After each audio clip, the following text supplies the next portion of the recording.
to my way. You've gotten to me, and that's my mistake. Some might say I can't get too far without what's in your face. Oh, you gave me your heart and took it away. I'm going underground, going underground.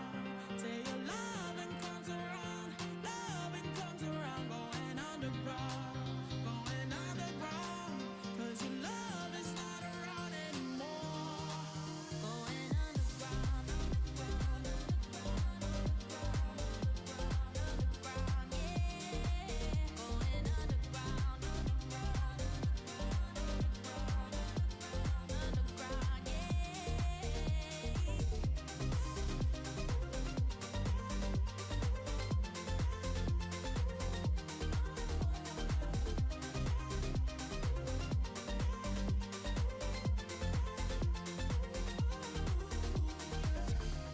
I hide in the dark, nowhere to be found.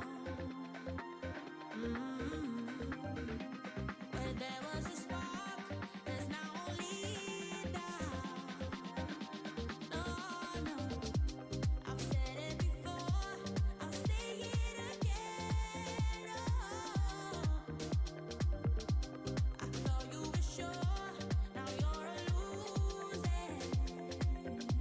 I'm going underground, going underground. Till your loving comes around, going underground, going underground. 'Cause your love is not around anymore. Going underground, underground, yeah. Going underground, underground, underground, yeah.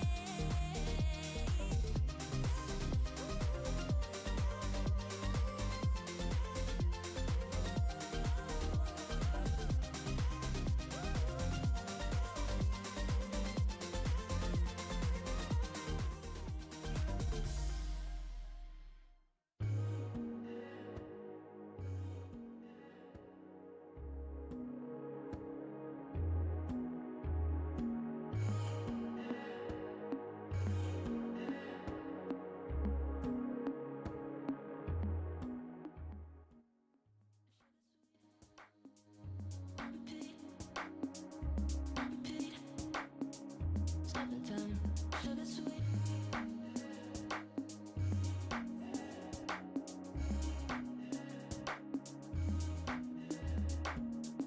How you blow, how you nose, feel your love, I feel your touch, sugar sweet.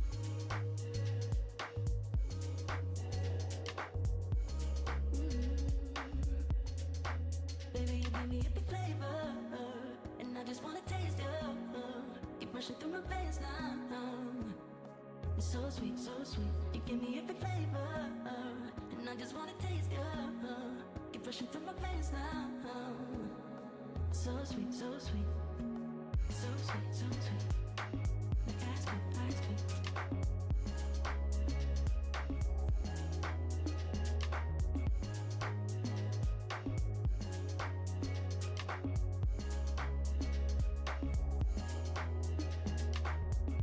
Easy love, wake me up. It's paradise, so we never stop. The sugar sweet.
welcome to Mexico City, the home of Lucha Libre. We're over 2 kilometers above sea level here, and honestly, it's the home of some of my favorite cuisine in the world as well.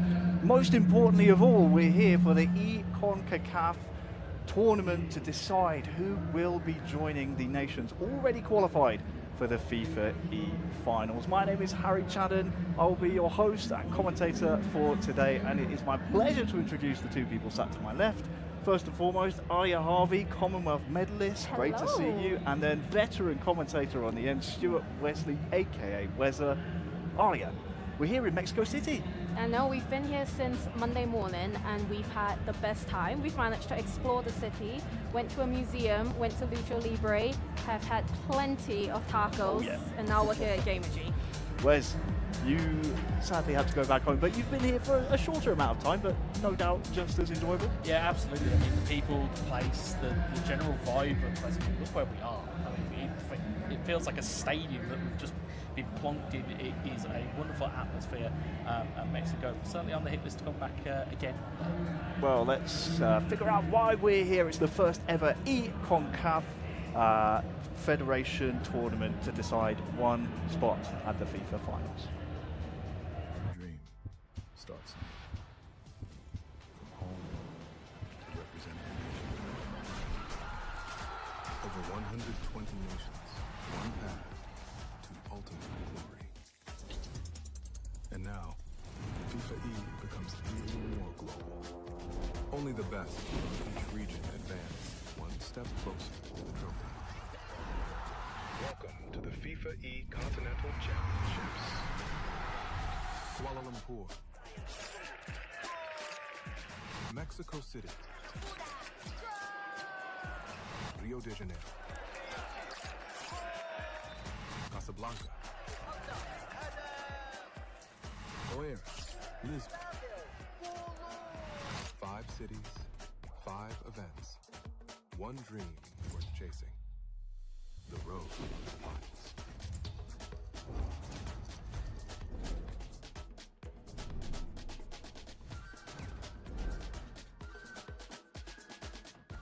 Well, here we are on the road to the finals. We're at the third step now as we try and decide which of the 12 nations will be featuring at the FIFA E Finals.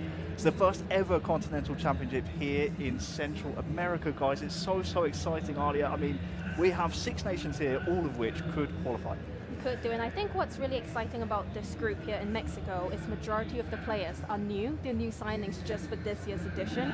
You still have the likes of Mayor King coming through from 2024, but other than that, it's an underdog story. You're going to have someone making it to the finals for the first ever time. Yeah, someone could make it there for the first time ever. Wes, obviously, because we have 6 nations, it means that our bracket situation is going to be a bit funny today, isn't it? The group stages, first and foremost, will be, of course, a round robin, but as you can see, this is just an idea of what a winner's bracket will look like as we have to go through the group stages first in that round robin. Yeah, don't panic, folks. You've missed no action as yet. Yeah, but you're quite right. It splits into your winner's bracket and your lower bracket. So semi-finals, if you lose at that stage, you still have an opportunity. You then fall into that lower bracket, and then it's basically a case of you've got to just win all of your games. It sounds a whole lot easier on paper than it does in practice, though, Harry. Indeed, obviously we will have our bracket seeded through the group stages. That will be a round robin. Let's take a little look then at some of the teams that qualified for the Continental Championships here. As you can see, 6 nations vying for just one spot here today. Costa Rica, Panama, Trinidad and Tobago, Dominican Republic, Mexico as the home nation here, the host nation, and lastly but not least, Guyana. Guys, some real sleeper hits among these teams, aren't there? Alia, if you had to pick one as maybe just head and shoulders above the rest, I know who's highest ranked, but who would it be for you? I personally would love to see Guyana go through. I think they've been dominating the qualifying pathway. I think they really deserve to make it. And what's really interesting as well is that Costa Rica are the only team that have ever made it to a FIFA E Finals in 2024. Every other nation will be fighting to get there for the first ever time. Definitely for the mobile tournament, whereas obviously we have to talk about the host nation, Mexico. they're the highest ranked nation here. I didn't realize how high up they are. They're a top 4 ranked. Yeah, they're really high ranked. I mean, we talk about intangibles a lot on these broadcasts, but you know, we are in Mexico City. It's altitude. You have to get adjusted. You know, what better way to do it if you're the home side, because you know what this experience is like. Indeed you will. Here are your round 1 matchups in the round robin. That host nation will be featuring against Panama. We also have Dominican Republic taking on Trinidad and Tobago, and I believe, Alia, our featured match first and foremost will be Costa Rica taking on Guyana. So we could see a bit of a sleeper hit to open up the tournament here. It will be, and what a game for us to start with. Costa Rica, as mentioned earlier, they have the pedigree, but Guyana currently are on form, and so far this year they've met 4 times. Guyana's won 3 times, Costa Rica just once. So on paper, you would think Guyana would take the win quite easily there, but we are now at the FIFAe Continental Championships. It's a live event. You've got a crowd. You've got thousands of people here. Anything can happen. Yeah, it certainly can. We've seen it in the previous Continental Championships we've been covering. Obviously, we've had Kuala Lumpur over in Asia. We've had Rio de Janeiro for South America, and alongside this tournament here in Mexico, we have Casablanca deciding our African representatives at the World Cup. It's not always easy though, Wes, is it? It's not always the favourites get through. We saw that in Brazil, where we had a few sleeper hits here or there, a few upsets, but also Brazil, they had a bit of a tough time of it, didn't they? Yeah, I mean, the host nation had a bit of a tough time of it. The upset you're alluding to is Argentina versus Peru, where Peru won out on golden goal. What was fascinating about that game was that Argentina finished top of the group. Peru finished in 4th place, but only had 4 points all day up until that point. So it does just go to show, knockout football, once it gets past that group stage, it is into that kind of lottery kind of esque kind of scenario.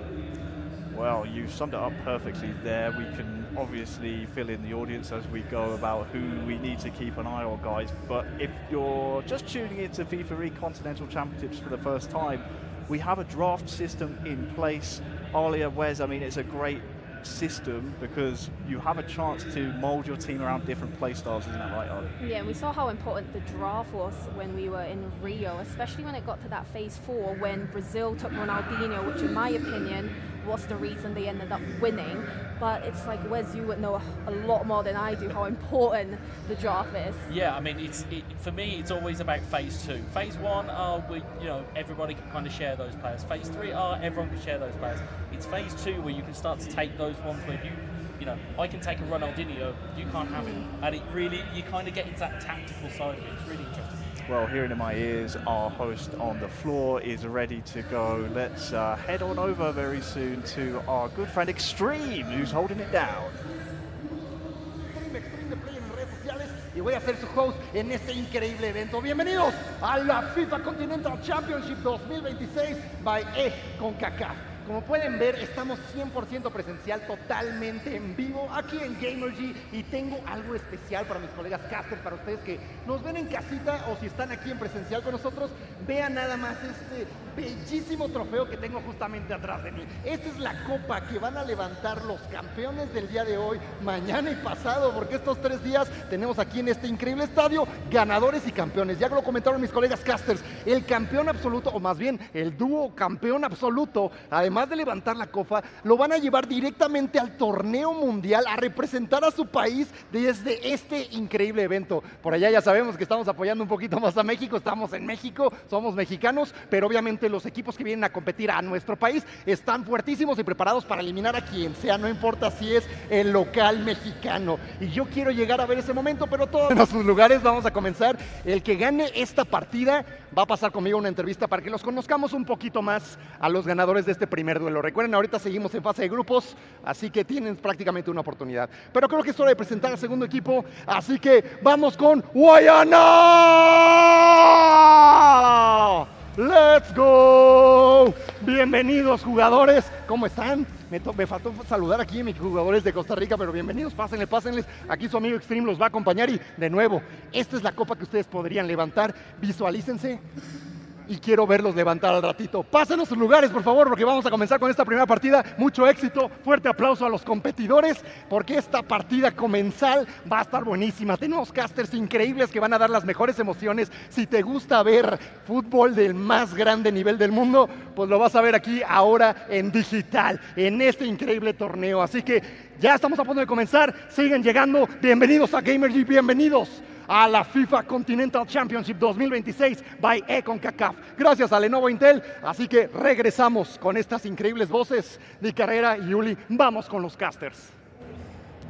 Well, Extreme, thank you so much. If that man has a voice at the end of today, I'll be very surprised, Alia. But what a way to introduce our two teams up first. Guyana, Costa Rica. We could not have asked for a more perfect match to kick us off here in Mexico City. No, can we talk about how sick the stage looks as well? It's so incredible. It reminds me of our FIFAe finals in Riyadh last year. We've got an overhead camera. You've even got coaches' benches behind the actual stage where the players playing from. I think it's sick. Yeah, let me tell you, the CONCACAF took absolutely, I mean, they pulled no punches here at all. The staging is beautiful and it is fit for the players that we will see taking the stage soon. We can look a little bit closer then into our two nations, Alia. Let's talk about Costa Rica first, sitting about 20th ranked in the world.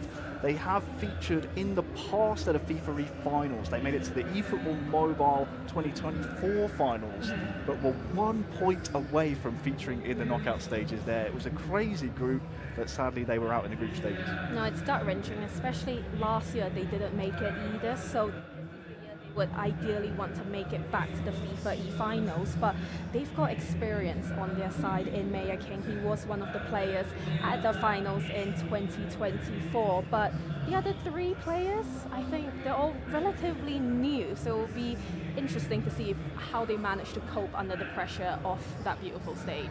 Yeah, there is the players getting ready to go, just connecting to the lobby, making sure everything is all set. There are the players from Guyana, and interestingly enough, they actually outrank in the FIFAe rankings their opponents here. 20th are Costa Rica, but Guyana, they're inside the top 20, they're 18th, so very close in terms of ranking, and that should, in theory, give us a really close game here. It should do, and what I like about the FIFAe Continental Championships as well is it's allowing us to see a lot more of these players before the finals and getting to learn their characters and also giving them a bit more of a warm-up before that main stage. But I know we're not supposed to play favorites here, Harry, but I am rooting for Team Guyana. They are the underdogs. They have come in absolutely smashing it out of the park this year, and currently I really hope they make it through.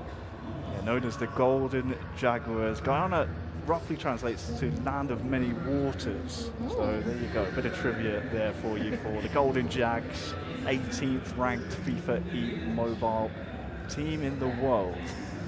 But with only one spot up for grabs today, their opponents here, Costa Rica, will know every single point in this round-robin group stage is going to be absolutely vital.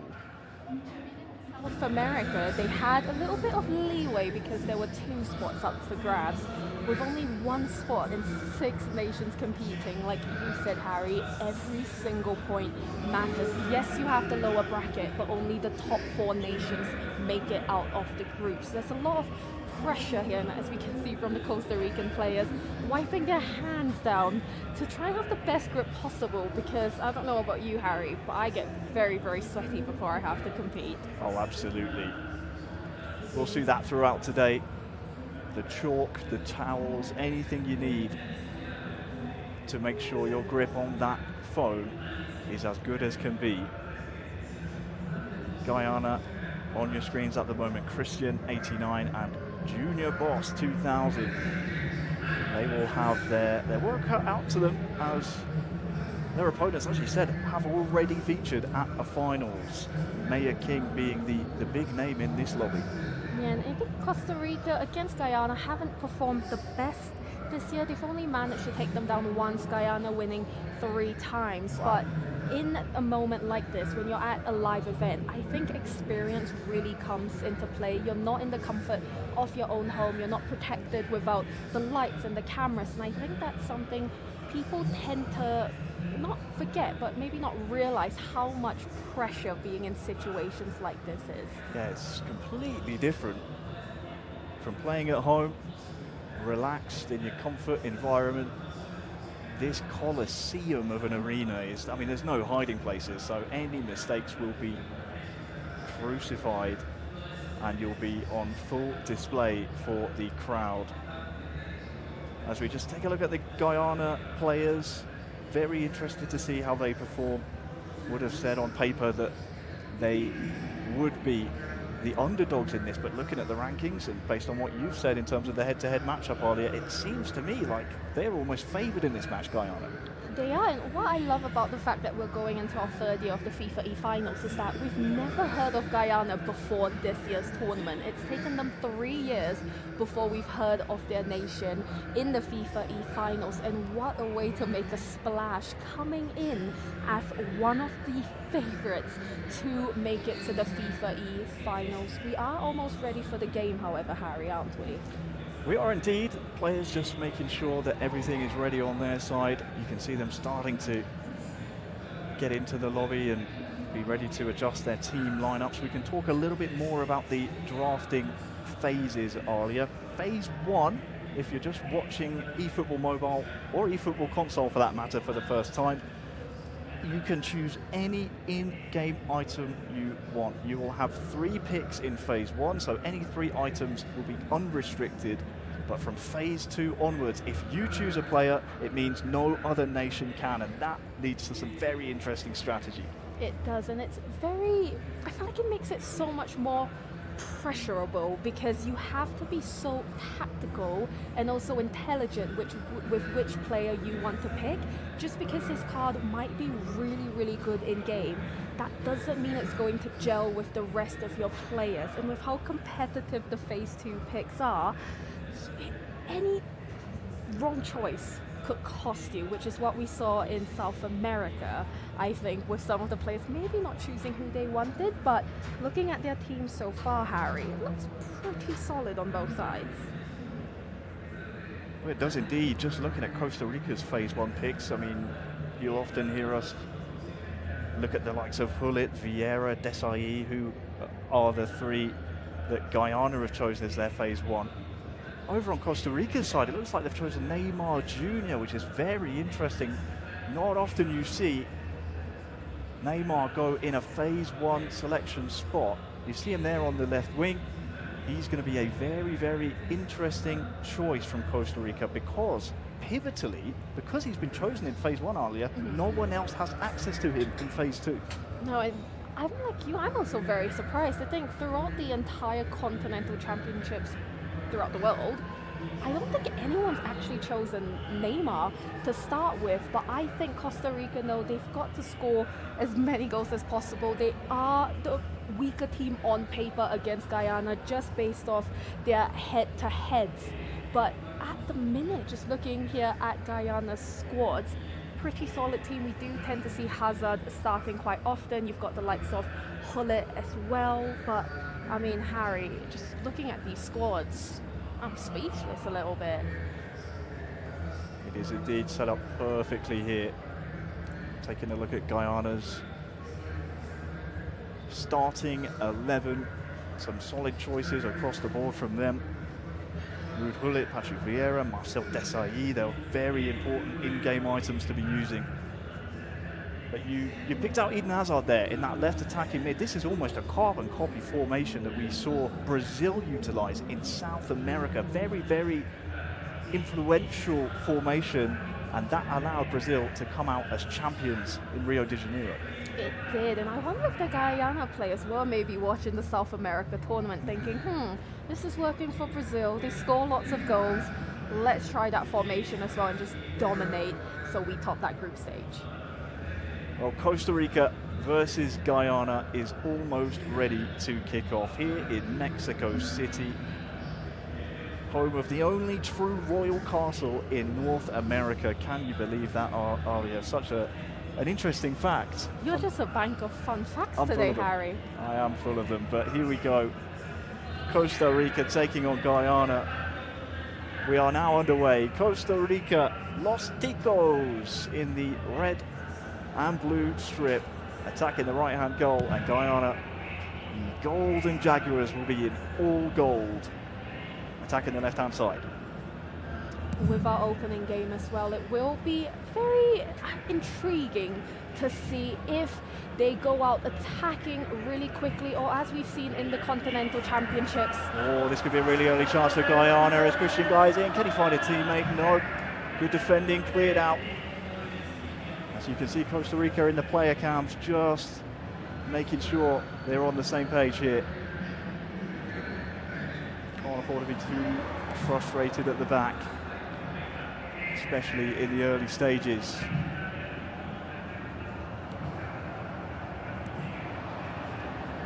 Here's Christian and Junior Boss. So interesting to see a nation such as Guyana. I think their population is under 2 million. Produce 2 players that are top 20 in the world on eFootball Mobile. I think that that's a fantastic story, and they could well be in contention today for securing the only qualifying spot. And what a moment that would be. A nation with only 2 million people. Oh, Junior Boss here through to Christian Guy, and there's the first goal! Guyana on the board, Ruud Gullit. Scored by Christian. And it's your odds-on favourites that strike first in Mexico City.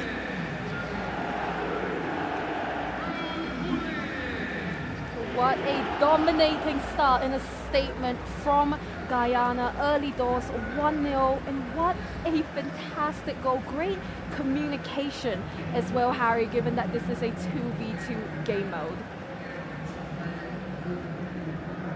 What great awareness to find Ruud Gullit. And the finish not too bad at all. Costa Rica need to get their legs under them here. King trying to be the benefactor there. That's dangerously played at the back by Guyana. And the Golden Tigers, after just scoring, having to do some defending here. Mayor King, oh, it's wide. Good effort though. Leo Messi just couldn't steer this one on target. That's what they needed though, wasn't it, Harry? They needed to come back with a quick response, especially with how quick our mobile games are. But Guyana, I'll be honest, they don't look threatened at all. Yeah, that's the first real chance of the game, wasn't it, so far for Los Ticos. Here's Christian. Junior Boss, look at that link-up play. Finally, Mayor King's able to step in. Now look at this Costa Rica counter-attack. Only one red shirt to aim for in the middle at the moment, but reinforcements are coming. It'll be a corner, half an hour gone.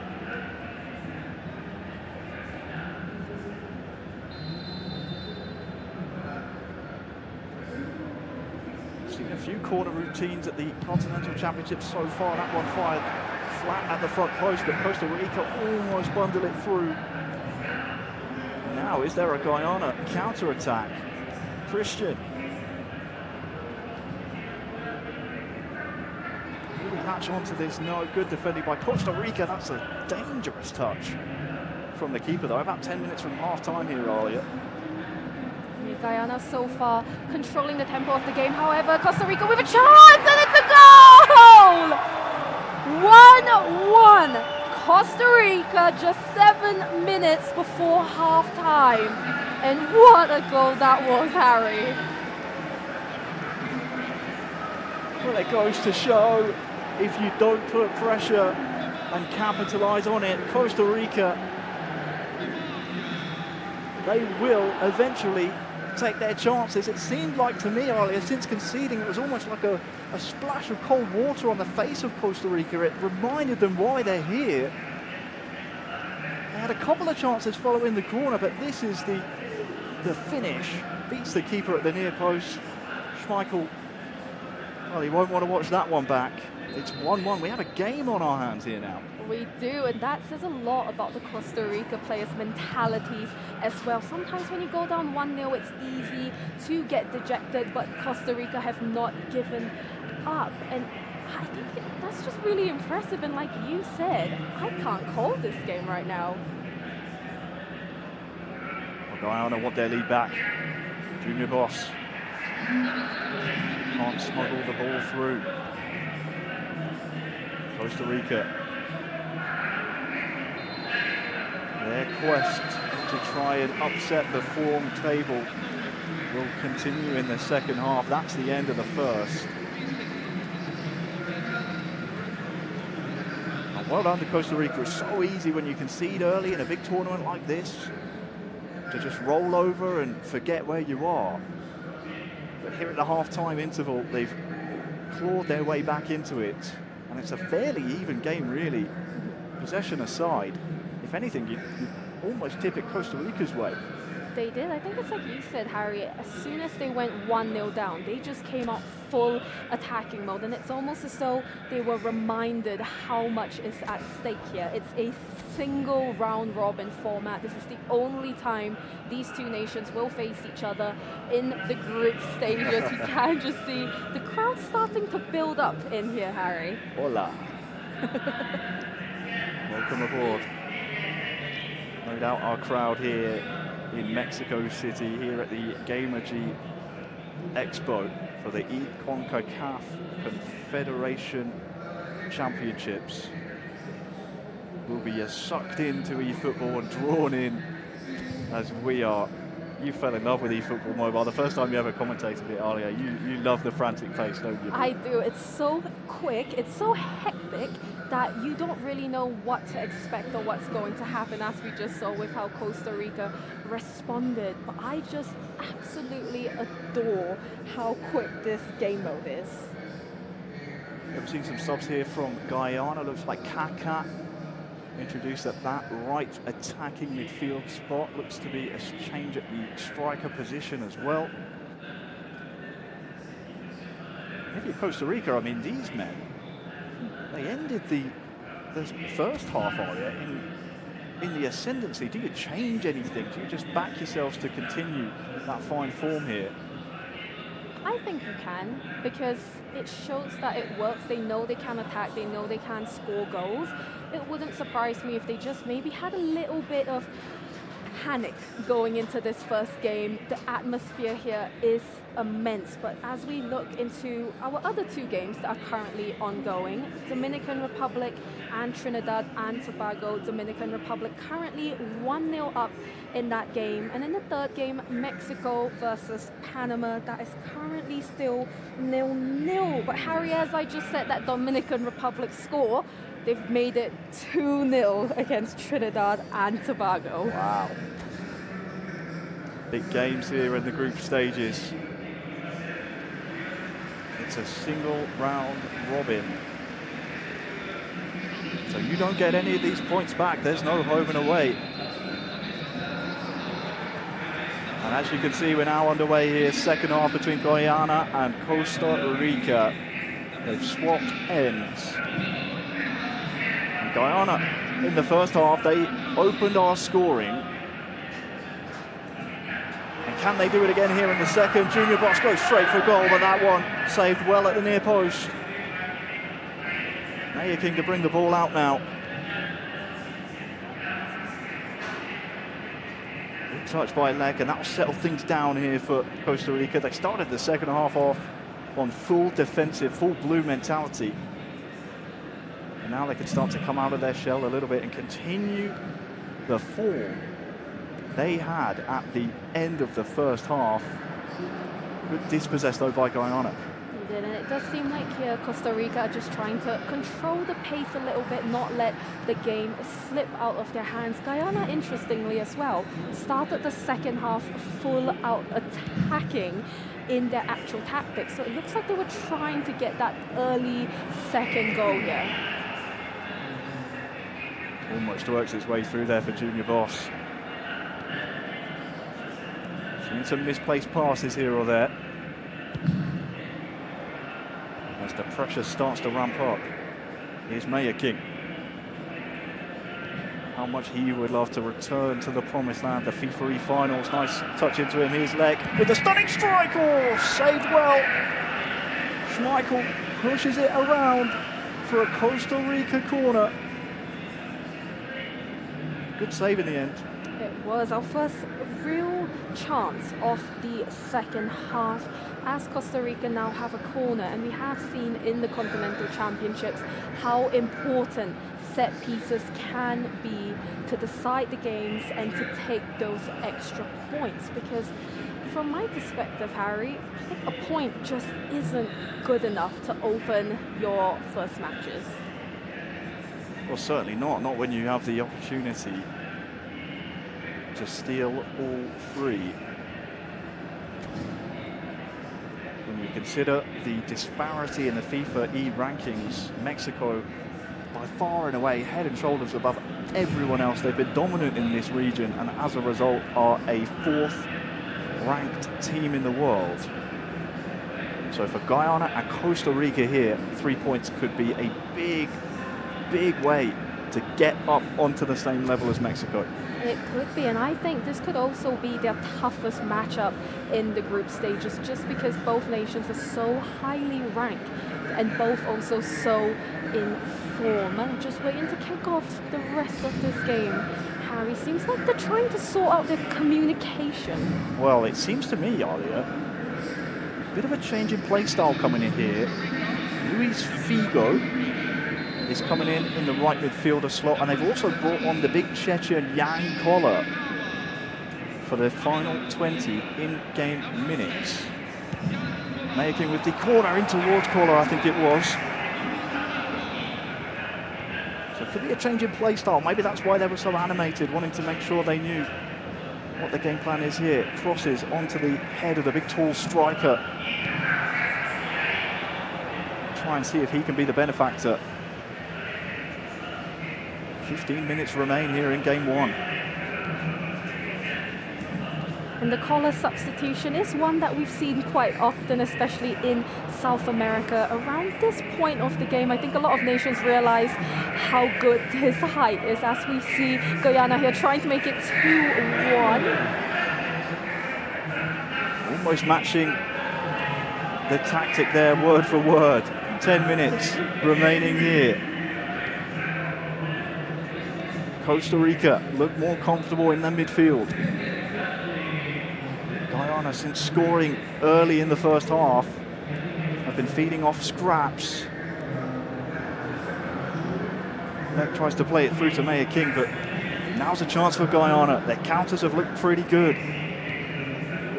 Here's Christian. Junior Boss now. Can he hold off the defender? Oh, it's a nice through ball. He won't get there before the goalkeeper, though. And is there chance? Is there any chance for one last attack here? 90th minute. How generous will the referee's assistant be? Just the 1 minute. And Costa Rica are threatening to go through. That's a vital tackle. And in the end, the full-time whistle goes. And Costa Rica, you could see in their animations there, they knew 3 points were on the table for them. Guyana, they scored first, but since then, really struggled to get any kind of conviction in their attacks. It will end Costa Rica 1, Guyana 1. That was certainly a game of two halves, I feel, Harry. First half, Guyana were dominating quite a bit, but I think in the second half, Costa Rica managed to feel the Guyana players out, recognize what their play style was, and very nearly managed to take away the 3 points. But I think that last chance that Guyana had around the 89th minute, that's going to haunt them, and probably the reason they lose that extra vital 2 points. Well, respect shown between Costa Rica and Guyana. What an amazing game. Great way to open up the CONCACAF Championships here in Mexico City. The points are shared, and the ultimate goal is in the middle of that stage there. The CONCACAF trophy, one of our 6 nations today, Alia, will be lifting that beautiful piece of silverware. And with the way that game opened up, I actually don't know who's going to lift it at the end. But I mean, their 5th meeting this year and the first time they've actually managed to draw each other as well. It's a very good point. So Costa Rica definitely upsetting the form books, because Guyana, if I'm right in saying, you mentioned it earlier, were the informed team. They had won quite a few in a row. Yeah, they have done. I think on paper they are the favorites just because of how well they've played all year. But as we were saying earlier, it's a very different situation to be playing in the comfort of your own home versus being at a live event, let alone a gaming festival with thousands of people coming through, and just being able to make eye contact with the audience is very intimidating. It is very intimidating. Cosplayers as well. We saw a few cosplayers on the way through. It's full of energy here in Mexico City. As we mentioned earlier, it is very busy, very, very busy here. It's completely different from playing at home. How do we see them moving forward here? Obviously Costa Rica, they looked like they dropped 2 points as opposed to gaining 1. For Guyana, it almost felt like they did surrender a little bit after conceding that first goal. Where do you see them moving on from here? Let's start with Costa Rica, because they were looking very good.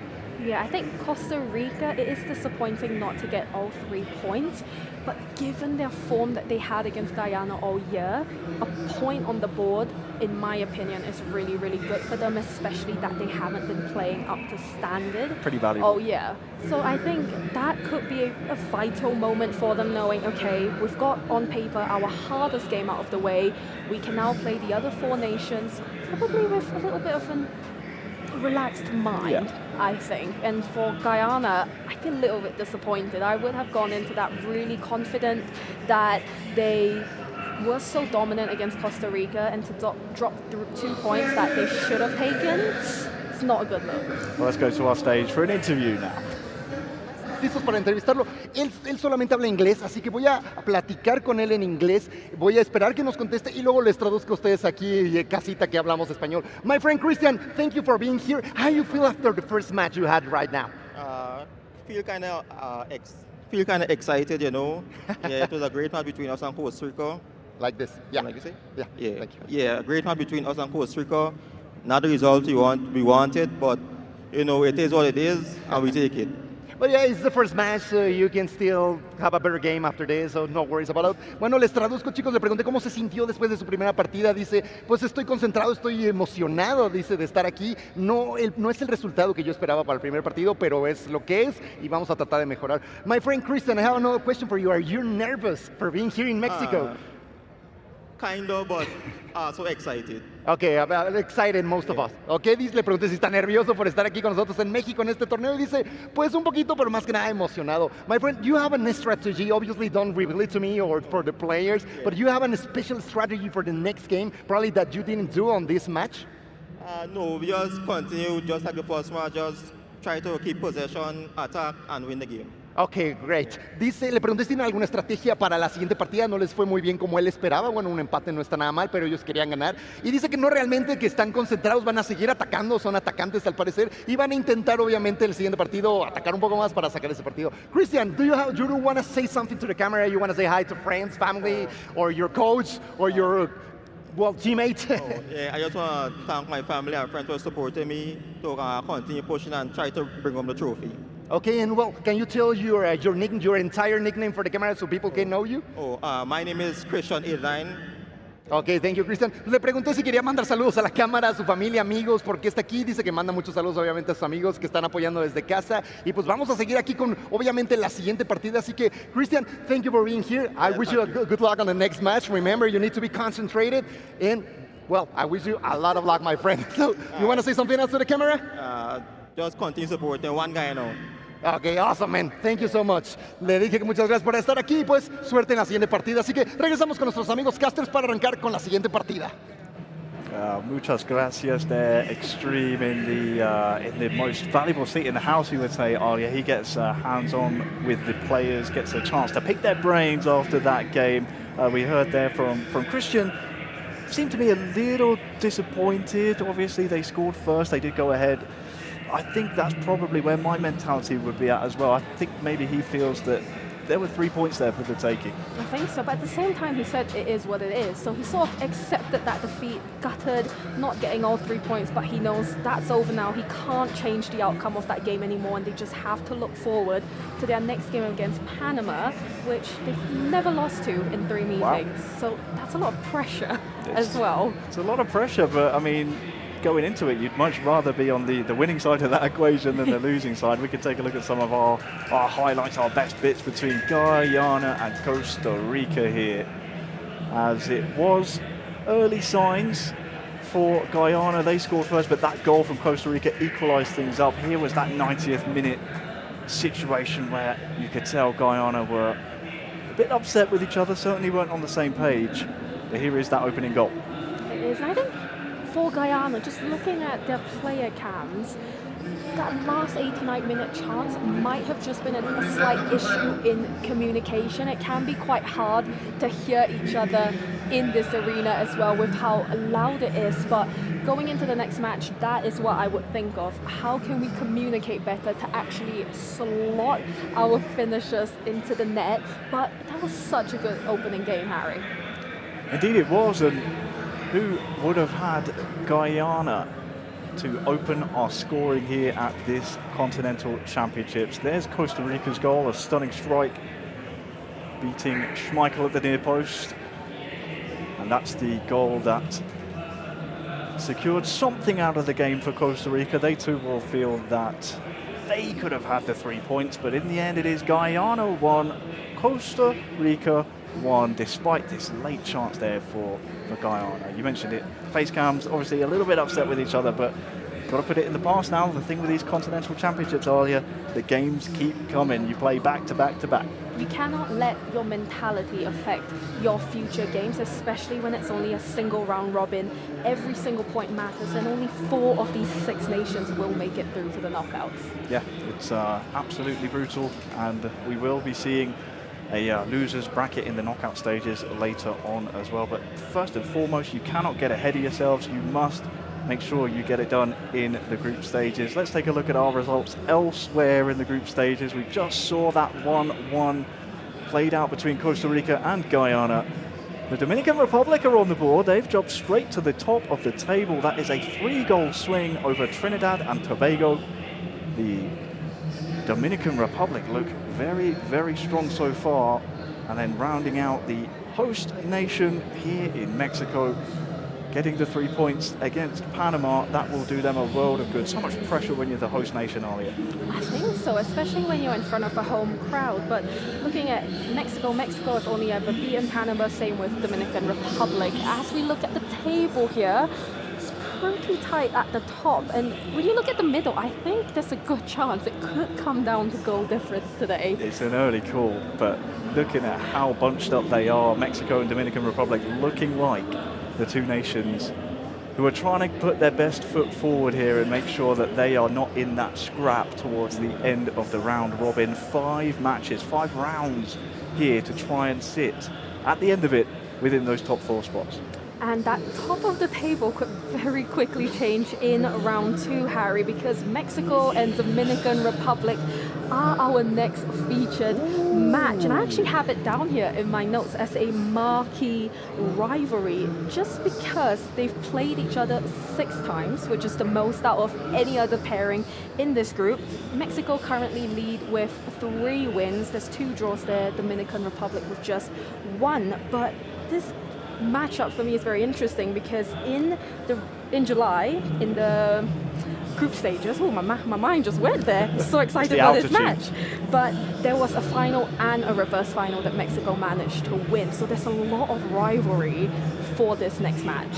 Yes, indeed there is. I believe our host is going to be ready very, very soon. But looking forward to this one, Mexico, Dominican Republic. These are two nations Preciosos, that will hermosos. Sí, yo want to go. ya estuve escuchando mucho de Dick halagarme. Creo que me toca halagarlos. También allá arriba, hermosísimo de carrera, hermosísimo Uli. La verdad es que muy contento de compartir este evento, este escenario tan increíble con talentos tan maravillosos que tienen también años en el medio. Decía por ahí de carrera que somos de Veracruz. Y sí, jarochos, puro jarocho aquí. Así que bueno, hora de anunciar el siguiente partido. Tenemos dos equipos, ya están por allá. Así que comencemos. Primero, fuerte aplauso para el local México. Que se escuche fuerte para nuestro país que viene a representar acá este increíble torneo FIFA Continental Championship 2026. Bienvenidos, chicos, pásenle por acá, queremos una toma con ustedes aquí cerca de la Copa.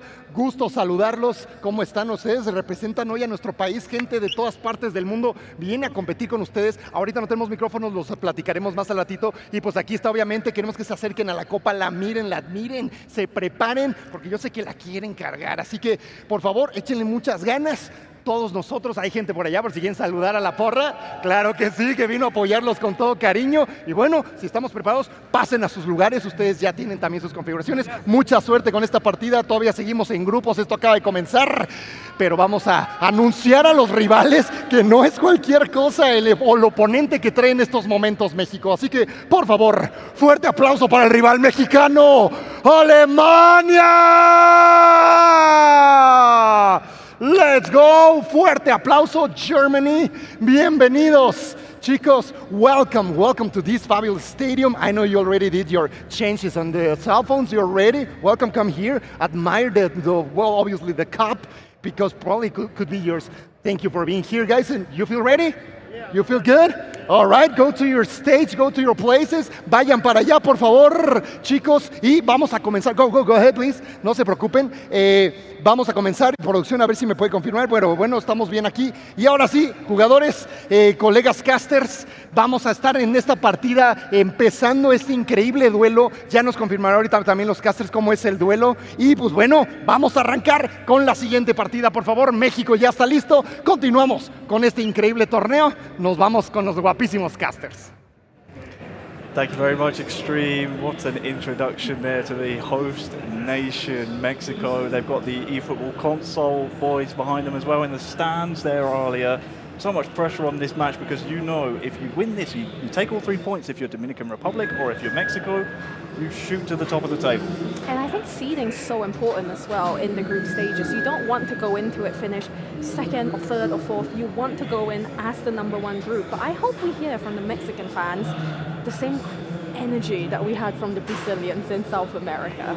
Me too, and it's almost as if it played into Brazil's advantage there. Sometimes players, they prefer a bit more peace, a bit more quiet, but the Brazilians down there, obviously the 2 world champions, Juninho and Rental, if you guys are watching, congratulations, we'll see you at the FIFA finals. They fed off of the energy, didn't they? They even had the mascot down there. Not seeing a mascot here earlier. No mascot, and I must admit, I think I'm missing Big Bird a little bit. I think he was such a vital part of the South America event, but it's like you were saying, Harry, the energy from the crowd, especially in your home city, makes such a difference. And it can be very off-putting. I mean, the Mexican fans are sitting right behind the Mexico players, having a direct look into the Dominican Republic players. And if it was me, I'm not making eye contact. Yeah, it's a green wall there for La Tricolor. Merlin the Duck is the mascot for Mexico, if you were wondering. So if you're an avian fan and you like birds, Brazil and Mexico sharing that thematic connection, if you will. But here's the look at Brazil. Excuse me, here's the look at Mexico. I've got Brazil on the mind. Bruce and Nene, they will be up first to take on Dominican Republic. Mavs and Pocoyo coach Germany in the back as well. This will be a very fun match, won't it, Arya?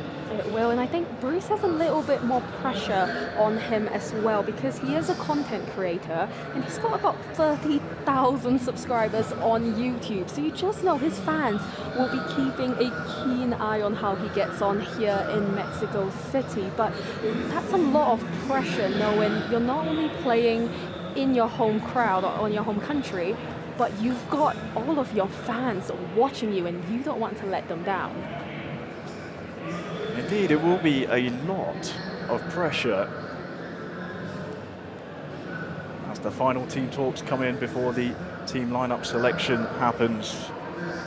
Dominican Republic and Mexico moments from kickoff. This is the 31st ranked FIFA E nation in the world on your screens at the moment, currently leading the group after one round of play here at the eConcacaf Continental Championships. For Mexico, they know a win here would do wonders for the Mexican crowd and their hopes of advancing into the knockout stages later. Indeed, and with the Dominican Republic, both those players only actually signed to the national team in April this year, but they both are signed to Rook Esports and they have been for well over a year. So one would hope that their synergy of playing together on an esports organization level will carry through to the national team level, and I think it goes to show why the Dominican Republic selected both of these players, Pocoyo and Mavs, because they trust their relationship and communication will be on par.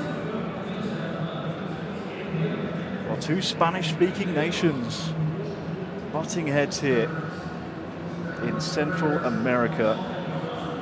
Dominican Republic has drafted really well, actually. It's almost unsurprising to see them as high up in the table. When you look at their draft, phase 2, Cristiano Ronaldo, Ronaldinho, Ousmane Dembele. Those three, the first three off the board for Dominican Republic, clearly bolstering their attack and quite happy with how they chose in phase 1 as well, Maldini, Thuram and Vieira. They are, but I mean, we look at the Mexico side, you've got Mbappe, you've got Haaland up top, two very different types of players, and I think they'll be using Mbappe to help with the dribbling and the quick passing, and Haaland for those set pieces, crosses into the box, maybe even the free kicks to just try and get Haaland's head on it. But Dominican Republic, they are coming in saying we are here to chase goals with that attacking front that they have. That strike force is going to be very difficult to deal with. Not to mention the wingers, Dembele, Ronaldinho, they'll be joining the attack with their player IDs. They can pop up in the most unsuspecting places. So the two men on your screen will have their hands full here. And Mexico, 4th ranked in the world, actually chose in phase 1 Erling Haaland. You mentioned him there. He was a phase 1 choice. Not often you will see him be chosen first, but Mexico against the Dominican Republic is just moments from kickoff here in Mexico City. And we are now officially underway. Bruce and Nene on home soil to take on the Dominican Republic. Mavs and Pocoyo. It's a battle at the top of the table. Top of the table at the moment, Dominican Republic, after their 3-goal victory over Trinidad and Tobago. Mexico starting things off nicely with a double touch and stunning strike, but that one just too far away from goal. I feel like we should talk about how young Nene is as well. He's only 19 years old. That makes him the youngest player across both Mexico squads. That's mobile and console. And Harry, to be only 19, I mean, that's a long time ago for both of us, but to be on one of the biggest stages, competing for your nation, I'm sure he'll be leaning on Bruce. Oh, nice skill move there. Mavs with a controlled strike, forces that save. Sadly for Dominican Republic, it will not trickle out for a corner. But you're right, Nene, just 19, tasked with bringing Mexico to their first ever FIFA E World Cup for eFootball Mobile. It's big responsibility. Nice find to Bruce though. Mexican duo are doing very well here. Cleared by Dominican Republic.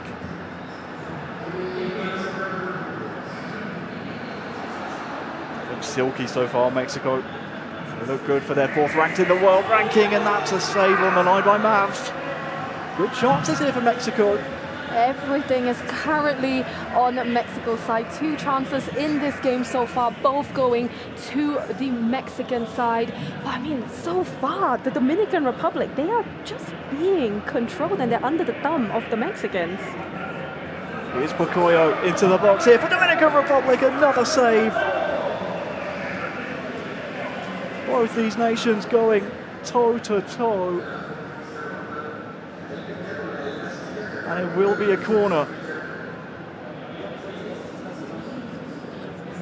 Spoke a little bit too soon. They're saying that the Mexico players were controlling this game as Dominican Republic quickly came in with no answer, Harry.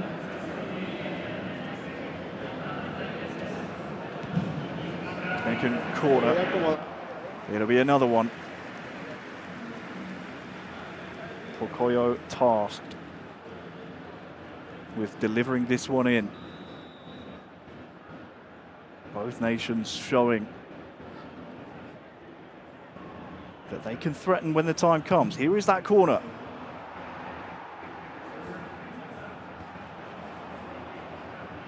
About 10 minutes from half time now. Mexico can't seem to get out of their own half.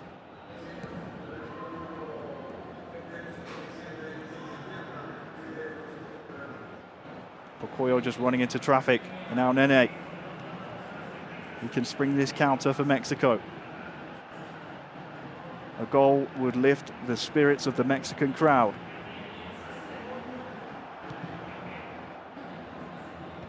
They'll have to wait a little bit longer to find that no. As Nene is dispossessed and sadly will not win his team a throw in.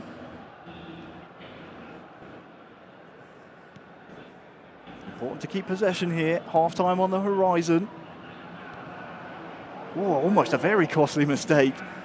And still not cleared here for Dominican Republic. Nene wins the ball. Nice skill move, stunning strike as well. Oh my word!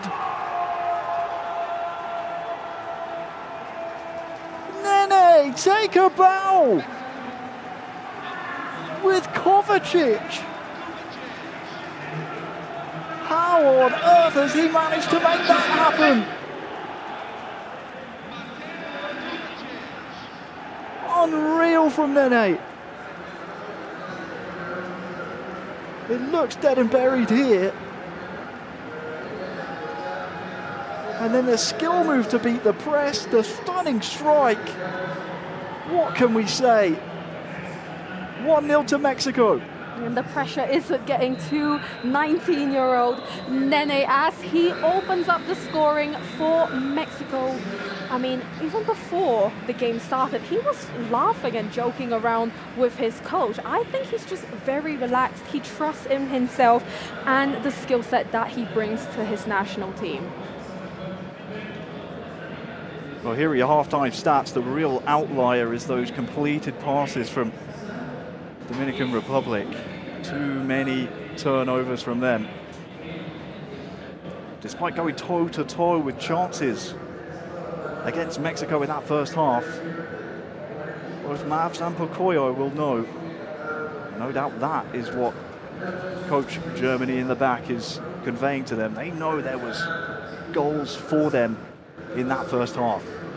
Yeah, but there's still 45 minutes left to play, lots of game time, and I think because of how close these two nations are with their history in the FIFAe qualifying pathway, they'll know that anything can happen. But it'll be interesting to see if the Dominican Republic do choose to make any changes this early on, or whether we'll wait, or they'll wait till the usual 60th minute.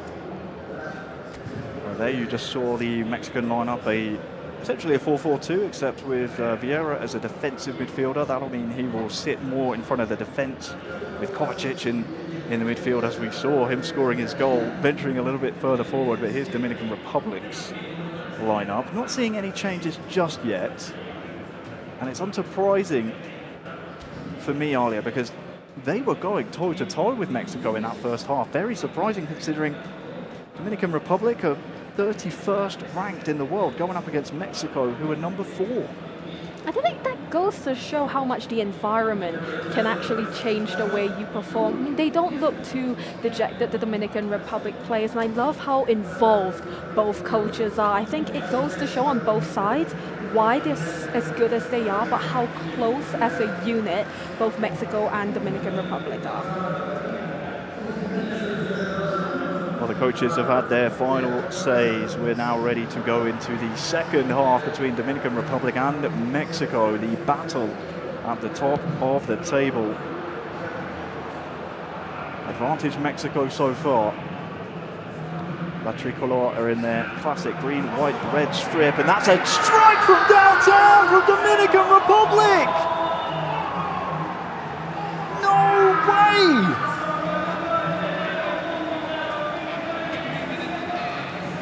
Absolutely no right to hit this ball.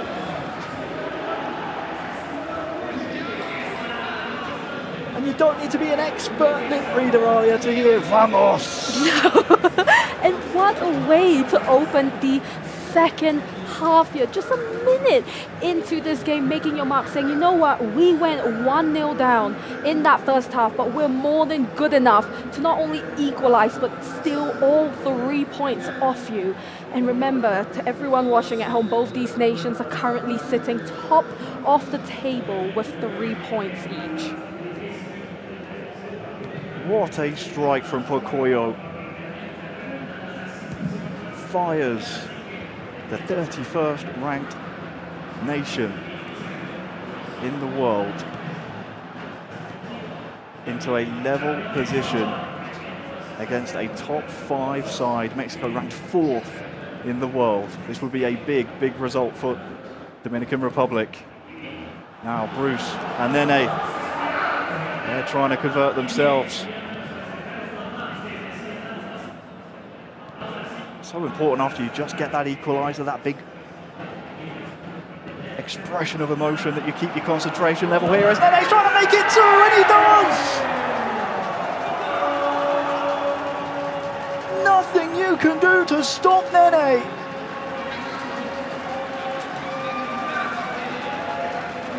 Mexico 2, Dominican Republic 1. So far in this second round, Harry, all the goals have been in this matchup. Costa Rica and Trinidad and Tobago still sitting 0-0, same in the Panama and Guyana game. I can't believe this is our only matchup in round 2 where all the goals have been. Well, some choice for our featured match. And I tell you who enjoyed that goal. Merlin the Duck. The mascot of Mexico, in the bleachers here, in the stands, cheering on the home nation. They're now back into the lead, 2-1. I feel like I'm gonna have to start picking favorites here. Is it Canarino that I still prefer, or do I have a new mascot favorite with the Mexican team? But I mean, that is a sick mascot. The design of it, I mean, I'm just looking at it now. Harry, we couldn't see his feet on camera, but I can see him in the crowd now. He's got the full outfit on. I want a photo with him later, Harry. I took one with Canarino in South America.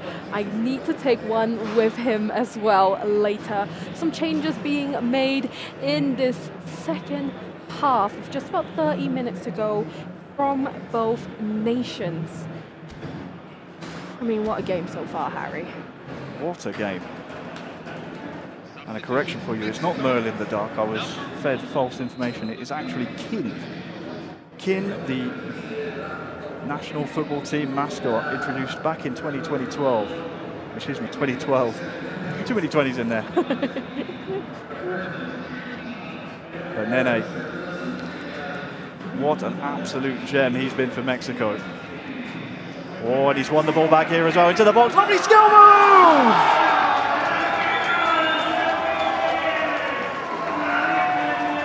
Oh my word, that is absolutely outrageous from Nene. Outrageous. I keep coming back to the fact that he is only 19 years old because of how impressive it is. He is so incredibly skillful as a player, and that has been the difference maker in this game so far. Dominican Republic have been defending well, but Nene with that extra special touch in the box every single time as Mexico now go 3-1 up. Julian Alvarez. Scored by Nene.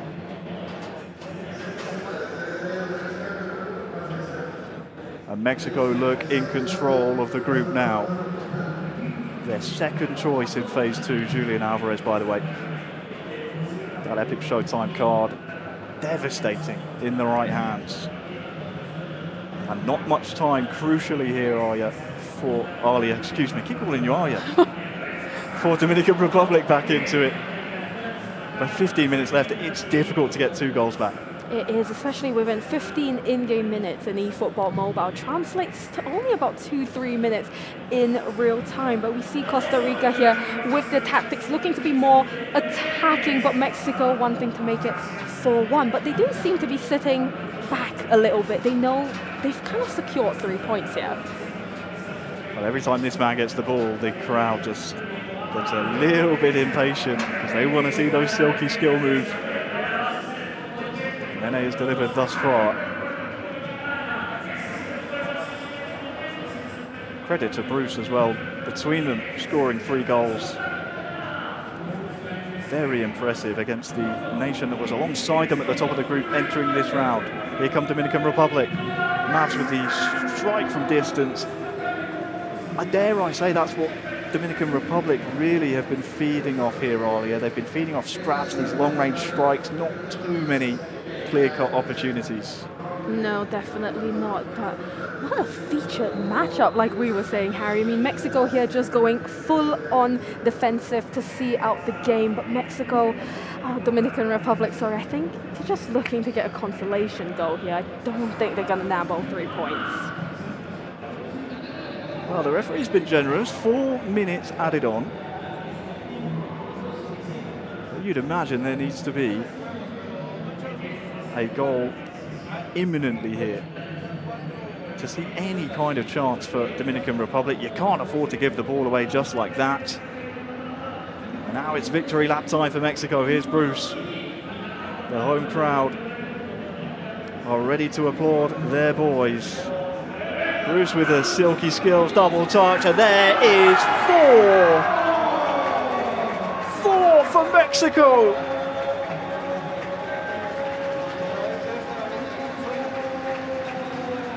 El Tricolor soaring to the top of the group. Dominican Republic completely outclassed. Indeed, and I mean, what a showing to have your first featured match of the day on the main stage, 4-1 against the Dominican Republic, a game and a matchup that we were saying is the marquee one of the day because of how close it's been for them all year. Well, there is the full-time whistle. Mexico 4, Dominican Republic 1. One of the most one-sided scorelines we have seen in eFootball Mobile. Nene and Bruce pleasing the home crowd here. Nothing but respect shown between the two nations. But there's only one heading to the top of the table, and that is El Tricolor. What can you say? What a game from Nene. One of the most impressive individual performances I've seen. I think could have been a hat-trick for him. It could have done, and I mean, it's like he was saying, I'm so impressed by Nene, the skill that he was showing today, especially on mobile. It's so much harder when you don't have a controller in your hand to execute those skill moves, but Nene managed to do it over and over and over again today against the Dominican Republic. But I believe we have an interview, Harry. Yeah, let's go and hear from El Tricolor now as they've secured 3 big points. Oh, excuse me, false start. We're too eager, Alia.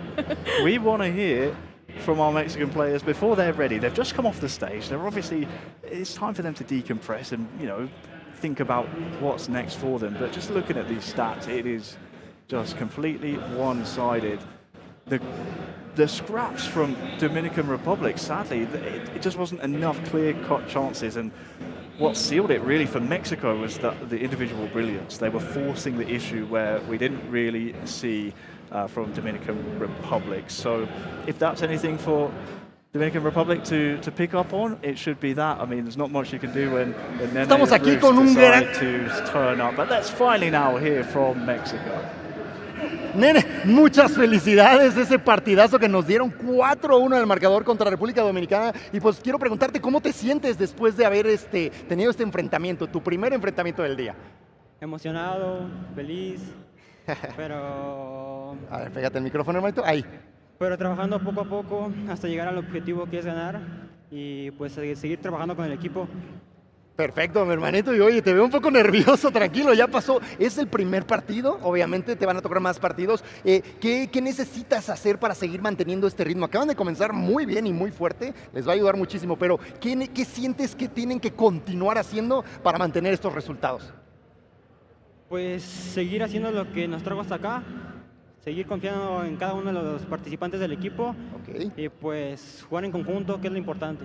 Perfecto, nene. Y oye, mira, estás un poquito nervioso, mi hermanito. Algo que puedes mandar a saludos, aprovecha. ¿Vino a apoyarte tu familia, alguna amistad, alguna pareja? ¿Están aquí? A ver, diles, ¿quiénes están? Saludos a mis amigos Pelayo y Ponciño, Eduardo. Ahí andan, de hecho los van a apuntar tantito ahorita que se pueden cámara. Vamos a traer eso. Eso, mi hermano, pues muchas felicidades, nene. ¿Cómo te encuentran en redes sociales por si alguien te quiere seguir? Nene Noob. Perfecto, minuto. Pues un gustazo, muchas felicidades, nene, que México siga ganando aquí. Y seguimos a la CONCACAF, chicos. Aquí nos quedamos con nene. Vamos a regresar con nuestros colegas casters que van a darnos una analítica final de este partido primero de la selección mexicana. Vamos para allá, por favor. Thank you. I've finally made my way to the commentary box here earlier. That was a phenomenal performance by the host nation. Wonderful, brilliant pieces of play in there. They were really impressive. They were indeed, and I think it's like Harry and I were saying, the individual skill that Nene was showing under such a pressurizing environment in front of your home crowd. I'm just so impressed to be 19 and show up to that level against one of your toughest rivals was incredibly impressive. Yeah, I was going to say mentality from the 19-year-old. And in terms of what we've seen so far, we saw Costa Rica and Guyana. I managed to have a bit of a bird's eye view of it, taking a look at it. That was a close game as well in the first game. It was indeed, and I think in the second round, we will give you the results very shortly, but Panama-Guyana finished in 0-0, which again is going to be another very disappointing result for Guyana because they have dominated Panama throughout the qualifying pathway. But so far, I think, what an exciting start to the FIFAe Continental Championships here. Yeah, absolutely. I mean, you also factor in as well with the tiebreakers, it's the head-to-head result first, so the more draws, the better, folks, because then it comes down to goal differences, and we'll get to that part of it kind of in a few games' time. But coming up next, we've got Costa Rica and Mexico. But before we do that, of course, we've got to go and have a look at these highlights. You can actually walk me through this. Actually, I think there's so much to walk through here, Wes. First half, it looked like it was end-to-end, but Mexico City with Nene, the incredible skill move and the finish outside of the box into added time. And in second half, that's where things really started to sway towards Mexico City's way, I think. Whereas you were watching this game from the crowd, you just see Kin there celebrating Mexico's dominance. But, from your perspective, watching it from the side, what a second half this was. Yeah, and it was something that gave the home faithful a lot of a lot of positives to shout about. Again, first game on the live stream here today against the Dominican Republic, as you rightly said, was a bit of a rivalry emerging between these two nations. And they put them to the sword really convincingly, and the home side would be delighted. I mean, some of these finishes, I mean, again, just control, just stunning strikes on the edge of the box. So like you said, they knew their way around the game. They did indeed, and it's not like the Dominican Republic weren't defending well. They were defending exceedingly well, but the key difference maker was the skill moves we saw mainly from Nene. We did see it from Bruce as well for Mexico's 4th goal, but Nene has been the difference maker for Mexico City today. Yeah, I mean, I don't know whether they get style points or not, but certainly they would have done. They'll take a look at the results from round 2. Costa Rica 0, Trinidad and Tobago 1, Panama and Guyana, as you rightly mentioned, fought to a 0-0 draw, and across Mexico, that highlight of round 2, 4 goals to 1, the victors against the Dominican Republic. Just look at the top of your screen. I mean, Trinidad and Tobago getting a big 3 points there. That'll do something for their confidence moving into these next few games. It will do, and that was actually their first time meeting all year. They never met, not even one time in the qualifying pathway. So I think Costa Rica, they have the pedigree of being FIFAe finalists in 2024, but the newcomers, Trinidad and Tobago, a big 3 points. As we see the table here in front of us, and where it's like you saying, it could come down to the goal difference, especially with how tight it is in that bottom half. Yeah, absolutely is. Mexico, top of the tree. 6 points. Dominican Republic and Trinidad and Tobago just following them behind with 3 points. Guyana in 4th place and 2 points. Costa Rica and Panama are a point each. Certainly is setting up to be a drama-filled afternoon/evening here in Mexico City. It is indeed, and I mean, Costa Rica, dare I say, underperforming a little bit. They haven't performed well all year, but I didn't think they were gonna be sitting 5th. Yeah, I mean, it can work in your favour and it can work against you. If you're the notable team, as you said, they're the only team that have made it to a FIFAe World Cup finals in this discipline. It can work in your favour and it can work against you, because all of a sudden you come in as the guys that have got a target on your back, and that in itself puts a whole different style of pressure on you. Indeed, and what would be so, not wonderful for Costa Rica, but for all the other nations, we could potentially, as it stands, see 4 brand new nations making it through to the knockouts, and a completely new nation at the FIFAe finals. And I don't know about you, Wes, but I love an underdog story. I'm all about underdog stories here, folks. I'm all about it. And as you said, there is one place up for grabs in this mobile platform, as it is with the console as well. And again, it's going to be fiercely contested up until the very last. You have to feel that, especially with the nations that we've got here. I mean, up next is Costa Rica versus Mexico. The hosts will be back on live stream. Certainly, the home favourite will be very happy to see that one. But more importantly, Mexico have got some momentum going into this game. They do, and they're storming their way through this group stage currently. I mean, it's unfathomable to me that Mexico City on the mobile side have never made it to a FIFAe finals. When you see the way they're playing today, you would automatically think, surely they've got experience, they've got pedigree, but I mean, I just can't believe that they've never made it before. Yeah, normally their pedigree is in the console, which we'll see tomorrow. They've certainly got some very good players on the console. The Arsenal star, probably the most notable one. I actually saw him downstairs taking promo photos. Gave him a quick hello, and I've seen him from many different World Esports Championships previously, and he's a very fierce competitor. And it seems like it's carried over to the mobile as well. It has done indeed, and I think Extreme might be ready for some interviews for us. I think maybe not yet. I think I got a little bit ahead of myself there. It's okay. It's okay. The adrenaline kicks in. It happens, folks. It does. But we are ready now with Extreme. Take it away.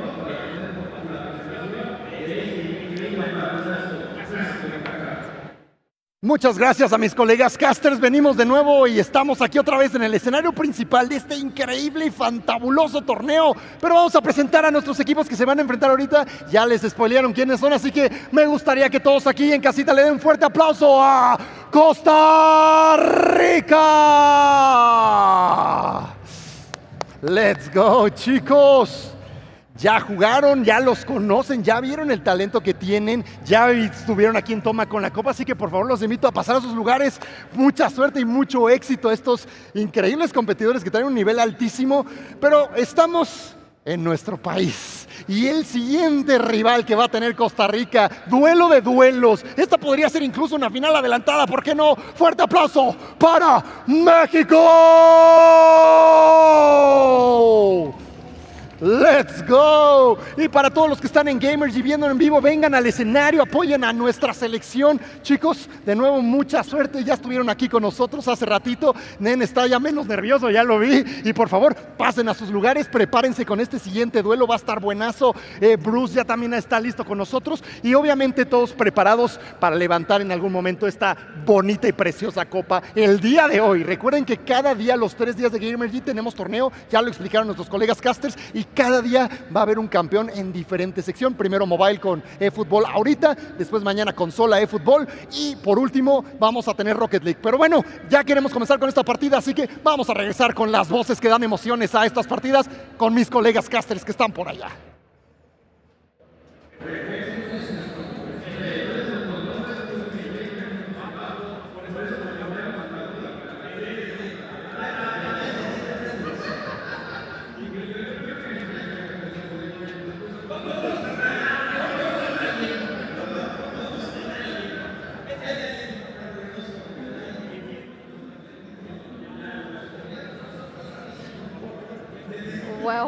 Well, I mean, the excitement there from Extreme. Such a good stage host, and also massive compliments to him. He is managing to live translate, and that's a huge, such a good skill, isn't it? I'm incredibly jealous. Whenever I see somebody who is bi, tri, or multilingual, I have to bow and go to them. But yeah, I thought we'd had enough hype in Rio. Like, Extreme is bringing the noise down there. He really is he's hyping us up. He's whipping everything up.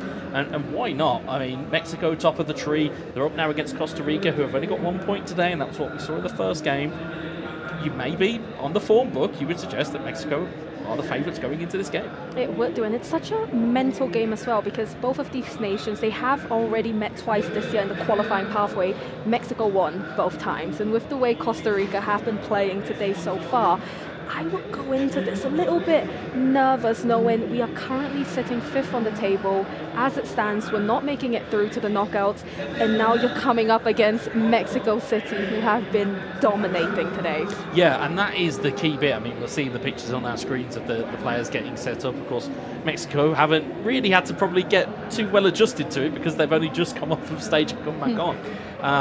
But you have to feel as though that their comfort level is probably higher than everybody else's. A lot of people may say, oh, well, you know what, we're not necessarily nervous about being on a big stage. But, you know, actions very much speak a lot louder than words, especially when it comes to eFootball, is that you can see on your screens Costa Rica getting ready as well. But this is a big game for Costa Rica, given the fact that you know, as we said, they've only got a point. They're a point away from that top 4 finish. But they've got to go and do something against the home team in a relatively, I would say, pleasantly hostile. It's not that it's going to get, you know, aggressive anywhere, but it is a crowd and a festival, like you said, that is just ready to go, and they are very much in the throes of getting their game plan set up now.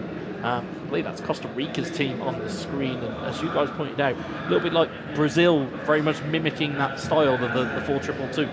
It is, and I think they have decided to go with the same team that they did for our last match, sorry, and that's no surprise. And Wes, you were speaking about the pressure of the environment and how relaxed they are, and we have constantly seen both Mexican players be so relaxed. And we go back to Bruce having 30,000 subscribers on YouTube. That is someone who is used to streaming and playing in front of a big crowd, and whilst this may be different, I don't think the pressure is really getting to either of the Mexican players. Yeah, it's like it's another Friday afternoon to these guys. It really is. They're so relaxed, you know, in terms of how they are moving, in terms of what players they've got at their disposal. I mean, you know, certainly look at their kind of second phase players, Mbappe, Alvarez, Son, Trossard. But then, as you said, first phase, you've got Vieira, Thuram and Haaland. They know how to pick their players, and they certainly know what they're looking at. You see Haaland and Mbappe at the top of the screen. Interesting though, Jude Bellingham to the right of midfield, which is a question. I'm questioned to see how that's going to play out. I'm not going to, I can't cast a negative eye over it yet because I'm up here, they're down there. They certainly know their teams more than I do, but a bit of a tricky one seeing Bellingham on the right. I mean, maybe if England did that in the FIFA World Cup this year, we might have seen ourselves make it to the finals, but I'm not going to bring up any negative memories for us England fans. But it's a good point you make, Wes, about Mbappe and Haaland, two very, very different strikers, and I think both Mexico players, Bruce and Nene, have utilized them really, really well. We've seen them try to do those over-the-top high crosses coming into the box, but then we've also seen them being extremely skillful, which is what Mbappe has.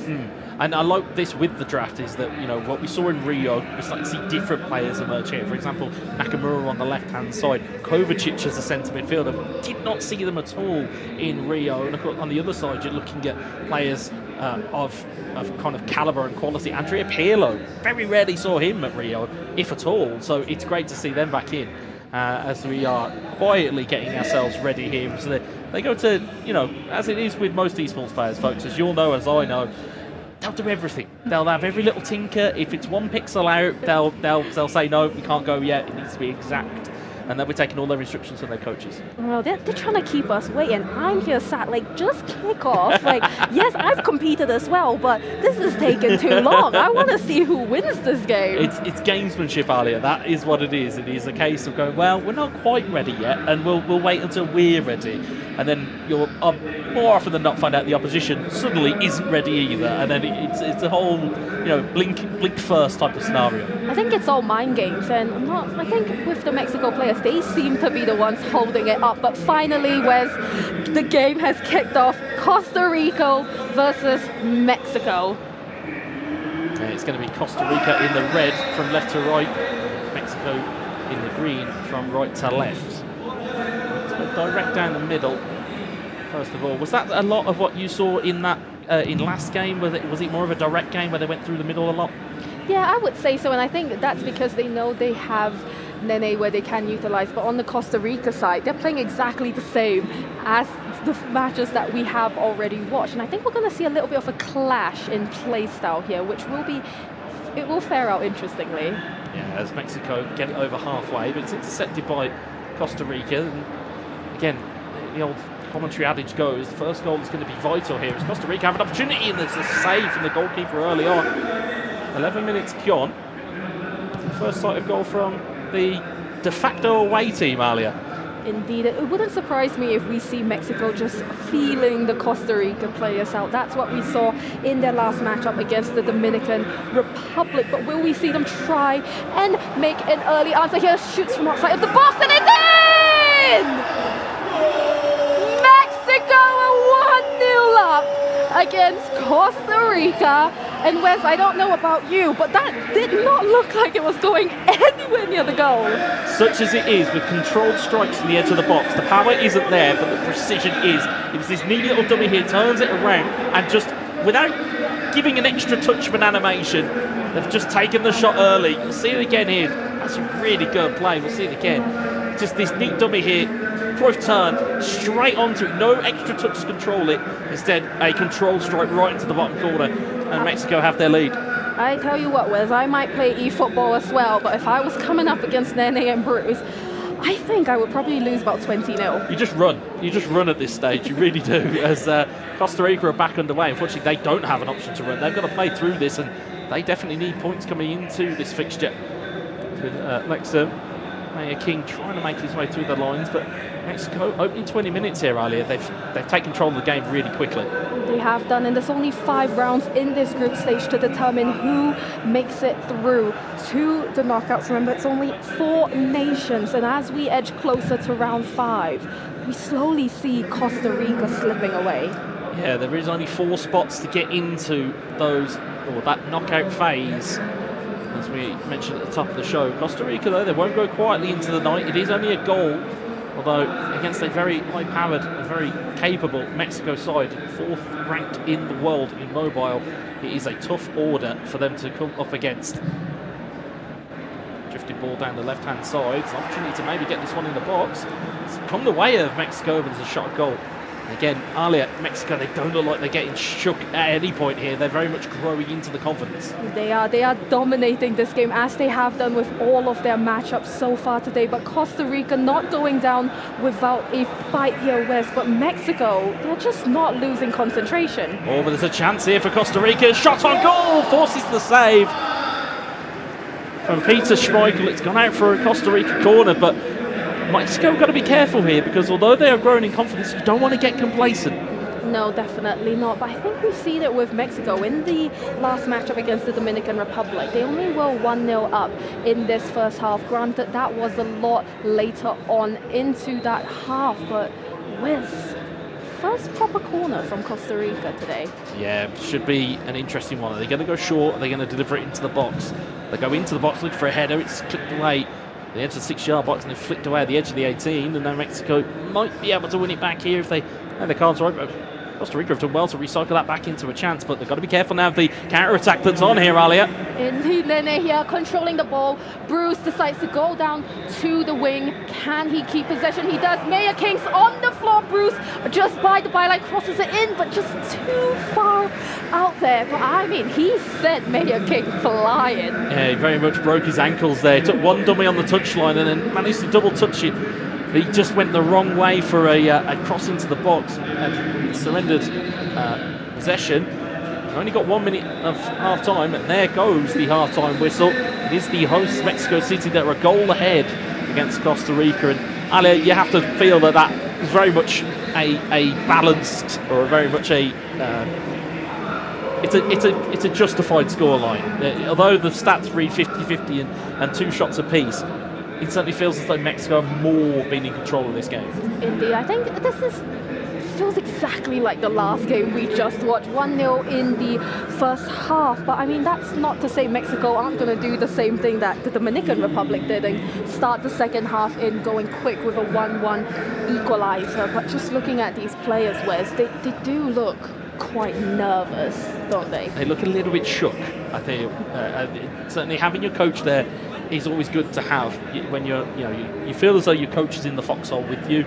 You know, when I competed in tournaments, it'd be you're looking for your friends, and you're looking for your pals that have come to watch you, and you're looking for that kind of, almost like you're like a tennis grand slam. You're looking up to the box and going, please, just give me some signal that we're going to be okay here.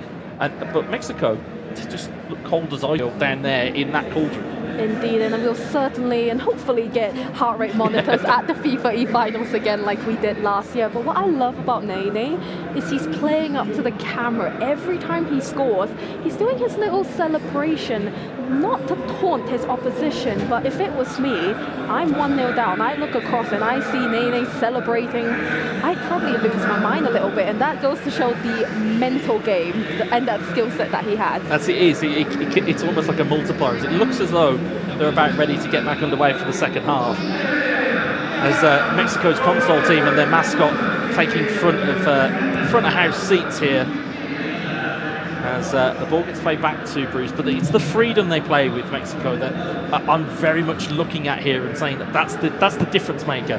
They're trying things that have an element of risk, and they've got that freedom. Yeah, that has been the difference maker for them. They're not too scared to just attack, and I think that's what we saw in South America when teams started loosening up a bit and just trying different things. That's when the goals started going in. But Mexico just been so unbelievably dominant today. They certainly seem to be confident.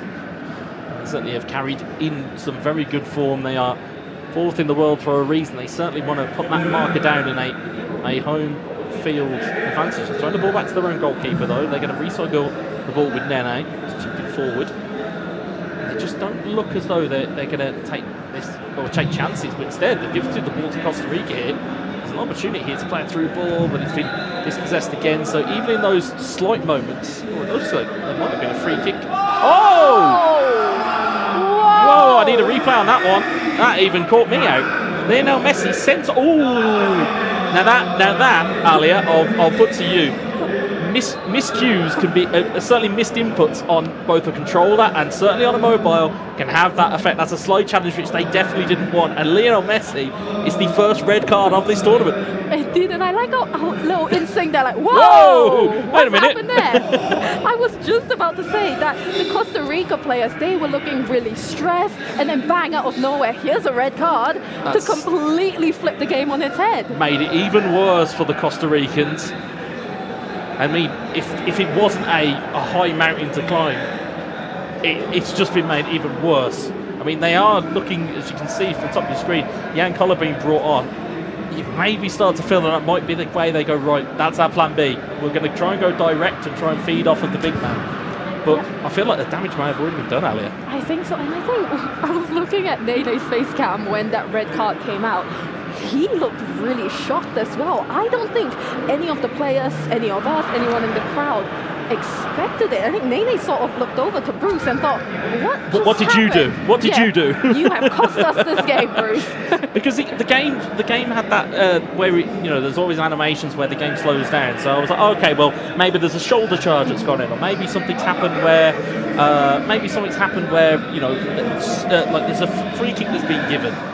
At no point did I think it was a sliding challenge on the own 18-yard box of Mexico. Certainly, though, it's a strange decision given the fact that it's so far up the field. But, of course, if the ball's already gone, it's definitely not given the referee any other choice. No, definitely not. And we see sort of the player favourite Koller coming on as well. And I don't know about you, Wes, but I don't think I've ever seen Koller's name so much as I have done in the last 2 weeks. He is a behemoth of a footballer. At least in past tense, he was a huge man for the Czech Republic, or Czechia as they're now known, as the ball goes down the right-hand side. But he's a lightning rod, especially when we talk about height and physicality. It's a key facet of the eFootball game. And Jan Koller is certainly going to attract the attention of some of those Mexican defenders. It's just whether Costa Rica can put it to any effect. Indeed, and I think it's a good thing as well for Mexico, and something that they need to capitalize on, because we know how important goal difference can be. We saw it in South America, that fourth place came down to goal difference, and Mexico have to capitalize more than ever. They cannot finish this game just 1-0. But on Costa Rica side, Wes, they're not giving up. They're not giving up. There's a chip through ball here to Koller, but it's cleared away by Mexico. But crucially for Mexico as well is that they go 3 for 3 here in victories. They've got 3 teams that they've already got the better of in terms of head-to-head, and that's that first breaker, or that first tiebreaker. So that will be a massive one for them, even if it comes down to it, as Costa Rica try and make some work down the left-hand side. So about 15 minutes left to go here, and Mexico now looking to move forward with Nene down this right-hand side. He's elected to throw it into the box. He just about kept it in, but Costa Rica recover it. And I don't know about you, Ali, I'd have headed for the corner. No, I was indeed as well. I mean, what I love about this game so far is even though Costa Rica have a red card, they still haven't let Mexico slip through. They know it's only 1-0. All they need now is to salvage at least a point. They are rushing it a little bit when they get close to that 18-yard box, but Mexico here again, where it's just trying to extend their lead, twisting and turning from Nene, as we've seen. Is he going to pass it in? Oh, wait. Hold on, Wes. Penalty given. Penalty given. So even though the ball went into the box, the ref played advantage, and it's a penalty given. Mexico have themselves a penalty. Erling Haaland stepping up. 5 minutes left to go. This could be pivotal for Mexico. It's Bruce versus Lexham. Bruce steps up, Haaland takes a stutter and fires it into the net. Mexico have themselves a 2-0 lead with just about 5 minutes left to go. And Ali, we've been called again by a refereeing decision. We have that. Wes, we didn't have a word with this referee. He's showing us up. We need VAR. He's making our job a lot harder today, Wes. But my heart rate, Wes, I just quickly checked my watch. I think I'm on about 150 at the minute. I mean, it was a late challenge. Vieira's gone in to block it. You can see the working out from Costa Rica, but the execution's just not there. I mean, heartbreak, absolute heartbreak for Costa Rica. They were in this game up until that red card, and even after that red card was given, they were still holding on for dear life indeed. But what a way to lose against Mexico, especially when you're sitting 5th on the table and currently you're not going to make it through to the knockouts. Certainly is a goal that could potentially cut Costa Rica adrift very early. We're only into the 3rd round of fixtures here. There's another 2 rounds left to go. But Mexico are on fire in this Continental Championships. They're going to look to go again. It's a through ball over the top. There's going to be no catching Haaland. Will Haaland provide the finish? Yes, he will! Haaland makes it 3, and Mexico make it 3 from 3. They have themselves 9 points, and Alia, they have the top of the table. I mean, I know I said at the start of the show that Guyana were my favorites, but is it too late to just jump the boat, jump ship? I'm gonna go, come on, Mexico! No one would say a word against you, Alia, I promise you. It's rudimentary. It's kind of Route 1 eFootball. It's a knockback to the centre circle. First time over the top through ball. Haaland's running. Those long legs are not going to be caught once he's up to full speed. And Haaland provides a beautiful controlled finish into the corner. As we said, 3 points for Mexico, 3 goals for Mexico, and they have themselves the top of the tree all to themselves. I mean, Wes, I don't even know what to say at this point watching this game. A red card, a late penalty, Mexico being 3-0.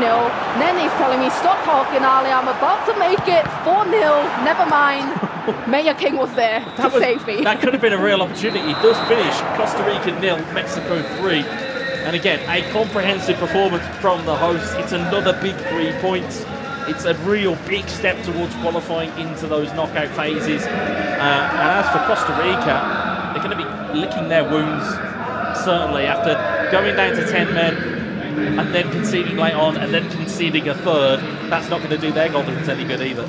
No, and it's so heartbreaking. And I look at players sometimes, and because we've both been in their shoes and their positions, you just can see in their faces how devastated they are. There's only 2 more games after this one. Costa Rica will now be facing Panama and the Dominican Republic, with the latter coming first. But I feel, looking at the stats of this game, Wes, it doesn't really reflect what actually happened. It doesn't, no, it really doesn't. 5 shots, 5 on target, 3 goals for Mexico. And again, it was very much clinical. Outside of that chance at the end, where they could have had one more, they were clinical in front of goal. They took hold of their chances, they scored their penalty, they managed to convert that 3rd goal, and that really just put them over the top. It was, and I don't know about you, Wes, but me watching that game, I was like that. And that's only round 3. But round 4 and 5, I think I'm actually going to be on the floor. You're not even going to see me on camera anymore. My heart's racing. Well, yeah, I was going to say, hold that thought, because obviously coming up soon, we have Trinidad and Tobago versus Panama, so you're going to have to recharge the energy somewhere, Alia.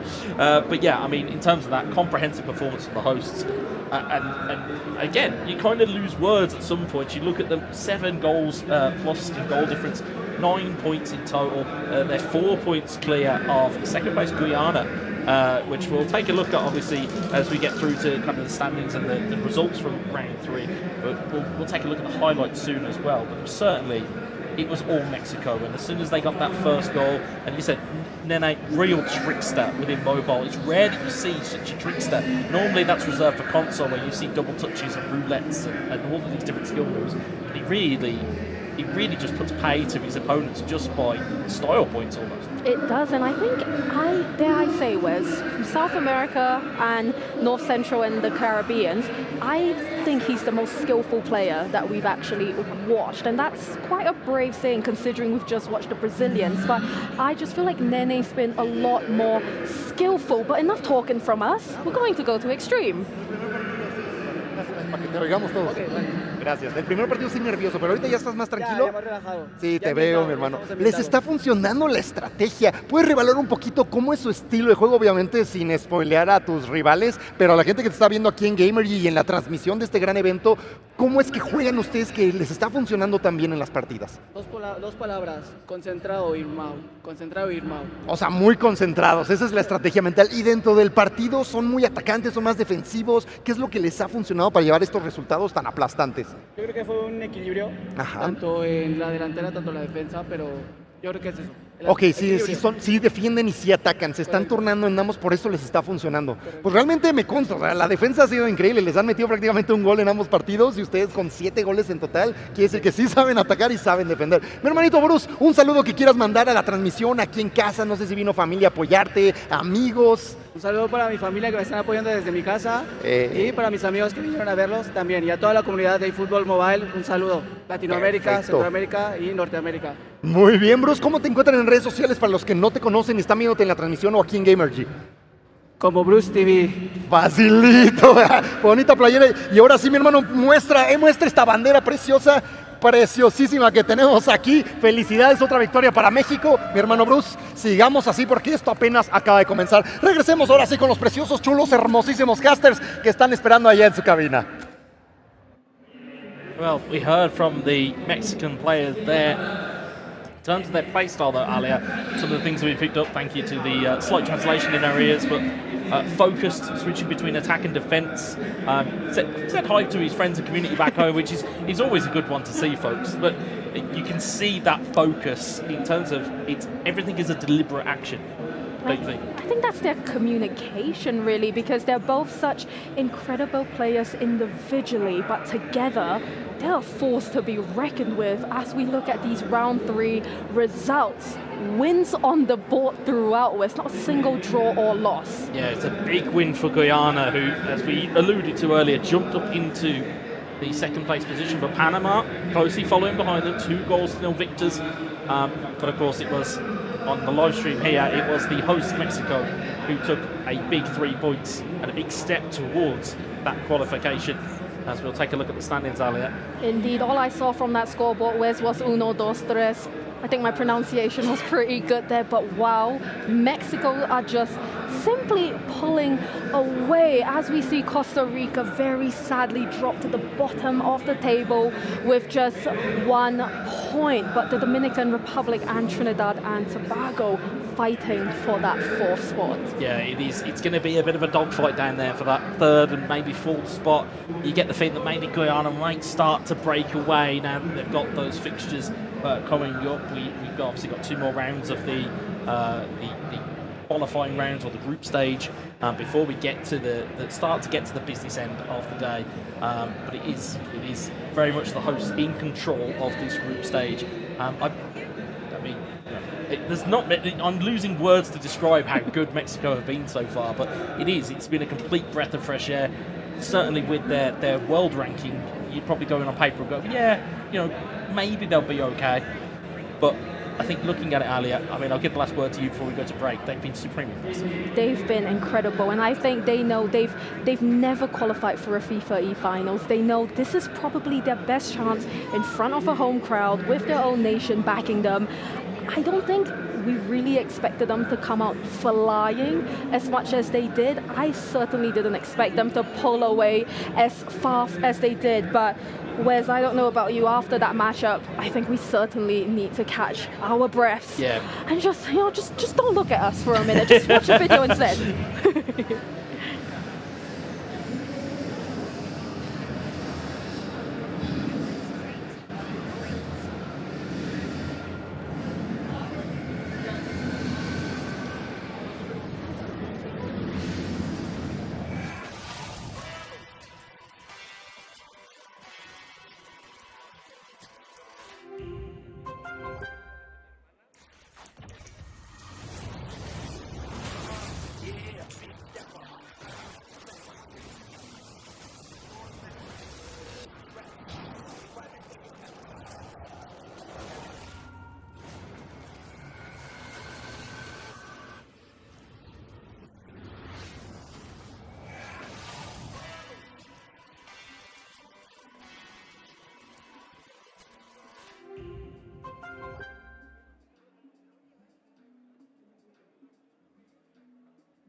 Sugar sweet. Repeat. Repeat. Stop and down. Sugar sweet.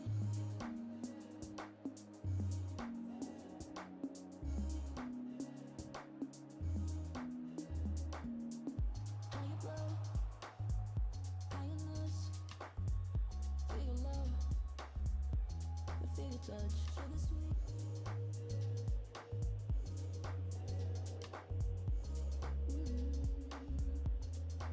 Baby, you give me every flavor, and I just wanna taste you. Keep rushing through my veins now. It's so sweet, so sweet. You give me every flavor, and I just wanna taste you.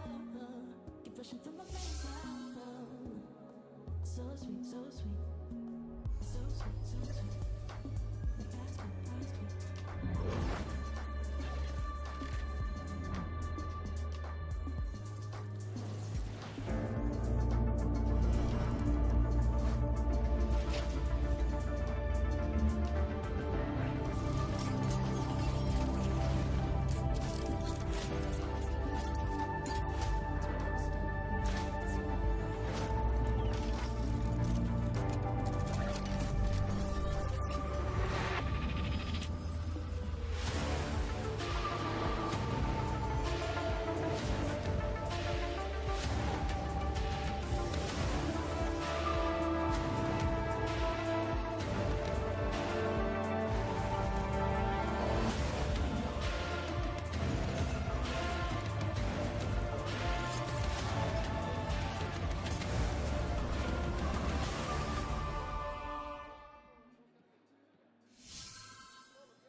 Paciencia, chicos, estamos de vuelta en este increíble torneo, el FIFA Continental Championship 2026 by CONCACAF. Este increíble evento patrocinado por nuestros amigos de Lenovo e Intel. La verdad es que estamos disfrutando mucho de estar en este fabuloso y fantabuloso escenario. Como pueden ver, me encanta moverme porque quiero que lo vean. Tenemos tomas aéreas, ahorita se lo van a mostrar mucho más bonito, pero estamos 100% en vivo en Gamergy y obviamente listos para continuar con este torneo. Así que ha llegado el momento de anunciar el siguiente duelo. Así que por favor, recibamos con un fuerte aplauso al primer equipo, Trinidad y Tobago. Recuerden que estamos 100% en vivo en casa, estamos también aquí en este increíble escenario y para todos los de Gamergy que están viéndonos pueden acercarse. ¿Cómo están, chicos? Pasen, ustedes no han estado aquí cerca del trofeo que ahorita se me ausentó. Nos gusta tener tomas de ustedes cerca del trofeo. ¿Cómo están? Mucha suerte, un gusto, chicos, bienvenidos por estar aquí. Pues bueno, les toca estar en cámara, les toca jugar un gran duelo. Por favor, los invito a sentarse porque vamos a comenzar, así que gracias por acompañarnos y el mejor de los éxitos, chicos.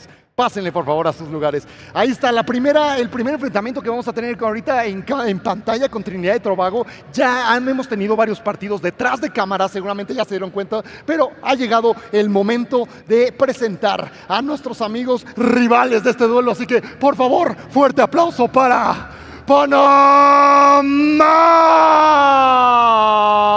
¡Let's go!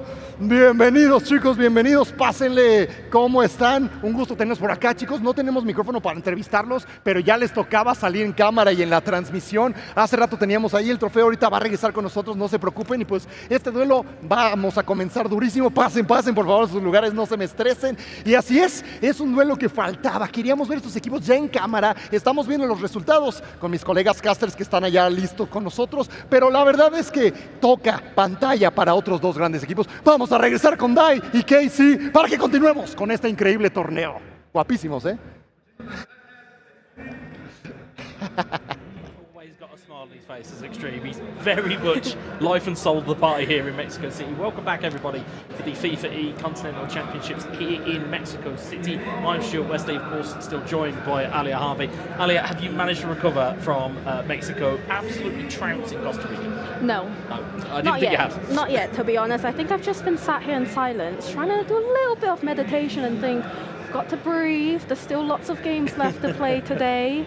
But, I mean, we're coming into a big round 4, aren't we, Wes? We are indeed. Trinidad and Tobago versus Panama is up next. It is 5th versus 3rd, if you read it in Trinidad and Tobago. They, again, the way the table is bunching up, there's 2 teams on 3 points, 1 team on 4, Guyana on 5. There is only a point between the 2 teams that we're about to see on stream. Again, we're getting into that business end of the group stage. It goes without saying, it's vital for these 2 teams to take away 3 points here. It is, and it's like you said, even though it's 5th and 3rd, because that's how I like to read it as well, it's only 1 point. So 3 points here could completely flip the table. They could send Panama packing, or Panama could assert their dominance in this matchup. But other than that, we have Mexico, Guyana as well, 1st versus 2nd place going on in the 2nd streams that you can watch on FIFA.gg, and the Dominican Republic versus Costa Rica, 4th versus 6th. And dare I say, Wes, this might be the decider round, and the round that could completely turn things on its head. Well, yeah, it is very much is a critical round. We said in Rio when we were talking about the first game of the day, what did it tell you, what did the table tell you? Now that we've got a bit more data in us, this is very much coin flip territory for these 2 sides. There is only a point separating the 2 of them. Again, you look around in terms of Mexico versus Guyana. Mexico need to win to pretty much guarantee their berth into the knockouts. Guyana need to win to stretch themselves away from a chasing pack. But again, we saw it in Rio, just how quickly that table can switch now on that 4th round. Yeah, and I think it was around the 4th round that the table completely flipped, especially for that lower half of the table, that 4th place.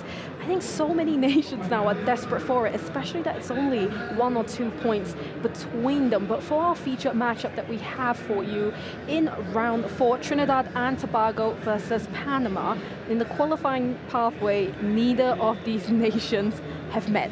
So this is the first time ever that they're facing each other, and what a way to do it in a match that means so much. Indeed. I mean, I'm looking at the draft at the moment for the team that's on your screen, Trinidad and Tobago, and we talk about having new players that we haven't seen in Rio, or we may not have seen elsewhere. In terms of the draft at Trinidad and Tobago, have some of the names we've not seen before. Andy Robertson, Trent Alexander-Arnold. You've then got the likes of Javi Simmons, who I'm sure Harry will be very happy to see. But then you look at the likes of their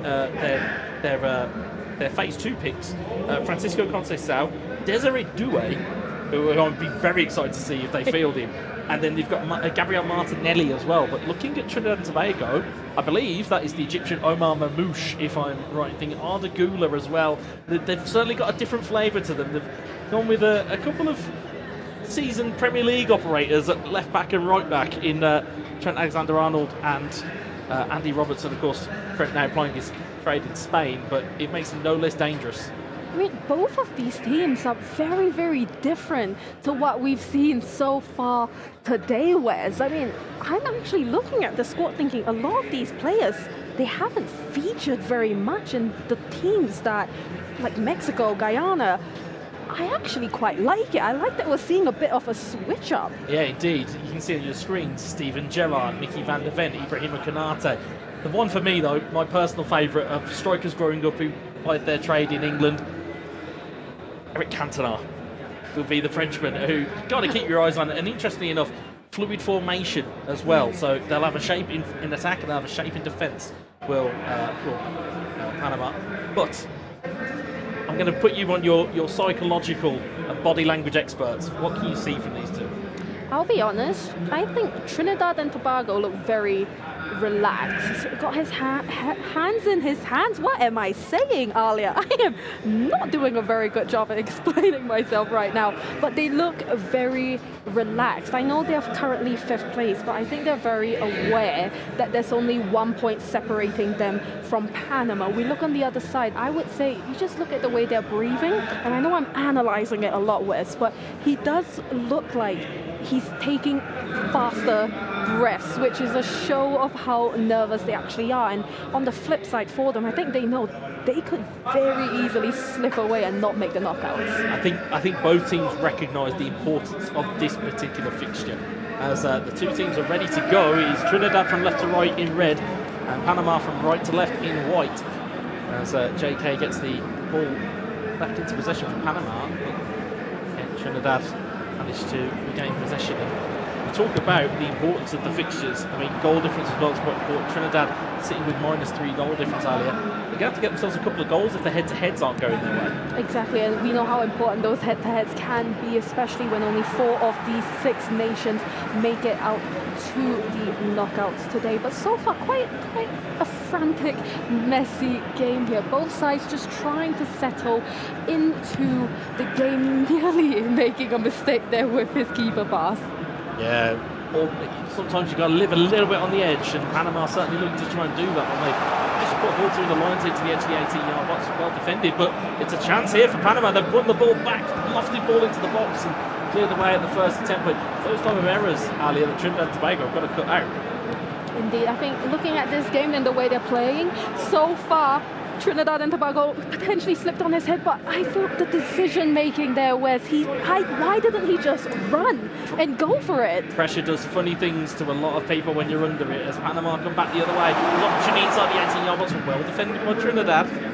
But you're right, it's these mistakes that these two teams are going to start. You're going to start seeing it, especially in round 4, when they know they need the 3 points. Cross in here from Panama. They have been trying those crosses quite a bit, and I'm going to give a prediction here. 60th minute, Collar's coming on with 100% Collar or Holland. That is a brave prediction from Panama. They do have players in their ranks as the ball goes into the box. It's cleared away. Panama's draft including the likes of Harry Kane, Michael Elise also in and amongst the ranks, so they've certainly got weapons to call on Panama should they need them, but at the moment it's, as you said, it's a rather cagey one, isn't it, Alia? It is very, very cagey. I think both players playing a bit too nervous here, but Trinidad and Tobago looking to break away from Panama. Fantastic through ball. Is he going to make the shot? Cross just a little bit too much there, but a fantastic showcase there and a showing that they could actually make this 1-0. Yeah, I mean, it was the fact the ball was a little bit too quick. Once you put a power bar on, you're trying to keep it in, and at that point, chance was gone for Trinidad and Tobago. Meanwhile, Panama now have an opportunity to bring it forward. The offside flag is up. So half an hour gone, Alia. No goals to speak of in this game. However, I can give you a goal update from Mexico versus Guyana. The hosts are 2-0 ahead against Guyana.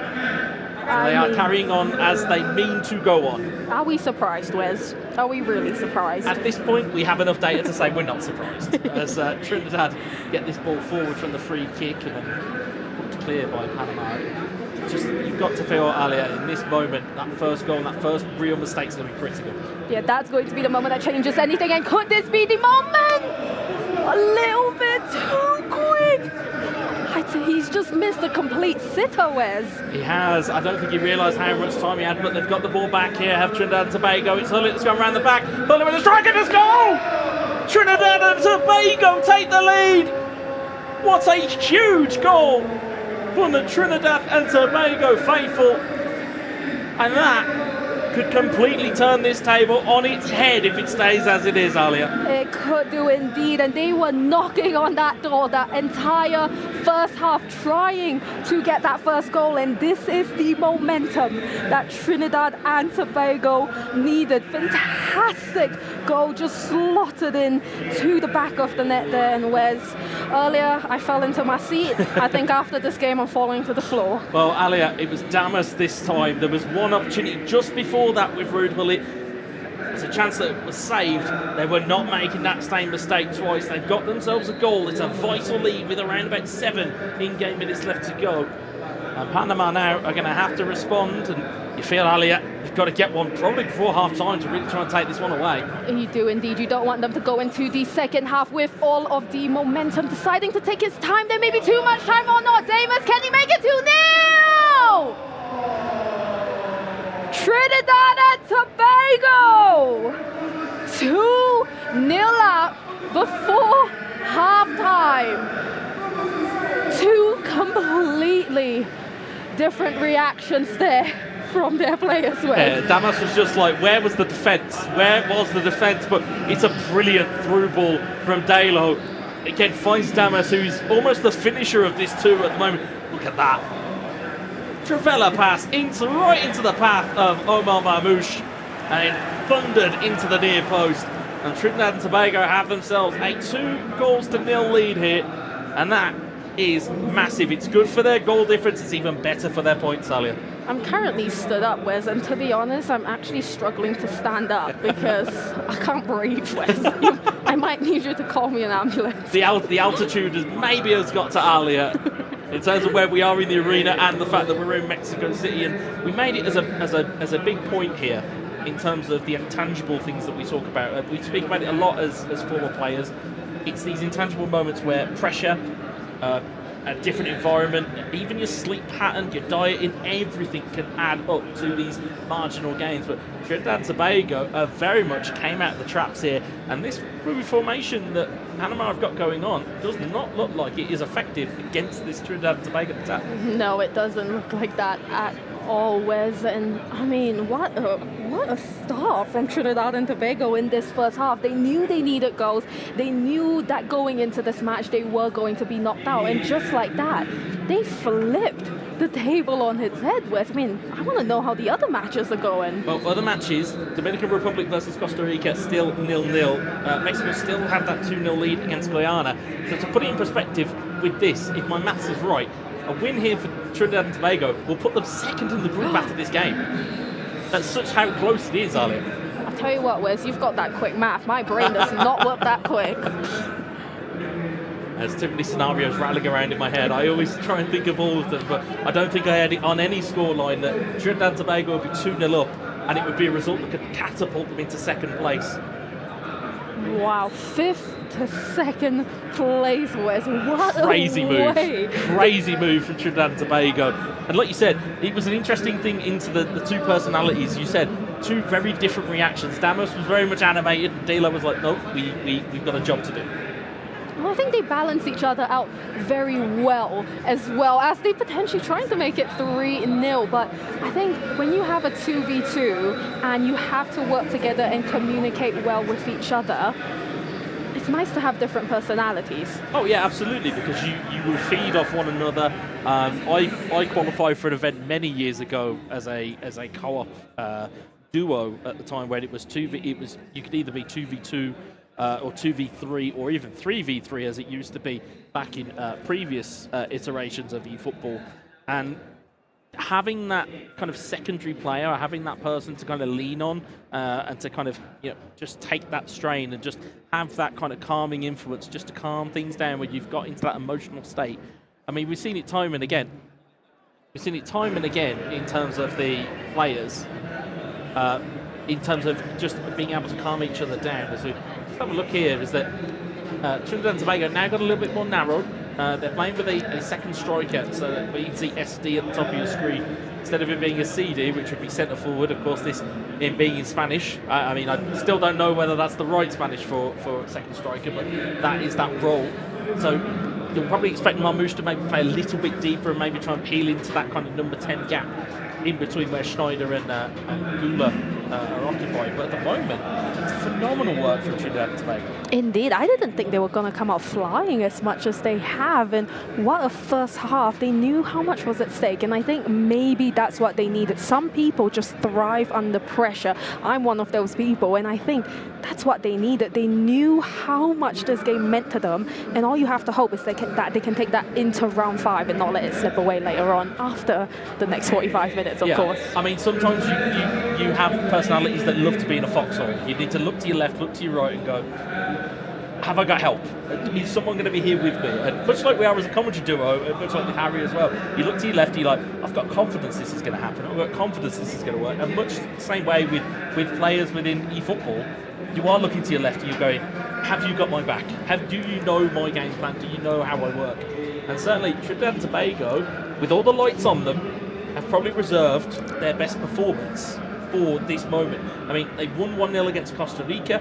They lost their opening game 3-0 against the Dominican Republic. And then they lost against Guyana only by 1-0. They've reserved their best performance for now. And sometimes I think that's all you need, really, isn't it? They needed time to get into the situation that they're in. There's lots of lights, there's LEDs, there's crowds around, you've got the pressure, the atmosphere, as you can see right in front of you. But I think that's all they needed. They're a good team. If they weren't a good team and a good duo, they wouldn't be here at the FIFAe Continental Championships, and they are certainly not trying to let their chance of qualifying for the final slip away as we proceed in this second half, Wes. Yeah, Panama had the kick-off in the second half, but they've not been able to do anything with it. It's been lofted forward by Trinidad and Tobago instead. I mean, looking at the way this is going here, if you're Panama, Alia, what do you have to do? Yeah, they could make these equalize over here. Cross into the box! Oh, well defended by Trinidad and Tobago. But, by Trinidad and Tobago. Wes, this game is throwing me all over the place. Yeah, it was Panama on the attack, but it's in terms of this, there's a bit of a mistake for the throw-in. Panama, I don't think they realise how much space they had. Control strike off the bar! And ricochets clear, and that's as close as Panama have been to opening their account in this fixture. Wes, I mean, I think that Panama attacking tactic is working for them. They still manage to keep possession of that ball, but they're doing exactly what they need to do, is to just come out flying on the attack and just try and stop Trinidad and Tobago. They have been controlling this entire second half so far, Wes. They have. Panama have been at the business end of the field, but they've not been able to make anything count as yet. Although they have opportunity to make their way through the gap, and there's an opportunity here. Can they shape to shoot? Stunning strike at goal, parried clear by the goalkeeper. It's going to come clear, it's still in possession with Panama. Panama with a ball into the box, headed clear at the first time of asking by Trinidad. Still have it at the edge of the box, another strike at goal, this one's in! Panama have themselves a foothold with around about 25 in-game minutes left to go. And Ali, it's been all Panama since the half-time whistle. It has been, and all three chances that we've seen so far from them in the second half has come from outside of the box. I think they've realized we cannot break down Trinidad and Tobago's defense. We just have to shoot from as far a distance as we can. 3 attempts, and that third one finally went in. There's the Italian Alessandro Del Piero, who we've seen quite a few times over the course of the tournaments we've done in both Rio and here in Mexico City. Came up absolutely trumps for Panama at that point. But now, to see the doubt goes into Trinidad is, okay, do we now need to move something? Do we now need to block off that range? Certainly if it were me, I'd be looking to try and fortify just in front of that back line. And can I just say, little side thing here, Wes. They scored in the 67th minute, and if the camera was on me right now, I'd be doing 6-7 celebration as Harry is doing on camera as well. But Wes, I need to sit down again. I keep standing up, sitting down. I'm sweating, Wes. Well, there has been substitutions. I'll let you take a breather and just get yourself back into your moment. A couple of, well, actually it's more. It's 3 out of 4 players coming on a Dutch.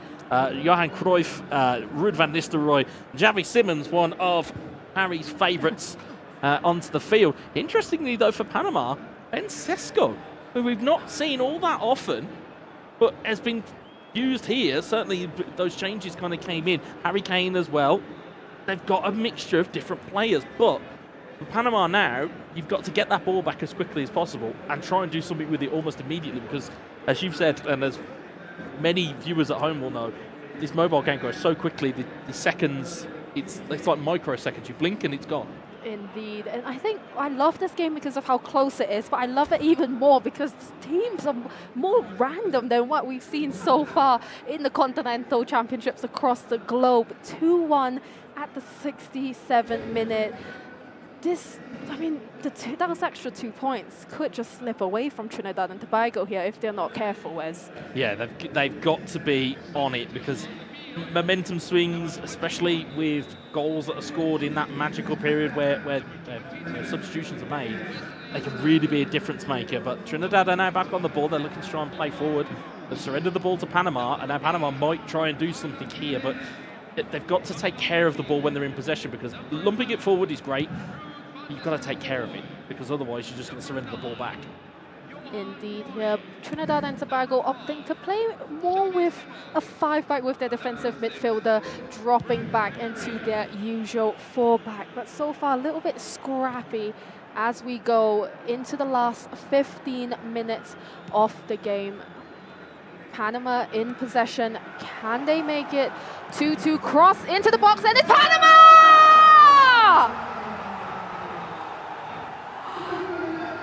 Just like that, the game has been split even as Trinidad and Tobago let their 2-0 lead slip away, Wes. I tell you what, though, it was a wonderful ball into the box. And again, They have done it. I don't know what's happened here from Panama. Maybe they actually realized we're 2-0 down. I think we better score some goals so we actually qualify for the knockouts. But whereas the group stages just keep getting better and better the more rounds and the more games we play. Absolutely. I mean, there's goals going in around the ground. What I can tell you is Mexico did finish, have played against, I'm trying to work out the head-to-heads. I'm doing too many maths here, Alia. But too many. The key point is that Costa Rica could have a big 3 points on their hands. Wes, I am so glad you are the one doing the math here, because my words would be stumbling, my brain would be all over the place. But this round, we did say at the start of it, round 4 was going to be the decider round, the round that would very likely completely flip the table. Mexico, as expected, I guess, pulling away with how they have played today, but 2nd to 6th. That could completely change. It's anybody's. It really is anybody's. I've just realised the point I was trying to make was that Costa Rica, they haven't played Panama yet, so they would go level on points with Panama, well, actually momentarily, because of course the draw still isn't in. They essentially need Trinidad and Tobago to win to really put some pressure on that final game, because the final games, of course, of these rounds, you've got Panama versus Costa Rica, Trinidad and Tobago versus Mexico. So Mexico will be looking to try and go clean sweep. And then you've got Guyana and Dominican Republic, who are still going to be battling it out for survival. Because, again, given those results that we've seen, or results that are as they are now, if it all stays as it is, it's chaos in round 5. It is, and thankfully, I'm not esports, it's eFootball, it can't be helped. But that's just so much pressure. Why would you want to do that? Exactly. I mean, you cast your mind back to Rio, and you cast your mind back to Argentina and Peru. Peru were on the bubble, as it were. I'm stealing a phrase from our good colleague CJ. They were on the bubble. They were in danger of dropping out. They got one more goal against Brazil, which kept them out of it by goals scored against Venezuela into its right place. But Trinidad and Tobago, I've got to say, they're looking a bit flustered. They've surrendered a 2-goal lead, and all of a sudden the binocular celebration from Damas all of a sudden seems a little bit like it was a little bit too early. I know, it came back to bite him, didn't it, always? But I feel like that's why I feel like in esports, when you cross and thought, not today. You are not going to do that. And then bang, 2-2, just like that. And that will be a big point for Panama as well, considering how the other games have been going. Yeah, I mean, in terms of their standings, I mean, you look at the Panama Guyana game finished 0-0, so a point here would put them ahead of Guyana on goal difference. So again, it just goes to show how quickly these games and these points can turn, folks. Is that, we're trying to do our best with the maths. Thankfully, we've got our production team behind us who will happily do all of this for us. But I like to try and do it in a live environment, because it does really show just how important all of these goals are.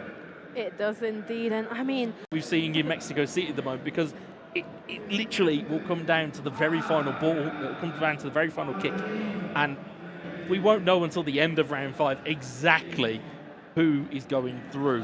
And again, critically, I mean, if you're looking at the only team that I would say is categorically through, you're looking at the host. They're 4 wins from 4. +9 goal difference. They've looked imperious all the way through, and they don't look like they're surrendering that top slot, are they? Indeed, but I think what's interesting as well, and it's what we saw in South America, you had teams be so dominant in the group stage, but then crumble a little bit once it got to the knockouts. There's nothing to say that that couldn't happen to Mexico. Obviously, we don't want that to happen here, but they have been absolutely dominating. I love seeing people in the crowds. Isn't it just the best, Wes, when you've got 067? Yes! Yes! I don't know what your name is, but it does make me so happy. Oh, brilliant. Yeah, even again, youngsters involved and youngsters getting into esports and getting into these environments. Again, there's national pride that goes with this as well. It's great to see so many people enjoying what they are seeing at the moment. And again, it just goes to show you. I mean, we had a brief look at Panama there in terms of their supporters in the arena, and they must be delighted the fact that they saw their team come back from 2-0 down, as you can just see people playing up to the cameras because there is a giant jumbotron here, folks. So what it does is essentially they look up at the screen like, oh hey, I'm on the broadcast. I'm on TV. Yeah. I might look over and just try and get the crowd going with the 6-7. I don't think they need any more encouragement than they already got, Ali. I mean, I'm 27 years old, and the producers just shaking their head. Yeah, producers just looking at me, just going like, we're not letting him back. Yeah, I mean, in terms of what we are still waiting to see, I think it was around about an hour mark. Well, it was around about 68 minutes. It was 67, I think. It may have been a little bit later than that because there was the second goal. But again, coming back to this, I mean, again, you talk about competitions, we talk about that we used to compete. Delays. In terms of this, for you, how important would it be for you to just get back into it and get back onto it? Because a delay, you hear about adrenaline dumps and concentration levels and focus, energy. Certainly if you're Panama, you've just celebrated the fact that there's two goals that you've just got back against a team that you look completely out of it against. You've now got to mentally reset because now you've got a bit of a delay.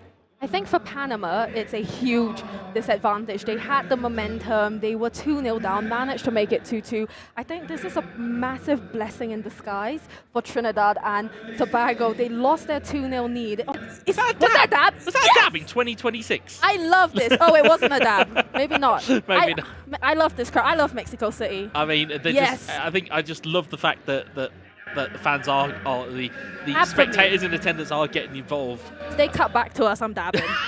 I am full on dabbing. You do realise production will now immediately cut back to you. Can you cut back? I'm dabbing. I'm ready, production. Whenever you're ready.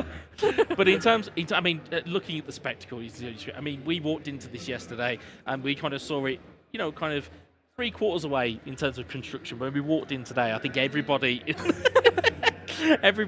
the casting group of the three of us, I think we kind of looked at it and we were just like, wow, what?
Sugar sweet, on repeat, stopping time. Sugar sweet.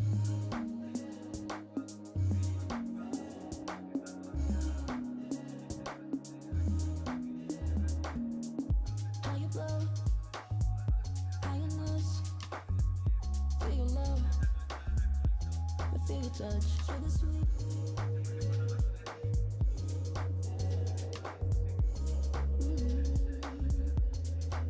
Baby, you give me the flavor. Easy love,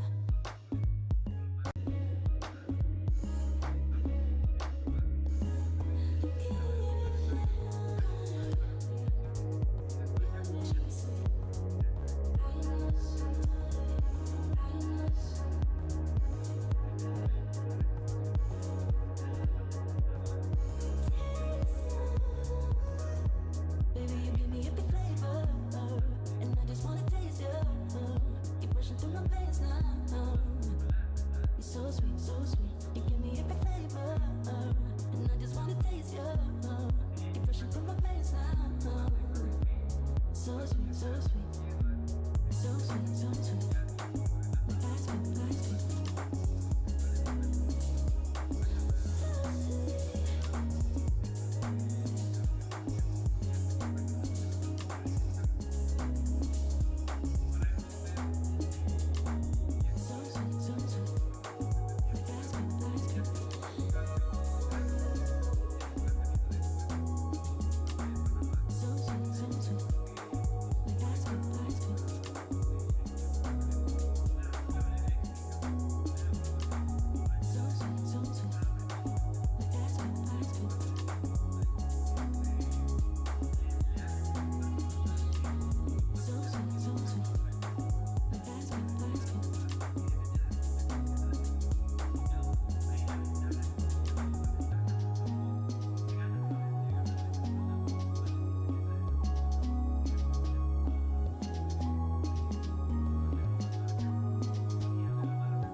How you blow, how you nose, feel your love, you feel your touch, sugar sweet. Baby, you give me every flavor, and I just wanna taste you.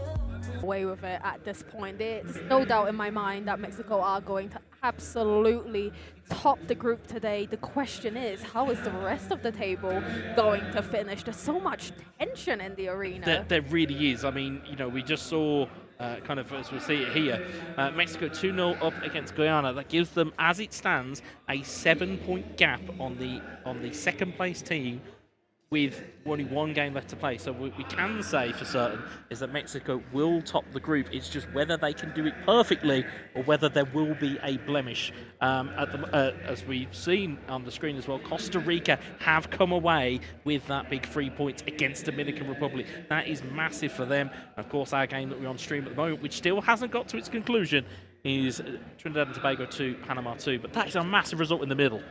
It is, and dare I say finally, Costa Rica, because they are the only ones in this group with any pedigree whatsoever at the FIFA E-finals, and finally they've actually managed to take 3 points in what may be a very, very important 3 points, as their next match is against Panama in round 5, which isn't going to be an easy game, but it's going to be a big game with how the table's likely to move. Yeah, well, as we got it at the moment, as we have we've got the live table in front of us.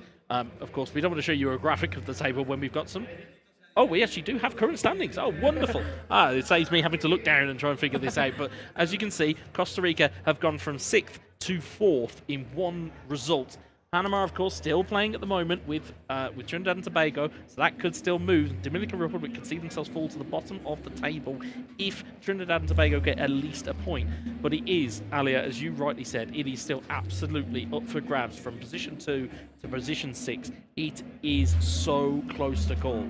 I mean, just like that, Dominican Republic, 4th, had a knockout place secured, and if the results don't go their way in the Trinidad and Tobago game, they're going to be dead last, which goes to show how easily and how quickly things can change within eFootball. We are, of course, still waiting for that last matchup to kick off and resume, sorry, but thank you very much for your patience. You're just going to have to deal with Wes and I for a little bit.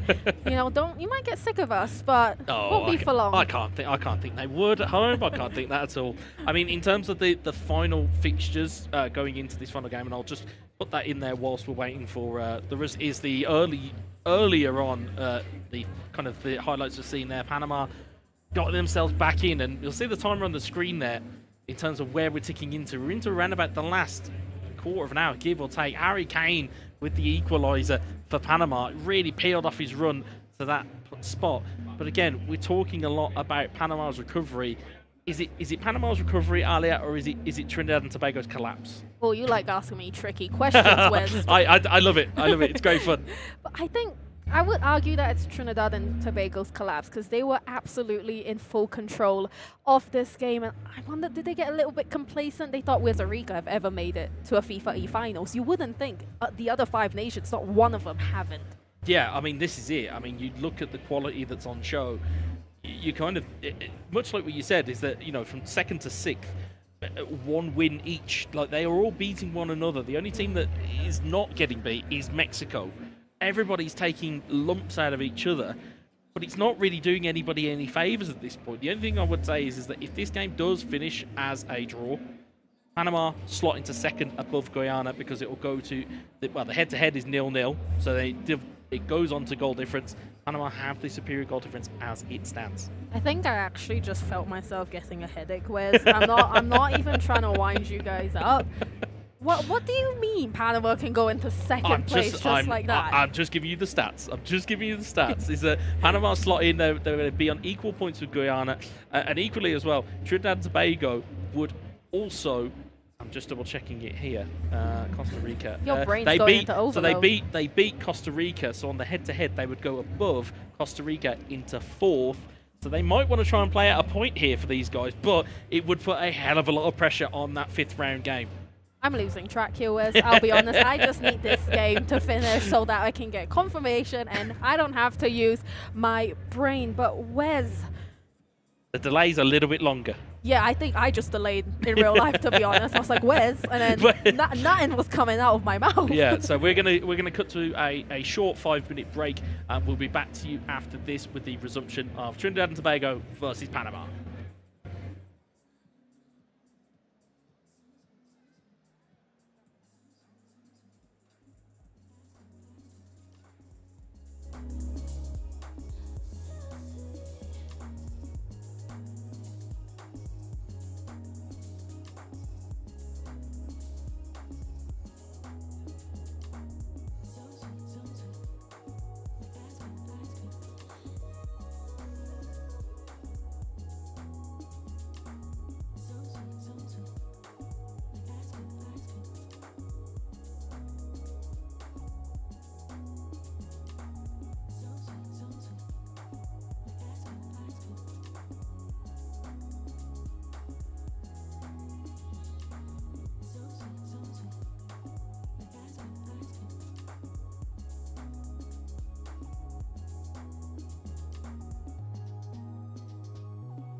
So sweet, you give me every flavor, and I just wanna taste you. Keep rushing through my veins now. So sweet, so sweet, so sweet, so sweet. Like ice cream, ice cream.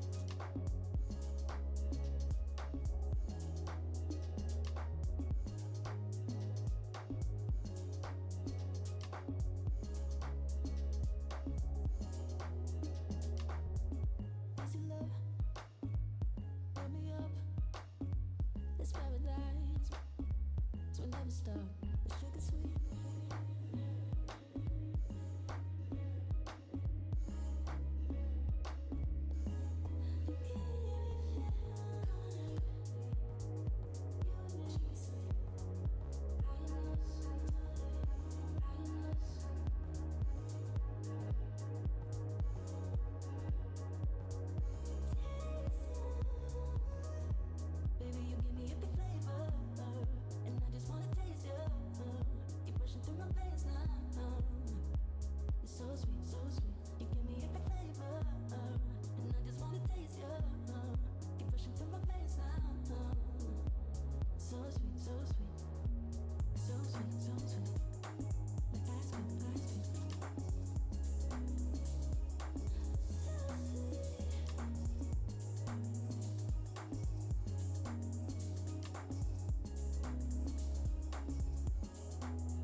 touch, sugar sweet.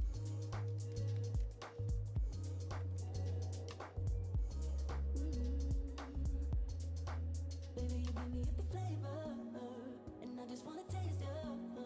Keep rushing through my veins now. Fill me up, it's paradise. So we never stop, the sugar sweet.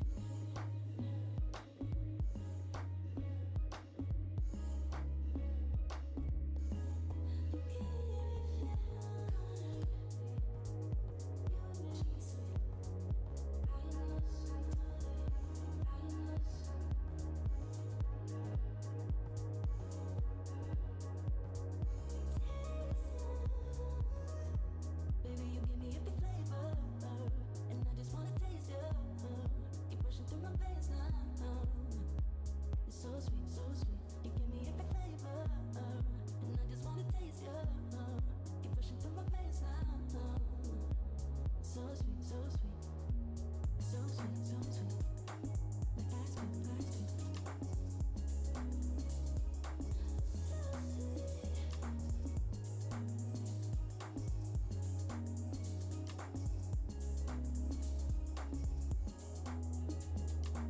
So sweet, so sweet. Like ice cream, ice cream.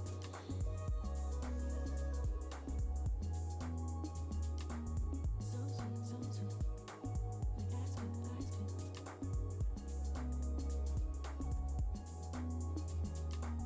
So sweet, so sweet. Like ice cream, ice cream.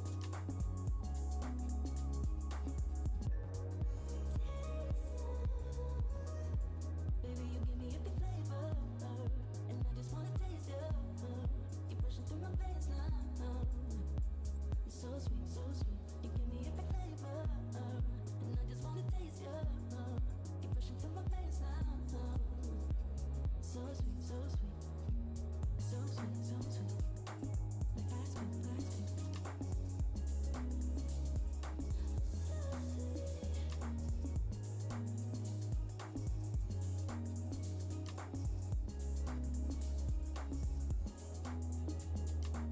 So sweet, so sweet. Like ice cream, ice cream.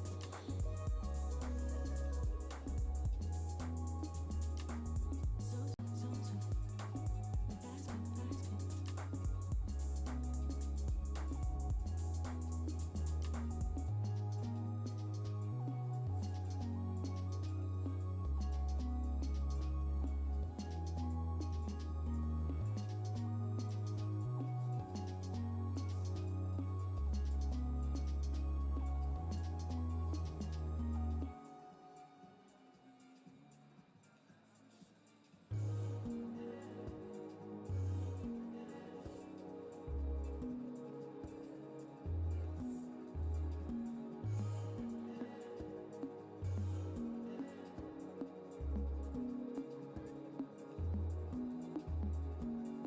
Sugar sweet, on repeat, on repeat.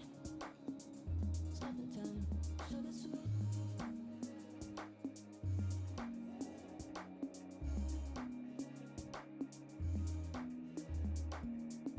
How you blow, how you lose. Feel your love, I feel your touch, sugar sweet.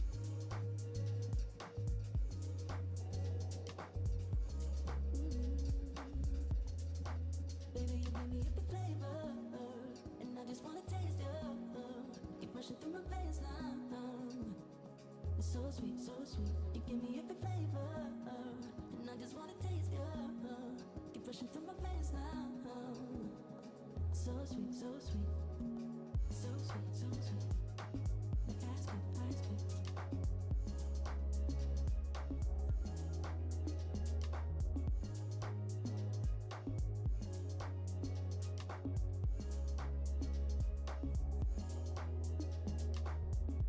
Easy love, fill me up.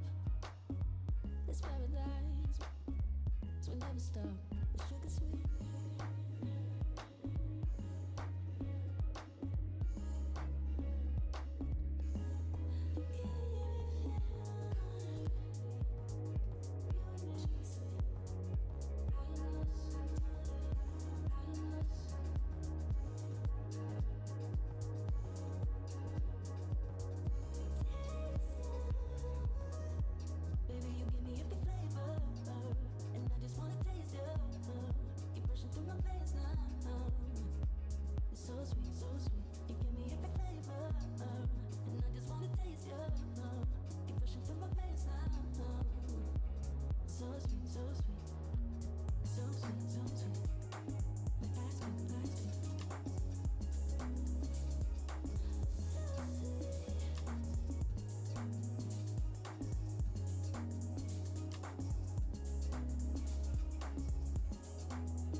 touch, sugar sweet.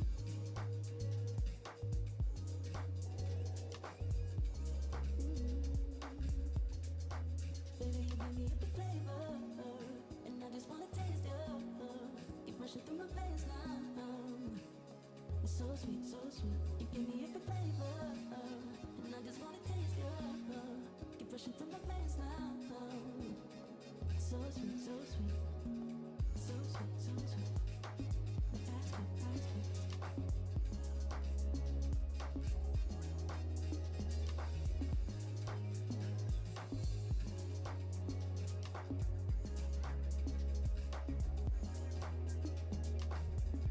Easy love, wake me up. This paradise, so we never stop. It's sugar sweet.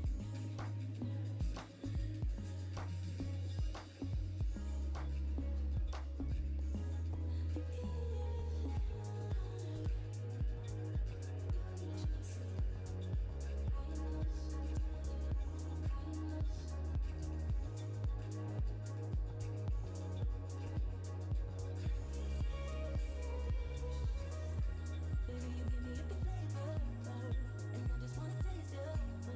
Keep rushing through my veins now. It's so sweet, so sweet. You give me the flavor, and I just wanna taste you. Keep rushing through my veins now. So sweet, so sweet, so sweet, so sweet. That's good, that's good.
Sugar sweet, repeat, keep rushing through my veins now. So sweet, so sweet, so sweet, so sweet. That's good, that's good.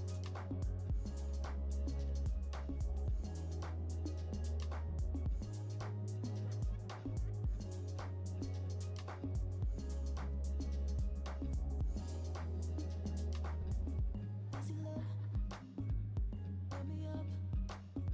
This paradise, so we never stop. It's sugar sweet.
touch, sugar sweet.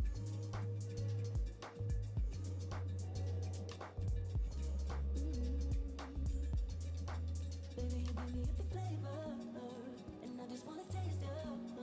Keep rushing through my veins now. It's so sweet, so sweet. You give me every flavor, and I just wanna taste you. Keep rushing through my veins now. So sweet, so sweet, so sweet, so sweet. Like ice cream, ice cream.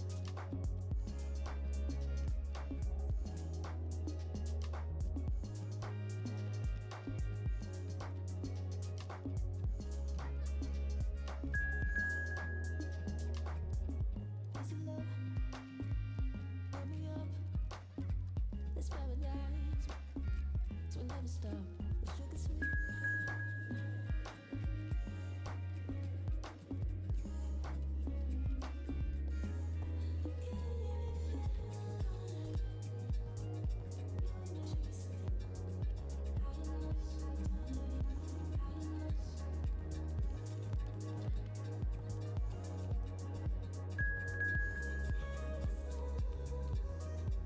Baby, you give me every flavor, and I just wanna taste you. Keep rushing through my veins now. It's so sweet, so sweet. You give me every flavor, and I just wanna taste you. Keep rushing through my veins now. So sweet, so sweet, so sweet, so sweet.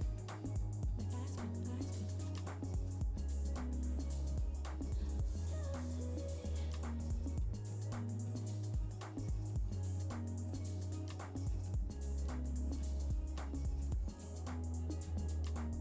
So sweet, so sweet. Like ice cream, ice cream. So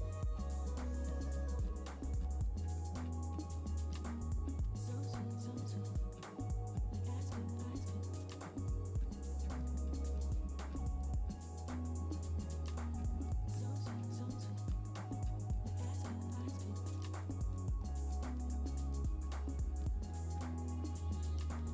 So sweet, so sweet. Like ice cream, ice cream.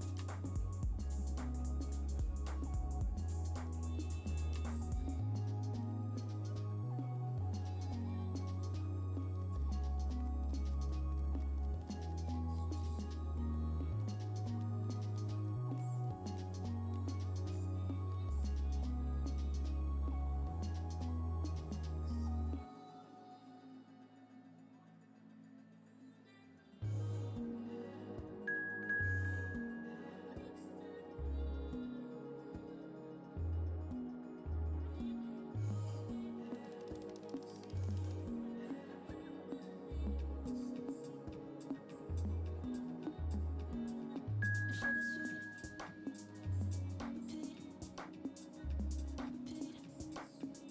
Stop in time, sugar sweet.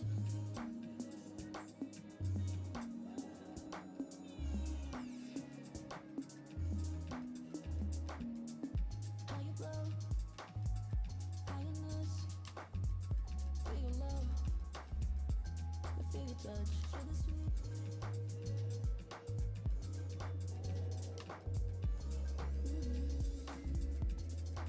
Baby, you give me every flavor, and I just wanna taste you.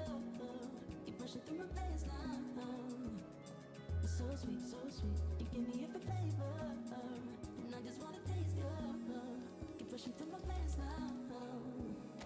So sweet, so sweet, so sweet, so sweet. Like ice cream, ice cream.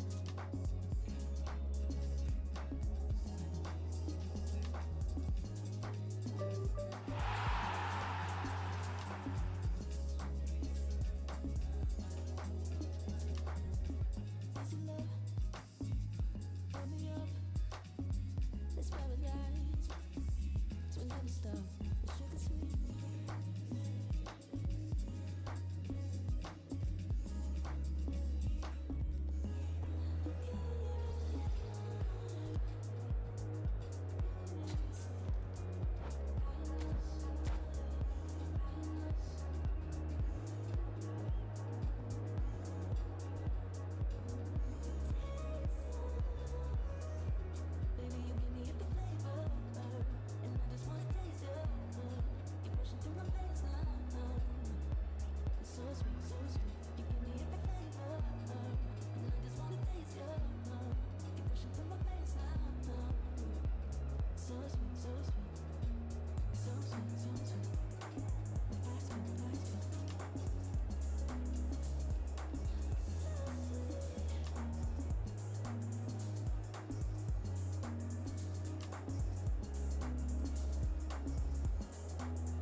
stop.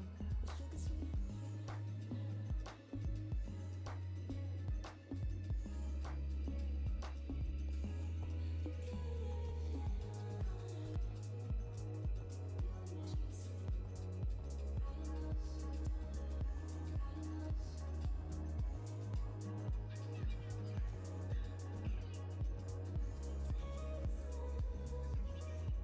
Baby, you give me every flavor, and I just wanna taste you.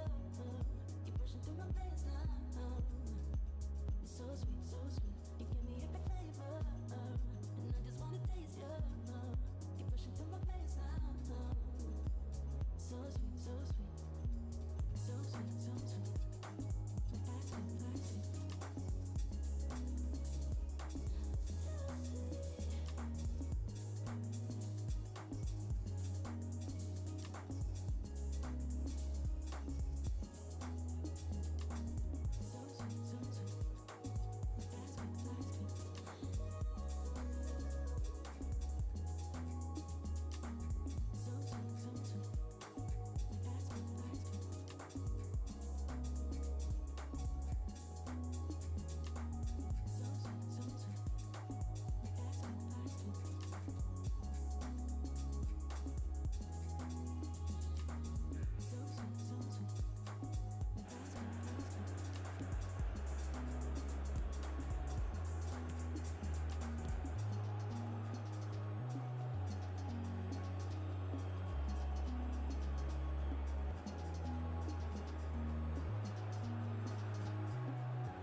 So sweet, so sweet. You give me every flavor, and I just wanna taste you. Keep rushing through my veins now. So sweet, so sweet, so sweet, so sweet. Like ice cream, ice cream.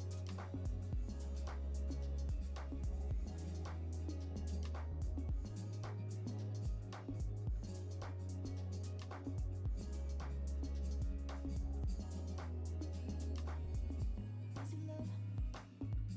Fill me up, it's paradise. So we never stop. The sugar sweet.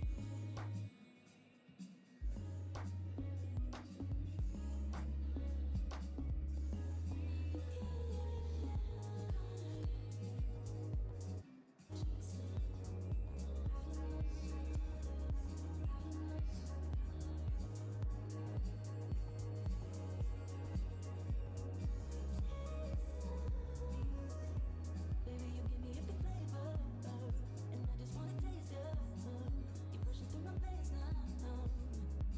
It's so sweet, so sweet. You give me every flavor, and I just wanna taste you. You're pushing through my veins now. So sweet, so sweet, so sweet, so sweet. Like ice cream, ice cream.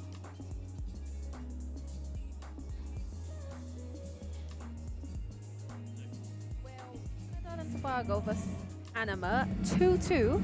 Trinidad and Tobago were 2-0 up and they let that lead slip away for Panama to make it 2-2. We still have to see out the end of that game, what we're now calling a coin flip and what could shake up the entire group standings. It certainly could. There's many different movements that the result here could potentially have. I believe there's around about 10 in-game minutes left to go, which, as you rightly always inform us, Ali, is not that long in mobile. No, it isn't. 10 in-game minutes results to about 2 real-life minutes, I would say. So there's not that long for either of these nations to try and secure all 3 points. Momentum was on Panama's side before we had that extended break. I mean, how do we even call it? Well, the only thing I would say is that from our observations whilst we were waiting for to come back, is that the substitution benches came in very handy down there. It allowed the players to actually get out the lights, get out the heat. Actually was able to just kind of maybe mentally reset, but it's been a long delay, so I wouldn't be surprised, me personally, I would not be surprised if it was a flash goal here, because that adrenaline dump where you've been in that moment, and Panama were right back in it, and then there's just a very long delay, and now all of a sudden you've got to get yourself back up for it. It's a difficult ask for Panama to go and take it. No, of course, and thank you all for your patience as well whilst we get things back up and running here in Mexico City. And I feel like going into this game, it almost feels like it might be a golden goal situation, doesn't it, Wes? Yeah, I was going to say, we're normally saving golden goal for the knockout phases, but this certainly has that feel to it, is that when this game comes back in, there's not long left. It's a case of who has the ball at the right moment, who's going to get that one more chance. Because, again, these two teams have clearly shown they know where the goal is. And like we said, we're certainly maybe erring on the fact that it's a Trinidad and Tobago collapse more so than a Panama kind of fight back. But certainly appears to be, it's delicately poised between these two nations. But, you know, ultimately from our working out in the extended break is that actually a draw might benefit both of these teams. I think so. I think I'll be very surprised if one team does manage to score, because it was quite a long break, something that will take some time to actually ease back into it. We very rarely see goals happening so quick into the start of the game, and with only 10 minutes left, a point shared apiece is probably the best result for both nations. Yeah, I mean, you know, I think Panama would slot into second on goal difference. Trinidad and Tobago, I believe, would jump Dominican Republic. And again, it gets into that moment where you have those, like I said, round 5. I mean, we said round 4 was full of drama. Round 5, folks, is going to be just as bad, because in terms of the way that the table is kind of put together, Mexico running away with the top of the table, 12 points. Guyana in second with 5. And then it's basically a point between one of them. As we saw from Costa Rica taking down Dominican Republic, they got themselves 3 points on the board. They've catapulted themselves into the discussion now. I mean, I think when you have breaks like this, it will show the mental strength of the players here. It's very unusual to have breaks like this, and of course we thank you again for your patience whilst we work through those teething issues. But I think because both of these nations haven't actually played each other, they're not going to know what to expect from the other side, because they haven't been in a situation like this. I think going into it, seeing how the game started, I would expect Trinidad and Tobago to maybe have the little bit of upper hand, because they do come out very attacking. But at the same time, Panama came back from a 2-0 deficit to make it 2-2. Yeah, I mean, also you have to, I mean, we said it as well from a psychological standpoint, an extended break, probably a good thing for Trinidad and Tobago, given the fact that they surrendered that 2-0 lead. It was indeed, but I think, again, it's one of those things you just don't know what's going to happen. With only 10 in-game minutes, it is not enough minutes left. I mean, our players, I think they're almost ready. They're just getting warmed up again, as you can see in front of you. Yeah, I think Panama, I don't know. I feel Panama, it's going to be really hard for them to get that momentum back. They were on a roll with it from a 2-0 deficit, and Trinidad and Tobago, like we said, they have the advantage here, I think, with that extended break. But again, in eFootball, anything can happen. Well, as we found out from the extended break, anything can and will happen. Of course, technical gremlins aside, certainly it happens at LAN events. Sometimes you just get extended breaks where something happens, or you know, a connection drops or power outage or whatever the case may be. I myself, when I competed, funny enough, against our good friend Alex Alguacil, was the, I would say, benefactor at the time of a power outage in Barcelona, which was quite handy for us, because we were getting beaten 3-1 at that point by Alex's team. So, you know, sometimes it can be it can just take the sting out of it for you a little bit. You can regain your composure. You can take a breath or two. As we see Trinidad very much locking into this mobile fixture. Like we said, not long left in this one. And then we weren't too sure as to what game we were going to be broadcasting in round 5 on the live stream, but I can inform you it will be Costa Rica versus Panama. So you see the two teams on your screen. So Panama will be back on the live stream against Costa Rica in the final game, but first they have to secure this point or potentially take all 3 against Trinidad and Tobago. We're talking a lot about how the break has affected these 2 teams, but the other 4 nations as well, they've just had to sit in limbo waiting. And with how the table currently sits and how things are changing at the minute, that break has probably been really, really useful for our other 4 nations, but maybe not for Mexico because they were on a roll, Wes. I tell you what, Alia, in all of this, I hadn't even taken that into account. It's such an astute observation for you. As you are rightly saying, there are 4 other teams that are currently waiting to get their round 5 game on. Unfortunately, they can't do that until this one concludes. So it not only has it been an extended break for us on the live stream, it's been an extended break for you guys at home watching this. It's also been an extended break for all of the players concerned here. And you're quite right in your observation. Going into that 5th round with so much on the line for so many teams, maybe with the exception of Mexico, how is that going to impact them going into this? I mean, we can see the Trinidad and Tobago lineup on your screen.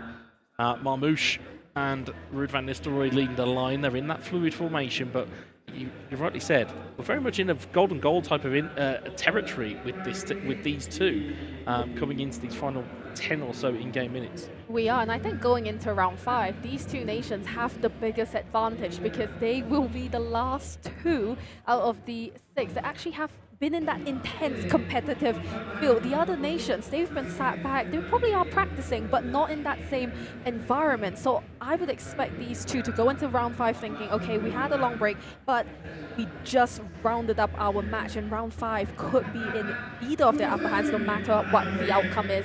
We will be kicking off shortly here, Wes.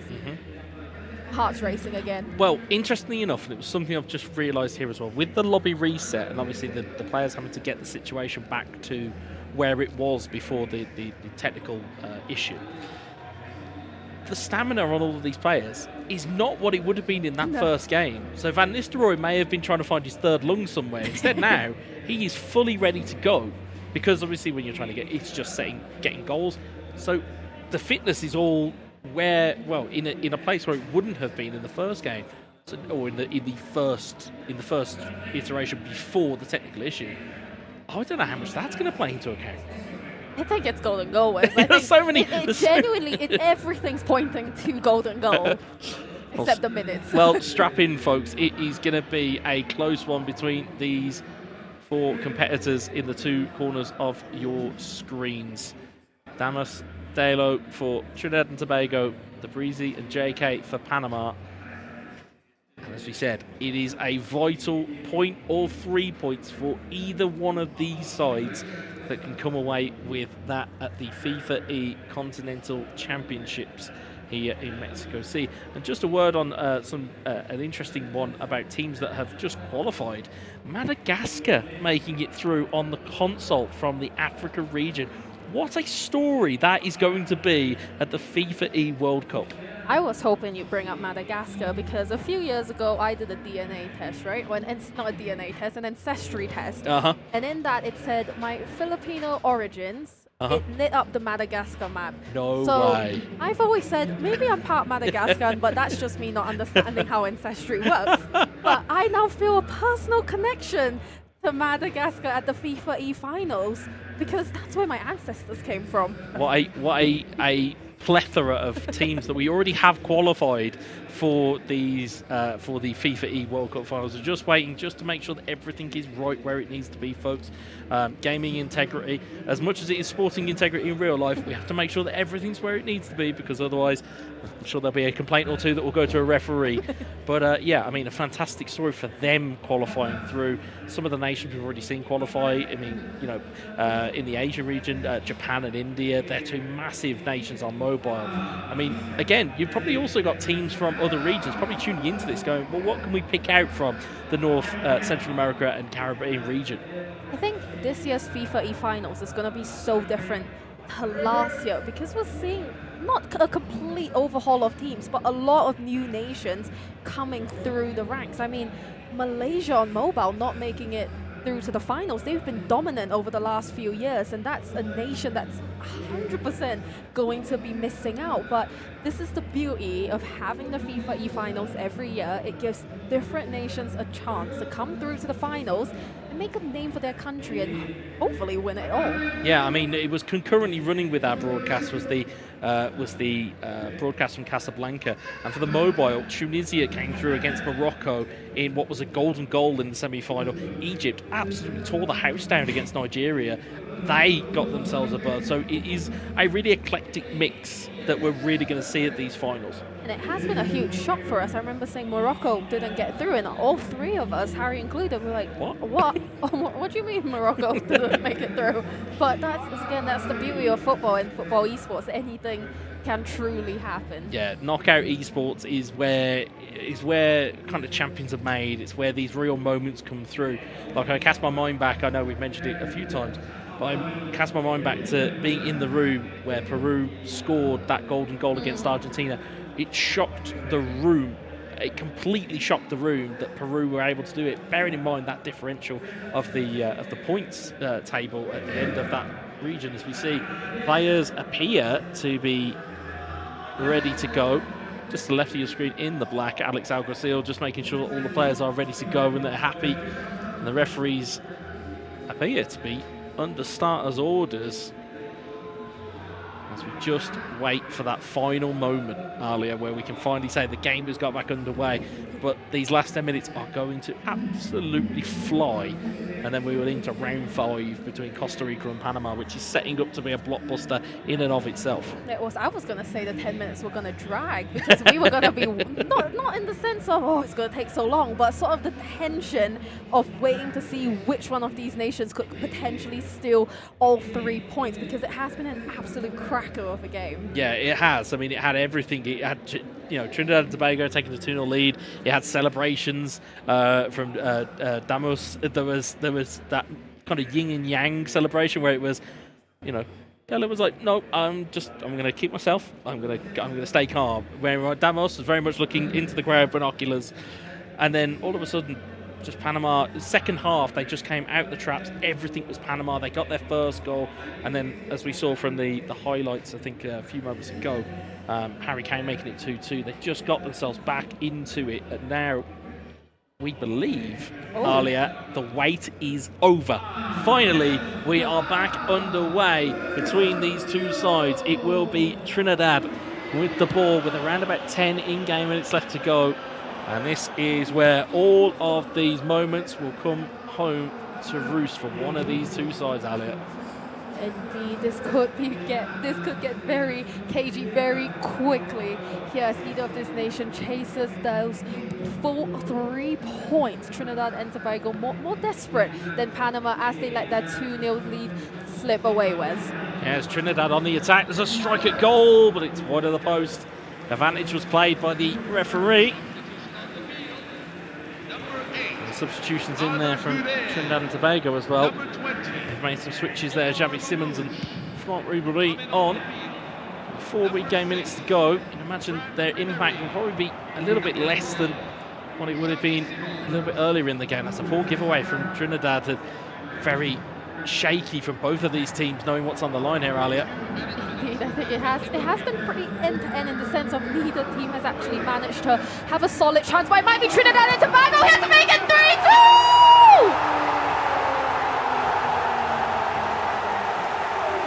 In the very last second of the game, Trinidad and Tobago steal all 3 points to fly them into top 4 of the groups. No one saw this coming, but the Trinidad and Tobago players did fantastic communication between Delo and Damus there, but wow, where's that was going to go? Just forget what I said about substitutions, folks. It was Xavi Simons' assist there took the game away from Panama. Trinidad and Tobago, they reacted the best, and with no time left to recover, they got themselves a 3-2 victory.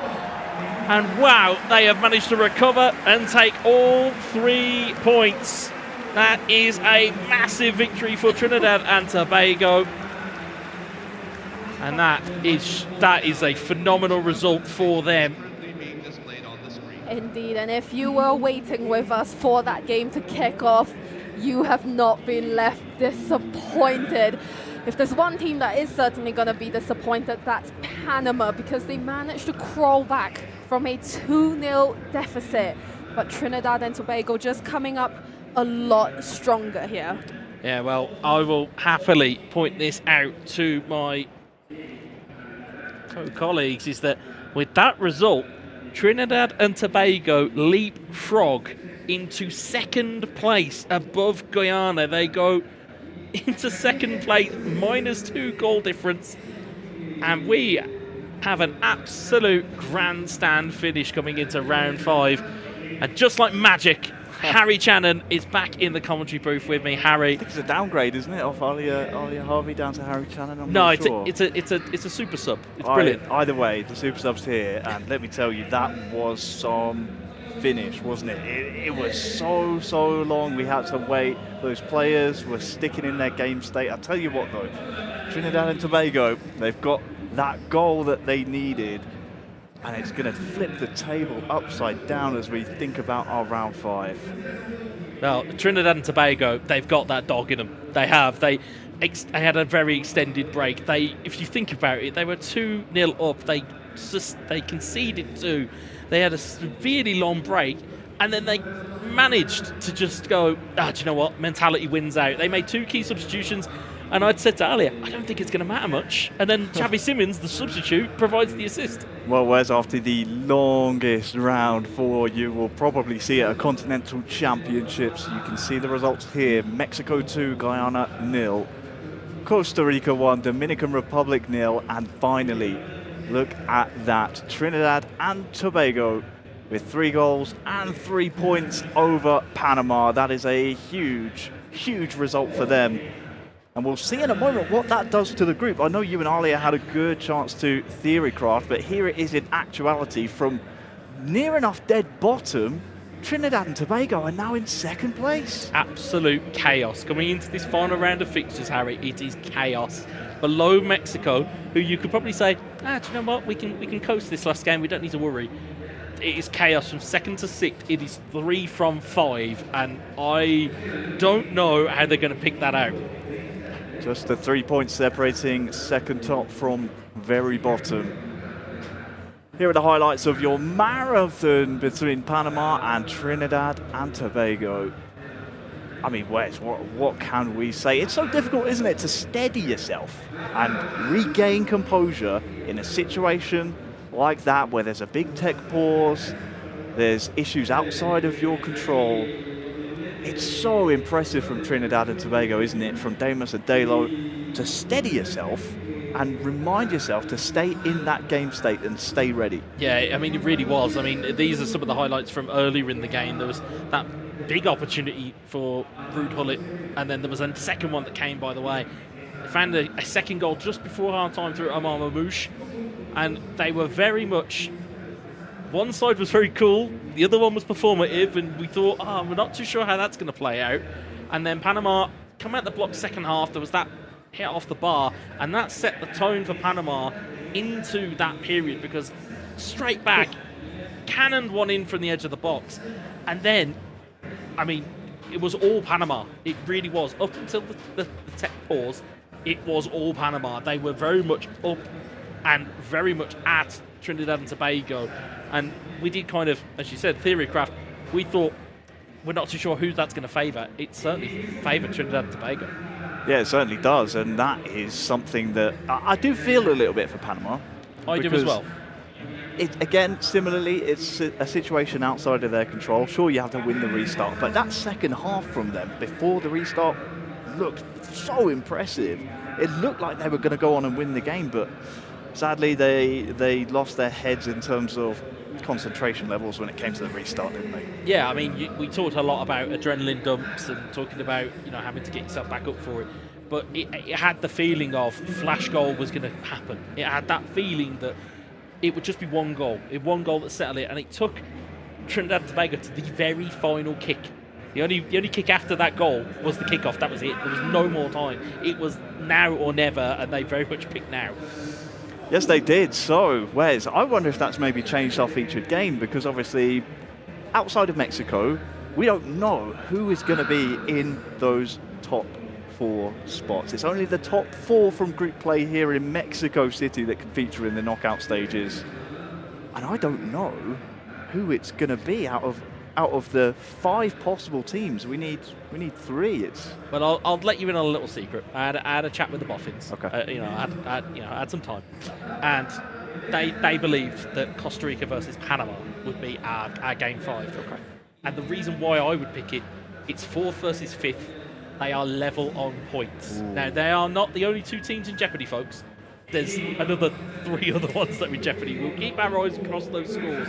And, of course, we will wait until the standings, because, as Alia was mentioning, she got a bit of a headache. I'm starting to get brain rot from trying to figure out where all these goals are going in. But rest assured, every goal is going to matter for any game that you're involved in this round 5. Yeah, as we just saw the table moments ago, that is Dominican Republic, Costa Rica, Panama, Guyana, and Trinidad and Tobago all still alive. But you're right, you've had the chat with the Boffins. They've agreed with you, whereas Panama versus Costa Rica will be our featured match. 4th in Panama versus 5th in Costa Rica. The problem for Costa Rica we've seen so far is they've struggled to score goals. Only 2 goals scored across their 4 matches played so far. That's going to need to change here against Panama, isn't it?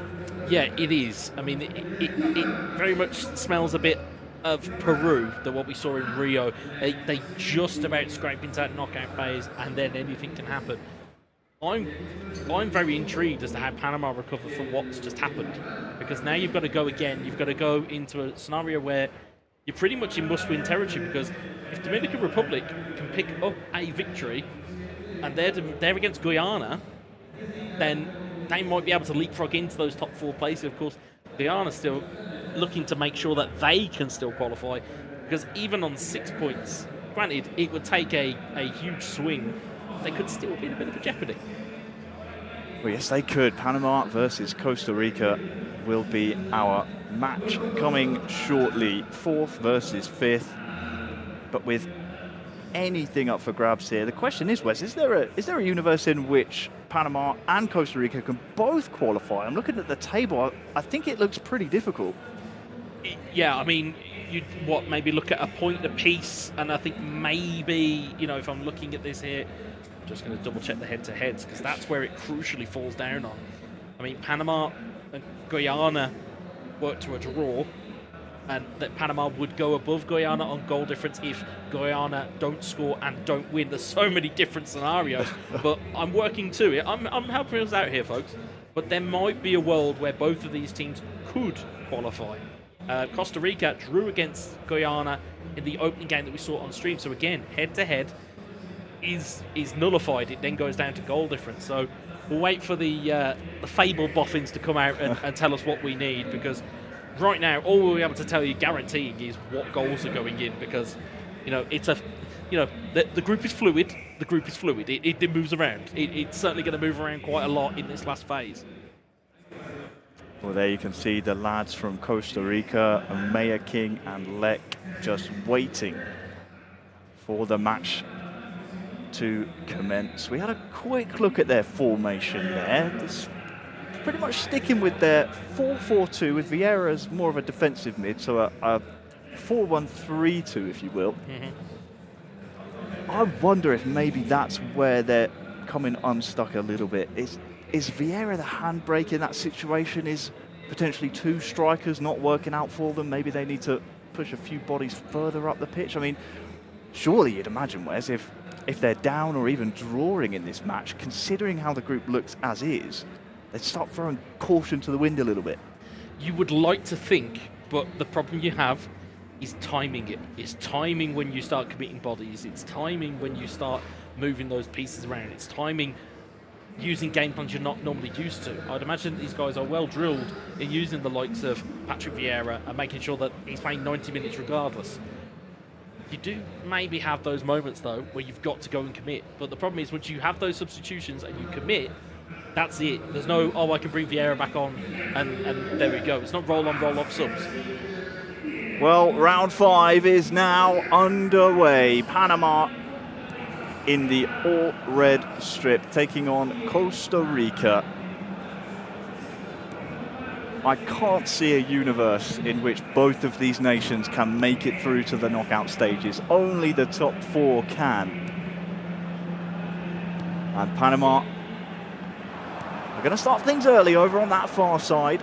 JK and Breezy will need to be on the same page if Panama want to be the team that is in the ascendancy. But that's almost a massive, massive mistake there from Costa Rica. Can't give away too many more of those.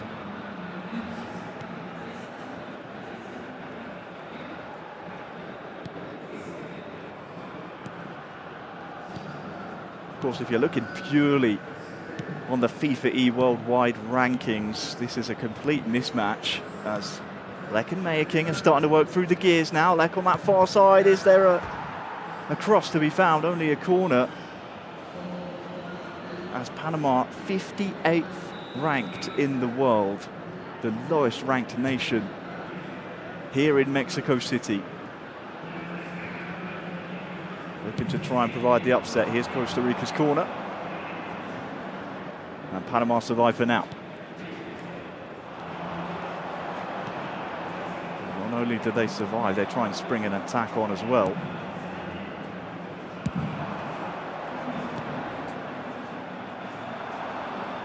Panama have been the beneficiaries of sloppy play from the opponent here. Here's JK into the box, but tackled well by Lek.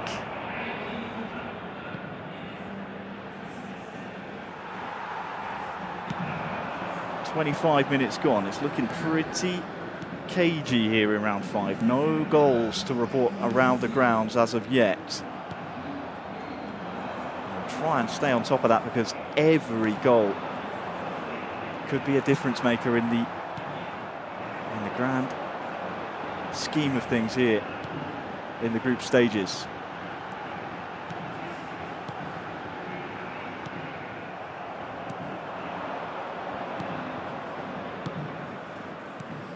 Mayor King and Lek starting to get those 1-2s going. But it's been so nervous, hasn't it? I tell you what, Wes, there actually has been a goal around the grounds. It's group leaders Mexico taking the lead against Trinidad and Tobago. They lead 1-0. And Trinidad, well, they entered this final round of fixtures in 2nd position in the group, but with their hardest opponent still to play. So you'd imagine any kind of result from Trinidad there, and they would be through. Yeah, you would think so, but I think a goal going in for Mexico, 1, is not a surprise, and 2, would be very much Breezy's of all these teams. Oh, big chance here for Breezy, and Panama dispossessed inside the box. Half-time very much upon us here. Not a single minute added on, and with the ball going backwards, that is half-time. Panama 0, Costa Rica 0. As tense and as nervous as you would like it. And as it stands, Panama would advance ahead of Costa Rica.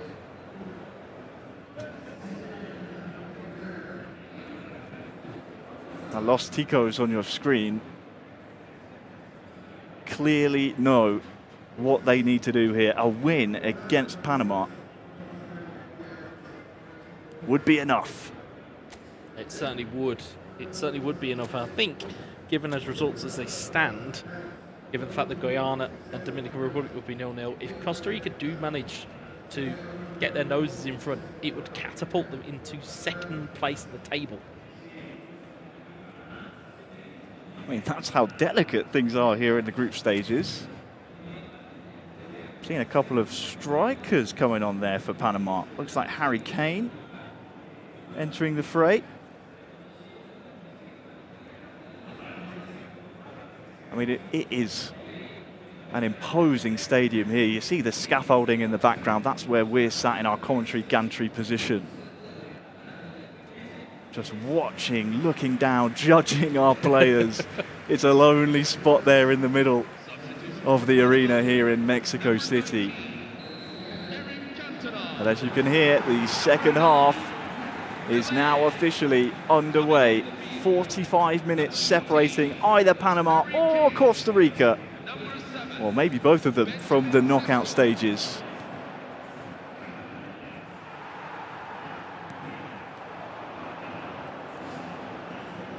It's going to be so tense here in the arena, so tense. Especially when you know how much each goal matters, Harry. The tension must be absolutely unbearable for player and coach alike.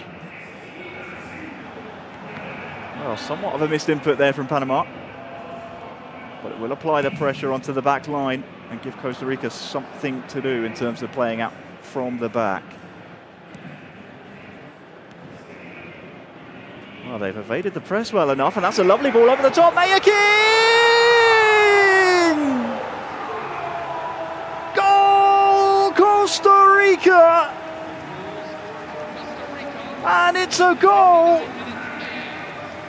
that leapfrogs them as things stand over their opponents. That is a massive goal. We talk about clutch genes, we talk about performing in the right moments. It's a beautifully flighted ball. It's even better, that first touch, and rifled home it was by Mayakin. And Costa Rica have themselves a goal lead, which could be absolutely invaluable at this stage, Harry.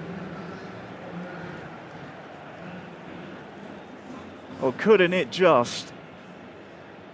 Because elsewhere, Mexico have doubled their lead over Trinidad. And also, Harry, Guyana have gone a goal ahead against the Dominican Republic. Wow. So that would solidify things in the group as things stand. Panama would be out, Costa Rica would be in. And all of a sudden, Wes, it's the team entering this round with the advantage that now look on the ropes. They're 58th ranked in the world, don't forget Panama. Have they got it in the locker to bring this one back? Because they'll know that goal sends Costa Rica above them. Well, they're going to need something, and we'll find out in the next 20 or so in-game minutes. We'll find out exactly what Panama are made of. Need to summon some powers of recovery here.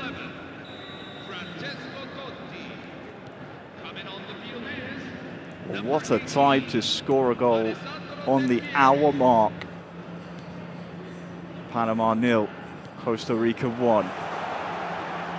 Here comes the breezy.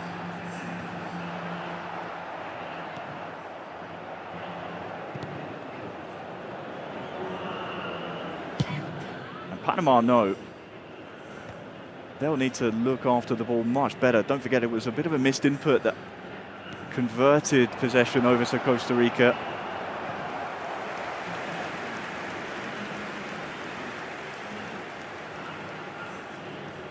It'll be a Panama corner.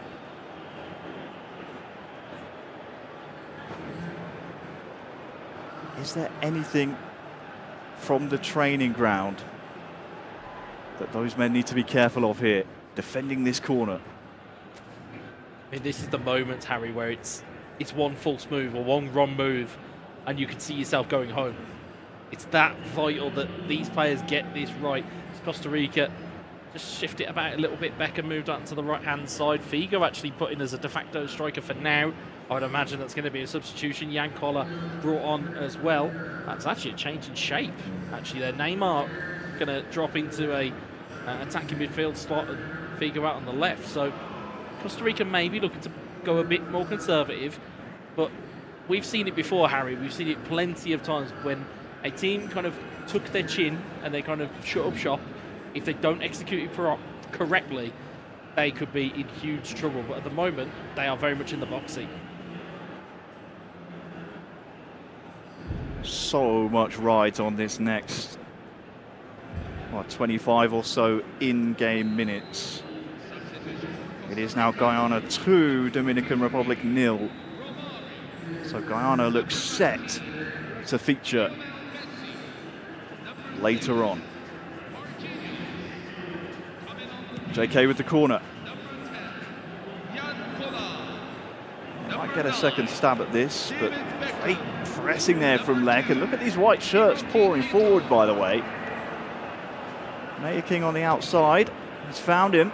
2 white shirts to aim for. One of them's Jan Koller. Oh, the other one's Neymar!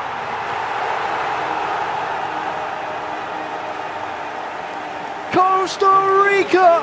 Costa Rica, after 72 minutes in, number 13. Looks certain now!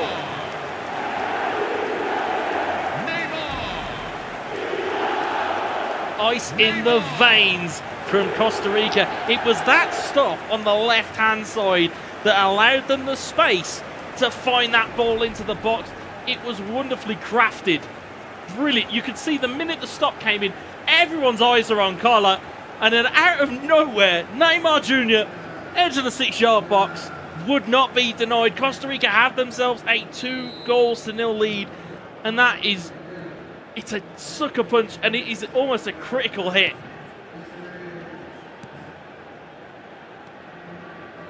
"15 minutes left. Panama, are we seeing their tournament life disappear? No, not just yet! Panama didn't hear no bell.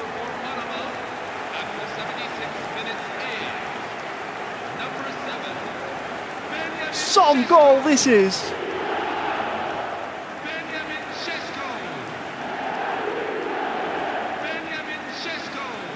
They're not out of the woods yet, are Costa Rica. It was Ben Sesko found at the edge of the box. It's a wonderful finish with 15 in-game minutes to go, Harry. This could be a grandstand finish.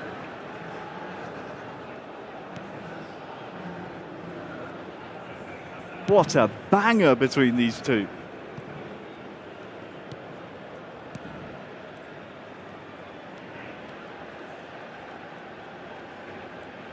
Here are Costa Rica with 10 minutes left on the clock.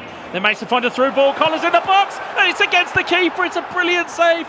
Costa Rica could have found themselves home and hose. Instead, Panama have the ball now on the centre circle, but they're giving it a whack back to Costa Rica, who have the ball and have the lead, but they're not satisfied with just 3 points. They want to go for broke. It's into Neymar, but he's not hit it on the volley. Instead, he's headed it wide.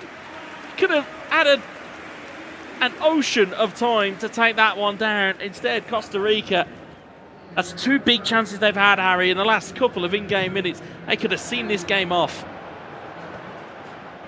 Just missing a stunning input there, and you'd think Neymar almost guaranteed to hit that on the volley. But 90th minute now, Costa Rica just burning some clock. 5 minutes added on. First things first here for Panama, they need the ball back. Straight to the corner, you'd imagine, from Mayor King. But he's taking it too far. And will Costa Rica hang on?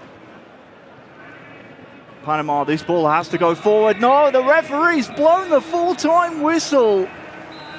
And Costa Rica leapfrog into the knockout stages at the expense of Panama. It is heartbreak. Heartbreak for Panama fans around the world. But here in Mexico City, Costa Rica survived. They hung on, and to be honest with you, Wes, they bossed that game. Yeah, we said at the top of this game, how would Panama bounce back from a disappointing defeat against Trinidad and Tobago? They never felt in it. They never felt in it. No, they did not.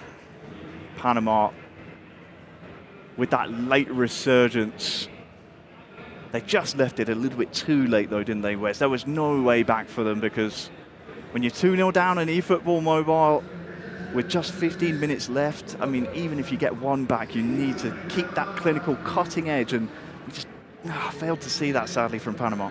Yeah, it looked as though it just got away from them. It was a little bit too little, a little bit too late. They posed the question, but once Costa Rica had that ball in those final stages, managed to run it to the corner, managed to eat some clock, and as a result, they were just able to take that 3 points, a very valuable 3 points, might I add, as we just wait for the Boffins to get their points and placements into there. But we have got an interview coming up soon, but it was a big performance of Costa Rica, and they needed it massively. Yes, they did. They needed it massively, as you say. Los Ticos will feature in the knockout stages. They were on the outside looking in before that round of fixtures. They knew what they needed to do, and they went out and did it. Congratulations to Costa Rica. Sadly for Panama, that result does see them out of contention. They're sadly eliminated in the group stages alongside Dominican Republic. So it's very sad, isn't it, Wes? We have to say goodbye to two nations here, but only 4 can advance. I mean, if you think that's bad, got one team that can qualify. Well, let's hear from Los Ticos now. Extreme is with them to celebrate their victory. Está bien. Perfecto, bro.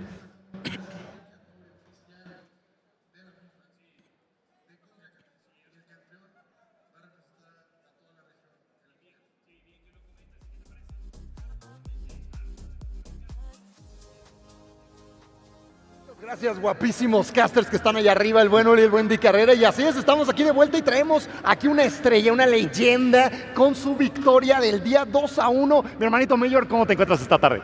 Me encuentro contento, ¿verdad? Obviamente un comienzo bastante difícil, un comienzo muy difícil, pero yo creo que eso es lo que destacan de todos los jugadores profesionales que están acá, levantarse un golpe duro, ¿verdad? Qué gran comentario, mi hermanito. Creo que no es fácil decir, y sobre todo a cámara, ¿no? Estamos en vivo y aquí en Gamer y en las pantallotas nos están viendo en todos lados, que comenzaste difícil, pero que eso es positivo. Me encanta tu forma de pensar. Claro, fue positivo porque fuimos de menos a más. Claro. Obviamente le debo una disculpa a todas las personas de Costa Rica que nos están apoyando.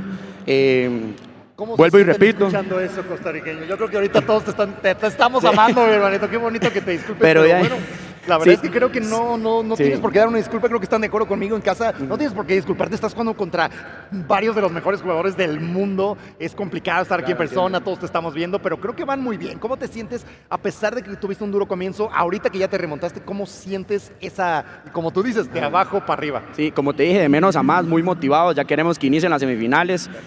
Ahorita hacer un poco de concentración, lo que tenemos de tiempo, hacer un poco de análisis de video de los errores que tuvimos y que empiecen las semifinales para seguir avanzando si Dios lo permite. Perfecto, mi hermanito. Y bueno, yo he hecho esta pregunta a casi todos los que están aquí en las entrevistas. Ya hasta me regañó por ahí Casey, uno de mis colegas casters. No quiero que me reveles tus secretos de estrategia, pero usualmente ¿cómo juegan ustedes dentro ya en el partido juntos? O sea, ¿son más atacantes, más defensivos? Sin que me reveles cómo obviamente su posicionamiento. Hace rato dijo, no, de que 4-4-2. No me refiero a estrategias de tipo, sino más bien, ¿son más ustedes más defensivos, son más ofensivos, son de buscar mucho el gol o más bien meto un gol y me echo para atrás? ¿Qué es lo que les ha estado funcionando? Por ejemplo, ¿qué te falló en el primer partido y qué te hizo ganar ahorita este siguiente partido? Yo te diría que somos más defensivos, somos muy fuertes en la parte de defensa. No es que si hacemos un gol nos encerramos, siempre buscamos otro gol más, ¿verdad? Claro. Pero es difícil meterles goles, eso es lo que quieres decir, ¿no? Sí, o sea, es un toque difícil que nos metan gol, ¿verdad? Lo que tal vez nos falló en los primeros partidos fue un tema de comunicación, un poco de frustración también, que hacíamos jugadas y no salían como nosotros queríamos, más que llevamos una preparación muy estricta atrás de esto, entonces sí fue un poco frustrante. Después de la primera victoria fue un alivio y una motivación para seguir el torneo, ¿verdad? Tienes una mentalidad increíble, Mayor. La verdad es que todos han venido aquí bastante nerviosos y tú vienes así con todo a destruir la cámara. Pero hermanito Mayor, algo que quieras decir último a la cámara, manda unos saludos, alguien vino a apoyarte de tu país o quién te está viendo, tu mamá, tu papá, tu familia, amigos, alguna pareja. Adelante, es tu momento. Claro, le mando un saludo a toda mi familia, las personas de Costa Rica que nos están apoyando, que sigan confiando en nosotros, vamos a dar lo mejor de nosotros. También a mis amigos de México, en especial a Lomelí, ¿verdad? Que me está apoyando acá.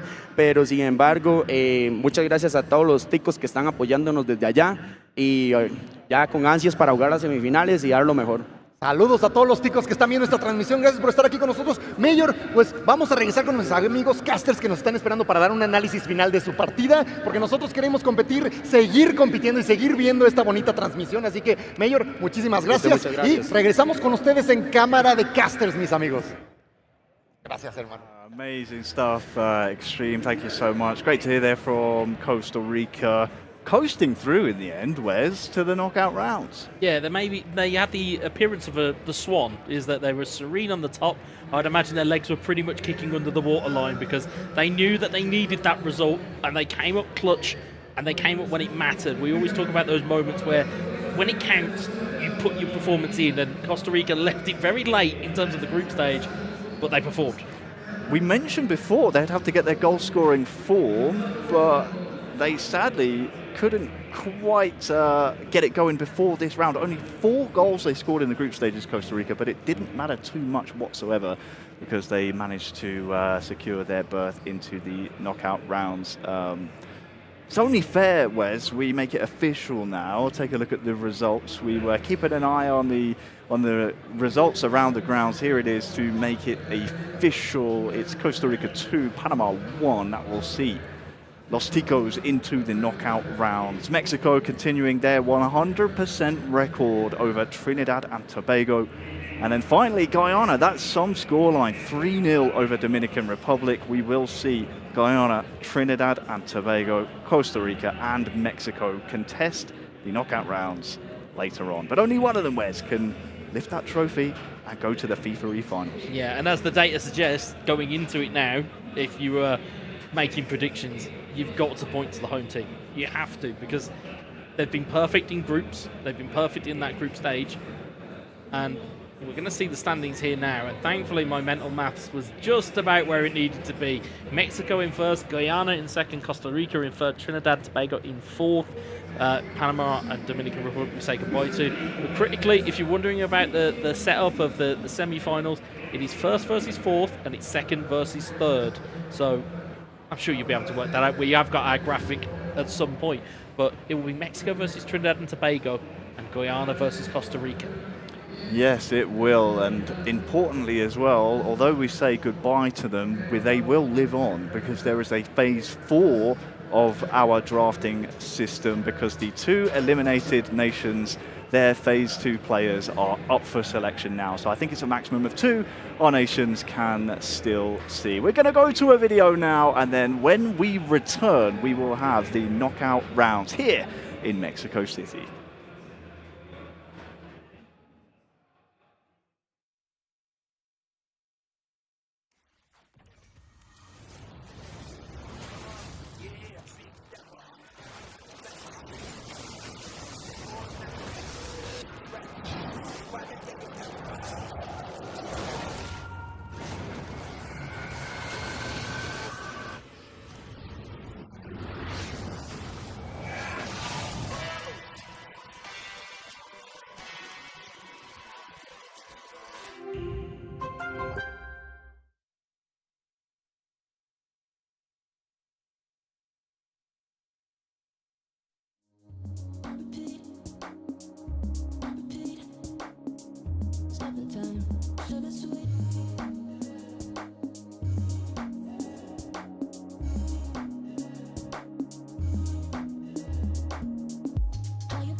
Touch, sugar sweet.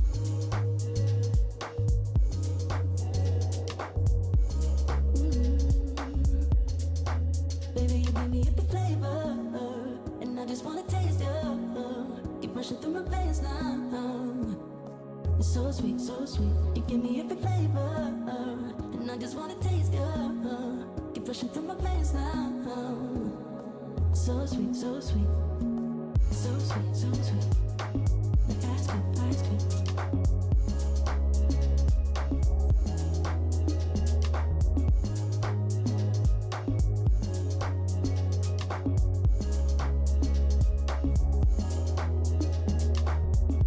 Easy love, fill me up. This paradise, so we never stop. The sugar sweet.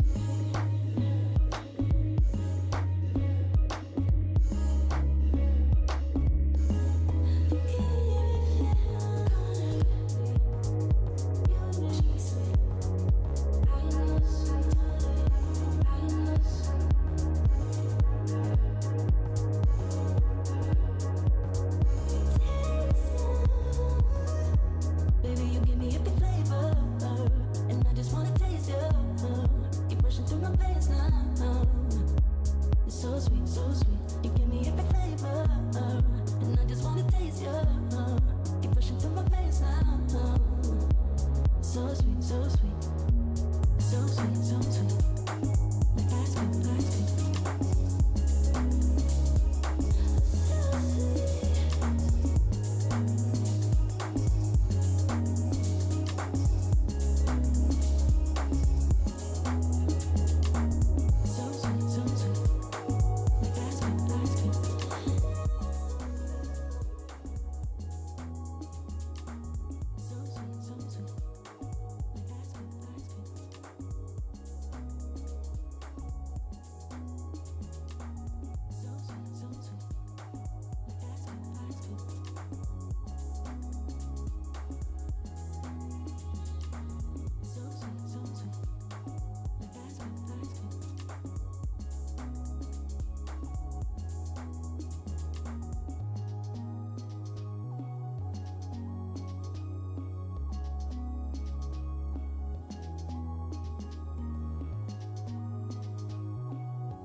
Sugar sweet, on repeat, on repeat. Stopping time, sugar sweet.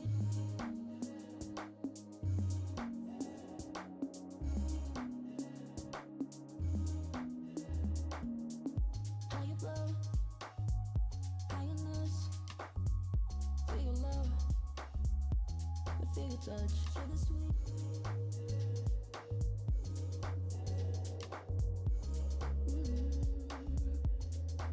Baby, you give me every flavor, and I just wanna taste you.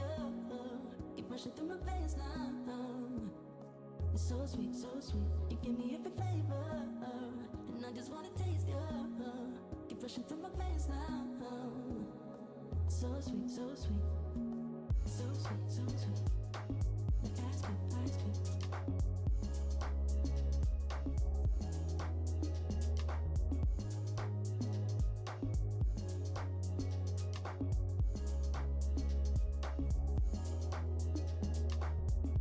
Easy love, wake me up.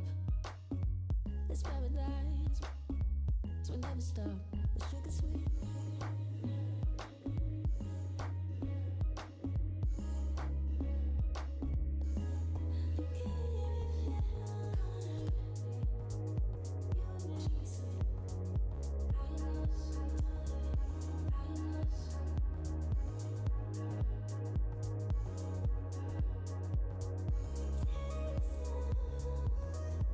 Baby, you give me every flavor, and I just wanna taste you.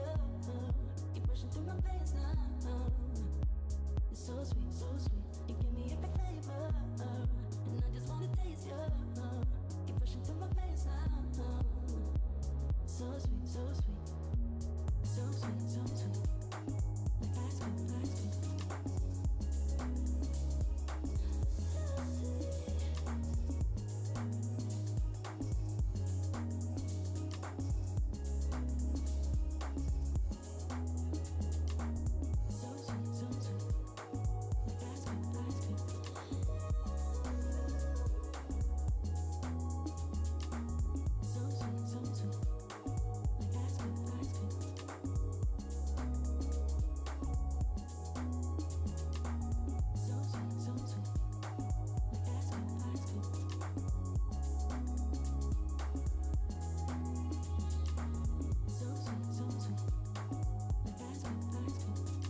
feel your touch, sugar sweet.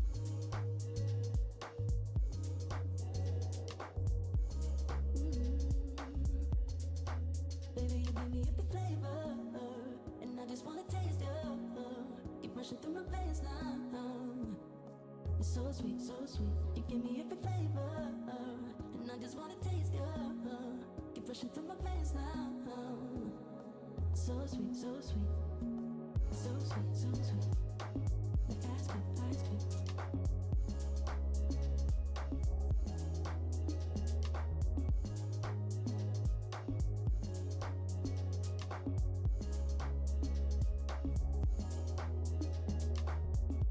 Easy love, wake me up. This paradise, so we never stop. The sugar sweet.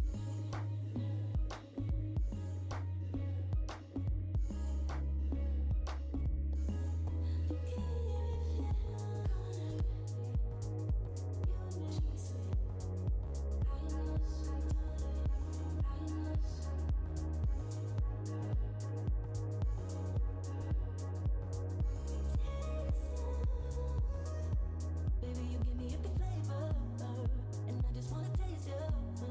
Keep rushing through my veins now. It's so sweet, so sweet. You give me every flavor, and I just wanna taste you. Keep rushing through my veins now. So sweet, so sweet. So sweet, so sweet. Like ice cream, ice cream.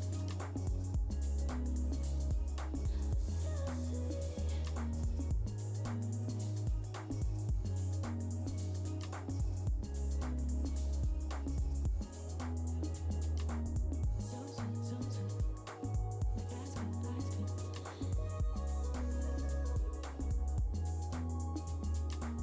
So sweet, so sweet. Like ice cream, ice cream.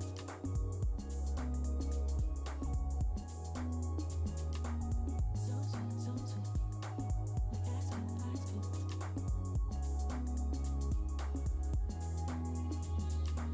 So sweet, so sweet. Like ice cream, ice cream.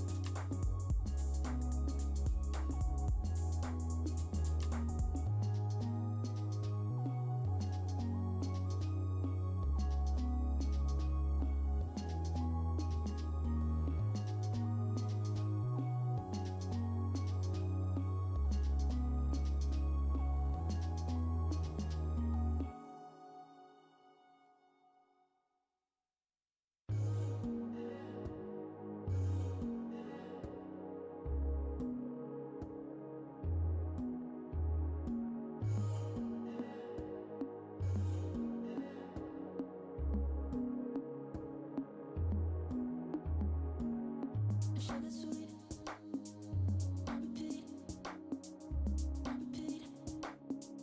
stopping time. Sugar sweet,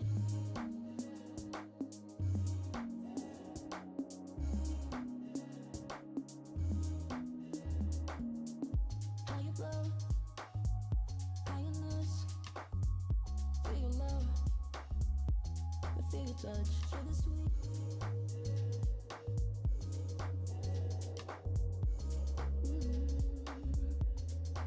Baby, you give me every flavor, and I just wanna taste you. Keep rushing through my veins now. It's so sweet, so sweet. You give me every flavor, and I just wanna taste you. Keep rushing through my veins now.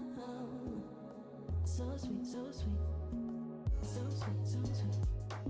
Like ice cream, ice cream.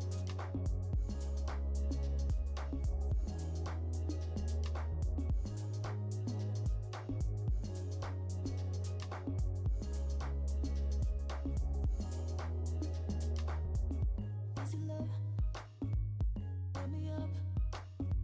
This paradise, so we never stop. The sugar sweet.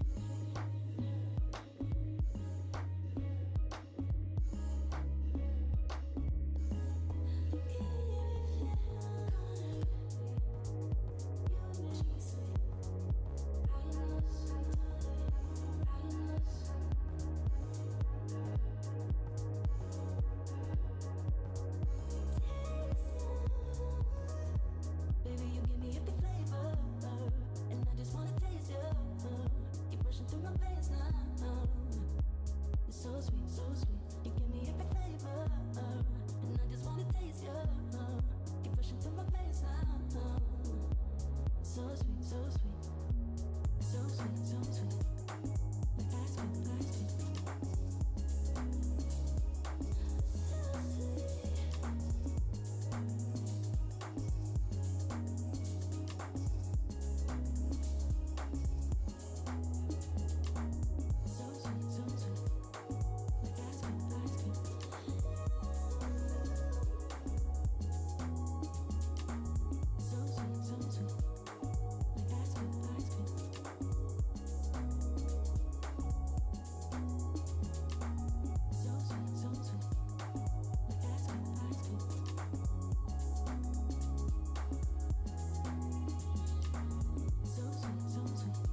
feel your touch, sugar sweet.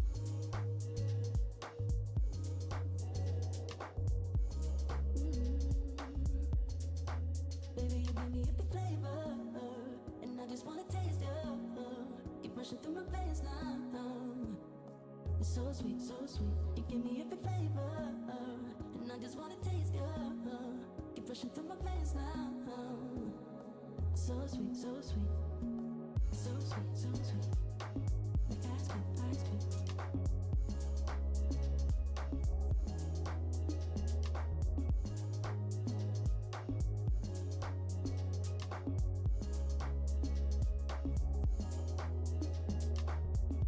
Easy love, wake me up. This paradise, so we never stop. The sugar sweet.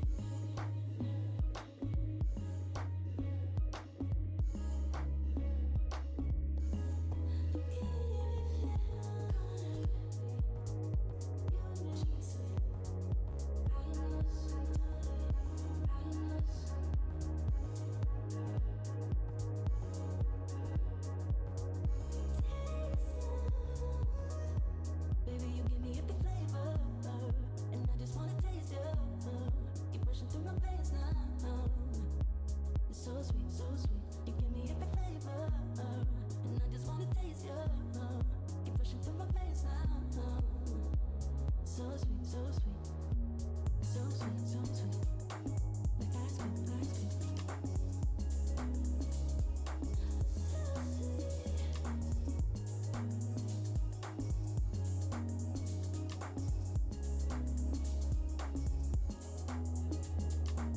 So sweet, so sweet. Like ice cream, ice cream.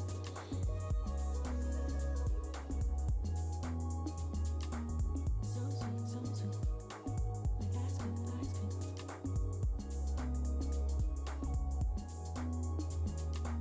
So sweet, so sweet.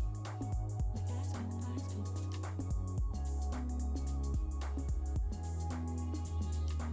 So sweet, so sweet. Like ice cream, ice cream.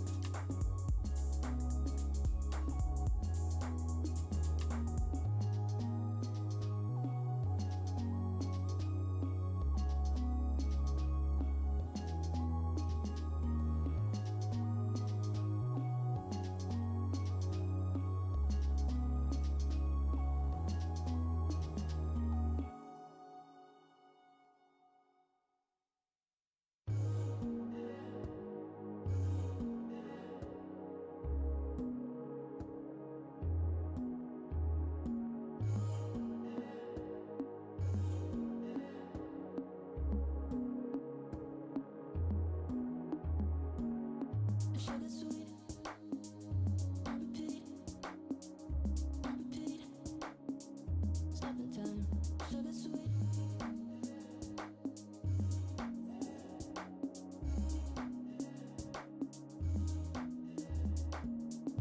How you blow, highness, feel your love, I feel your touch, sugar sweet.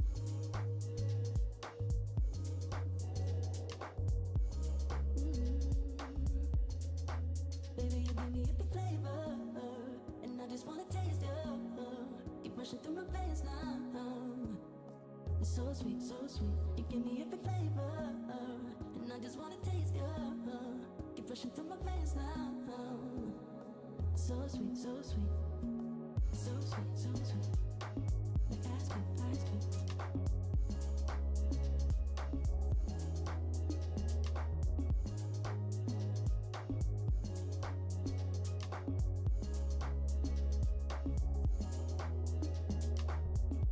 Easy love, wake me up. This paradise, so we never stop. The sugar sweet.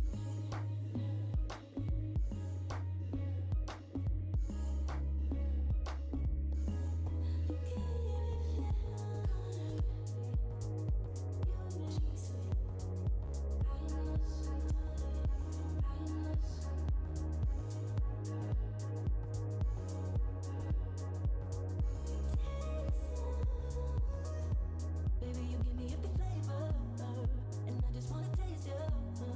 Keep rushing through my veins now.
feel your touch, sugar sweet.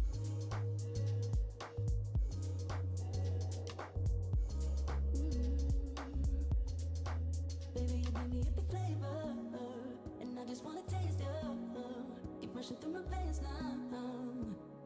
It's so sweet, so sweet. Give me every flavor, and I just wanna taste you. Keep rushing through my veins now. So sweet, so sweet. So sweet, so sweet. Like ice cream, ice cream.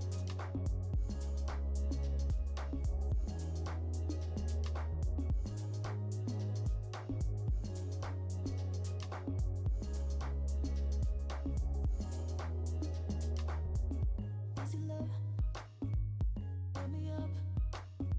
It's paradise. So we never stop. The sugar sweet.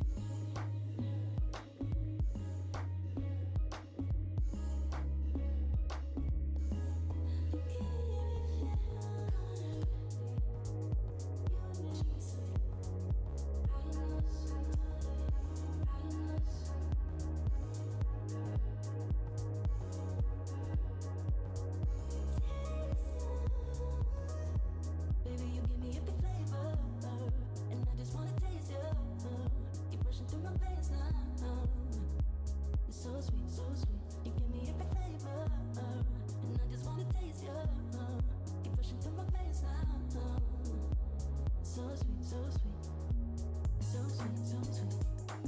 Like ice cream, ice cream.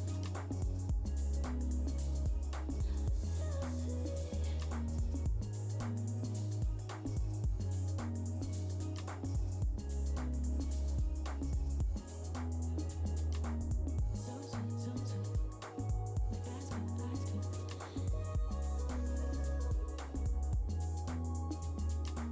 So sweet, so sweet.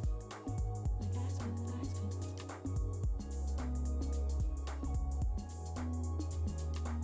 So sweet, so sweet. Like ice cream, ice cream.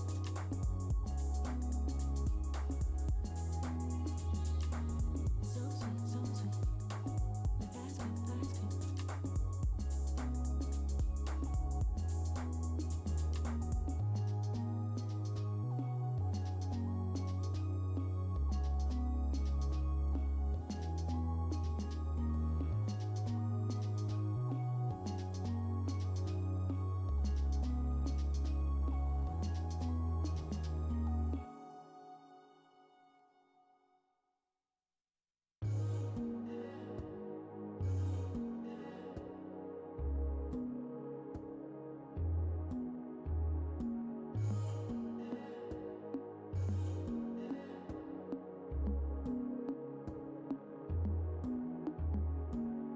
Sugar sweet, on repeat, on repeat.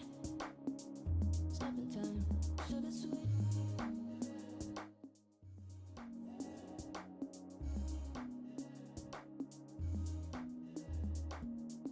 How you blow, how you nurse. Feel your love, I feel your touch, sugar sweet.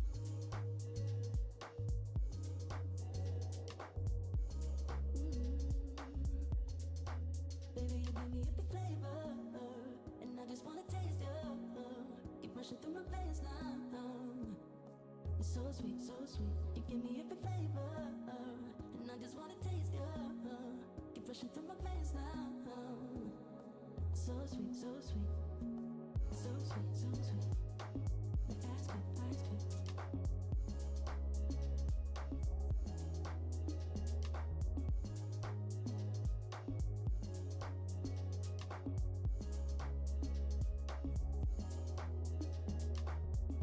Easy love, wake me up.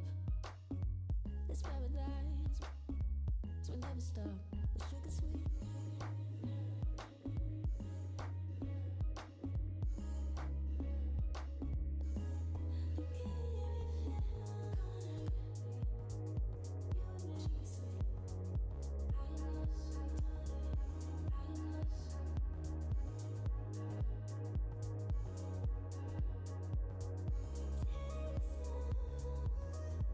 Baby, you give me every flavor, and I just wanna taste you.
En el FIFA Continental Championship 2026. Yo soy su amigo Extreme de Player en redes sociales, su host de este increíble evento traído por nuestros amigos de la CONCACAF y obviamente la FIFA, gracias a nuestros patrocinadores Lenovo e Intel. Y bueno, chicos, vamos a continuar con este increíble torneo. Vamos a arrancar justamente con la siguiente etapa. Acabamos fase de grupos, ya vamos a lo serio, ya se viene lo bueno. Si quieres ver partidas impresionantes, este es el momento. Si estás en vivo en Gamergy, acércate, el estadio es abierto, está libre, no necesitas buscar un lugar o pagar, literalmente ven, siéntate, disfruta las mejores partidas de eFootball. Vamos a arrancar con la siguiente partida y como les dije, se acabó fase de grupos, estamos ahora en eliminación de doble bracket, winner y loser bracket. Pero vamos a comenzar con las estrellas, los que llegaron a la etapa fuerte y obviamente nuestra selección. Fuerte aplauso, por favor, para México. Duelo semifinal de winners, listos para arrasar este torneo. Pásenle de este lado, chicos, dos junto a mí, de este lado, por favor, así nada más, porque esta vez les vamos a hacer unas pequeñas preguntitas, pero antes de preguntarles, vamos a traer al equipo rival que ya está de este lado, así que por favor aplaudan también a Trinidad y Tobago. Rivales duros a vencer, chicos, no va a estar nada fácil esto. Aplauso, por favor. Pásenle cuidado con la camarita, van a pasar de este lado. Pásenle, chicos, pásenle, sin miedo. Pásenle por acá. Suban conmigo de este lado, bienvenidos. Y pues vamos a dar una entrevistita rápida que me voy con ustedes. Estamos en una etapa importante, ustedes son ganadores, no han perdido realmente, los pusieron en la parte de arriba del bracket. Vamos a comenzar este lado con México. Mi hermanito Nene, ¿ya estás menos nervioso? ¿Cómo se siente la selección mexicana ahorita? Bien, confiada de lo que estamos trabajando. Y pues ya menos nervioso, ya se me quitó el nervio y pues ahorita sacar el resultado y ir por ese trofeo. Perfecto, mi hermano, muchas gracias. Voy a hacer la misma pregunta de este lado, mi hermano. ¿Cómo te sientes para este enfrentamiento? Vas contra un duro rival y estamos en casa, ¿eh? ¿Tienes alguna estrategia o cómo planeas derrotar a un equipo tan fuerte, mi hermano? Okay, in English, okay. My friend, you're beating right now, you're trying to be the home team. Right now, Mexico, obviously, we're in Mexico. So I want to ask you how you feel. Are you nervous? Mexico's been playing really good right now. So the thing is, do you have a strategy, how you feel inside yourself? Because you're going to try to challenge and defeat the probably most strong team right now. How you feeling? Obviously, it's a pleasure to make it to the knockout stage. Yes. We know that Mexico is a tough opponent, but we are here to fight, and we'll fight right down to the end and to represent our little island of Trinidad and Tobago. There we go, my friend. Pues chicos, se siente confiante, dice que obviamente va a ser un duelo difícil contra la selección mexicana, no va a ser nada fácil, sabe que está fuera de casa, pero está confiado, está tranquilo, entiende que no va a ser nada sencillo, pero está listo para el enfrentamiento. Y mis hermanitos de este lado, Bruce, ahora te pregunto, ¿nueva estrategia? ¿Van a cambiar algo? ¿Van a seguir como han estado jugando en estos momentos para este duro rival? Yo creo que vamos a implementar una nueva estrategia. No me digas cuál, obvio. Jugar. Me regaña de ese Tranquilos. lado, sí, pero correcto. Adelante, mi hermano. Y jugar con calma. Perfecto. Entonces sí Claro. traen una nueva estrategia. O sea, sí Correcto. quieren seguir en el bracket ganador. Correcto, sí. Queremos llegar a la final. Claro, pero desde arriba, sin perder ni una partida. Acuérdate que en bracket de ganadores y perdedores, o sea, el winner-loser bracket, tienes oportunidad de perder una vez, pero la idea es que no pierdan, van directo a la gran final. Ok, sí, nosotros vamos a tratar de no ocupar esa llave La segunda y vamos vida, directo. ¿no? Perfecto, mi Listos hermanito. a la final. Awesome. Muchas gracias, mi hermanito. For you guys, I'm gonna ask you right now, you speak good English. This is the final question. Okay, what is your new strategy? Obviously not tell me the exactly strategy, but are you going to change things right now besides your last games against this tough team in the winner bracket? No. I don't think we will change anything. I Okay. think we played well before, and we will stick with what we know Been doing. and we have been doing. Okay, awesome. Thank you so much. Les pregunté, misma pregunta, ¿cuál es la estrategia que iban a hacer contra México? Y ellos dicen, no, creo que estamos jugando muy bien, no hay necesidad de cambiar estrategia, vamos a intentar implementar lo mismo contra México, porque nos ha estado funcionando, entonces vamos a mantenernos como hemos estado jugando. Guys, thank you so much. México, muchas gracias. Good luck, guys. Go to your sets and yes, say hi, say good luck to your rivals. Digan hola, digan suerte a sus rivales, porque estamos a punto de comenzar con el primer enfrentamiento y ahora sí de últimas oportunidades, final de Winner Bracket, semifinal de Winner Brackets para seguir avanzando en este increíble torneo. Pero vamos a continuar ahora sí con mis colegas hermosos, preciosos casters que están por allá arriba esperándome y vamos a las mejores emociones de este increíble torneo. Así que, ¿cómo se sienten, chicos? Arranquemos. Amazing stuff, Extreme. Thank you so much for the perfect introduction for our first semi-final Harry Challenge here alongside Stuart Wesley. It is Mexico against Trinidad and Tobago. We're into the realms now of best of 2 aggregate score. That changes things up dramatically because goals, even in the 90th minute now with aggregate score, going to all count towards that final tally. Oh, absolutely. I mean, and you know, if we do end up with a draw in those best of 2 scenario, we do end up with the dreaded golden goal. And if, of course, we don't get a golden goal, goes to extra time, goes to penalties. So there's a lot of jeopardy at stake now. Mexico have been perfect up until now, but now is when the pressure is really on. I mean, granted, the last round 5 game was Trinidad versus Mexico, Trinidad and Tobago versus Mexico. Mexico won by 2-0. That's going to be fresh in the minds of both of these teams coming into this fixture. But if you lose at this point, not all is lost, thanks to that little change in the brackets as we have the knockouts. Yeah, with only 1 spot available at the FIFA E-Finals, it means we must crown a champion here. The lower bracket means that we will see, even if Trinidad and Tobago or Mexico were to lose this match, they would have a second life thanks to that lower bracket. So keep your eyes on the tournament here as things progress. And another interesting note, Wes, the 2 nations that we've sadly said goodbye to, their Phase 2 players were up for grabs in Phase 4. So the 4 remaining nations we have, we can now see players from those nations be supplemented by those 2 nations that have been eliminated. Here are the runs of both Mexico and Trinidad and Tobago. We're looking at Mexico here first, Wes. I mean, flawless from them. Yeah, I mean, the only blemish there was the goal they conceded against the Dominican Republic. Other than that, they've had 4 clean sheets in 5 victories. It's, I mean, you talk about having data to go off of. You would say they are the heavy favourites coming into this fixture. The heavy favourites indeed. Home crowd will be behind them here as well. Trinidad and Tobago, as you mentioned in their final round, did fall to Mexico, so that will be fresh in the mind. But what a bounce back after losing to the Dominican Republic in round 1. Trinidad and Tobago put a little run together, didn't they, with wins against Costa Rica and, importantly, in round 4, Panama. Yeah, and I think they got a slight bit of fortune in that final round of fixtures, is that although they fell, I believe they started that round of fixtures in 2nd, they dropped to 4th, but just about kept their noses above the waterline, and it was enough to see them into this semi-final stage where, you know, it's my great commentary adage, everyone has a puncher's chance at this point. Well, Trinidad and Tobago, after that big tech pause that we saw in round 4, were able to steady themselves. They were up 2-0, then it was 2-2, then a lengthy pause.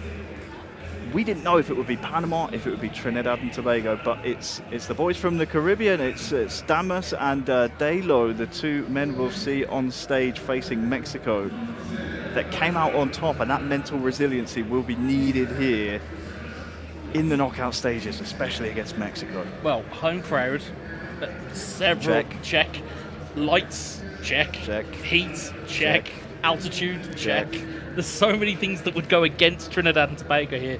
What I would say is the kind of almost the lifeline for them is if they can get out early and just get that first goal and just really starve the game of Mexico, because Mexico, it's great when it's good, but let's see them be put under a bit of pressure here, because we've not had it yet. We've not had that resiliency check that we've had from Trinidad and Tobago. They had a lengthy tech pause that they had to come through. We've not seen that yet from Mexico. Well, the big talking point from the Mexican side of things, obviously we've seen them pass every test with flying colours, has to be 19-year-old Nene Cesar Rodriguez, the star player from them, just 19 years of age. he's been banging in goals left and right. And not just banging in goals left and right, but he's been doing it with style. He's been doing it with skill moves. There's been roulettes, there's been double touches. There's been skill moves that, arguably, at a competitive level of eFootball, you'd go, that's not the most effective way to score. He's just going, no, this is just me in my backyard or me on my couch, and I'm just going to do what I do there. And he's brought it to the fore at the right moment. Very much wonderkid territory for Nene at this point. Of course, alongside him is Bruce, and those two have been a deadly tandem for Mexico as the moments before kickoff are often the most tense. And this is where your coaches come into play. Damus and Dalo there, the Trinidad and Tobago duo. Cutting somewhat of lonely figures there on the stage. We see the Mexican coach behind the boys, but do we think that the boys decked out in white and red on the stage, do you think they're maybe just, are they locked in right now? I feel as though there's a little bit of trying to quell the noise almost. Is that we know what is at stake for them. They know what's at stake for them, and they know that if they can just undo this Mexican defence, it might just pose a problem that Mexico might not necessarily have the answer for. Big semi-final here at the first ever FIFAe Continental Championship by eCONCACAF here in Central America, Mexico City, over 2 kilometers above sea level. It'll be Mexico against Trinidad and Tobago. Here is the Mexican lineup, and we've only really seen each nation here, Wes, take one player from phase 4. The big pickup for Mexico is Pavel Nedved. Yeah, and interestingly, not forming in the lineup as yet, but could still be quite a valuable substitute. Certainly in these types of realms, it's what you need. And interestingly, Trinidad and Tobago, it's a bit of a switch up from what we've seen of them. They're going 4-3-3. Okay. 2 second strikers, one either side, one Johan Cruyff.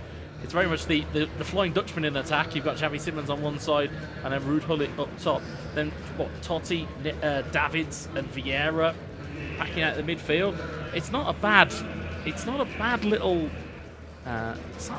trio to have in your back pocket. Not too bad at all.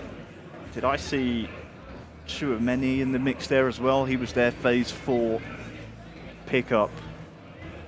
Regardless, we will see in just a few moments' time as the commentary booth in the background, up on the scaffolding and all of the stadium seating here in Mexico City waits with bated breath.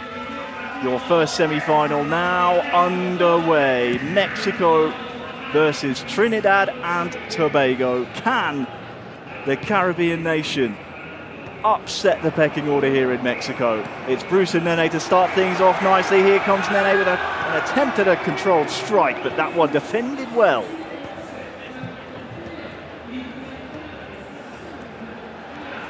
Bruce and Nene have been so much on the same page. So there's a super cancel. Oh, he's taken it too close to the keeper. It'll be a corner. In fact, no, it won't. A goal kick in the end. Wow, just 7 minutes in and we've seen 2 big chances for Mexico. Yeah, that was pressure telling though, Harry, is that group stage, that's fired at the first time of asking. Instead, that super cancel, as you rightly said, took it straight into being way too close to the goalkeeper. It's a big let-off for Trinidad and Tobago. And indeed it is. They'll have to defend very well against this Mexican team. A reminder, this is now best of 2 aggregate score. Concentration levels, as they always need to be, have to be paramount here.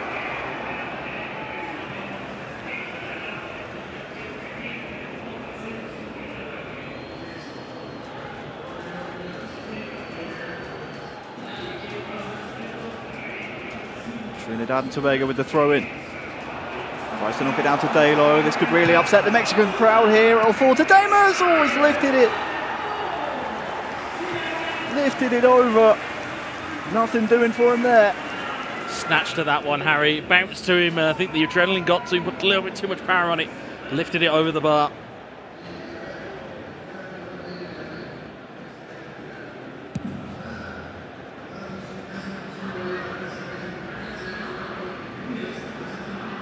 Here's Bruce.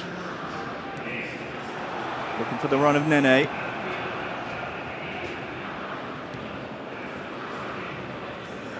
Lovely dribbling there from Damus.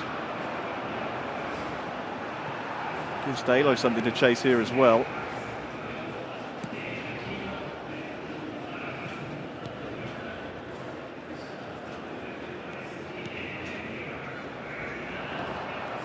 And that's a turnover in possession from Mexico. They win it straight back though. Here comes Bruce. Nene, far side. Evades everyone in a green shirt. Now look at this from Trinidad and Tobago.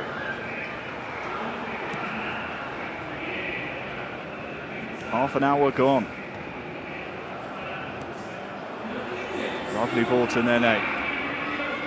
Oh, committed with the challenge, didn't get anything from it, but luckily the cover's there. But now, how organised is this defence? Very, says Dalo.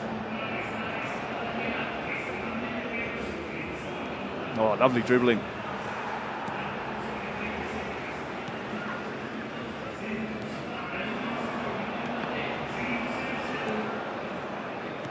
And 5 minutes from half-time, Trinidad spray it out wide, over to that far side.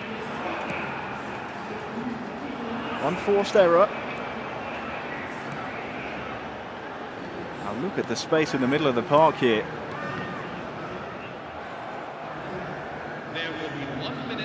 Just a 1 minute added on.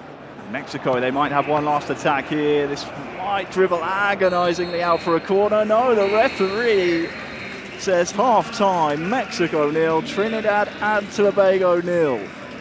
I'll tell you what, Harry, Mexico look nervous. They do. They look very, very nervous. They're making unforced errors, which we haven't seen all of the live stream here today.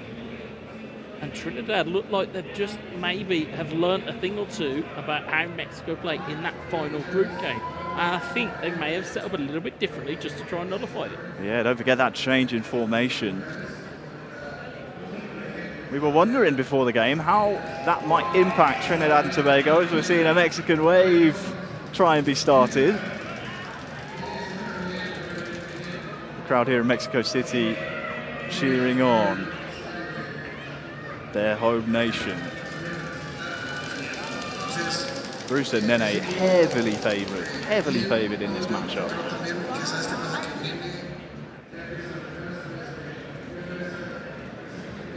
And at what point do they start doubting their own tactics here, Wes? Because so far, I mean, you're right, Trinidad and Tobago have completely nullified them. We've seen good 1-2s and good link-ups, arguably better than Trinidad and Tobago's, but Bruce and Nene haven't really carved out a really big chance.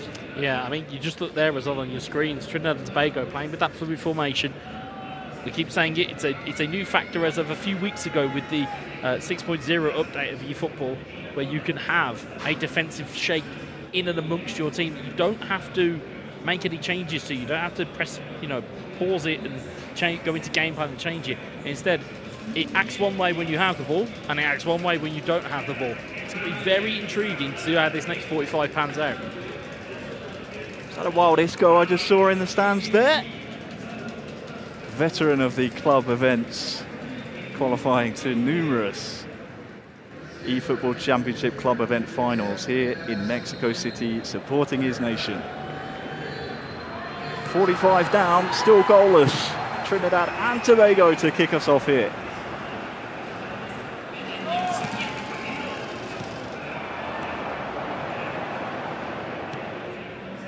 To the feet of Bruce.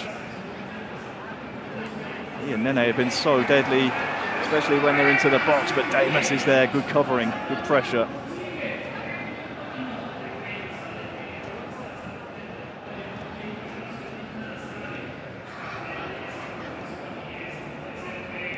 This Could be a worry for Trinidad and Tobago, but that's a rare error from Mexico in the midfield. And look at these red shirts, by the way.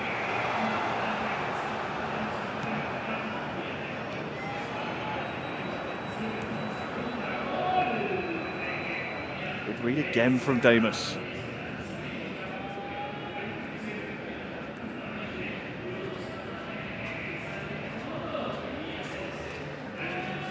We're on the hour mark now, so I wonder if there's any changes on the horizon here. Yep, right on cue. Spoke into existence, Harry. Interestingly enough, a bit of trivia from Trinidad and Tobago. They don't have a national team nickname at this moment in time. They had to abandon their old nickname and are currently asking their general public what the nickname should be. So, if only more federations did that. Yeah, you might be in some trouble.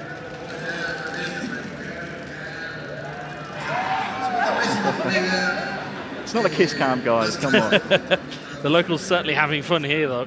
But here's that Mexican formation. The 4-4-2 with that defensive midfielder. And you're seeing some changes here, Wes. Yeah, as you mentioned before, Mexico picking up Pavel Nedved. We talked about a substitution. He's been brought on, as has Yildiz at left mid, as has Ronaldo at striker. And I think, could be wrong in saying this, I think Ronaldo is also a phase 4 pickup. I believe so. I believe he was on the roster of the Dominican Republic, if my notes are correct. I'm fairly sure that is the right answer. So, as you said, Mexico, 2 players will be picked up. One of them's Nedved, the other one's Ronaldo.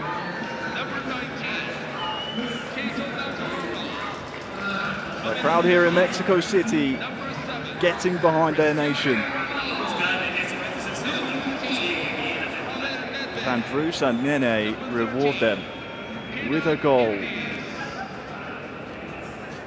So far, Damus and Dalo have defended impeccably well.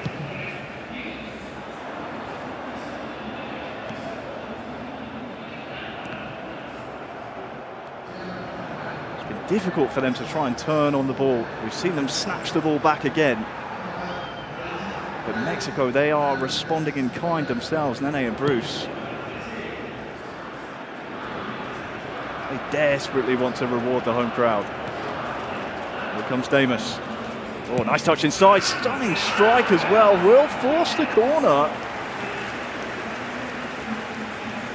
Ambitious from the Dutchman Schneider. It's worth a go, certainly when opportunities for Trinidad and Tobago have relatively been few or far between in this fixture. Also presents themselves, Harry, a set piece.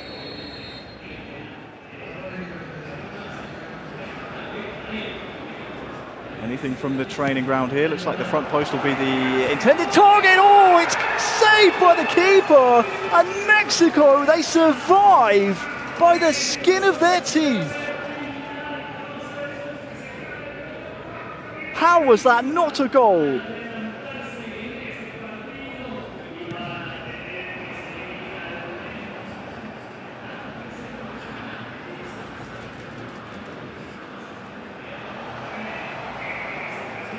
I'm 15 minutes left here, Wes. I'm still stunned, Harry, by that corner, because it's an old school tactic to flick it on and get the second ball.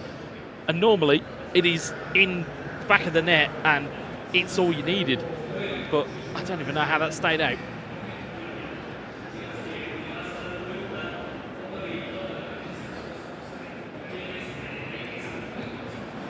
Long throw in, cleared away.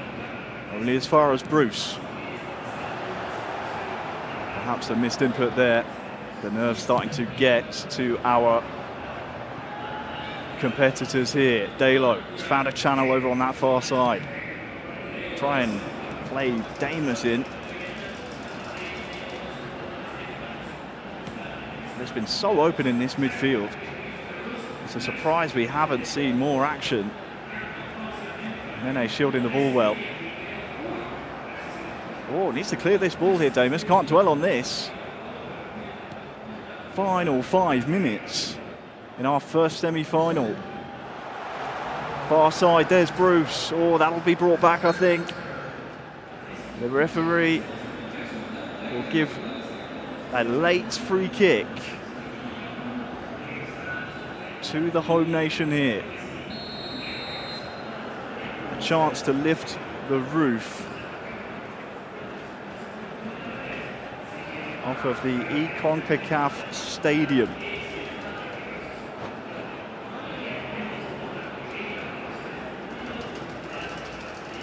It's like a pause from Trinidad and Tobago, just talking things through. These vital moments where as you say, you have to get these moments right.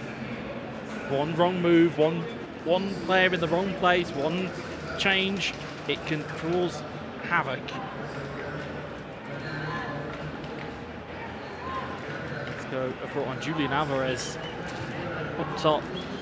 Wayne Rooney on for Trinidad and Tobago. Maybe they think there might be one more opportunity in it for them. Come on, Wazza. It's a wild Wayne Rooney. We're not used to seeing them. No, we're not. Of course, special guest at the Konami eFootball World Finals held in Thailand just a few months ago. His virtual presence here could be a difference maker.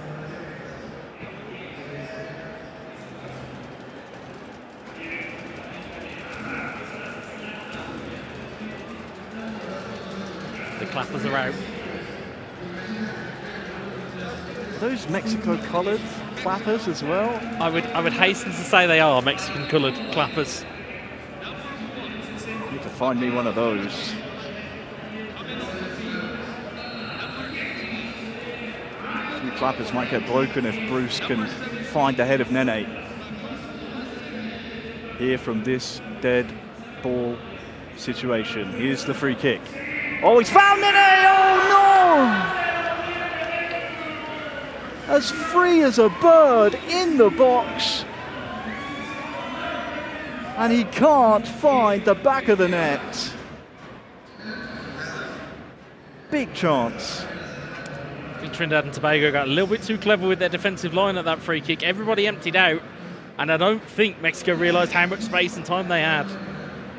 Well, you talk about where's things evening out over the course of a semi-final. Don't forget, Trinidad from their corner earlier on in the game perhaps felt like they should have scored. Here comes Mexico, 4 minutes added on. Nene beats his man as well. Bruce is waiting eagerly inside the box. Can he find him? Here's Mexico, saved and cleared. Trinidad hanging on. But now, is there a counter? Is there even a final throw of the dice in this semi-final leg one? No, there is not. The referee will blow the final whistle. Leg one ends Mexico 0, Trinidad and Tobago 0. Here in Mexico City. Some game, Wes, some game that was. It had everything. It literally had everything. It had chances to either side. It had nerves. It had frailties. It had opportunities. And I'm not too sure who that benefits more. Does it benefit Mexico in the fact that they thought, you know what, we might have conceded from that Trinidad and Tobago corner? Or does it favour Trinidad and Tobago where they think, okay, defensively, we can box off this Mexico side? Well, how much will they regret not converting their own chances? On the grand scheme of things, you'd imagine Mexico will feel the more hard done by from that 0-0 scoreline, just based on their completed passes. Exactly double of their opponents there in leg one. I mean, Trinidad and Tobago can't expect to live another 90 minutes without players of the calibre of Bruce and Nene finding the back of the net eventually. Yeah, I mean, you can't give them more opportunities than what you had in that first game. I think, like you said, they pulled their defensive line at the set piece, and Mexico had way more room than they thought they had.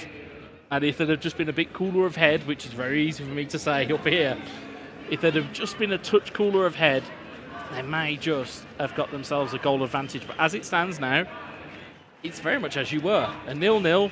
We're talking about aggregate scores. There is no score here. If it ends 0-0, it goes to the third game golden goal. Yes, that would be a 90-minute golden goal game. And if we're still tied at the end of those 90, it will go straight to a penalty shootout. Something both of these nations would be eager to avoid. The crowd here are loving it. They're loving what they saw from Bruce and Nene. Despite being goalless, they believe in their boys. There's plenty to shout about if you are a Mexico fan. I believe it's the only time today where Mexico have not scored. So, you know, put it in perspective, there's been 6 games of eFootball that Mexico have played today. They've only failed to score in 1. It's not panic stations for them just yet. As for Trinidad and Tobago, as we said, they have got that air about them where they might have just found the, I wouldn't say it's kryptonite because they haven't quite broke through the defence as yet. They may have just found a weakness or two that they might look to try and exploit almost. Well, that change in formation certainly worked out for them, going from the, I believe it was a 4-4-2 they were rolling with before, into that 4-2-3-1. Seemed to be working out in Trinidad and Tobago's favour because, I mean, holding Mexico to a 0-0 scoreline after 90 minutes, sure, it's a best of 2, it's an aggregate score. That will give them a lot of confidence, I feel. And then now it's a case of you go, okay, that's the one that's nullified them, but we haven't been able to score. Do we persevere with that formation, or do we go back to type? That's the big question. And that's it. And that's the problem when you get to these stages of esports tournaments, is that you kind of get into a stage of going, well, do I change it? Do I stick? Do I play the 3 Dutch players up front? Do I change it? Do we play Rooney from the start? Do we do all of these different things? And this is what we talk about, folks, is that these moments matter. Yep. It is one misstep from either one of these sides, and they will find themselves falling into the lower bracket here in Mexico City. Yeah, a loss here would not spell the end of their competition because, as you mentioned, there is that lower bracket, so a second chance, if you will, for either of these nations should they fall, but that won't be on either of their minds. They want the most direct route to the FIFA E finals, and that is quite simply by winning every single game. I'm so impressed, though, by the adjustments from Trinidad and Tobago when you consider not only their FIFA E rankings in the world, 50 places, 50 places separate Mexico in 4th and Trinidad and Tobago in 54th, but also their round 5 scoreline, don't forget, was 2-0 to Mexico. Yeah, I mean, it's been a great rebound. We talked a lot about the extended pause that they had against Panama. They've shown a lot of resiliency. They've shown a lot of character. They really have kind of almost bottomed it out to say, look, we know where our baseline is now. Let's work from there. And full credit to them, they have themselves 90 minutes away and potentially just only 1 goal away from sending Mexico into the lower bracket. The only way that really changes, Wes, that scenario, is if we see a goal early on, because the more this game will continue to tick down and the in-game clock goes towards, I mean, we're talking around the 60-minute mark. We're in next goal wins territory here. We've seen late goals go on, and Wes, you're seeing something yourself. 2 tweaks. Tchouameni is back into that lineup. I don't think he started the first game. He now starts that first game. Okay. Interestingly, though, Cruyff has now moved on to the right-hand side of that attacking 3 of Trinidad and Tobago, and they're electing to start Wesley Sneijder. So they've gone, maybe Xavi Simons wasn't giving us what we needed. Maybe we need a bit more of a passer in there. Certainly the dynamic movement of Xavi Simons will give them something, maybe in the latter stage of the game. But of course, you've got to get to the latter stage of the game and still be in it. And that's a key one for Trinidad and Tobago to really kind of take into account. Oh, so many posers here in Mexico City. Just remember, we are live on FIFA.gg across all kinds of socials, so don't make an embarrassment of yourself. Don't be immortalised on the internet forever. Here is the second leg. Trinidad and Tobago taking on Mexico. 0-0 after leg 1. So it's as you were, leg 2. Here we go. Trinidad trying to force the issue here early on, straight from the kickoff. And can you blame them? They'll want to get into the heads of this Mexican team that has been pretty much unstoppable so far. They've won every single game. That first game in the semi-final was the first that they've failed to win. Yeah, that draw in the last game is the first seed of doubt that they're going to have in this tournament. And we've been speaking about how do they bounce back from moments of challenge. We're going to see it here. Here's Bruce. His pass unsuccessful. And the longer this game goes on, the more those seeds of doubt will be sown and start to grow as Nene finds himself in an offside position.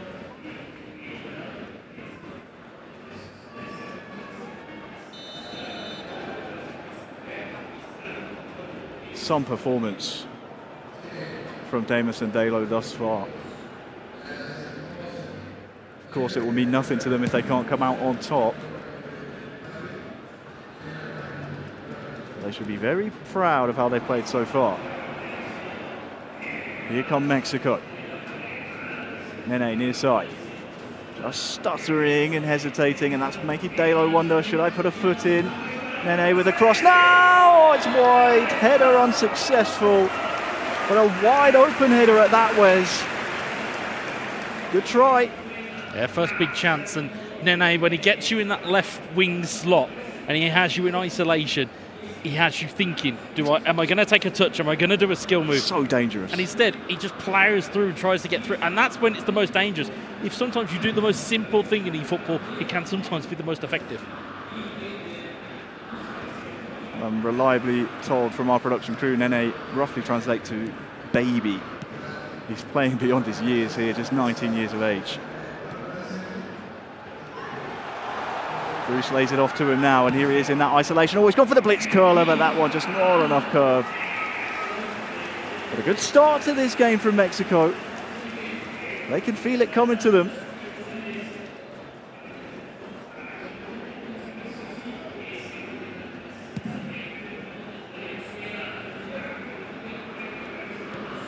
Looks like it'll be another 50-50 that breaks Mexico's way. Trinidad in a state of survival at this moment in time, but Dalo puts in a strong foot. Now this is a very direct counter attempt, but rushed.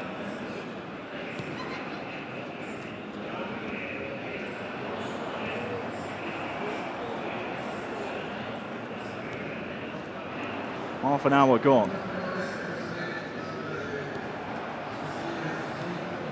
That's an unforced error there from Trinidad. That'll be a Mexican throw-in.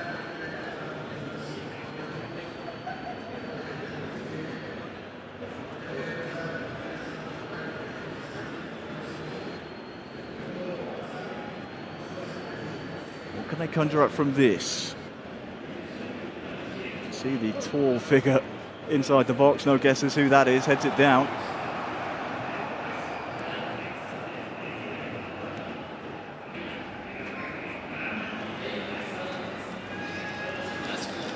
So much more cagey this second game, isn't it, Wes? It's been lots of tackles, lots of throw-ins. Not really too much open play. It's much less open than the first game we saw. Yeah, it absolutely is. It's got that vibe to it. We both know, the audience at home know just how much is on the line for these two teams. Long throw in. This time won by the defence. And Trinidad and Tobago must be wondering, when will one of these 50-50 balls start to fall their way? Mexico, the benefactors. That's the team in red. Are pinned in their own half at this moment in time. Nice link up.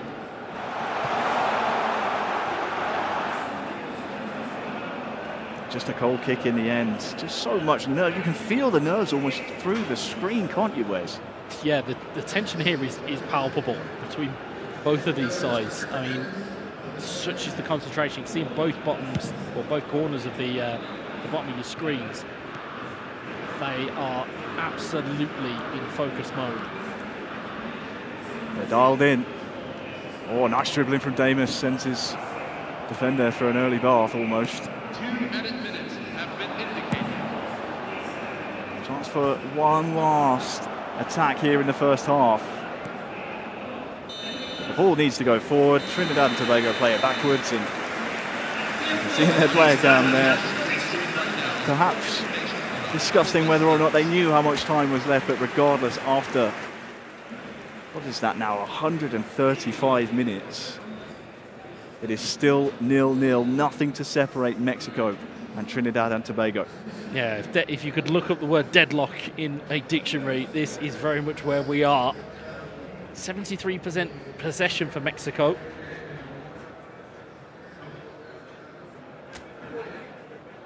They are very much right at it.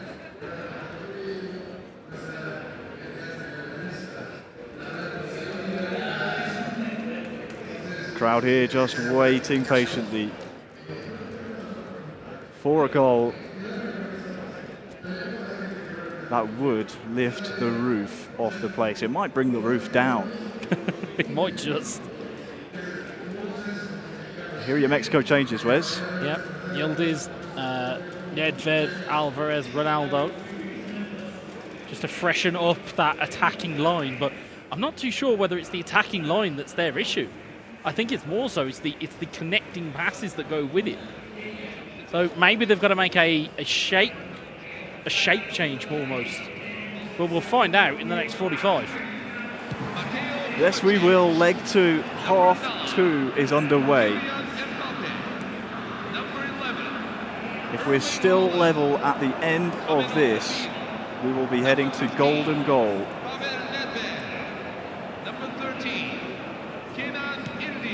We just saw in the interim from our pictures, Bruce telling Nene, okay, let's keep it calm here. We know what we need to do.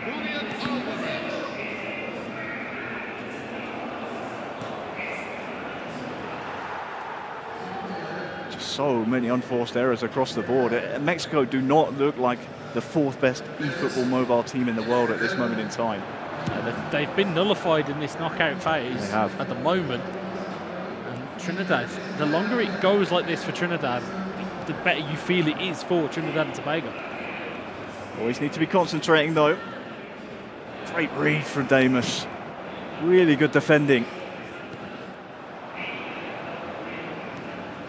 Trinidad and Tobago, the 54th ranked nation in the world on eFootball Mobile. They couldn't, could they? Surely not here in Mexico City. Here's Bruce. Committed. Big challenge. And now Bruce and Nene, well, they're just being met by a brick wall, and that wall's name is Damus. Just the next phase that Trinidad and Tobago aren't able to keep care of possession. Could be a chance for them now though. 20 minutes remaining. Starting to open up a bit more. Mexico again just a bit out of sync.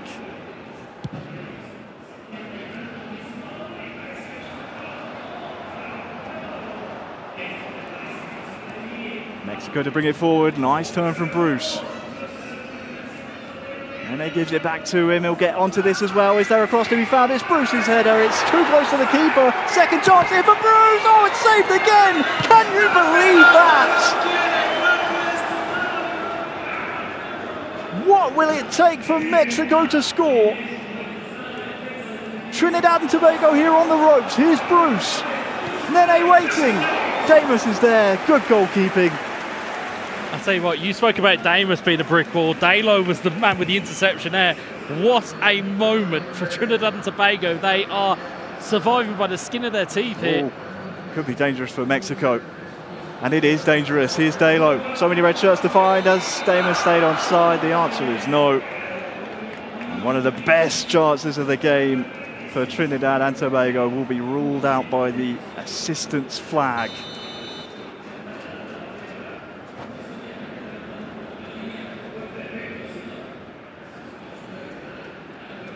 Cannot quite look away from this game. What's it going to take, Harry? What is it going to take for Mexico to take the lead here?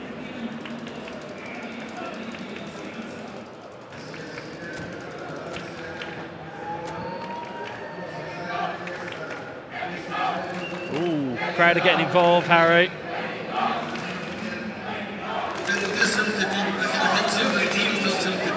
And a reminder, Trinidad and Tobago not playing with headsets on, so they will hear every single chant here in Mexico City. So Davids and Van Nistelrooy on for Trinidad and Tobago. want to say that it's Kamada that's coming on in centre midfield. I know there's a few Japanese players that Mexico have in their ranks. We've got Keito Nakamura, who made way earlier on. I don't believe Shunsuke Nakamura can play defensive mid, so by process of elimination, it's going to be Kamada in at centre defensive midfield. Interesting change at this stage of the game. When you need a goal, essentially in golden goal territory right now. To bring in the defensive midfielder, well, we'll see. Could be a stroke of genius if it pays off. Let's see Omar Marmouche introduced as well.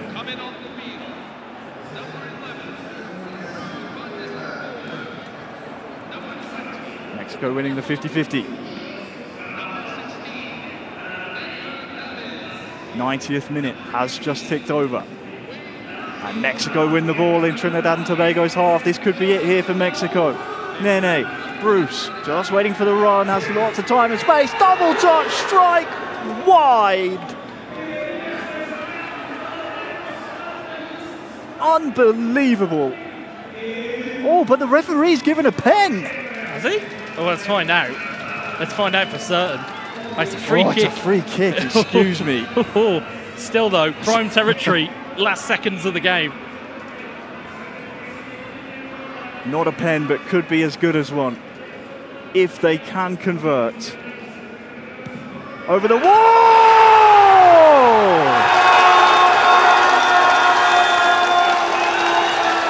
Finally! Mexico to the winners' final!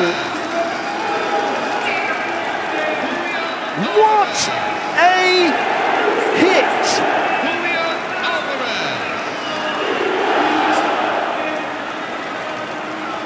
Oh.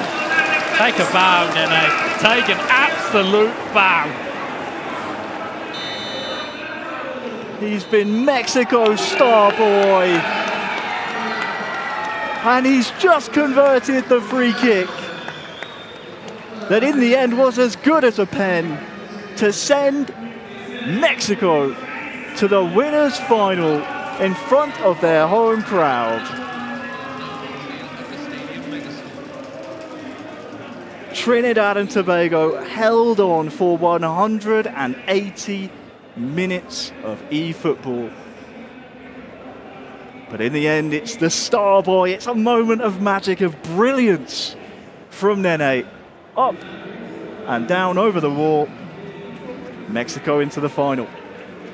What a finish from Nene. What a brilliant goal to settle it. It was everything it needed to be. There was that one chance which resulted in the free kick, which we both thought, hold on a minute, that's a pen. And then we saw, oh, well, that's just a few yards outside the box. And Nene pulled out an absolutely sublime strike. And that's all it needed to separate the two sides. I mean, you see Julian Alvarez putting the ball down from that camera angle. I'm like, oh, is that a pen? Indeed. But turns out it's dead ball striking. Nene's, that is, and Julian Alvarez is just that good. It's enough. And wow, you do not see many free kicks scored in eFootball Mobile. Yeah, and I think there was a little bit of manual goalkeeping beforehand from Trinidad and Tobago. They may be trying a little bit of gamesmanship as to which side that Nene was going to go, but Nene picked his spot, he stuck with it, and boy, did he come up trumps for his nation. They move into the winners bracket. Trinidad and Tobago drop into the lower bracket. Yeah, the Caribbean nations journey does not end there. They still have a chance to qualify for the FIFA E-finals, but they will have to do so in the lower bracket later on. Not the ideal circumstances for them to do so, but for Mexico, and they left it late. That was the deep troubled waters we were alluding to at the start of the match, the start of the semi-final there, Wes, and another test passed with flying colours. Yeah, just about passed, but it was still passed, and that is all that matters. All Mexico will see is the aggregate scoreline of 1-0. Well, we have our highlights here. This was towards the end of that first leg. So many chances for Mexico to try and break the deadlock. And Trinidad and Tobago, they had chances in themselves as well, but this was the big talking point here. A late challenge onto Bruce, winning the free kick. And Nene does the rest. Up and over the wall. Yeah, stunning strike, and that was enough to take it away. Again, the crowd erupted. I mean, we were checking around us, and just limbs were everywhere from the Mexico faithful inside of this arena. And well, not just that semi-final was being played at the same time, was Guyana and Costa Rica in their semi-final. So a big couple of rounds happening. Here are around 5 matches, but the most important results we care about obviously are those semi-finals. We just saw Mexico winning 1-0. And here's how the group stages ended. But in that Guyana-Costa Rica game, that semi-final did end with a victor over there. So we do have a winners final and a losers semi-final pretty much set up. And I'm not sure if we have our bracket. I'm joined now by Commonwealth medalist Alia Harvey. Alia, welcome back to the broadcast. It's fantastic to have you back. We just saw Mexico play out that 1-0 win. It was close, but elsewhere, Guyana best Costa Rica 1-0 as well. Unbelievable stuff, truly. Not sure how we can better that, to be honest with you, because obviously, I mean, that's just drama across the board. It's as close as you would like. It is indeed, but I mean, I was keeping an eye on that other semi-final, similar scoreline as well, 1-0. I just can't believe how tight both of the semi-finals have been, but watching that Mexico game to convert that free kick at the very last minute, unbelievable. Yeah, well, we can take a look at our bracket now after we had a recap and refresher of the group stages. What matters now, obviously, is the bracket. And here it is populated with our confirmed results. Match 2, Guyana 1, Costa Rica 0. So Guyana will advance to play Mexico in match number 3, that your winners final. Down in the lower bracket, the second chance bracket, if you will, Trinidad and Tobago will face Costa Rica. The loser of that will eliminate themselves from contention and will no longer be able to qualify for the FIFA World Cup 26. It's horrible to say that, Alia, it really is, but it's cutthroat here in Mexico. It is, and I can't believe Costa Rica is still hanging on, especially after how they performed in those group stages. But I'm gutted for Trinidad and Tobago. Like you said, whoever loses that game is now out completely for the FIFA World Cup 2026. Would be a shame to say goodbye to either of them, but Mexico, Guyana, those two nations theoretically 2 games away. You win this, then you win the grand final, and you've stamped your ticket to your first ever eFootball Mobile FIFA World Cup. Indeed, that's going to be a really, really exciting next match, Harry. I think the blessing they have is that whoever loses between Mexico and Guyana, they still drop to the losers bracket. But if it's anything like that first semi-final that we were watching, which I think it will be, it's going to be very, very exciting. Yeah, no time to lick the wounds either. You're straight into either that lower bracket game or this winners final. So Mexico, that'll be a deep, deep breath, a sigh of relief from them. They sidestepped that potential landmine in Trinidad and Tobago, and if Trinidad and Tobago can continue to play as well as they've just played against Mexico, I think Costa Rica will have quite a tough time down there in the lower bracket. I think so. I think what's going to be hard for them is the mental bounce back that they're required to do now, because to lose right at the very, very last second, essentially the last kick of the game, when they were playing so well. I did not expect them to hold off Mexico as well as they did, especially in the last group game, considering they lost 2-0. But you've just got to hope that within the next few minutes they can mentally reset, because they did play amazingly. They did indeed.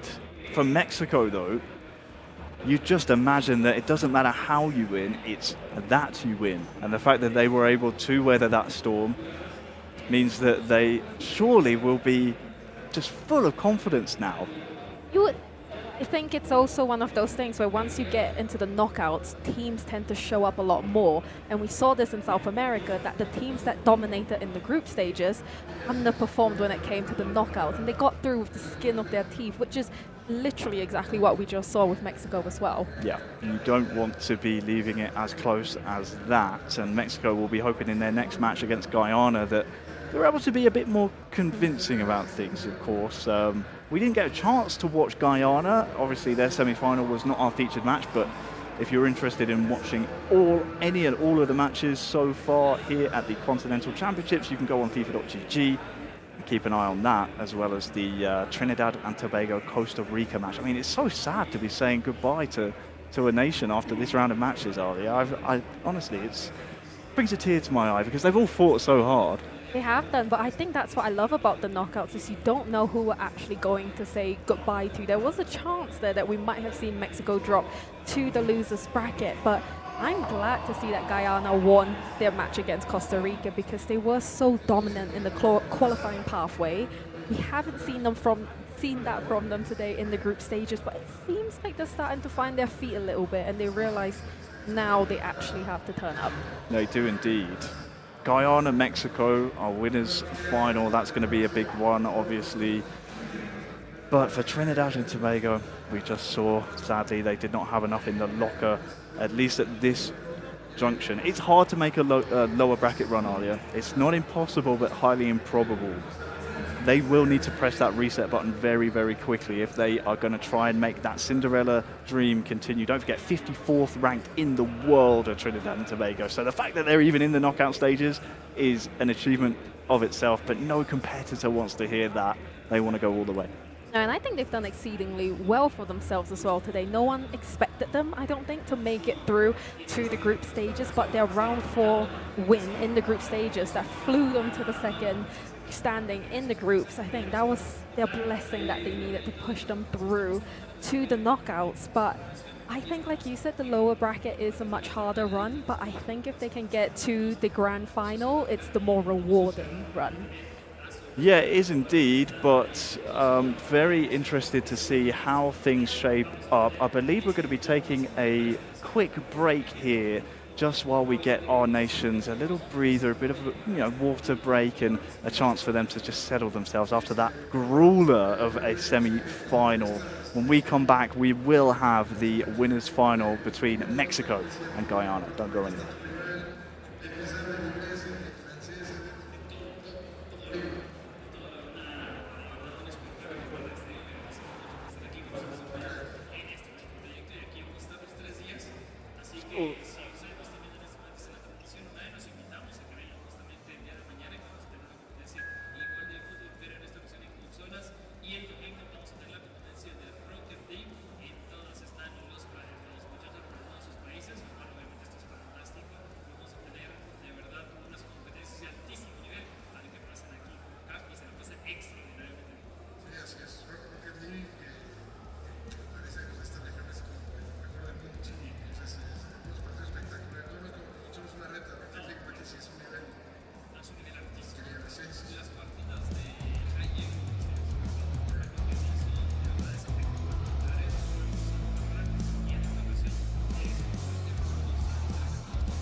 Se los agradezco de corazón, yo también los quiero mucho, me encanta oírlos narrar y su dinámica de habla entre ustedes es fantástica, pero hay que dejar de halagarnos tantito entre nosotros porque es hora de halagar a las estrellas reales de este gran evento. Tenemos siguiente enfrentamiento, final de Winner Bracket, 2 equipos top que están listos aquí para que los vuelvan a ver en escenario, preguntarles tantito cómo se sienten y arranquemos la partida. Así que, por favor, público en el evento, en el escenario Gamergy, fuerte aplauso para nuestra selección México.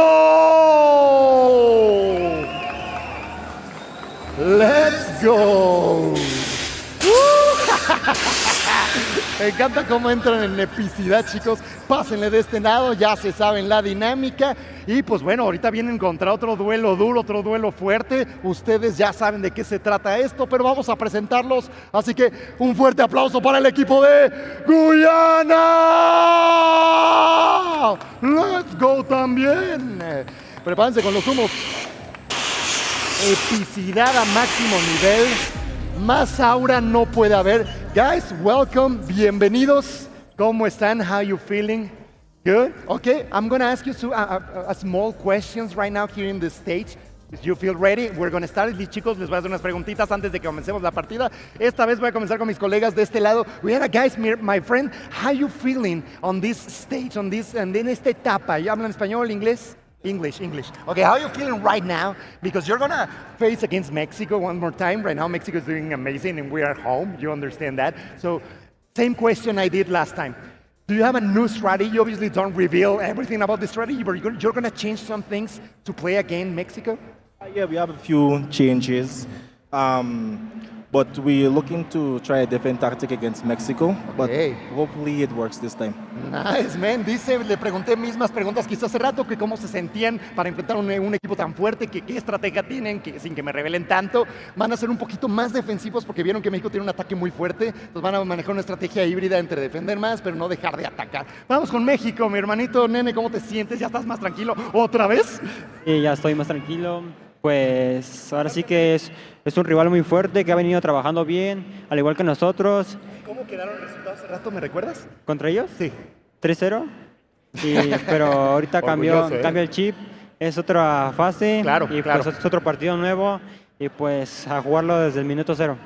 Perfecto, mi hermanito Nene, sí, claro, hay que cambiar la estrategia, no se vayan a confiar contra este equipo fuerte. Y bueno, my friend, I'm gonna ask you now this time. Do you have a special things you want to say to someone watching the stream? You want to say hi to someone, specifically your family, your friends? Both, you can do it?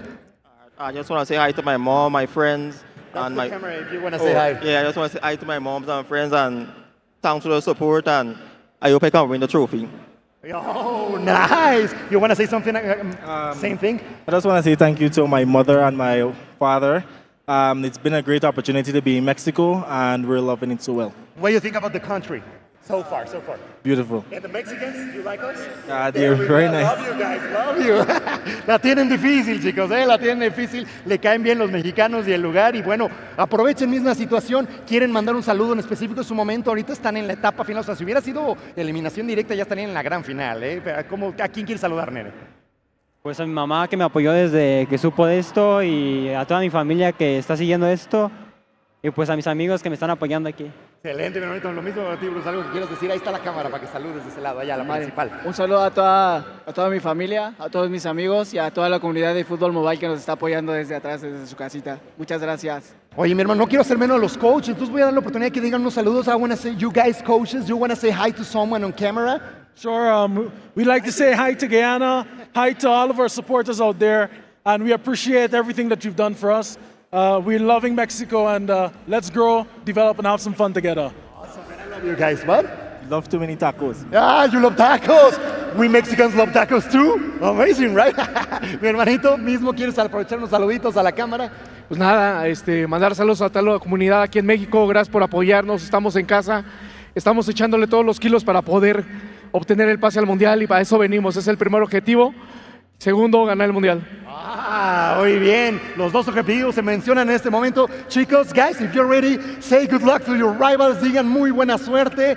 Y comencemos, ahora sí, damas y caballeros, con este enfrentamiento tan importante, tan épico. Podría ser la gran final. Estamos en bracket de eliminación doble. Winner y loser brackets, esto no acaba, así que vamos a comenzar con esta partida. Y vamos con las mejores voces que hay para darle emoción a estos eventos. Mi hermanito Lidy Carrera, vamos con ustedes. Well, thank you very much, Extreme, holding it down there on the stage. And what an introduction for our two nations contesting this winners' final. Earlier, Mexico, Guyana, only one can advance to the grand final and move one game away, one match away from the FIFAe finals. Would it be Mexico? Would it be Guyana? We're about to find out. In big game, and when they played each other in the group stages, Mexico managed to pull away from Guyana with a 2-0 win. But as we've just seen in that first semi-final, I think the group stages, the results don't matter anymore. These are the knockouts now, Harry. That's exactly right. It's not a round robin anymore, folks. It's a best of 2 aggregate score, so 2 games of eFootball Mobile.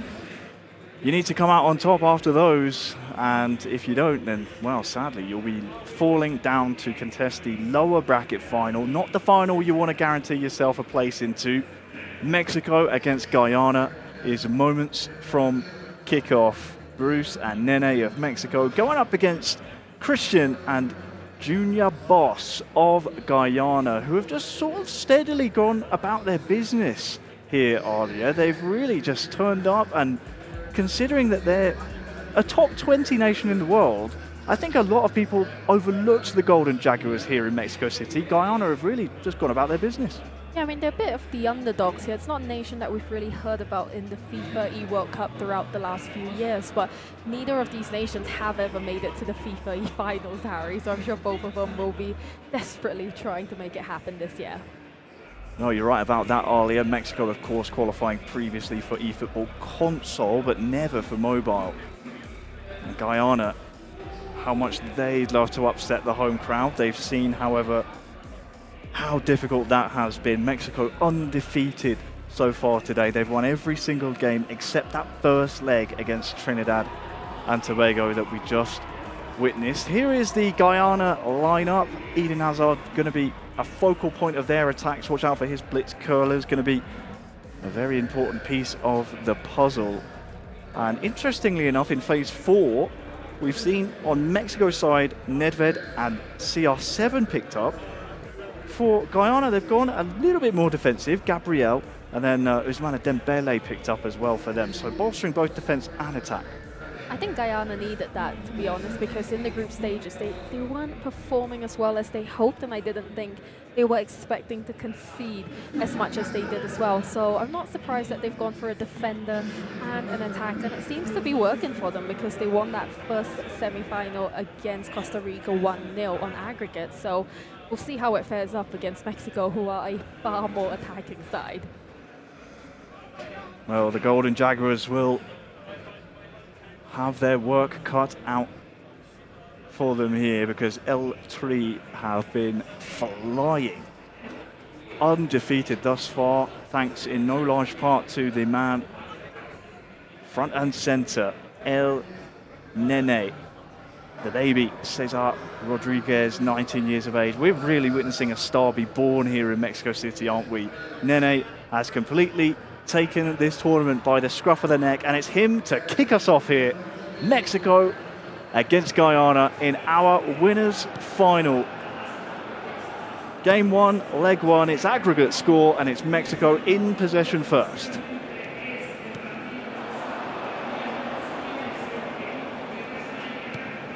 Of course, it took Mexico 180 minutes to break the deadlock against Trinidad and Tobago in the previous round.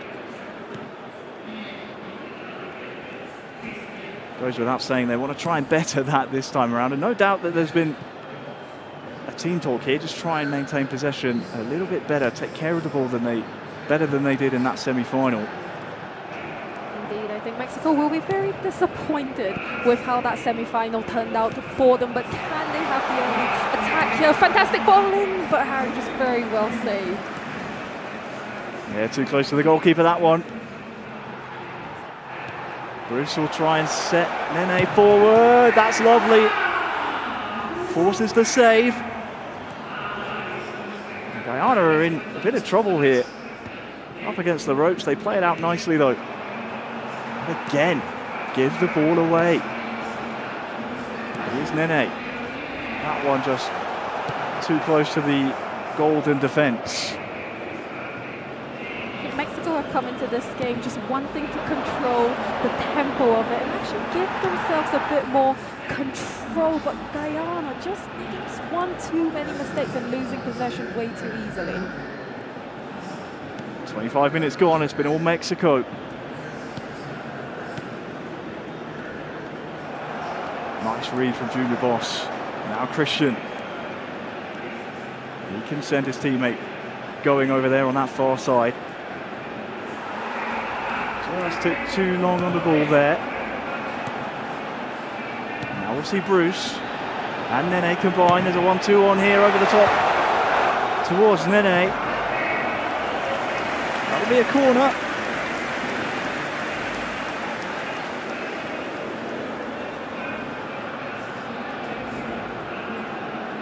As there appears to be a tech issue here on the stage, and that'll, I think, frustrate Mexico. And in fact, the tech pause is only short-lived. It's a pause well timed, Harry. I think Guyana were a bit scrappy. They seem to be panicking under Mexico's pressure. So hopefully this pause gives them the time to just take a breath and catch a beat before Mexico score against them and they have to chase the game.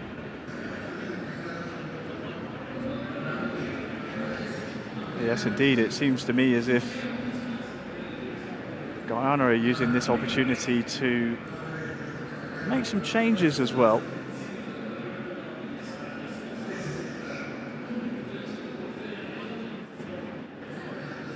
But that'll frustrate Mexico. They were in the driver's seat in that opening, what, 35, 40 minutes of this winners' final. Indeed, and we've seen so far today, Harry, how important that momentum is. In that last group stage, Trinidad and Tobago, when they lost that 2-0 lead against Panama, and they had the momentum, but then we come back from such a long break, and Trinidad and Tobago managed to win the game and steal all 3 points. So hopefully this doesn't affect Mexico too much, as you said, Harry, they have been in the driver's seat. Well, great to see the Mexican crowd out in force here. We just saw a shot previously of the Mexican national team for eFootball console, Andre Pumas and the Arsenal style. They'll be featuring tomorrow. Back in there, boys, here on eFootball Mobile. Great to see the cosplayers trying to back the national team as well. It's not just the eFootball players, it's everyone trying to back the green-shirted tricolour of Mexico. And why wouldn't you? Why wouldn't you try and back them? Because you want to give them every single advantage you possibly can against this Guyana team that is in the Lions Den. The Golden Jags are up against some adversity here, the home crowd, and of course the favourites, Mexico. Now, we speak about the home crowd. This is my first ever gaming festival, Harry, which I feel like I've been gaming for such a long time that I actually can't believe that it's my first ever time here. But so far, the atmosphere has been incredible, as you were saying. Not just the Mexican players, you've got the general crowd feeding into the FIFA stage to watch the game. And those cosplayers, I love their outfits as well, by the way. It's so nice. I was going to make a joke, but I'm not. I was going to say something along the lines of, it's not really my size or my colour, but I don't want to discredit the cosplayers because they put in so much time and effort into their costumes. Might just AI you into like a cosplay character. I think there's laws against that.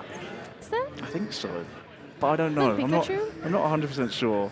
There's definitely some kind of licensing that comes into that. But hearing in my ear, there might be a little bit of a pause here while we resume our winners' final between Mexico and Guyana. So why don't we go to a break? You can get some refreshments, put your feet up, and we'll be back as soon as possible for the resumption of this winners' final.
I mean, you imagine this would likely be a full replay. Now, I can't picture in my head the rules, but once we resume, no doubt it will still be as it was, 0-0.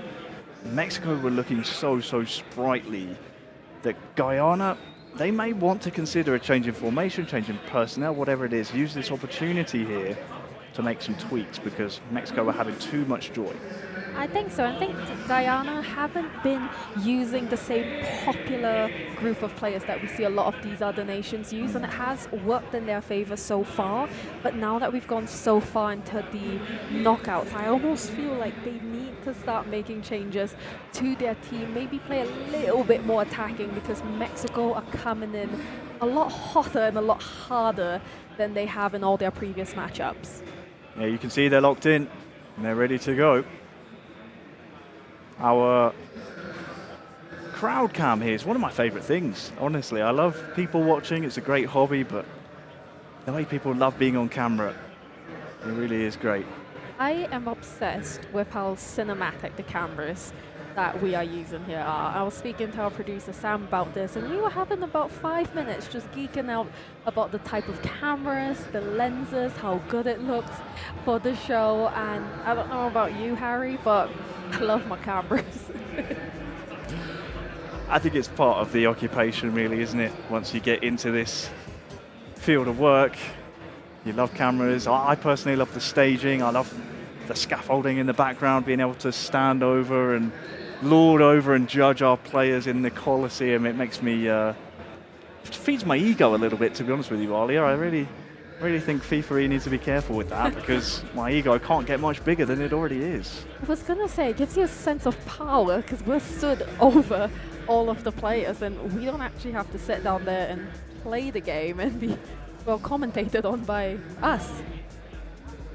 Yeah, absolutely. You can see the players just gearing up for the resumption of this game. What can Guyana really change? I mean, just looking across their phase two choices, you have, of course, Gabigol in there.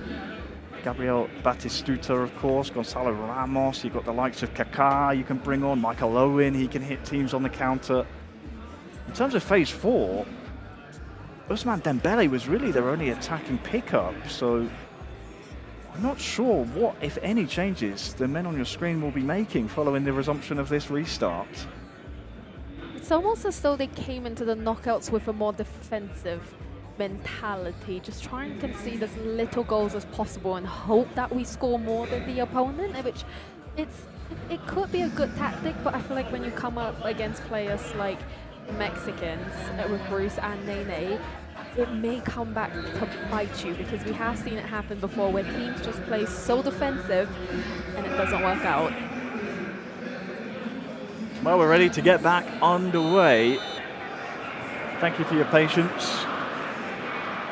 Mexico, Guyana. Back as you were.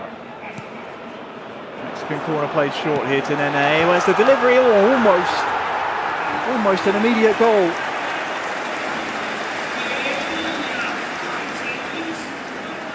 So close here at the front post.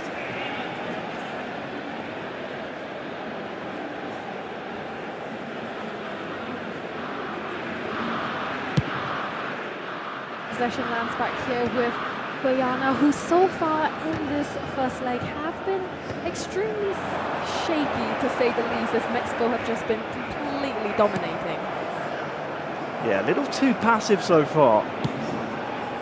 Have been Guyana. Bruce and Nene, they're just building their confidence with every pass. Successfully connected. Guyana just can't get out right now. Bruce back to Nene. Last touch came off of the slide tackle there. So a bit of a cheap corner to give away.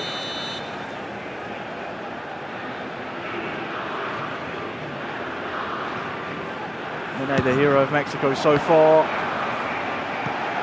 Only forced that corner into the palm of the goalkeeper, but Christian can't get the ball out here for Guyana. Nene with the attempted cross. With that purple power bar, it's another Mexican corner. Must be the third or fourth of the game so far.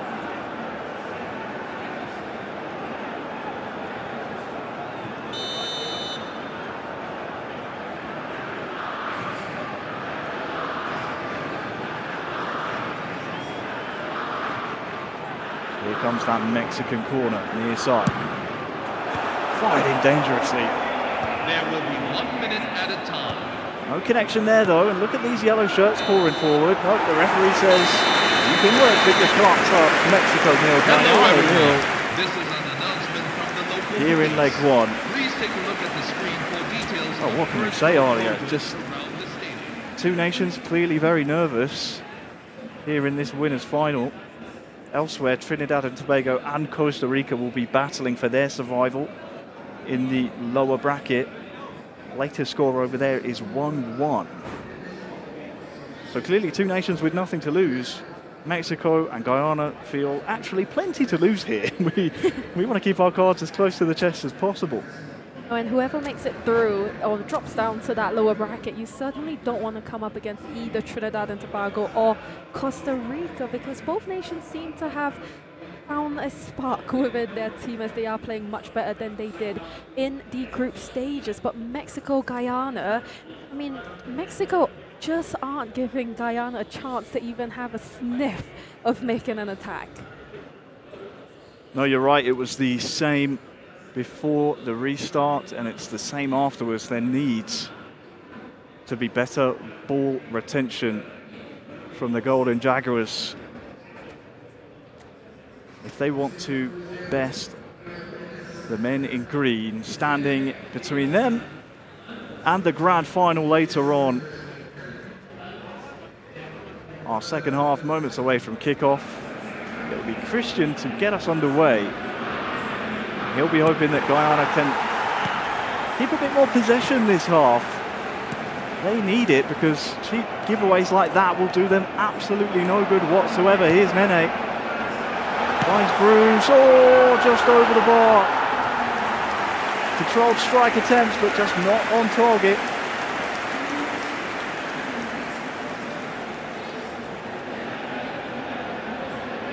Look, I know Guyana are scared of having Mexico concede against them, but I feel like they're forgetting they have the safety net of that lower bracket, and I need to see them come out attacking a lot more. Yes, play a bit more patient and take your time, but they are just losing possession. We haven't seen them in the 18-yard box at all, Harry. Oh, we've barely seen them in Mexico's half, and Mene is bringing this ball forward, and there is the inevitable goal.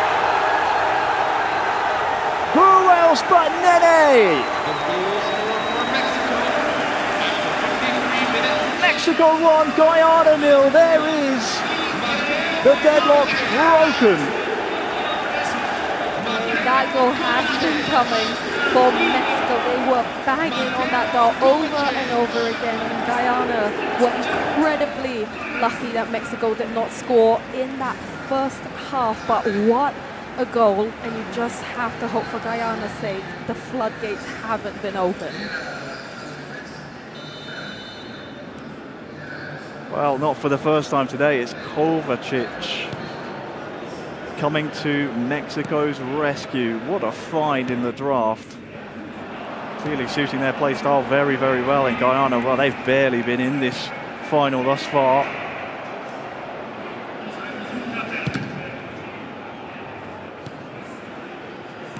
Just been no outlet into that final third, even the middle third from Guyana. They'll have a goal kick here, but they need to retain possession way, way better than they have so far. Seems like a lot of lessons learned from Mexico from their last game. Left it to the very last minute of the second leg before they managed to pull away with the win. But Guyana here, Harry, can they have their first chance? Oh, nice through ball to Christian! And there is an equaliser! Completely against the run of play. Christian and Junior Boss back on level terms. Oh, eFootball's a cruel game, isn't it, Alia? I think we are just as shocked as the crowd are. They haven't had a single chance all game, and the moment they get one chance at being in their 18-yard box, they manage to deliver and make it 1-1. That's got to be gut-wrenching for Mexico.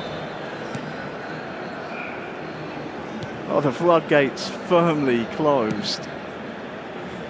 Mexico won, Guyana won from nowhere.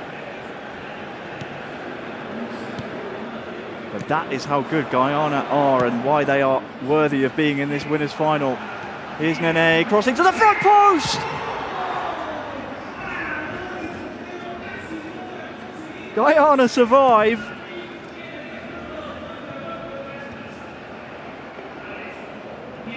That's how dangerous Mexico can be. Seems as though that goal from Guyana has given them the burst of confidence that they very much needed as they come into their second attack of the game here, Harry. Very much a different Guyana now. Oh yeah, on the volley! Forces a save. Man, it's almost like a fight in a phone booth now. Here's Nene and Bruce with the double touch. Corner over on that far side to Mexico. And Mbappe with the double touch. But difficult to beat Schmeichel at the near post like that.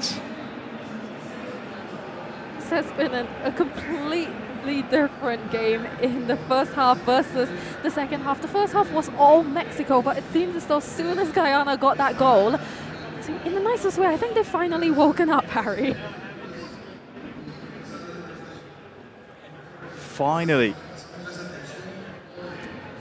Finally we have a nation to just keep the Mexican crowd in check. It's the first goal we've seen them concede here on the stream, if I'm not mistaken. They haven't conceded many today. And as you can see, there's changes to come. Cristiano Ronaldo introduced. He was a phase 4 pick up from one of our eliminated nations over on the Guyana side, Michael Owen. You mentioned him. That card, very speedy. He's got good finishing, could make you pay in the latter stages of matches. Could be a big one.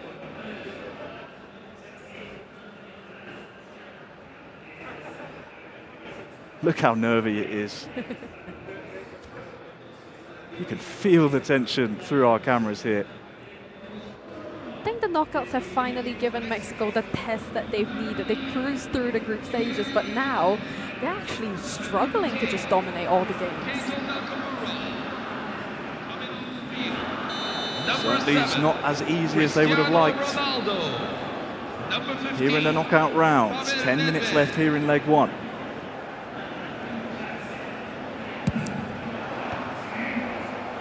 Almost fired into a very dangerous position. It's Guyana who gallop away with the ball, and look over on that far side. Who's that over? Junior Boss has a chance to deliver a bit of quality here. Good defending though by Nene. That'll just bring the numbers back.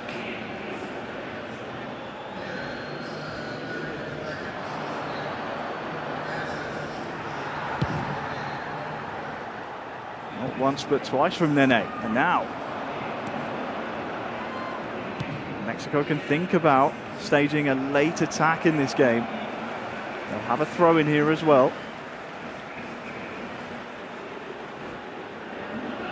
In a completely different situation than we saw between these two in the group stages. Mexico cruising to a 2-0 victory over Guyana. But knockout football does crazy things. Here's a long throw in.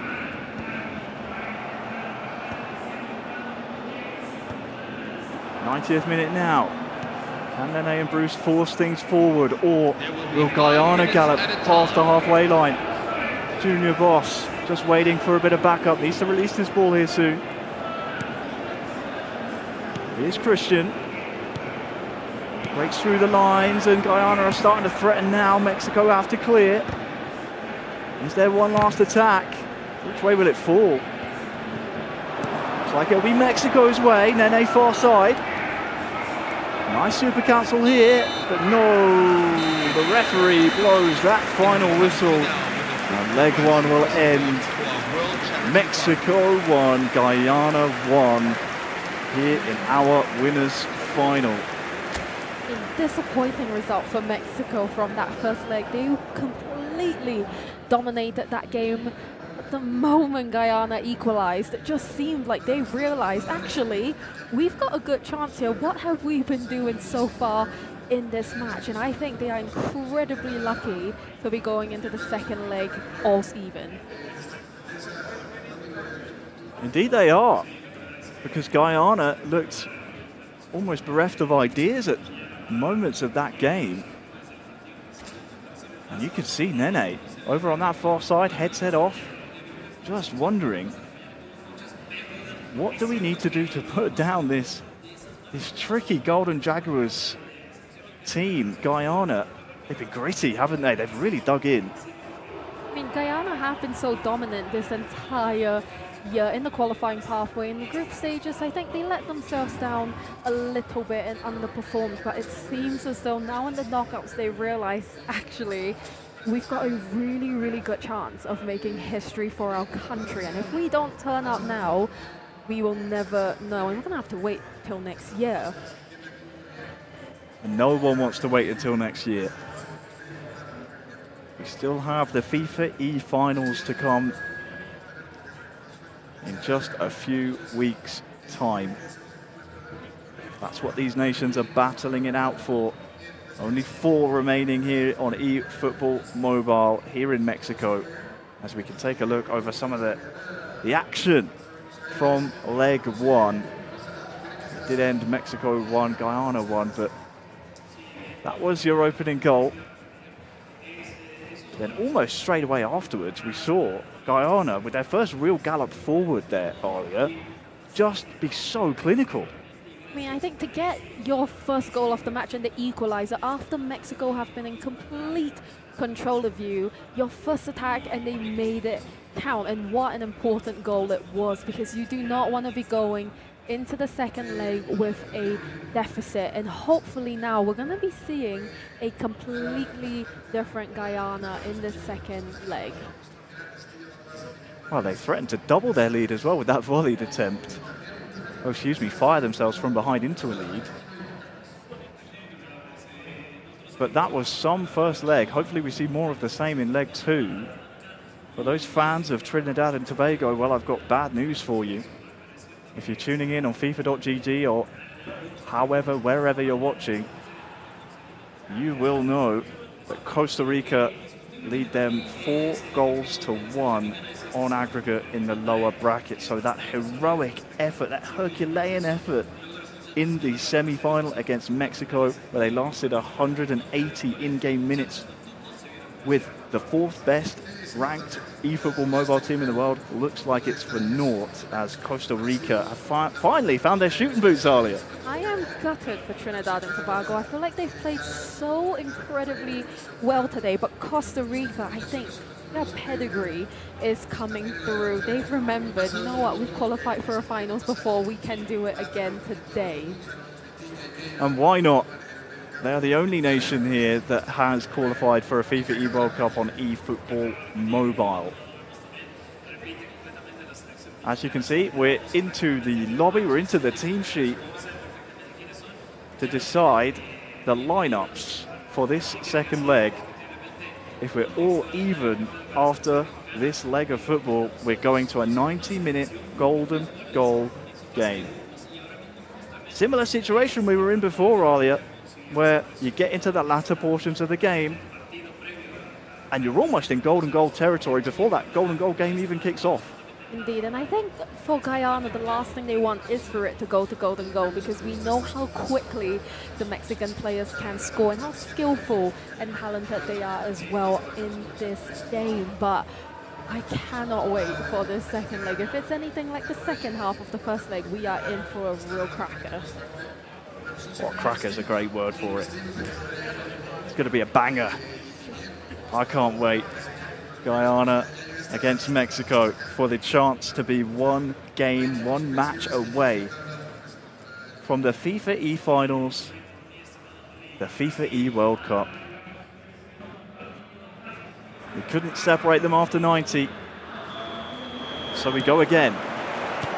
Guyana this time with the kickoff, the Golden Jaguars in their all-yellow strip, taking on Mexico. The home crowd will need to be behind them here, As Bruce and Nene, we know they can be clinical. They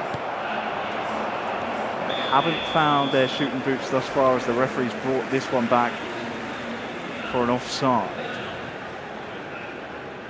We seem to have lost Kin as well in the crowd, Harry. I do not see Kin anywhere. Hey, where is that mascot? I'm not sure where he's gone. Maybe he's backstage, being ready to give a team talk. And here's Bruce. Skips over the challenge. And Nene's in there as well!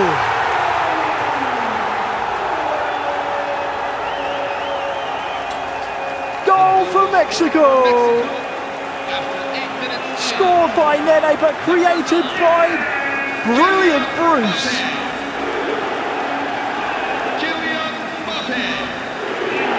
And you can see the goal and the effect that it's had on the Guyanan players. Just out of nowhere, Mexico into the lead. It almost looks like it was nearly an own goal there, Harry. It looks like the Guyana players managed to get just their foot on it, but so early on. This is exactly why Guyana don't want Mexico to take this to goal and go. Mexico 2, Guyana 1. And Nene, no doubt the top goal scorer today.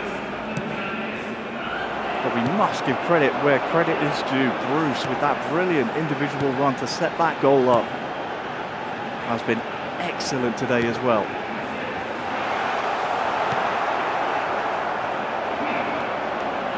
There's no doubt in my mind that Nene's going to win player of this tournament today because he has been phenomenal. I cannot believe he is only 19 years old.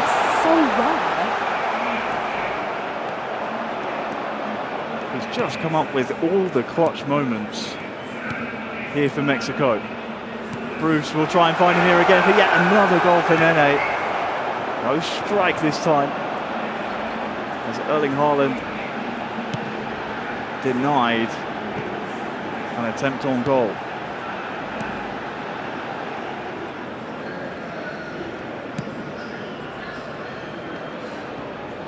Here's Christian.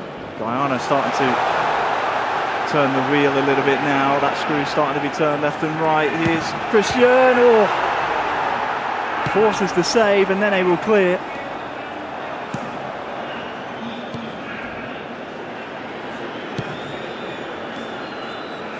And Nene will take it up the other end here. Ambitious skill moves. You must remember he's only one goal to the good here. Oh, Bruce with the header down, and now Nene's turned his defender as well. Oh, almost brilliant.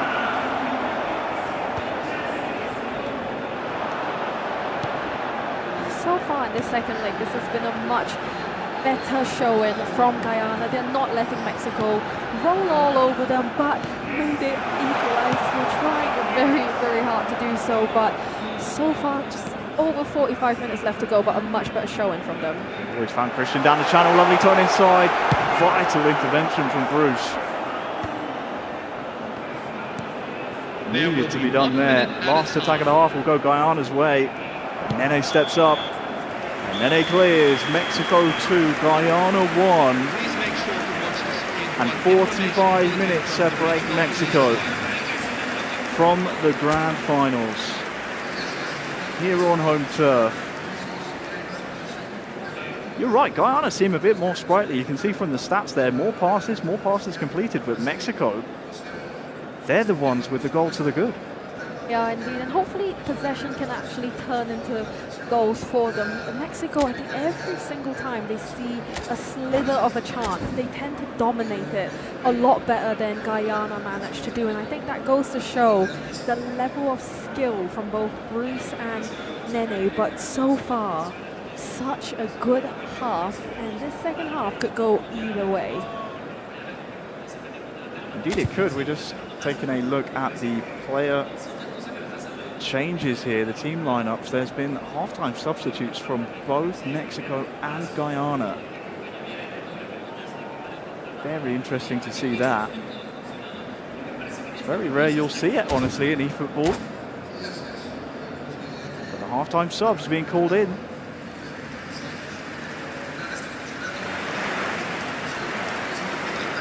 substitution on the field.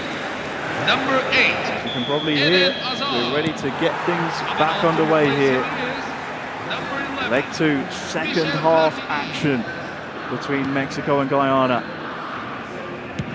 Guyana, they need a goal here, Alia. They need one. They need one very desperately indeed. And what's interesting as well is they choose not to play with headphones on, which means they can hear exactly what the casters are saying. They can hear what the Mexican fans are saying. And you just have to hope that maybe that hasn't contributed to a little bit of their lack of focus today. That's a very good point. Not sure if Spanish is one of the languages spoken in Guyana, so maybe they're able to block out the noise. One thing they'll need to block out, though, is Nene's dribbling.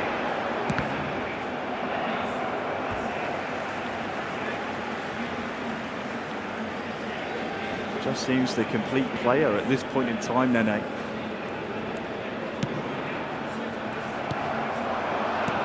Oh, nice ball, and he's through. He's through on goal. Surely not to double his advantage. Nene!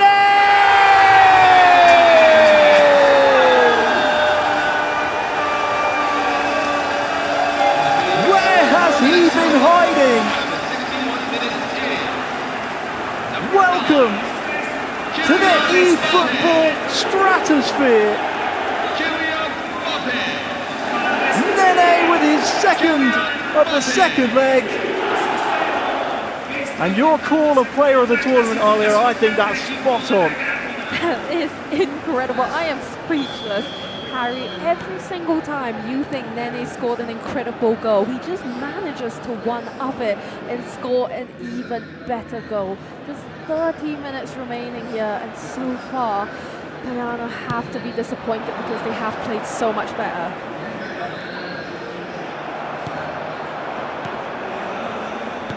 Well, that Nene goal puts Mexico 3-1 up on aggregate. They might not be done. He and Bruce just working in tandem perfectly well. And it's great to see the emergence of superstars such as Nene. Because when we went down to Rio de Janeiro for the South America Continental Championships, we knew what we were getting out of Rentao, Juninho. They won world championships. But this man, a diamond in the rough. I mean, if Mexico do manage to make it to that FIFAe finals, he is going to be a huge force to be reckoned with. And that's the beauty of the Continental Championships. We're discovering new stars within eFootball.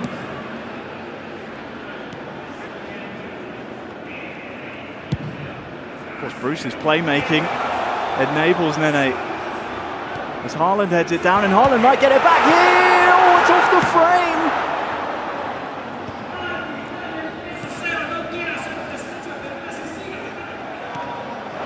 Mexico win the ball back. And Guyana, they're a bit shell-shocked. They need a goal here and soon. And even then it might not be enough.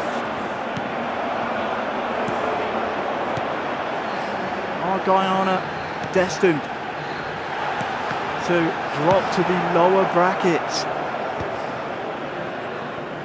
It looks like it as we're in the 90th minute now. They're 2 down on aggregate. And only 1 minute added on. Nene's won the ball back. And Bruce, he can carry this forward. And Mexico book their place in the grand final. And are one match of eFootball Mobile away from qualifying for their first ever FIFA e-finals on this platform. As the men you just saw on your screen, the eFootball console players, they know what it's like to be at a finals. But for Bruce and Nene, Alia, they are now one match away. Can you believe it? I feel really happy for Mexico because I feel like consistently throughout the day, they have just been so dominant, but also so consistent in the way that they're playing. And if they keep this up and manage to deliver the same performance in that grand final, they are going to be an absolute force to be reckoned with at the FIFA e-finals. But we still have the lower bracket final, and anything can happen in eFootball. Anything can happen down there. So Guyana, they'll need to lick their wounds because they have a lower final to contest first. They might get a second stab at Mexico in that grand final later on, but a word on Guyana. In that first leg, they didn't roll over, and in the second leg, in the first half, first half an hour, if you will, it looked like a completely different nation. It looked like they were going to turn the corner, but Mexico and Nene just stepped up. Seems as though with Guyana, whenever they tend to go down first, they really struggle to bounce back, and you see them panicking for a good few moments before they manage to settle themselves. But against a team like Mexico, who are just so dominant and who can score so quickly, that's something that you cannot do. But Guyana still have a second chance in that lower bracket final against Costa Rica. Yeah, how great is this to see as well? What an experience. Nene, just 19 years of age, getting a chance to interact with the fans, sign some shirts. It's wonderful to see here in Mexico City, the home crowd well and truly behind their nation here. And they're repaying the support in kind. It's lovely to see, isn't it? It is. I mean, I might buy a Mexico jersey and ask Nene to sign it, because I think in a few years it'd probably be worth quite a lot of money if he keeps playing at the level that he is now. But this is one of my favorite things within football culture, is just seeing the younger fans getting signatures and just lining up, and it must mean so much to the players as well to be at a live event in front of your home crowd and seeing the future generation, the future of eFootball looking up to you. Wow, those are amazing pictures. I'm glad we got a chance to see that because, I mean, they deserve it. The way they've played so far, they're one step away from making history for Mexico on eFootball Mobile. Wow, I mean, some performance. Guyana, though, they need to go again. You mentioned earlier, Costa Rica, they are indeed the team they'll be facing in that lower final.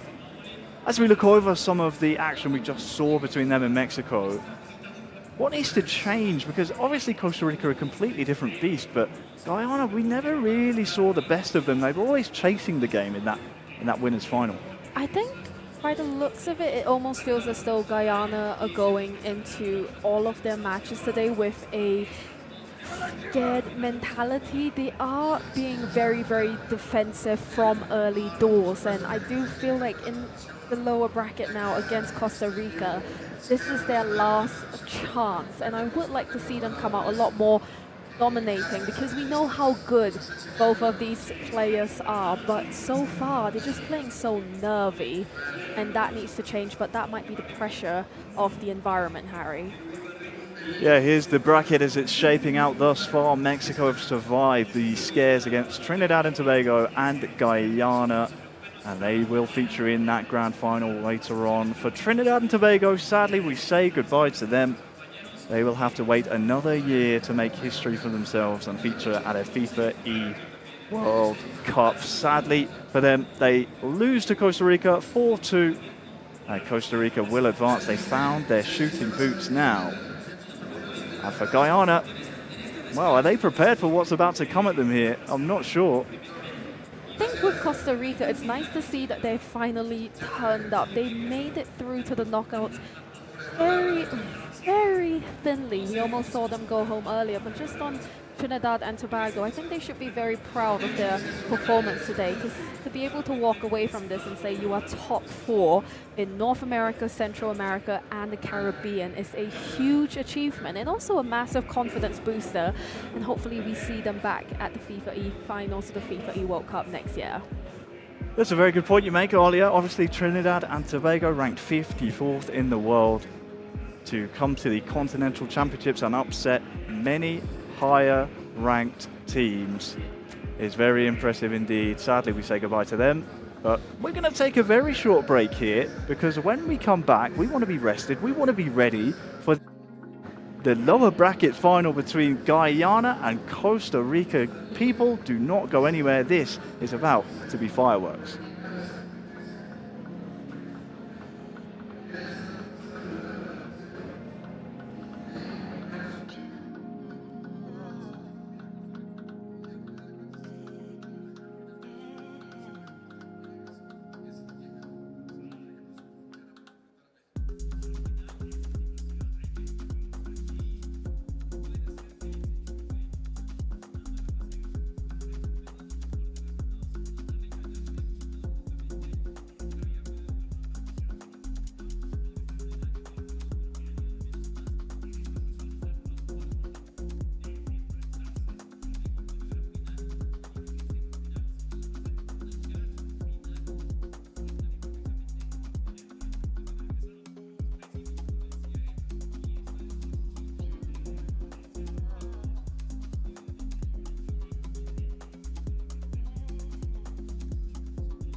con lo mejor. Se la regreso a mi hermanito Uli. Estamos de vuelta, chicos, un gusto estar aquí con ustedes. Continuamos con el siguiente enfrentamiento. Ahora sí se vienen las finales. Y vamos a comenzar con la prefinal de la gran final. Aquí tengo ya los equipos prácticamente listos. Recordándoles que yo soy Extreme de Player en redes sociales. Su colega host de este increíble evento. Seguimos con la FIFA Continental Championship 2026 by CONCACAF. Muchas gracias a Lenovo e Intel que están haciendo esto posible. Y la verdad es que yo ya estoy emocionado por comenzar, así que los equipos están por allá. Comencemos anunciando al primer rival de esta gran final del Loser Brackets. Fuerte aplauso para Guyana. Escucharon que traté de pronunciarlo así como a ellos lo dicen, Guyana. Está padrísimo. Bienvenidos. Bienvenidos. Eso sí es aura. You guys have so much aura that I can't believe it, guys. Welcome, welcome. You guys ready? Ok, va a llegar el momento de presentar a los rivales en esta primera final de Losers ya para pasar a la gran final. Así que, por favor, fuerte aplauso para Costa Rica. Se viene el momento de aura. So much aura with you guys on the entrance. Momento de aura, vean eso.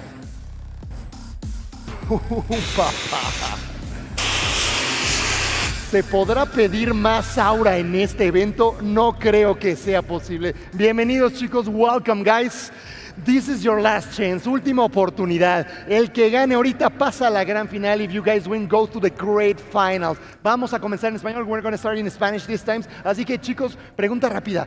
¿Ya están preparados para tratar de clasificar a la última oportunidad que tienen de este gran torneo? Por supuesto, ya estamos preparados, vamos a dar lo mejor y confiando en Dios que lleguemos a la gran final. Excelente, mi hermano. Allá los casters han estado abogando un montón por Costa Rica, así que su momento ha llegado. Y de este lado, guys, how you feeling being here? Last opportunity. If you guys win, go to the great final. And obviously, you need to now try to win the great final. How you feeling right now?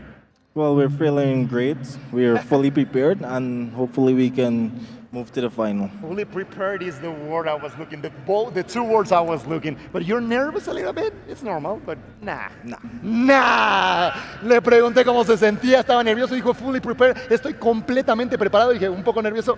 Nah, esa es la respuesta. Chicos, de este lado, mi hermanito, yo tampoco veo nervios en tus ojos para nada, mi hermano. ¿Cómo te sientes de estar aquí? Una última oportunidad. Pues normal, por eso estamos aquí, porque estamos preparados. Claro, y se nota demasiado. Muy bien, mi hermano. Same thing to you. Feeling a little nervous? Are you ready? Last chance to go to the great finals. How you feeling, man? Excited as always, not nervous. Not nervous at all. Muy bien.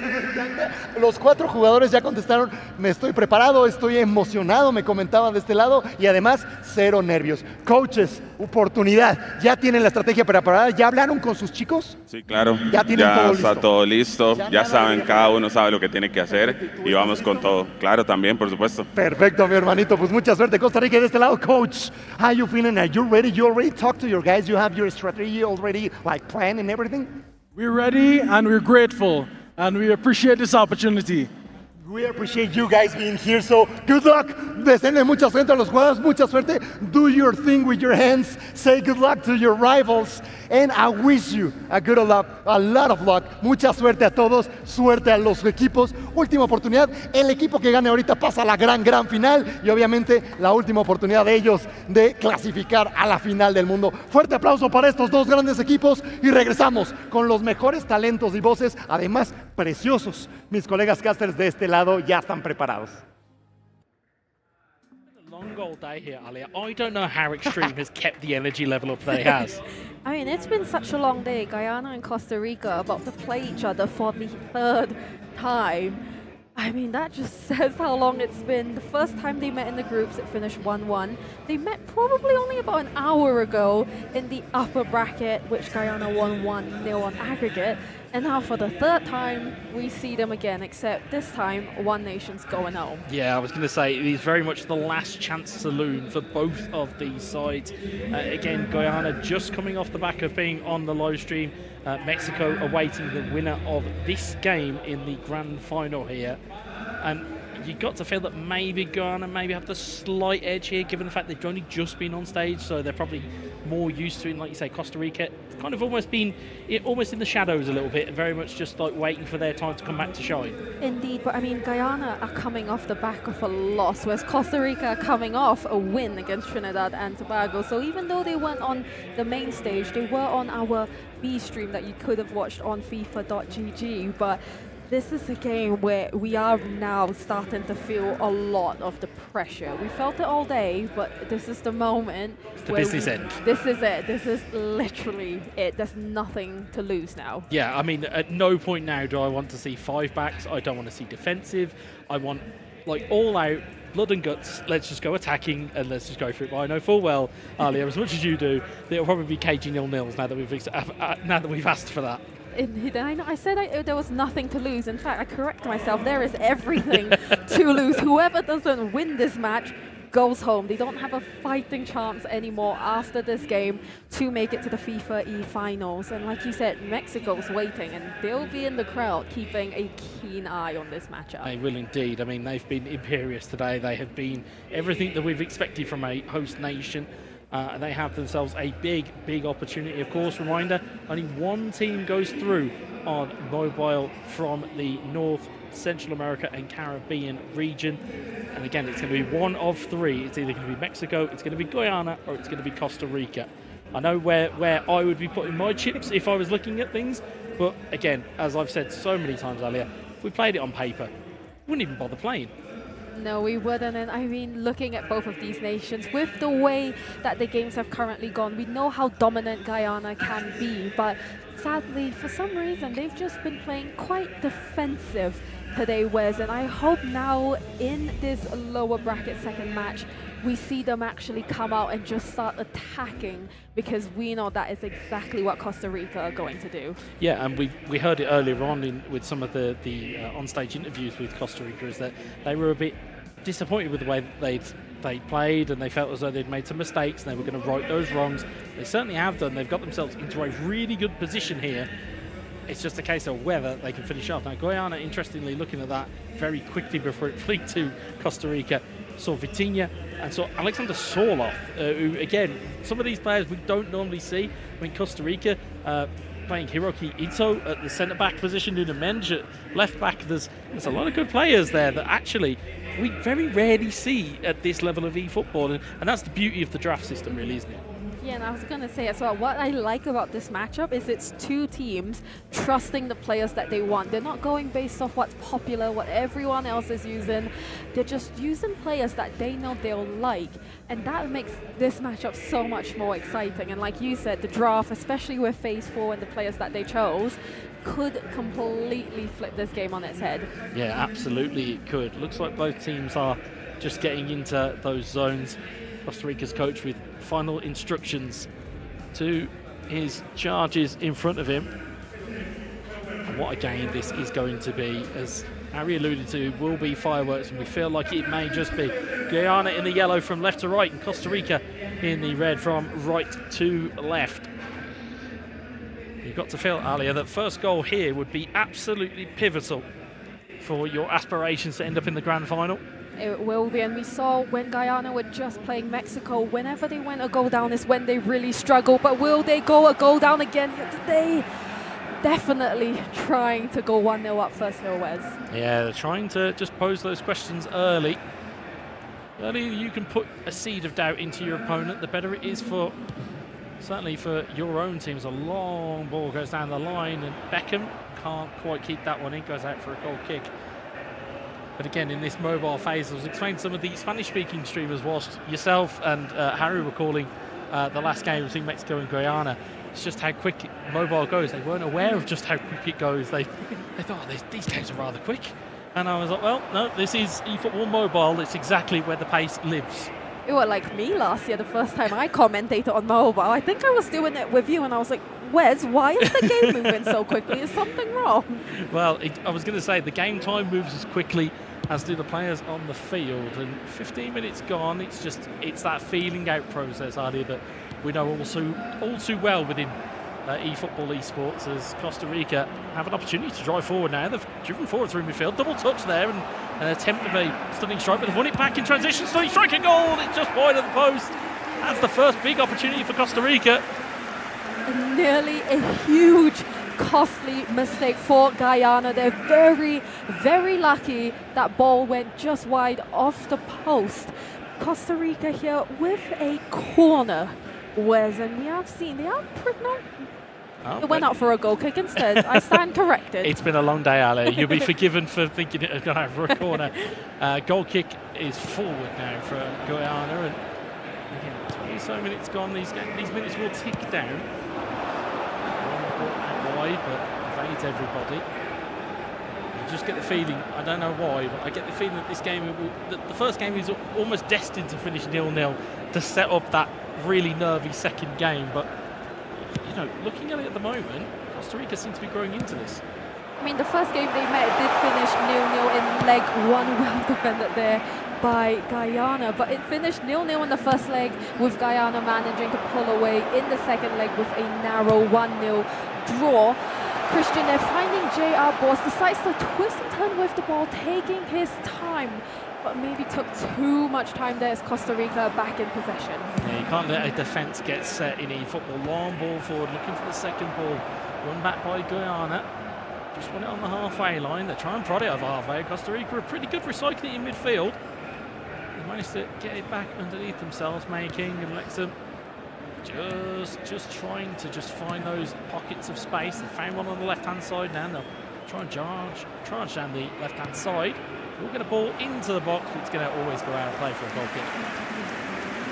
This is a much better showing from Guyana in this match versus their game that they just had against Mexico. So far, it does appear to be a battle of the midfielders in this game, whereas I think you're right. This is going to probably finish either 0-0 or maybe 1-1. Yeah, it may just take one moment of magic as Beckham tries to charge down the right-hand side here for Costa Rica. Lexham does well to win it back. The high ball into the box, is looking for Collar, but it's headed clear. It's now down to Vieira, right 30 yards from goal. Collar, dummies, shapes to shoot. Collar scores! Costa Rica have the lead! They were knocking on the door throughout that entire first half, and you can just see the relief in both of these players' faces. Unfortunately for Guyana, the game hasn't gone their way. We know how they are when they go 1-0 down, and hopefully this isn't going to be a repeat of Mexico. They very much baited their defence. You watch it here again, that neat dummy. You saw Guyana almost shake to try and block it. When you take that heavy second touch, as we'll see it again here, the dummy gives Collar enough opportunity to strike it a goal. They lined up the stunning strike, dummied it, takes, you see that, it's a perfect angle, arrowed into the bottom corner, and Costa Rica have their lead. This is such a different Costa Rica from what we've seen all day. They really struggled in the group stages, narrowly making it through to the knockouts. And if it stands, we will see them in the grand final against Mexico. But first half, 1-0 Costa Rica. Yeah, I mean, I might spoil a lot of football purists here, but it's the first quarter of a two-game tie. I know that got a lot of controversy in the summer, what with water stoppages and all sorts. But crucially here, first half, Costa Rica got their goal, and you felt, Ali, it was deserved. It was, and I feel like we're watching an American football game, because you are right, Wes. It isn't 2 halves, 2 legs. It's 4 quarters. It is 4 quarters indeed. Indeed. And of course, it will come down to aggregate score. We've obviously mentioned that quite a fair bit.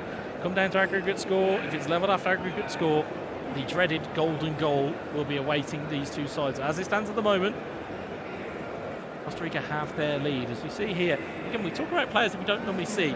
Di Lorenzo at right back, Ryerson at left back for Guyana. There's just players that we shout them out because we don't really see them. We see them get drafted, but they very rarely are team's first choices. Yeah, I mean, there's one name we always see, and that's Collar. Constantly, every single game, you always see him playing. So it's very refreshing that these two teams have decided to shake their teams up a little bit. But I really hope for Guyana's sake here they have a change in mentality, because their biggest downfall has been whenever they go a goal down, they seem to get a little bit scrappy and let the game slip away from them. Well, you can see from the two benches, I mean, the viewers at home, you can see the one bench, you can see the two players from Costa Rica talking to one another. Guyana's coach very animated with his two players coming into this second half. It's really going to be a tale of what can these two sides do in this second half, and how will it set them up for the second leg of this best of two. As it stands at the moment, Costa Rica absolutely in the driver's seat. They've had the chances, they've certainly had a lot of the, it feels like they've had the control of the game. They have indeed, and if you are just tuning in, the last three nations that we have, Guyana, Costa Rica and Mexico, none of them have ever made it to a FIFA finals on eFootball mobile. So history is about to be made by the end of today. Certainly will, as Costa Rica get us back underway. And you have to feel that if they're learning from those mistakes from previous games, Costa Rica, you'd imagine they're not going to go out of their way to gamble too much here. No, definitely not. And I must correct myself, Wes. I said Costa Rica have never made it. They have done in 2024. It's just been a little bit of a gap. We didn't see them last year, so they will be hoping to find their way back to the finals this year. As we see Guyana here on the attack, it's a fantastic through ball to Christian. Is he gonna shoot? It's a goal!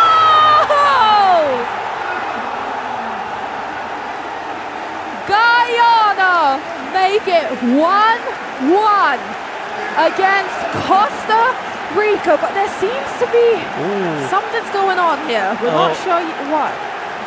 Well, we're going to have to take our seats. We normally stand up for our commentary, as we've just been caught cold on a hot camera. But yeah, you're quite right. Something as that goal went in, Guyana got very animated. Costa Rica got very animated, and we're going to need to try and figure out exactly what's happened here. Again, we've seen our fair share of technical pauses here today, and we've seen our fair share of technical delays as well. But that goal, it's a leveller. I certainly saw gestures of Guyana, both with their hands together, saying, please let that stand. Yeah. And I mean, thankfully for us, we haven't got to make that choice. But at the moment, we're kind of a little bit unawares as to what's actually happened here, folks. Yeah, we're just trying to have a look down at the crowd or at the stage to figure out what's happening. We cannot figure it out. If I were to guess, and I'm making a complete wild guess here, maybe the game disconnected as the goal wild went in. speculation. That's a speculation from myself, but the Guyana players, they are shaking their head. They do not look happy. We do have the referees behind both players, but as it stands, we are as clueless as you at home are. We are flying blind, as the saying goes. We are certainly awaiting information as to what has happened. But again, Guyana got themselves, from what we saw, got themselves back into the game. And again, certainly in these types of moments, it is pressure. It is very much a case of every goal counts. You are in this moment where your team could be going home if you don't perform, if you don't get these goals. So I think for Guyana, I think they'll want that goal to stand for one, and two, they'll certainly want the game to carry on because they have that momentum. And we saw it earlier on with Trinidad and Tobago and Panama, that very lengthy technical break. Coming back from that technical break, the game was completely different than the one that basically had that break, and that's going to be might be the same for these guys as well. It could do, and if that goal does not stand, that could be a real punch in the gut for Guyana, because that is the moment that they needed. And it's like you said, that break can be literally make or break. We are still awaiting confirmation on the situation here. We will keep you updated, but we're just going to show the bracket for now whilst we iron out the issues here, Wes. Whilst we try and figure out exactly what is going on. Of course, if you are just joining us, Mexico versus Trinidad ended 1-0. Guyana 1-0 in the winners brackets. Trinidad and Tobago, they came through. Well, they went out thanks to a 4-2 loss against Costa Rica. Of course, top of your screen, which yourself and Harry commentated on not too long ago. Mexico versus Guyana finished 2-0 to the hosts. And we are currently in match 5, which is Guyana versus Costa Rica, which, as far as we are aware, it's 1-1. As far as we are aware, because it didn't look like the game disconnected before the goal went in. Certainly didn't look like that to me, but then again, I'm not a referee, so thankfully I don't have to make that call. No, and it's the fact that their reaction came immediately after the goal went in that it leaves both of us. We've played eFootball, and we don't know what's actually happened here. No, unfortunately not. We are, like I say, we're flying a little bit in the dark here, folks, but rest assured we'll have the info as and when we get it. We've just got the highlights of what we saw earlier in the game, which was the goal just on half-time between Costa Rica and Guyana, where Costa Rica took the lead. See it again here. It was that neat switch of movement. It was that neat kind of super cancel on the edge of the box, which gave Collar the space to fire it home. And to be fair, the Guyana's, I'm going to call it an equaliser. Guyana's equaliser was actually well worked as well. Managed to fashion the space and managed to find the bottom corner. But it was right as that pause went in, or right as that potential disconnection went in. It did indeed, and of course, this game has been a really intense one, to say the least. It has been quite end-to-end. Costa Rica, of course, getting that early lead. Guyana with a really, really good response here. Just to keep you updated, the referees are still on the stage. As soon as we know more, we will be sure to let you know. But Wes, I feel every time there's been a pause or maybe a long break, why is it always us two? Why has Harry never had to deal with this? He always escapes. He's never anywhere to be found when there is a long break. I mean, I'm not going to cast aspersions, but he might be pulling out a plug socket here and there. I'm not quite sure. That's also wild speculation, folks. I mean, according to wild speculation, yesterday in our hotel the power went out. Harry put a kettle in. Well, again, allegedly. I'm blaming Harry. I mean, you can blame him. I'm going to back it up. I'm not. He put the kettle in, and then when the power came back on, Harry said, "You know what? I'm putting my kettle right back in." And for a brief moment, the power went out again. All is well, thankfully. But I think you're right. I think Harry might be pulling some trickery. Is he an unlucky omen, do you think? Maybe. I think he might be approaching that stance. I think he might be approaching that status of unlucky omen. He might be. I mean, as much as we love Harry, I mean, some doubt in my mind there, Wes. Yeah, I was going to say, misfortune follows him around. It orbits him at an alarming rate. Why is he making our job harder? I don't know. That's my question. Well, the good news is, folks, is that we're going to cut to our crowd who are still here, still very much involved. You've got Isco to the top right of your screen. You had the Arsenal Starling and most of the Mexico contingent of the console team coming on to root their side. We are hearing that lobby is getting remade, so persevere with us, folks. I do hope it will restart for a 1-1 because, again, I think that would be the various one to do. But the Arsenal Starling, as we mentioned, a world-renowned console player for Mexico. So, I mean, Mexico, I hate to say it, going into tomorrow, they might be on for a 1-2 here. They might be on for a console and a mobile. We saw Brazil do it. Rentao, Juninho, Henriquinho and Jay Victor. Mexico might be able to pull off that as well. But, of course, they've still got to do some very hard legwork. They've got a grand final to win first.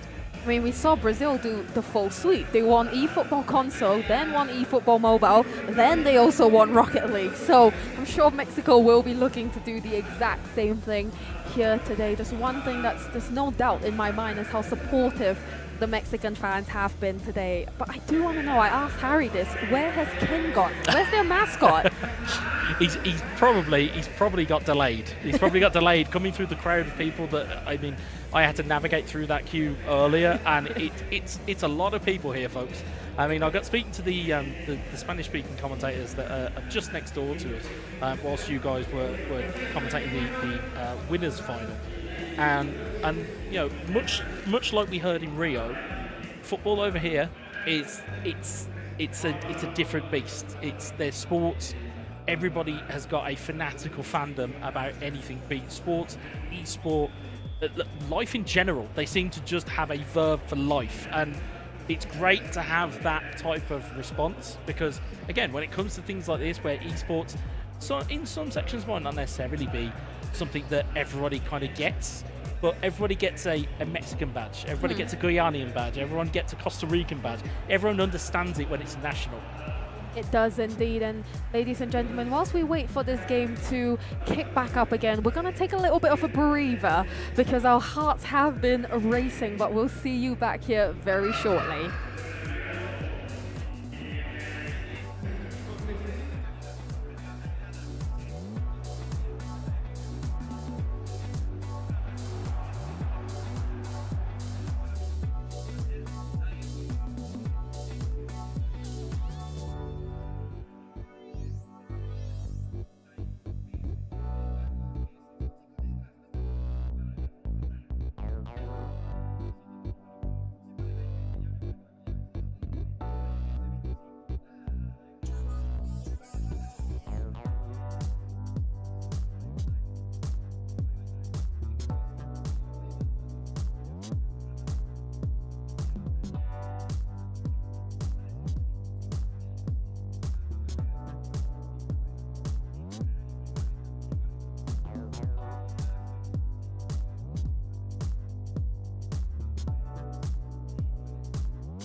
here at the FIFAe Continental Championships, where Guyana and Costa Rica are about ready to resume.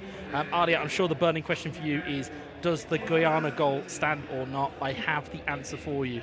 It's bad news if you're a Guyana fan. Unfortunately, player on Costa Rica's side disconnected in the 51st minute. By the time that goal went in the 55th, that was where it was realised that it was a disconnection. So the game will restart, and the game will crucially restart at only 1-0 in Costa Rica's favour. I know, and how gut-wrenching for Guyana as well. They finally managed to fight their way back to a 1-1 equaliser, but they need to have that mentality of, as the British would say, it is what it is. It is what it is. We can't change what's happened. It's unfortunate. It's rather annoying, but we just need to focus on the game ahead, and they still have the entire second leg as well. Absolutely. I mean, it's thankfully, I think for them, it's not in that second game. If it was in that second game, I think then people would then probably be looking at it and maybe thinking, okay, we've got a problem here. I know, I think a big thing with Guyana today that I've noticed is, I'm not sure if it's the situation or the arena or the environment that we're in, but every single time they're a goal down, they seem to really struggle to come back. Or they leave it to the very, very last moment possible before they start scoring their goals. And you just got to hope that, for their sake, this isn't what's going to happen. Yeah, I mean, you can't really leave it that late, especially when you're looking into these kind of, especially in the lower bracket final. The winner of this bracket goes on to Mexico. I believe we are ready to get back into the game, as the game is now back underway. As you saw, top left of your screen, it is 1-0 to Costa Rica. Just over 30 minutes to go in the first leg of this match. Costa Rica with a huge saving grace that Guyana goal did not count, but still so much to play for. Yeah, there is, as Guyana try and work the ball forward here. They may have another opportunity to get back into this game quickly, but Costa Rica closed the door.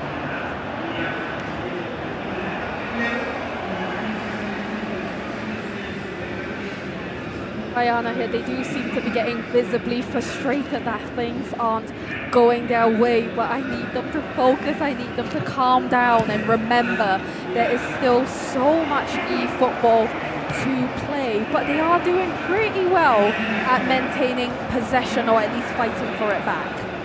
Yeah, Costa Rica coming back the other way now. An opportunity to play into Colo. Will he get there? He won't. Still in the way by JR Boss. He's managed to flick it to his teammate. That's a rushed pass and a rushed input, and now Costa Rica have it. But again, it's just getting scrappy already in the... we're closing on the last 20 in-game minutes here. Guyana looking to press forward. JR Boss here goes for goal! Very well saved by Costa Rica. Referee seems to be having a word here. We'll let you know in just a moment what's happened. I'm guessing it's pull back for a free kick. Indeed. Yeah. Didn't want to put my foot in my mouth there. Well, I was going to say, bless Harry. He did see a penalty earlier, which just turned into a free kick, and you could be forgiven, especially with that animation. You see a ball getting placed, especially by Rude Hull. It's now been changed. I didn't want to do a Harry here, indeed, but Guyana here. Christian steps out, goes for goal! Guyana with their equaliser in the 70th minute of the game, and after a little bit of controversy, they've managed to keep their head level, Wes, and make it 1-1. Unlike Nene's free kick we saw earlier for Mexico, that one was more of a curler right into the top corner. An absolutely stunning finish. See it again.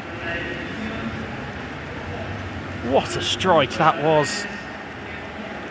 What a strike, and what a way to respond after losing out on an early equaliser at the 55th minute. But this is a completely different Guyana that we've seen. When they went 1-0 down against Mexico, they really struggled. But this time, I think they realized that if they do not turn up now, they are out of the FIFAe Continental Championship. There's such a thing as bounce back ability, Alia. You have to have it in esports, and Guyana appear to have it in spades, because again, mentally, if you're a player and you've you feel that you've scored, and then that gets taken away from you. Such a mental hit on you, like in terms of the mentality, because you could just be thinking, oh, I've got to go and do it all again. Instead, they found their way and they have themselves a goal lead. Substitutions here for Guyana as well, 2 very positive ones. One is Gonzalo Ramos, the other one Michael Owen. So they're refreshing their forward line. They feel like they might be able to have a go at this. Indeed, and I love seeing Michael Owen come out because I feel like he gets subbed on quite a bit, so he's a very well-trusted player. But Guyana, like you said, they know there's still so much to fight for. They know they can make that final and hopefully take revenge against Mexico. What an opportunity for revenge they would have. The only issue they would have, of course, is that they would need to come through the second fixture in this best of 2, and they would have to they'd have to come through it again. Just waiting here to see what is happening. We've got a bird's eye view as we've stood up, as we got caught on the live camera, which definitely shows us our position. We like to have a look down at the players so we can kind of see things as much as the broadcast is giving us. We can kind of look at other things as well here. Costa Rica, it looks like they might be having an issue on their side again. I mean, thankfully for Guyana, that free kick sailed in before that even had an opportunity. So there's no slight of controversy there for Guyana. They will probably be happier knowing that goal will definitely stand, and it's definitely no issues there. Certainly Costa Rica having some issues on their side of the main stage. Indeed, and I mean, if it's anything to say for Guyana, the last time this happened, it worked out in their favor. Maybe all they need is just a moment to relax, a moment to breathe. But they look really calm, and that's the one thing I've loved about both of the Guyana players and their coach. They seem to be very, very happy. Of course, when they go down in a match or when they lose a match, you see the natural upsetness. But other than that, they are very positive and happy people. That is a relaxed coach. That is a very relaxed coach from Guyana. Very, very relaxed, very chill in his chair. His lads in front of him, they know what they've got in their hands at the moment. And they certainly know what's on offer. It would be a rematch in the grand final between the host nation, Mexico, and Guyana. Of course, we've got plenty of time still left to go in this, of course. You've got the rest of this fixture, and then the prospect, potentially, of all the way through a second one, and then potentially a golden goal if you really wanted to salivate about the idea of a drama-ridden lower bracket final there, Alia. I'm still waiting for a penalty shootout, Wes. I asked for it in South America. We never got it. I've been asking for it today. So far, no luck. And I'm sure as much as the players don't want penalty shootout, I'm sure we do, the people watching at home do, because in my opinion, it's one of the best and most exciting ways to finish off a game. But Wes, I mean, what must be going through both of these teams' mind now? I mean, I'm not too sure who these delays really help or hinder, because they're both going to be feeling the pressure into this environment. They're both going to be feeling the pressure of the fact that they're now level, and there's no kind of, is the goal going to stand or not? It is that free kick. I mean, if it doesn't count, I'm going down there.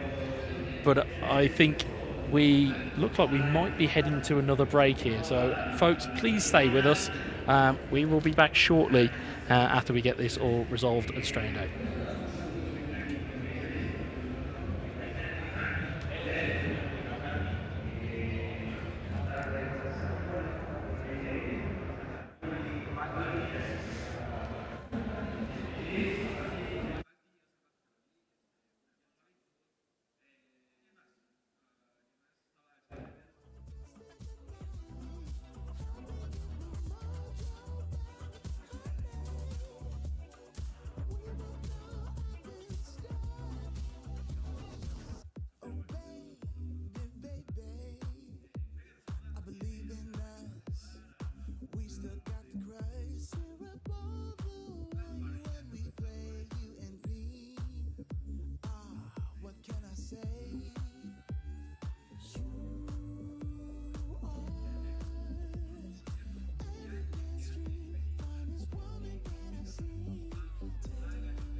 gon' take it easy. You are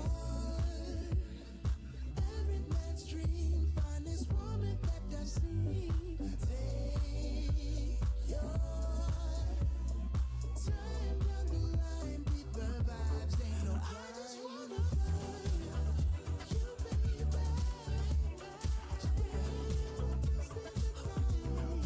Help me get the mojo back, honey. We both know I've been stuck. I just wanna love you, baby. Spread a little distance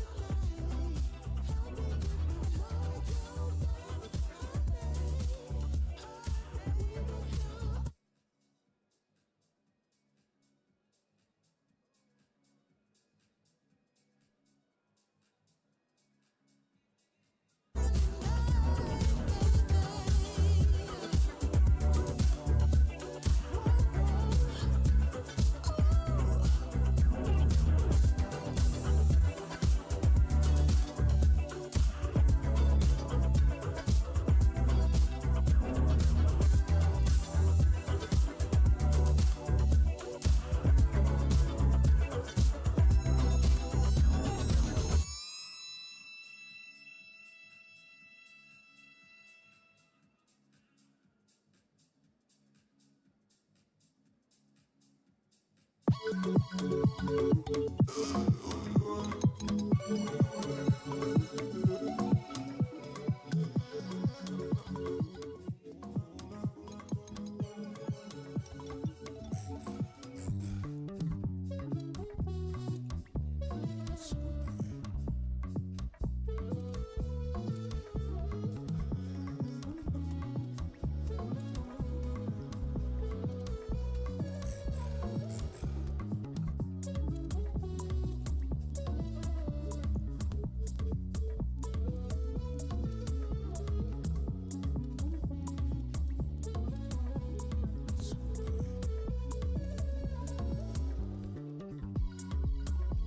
me get the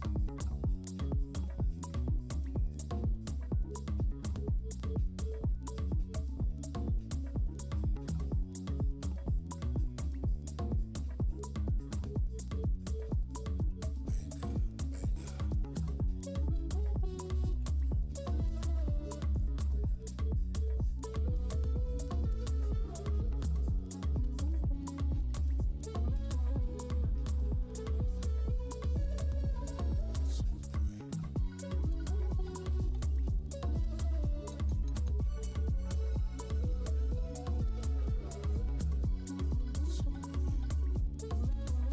We both know.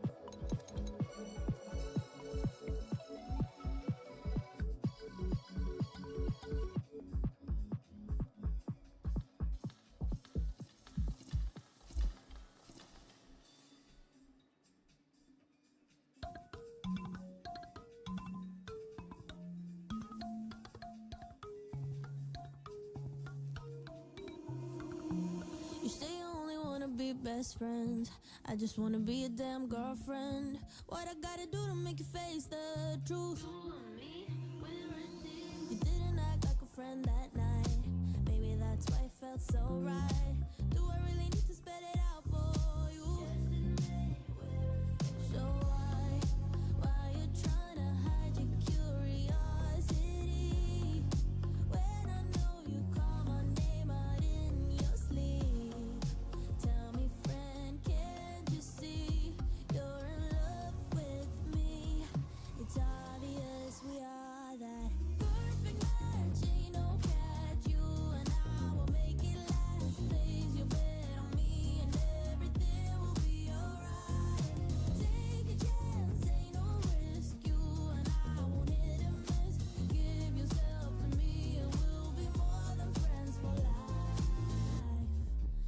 always feels good to be honest.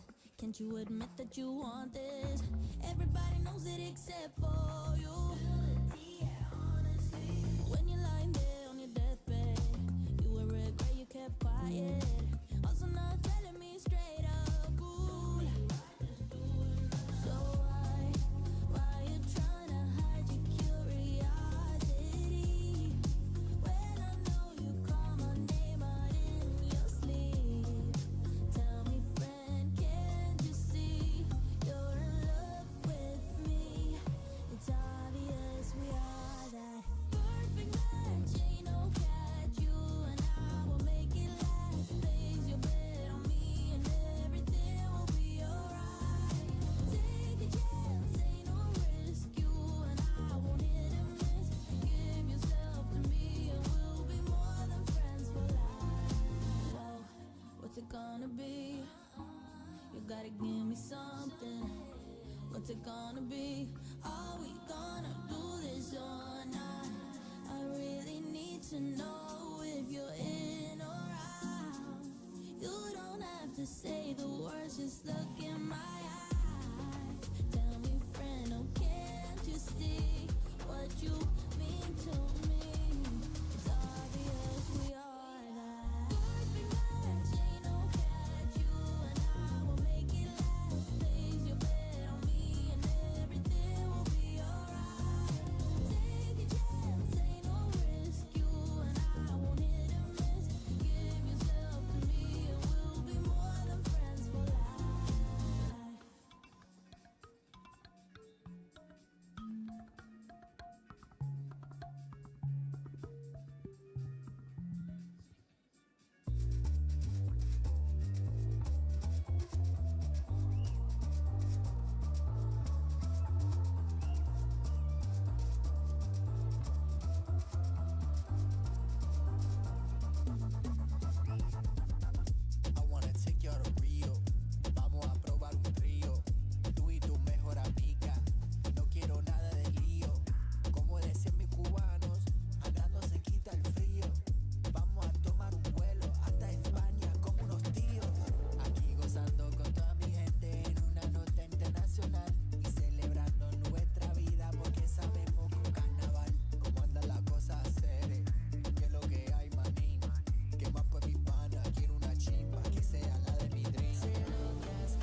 eventually, folks. Welcome back, everybody, to the FIFAe Continental Championships here in Mexico City. I'm Stuart Wesley, joined by Alia Harvey.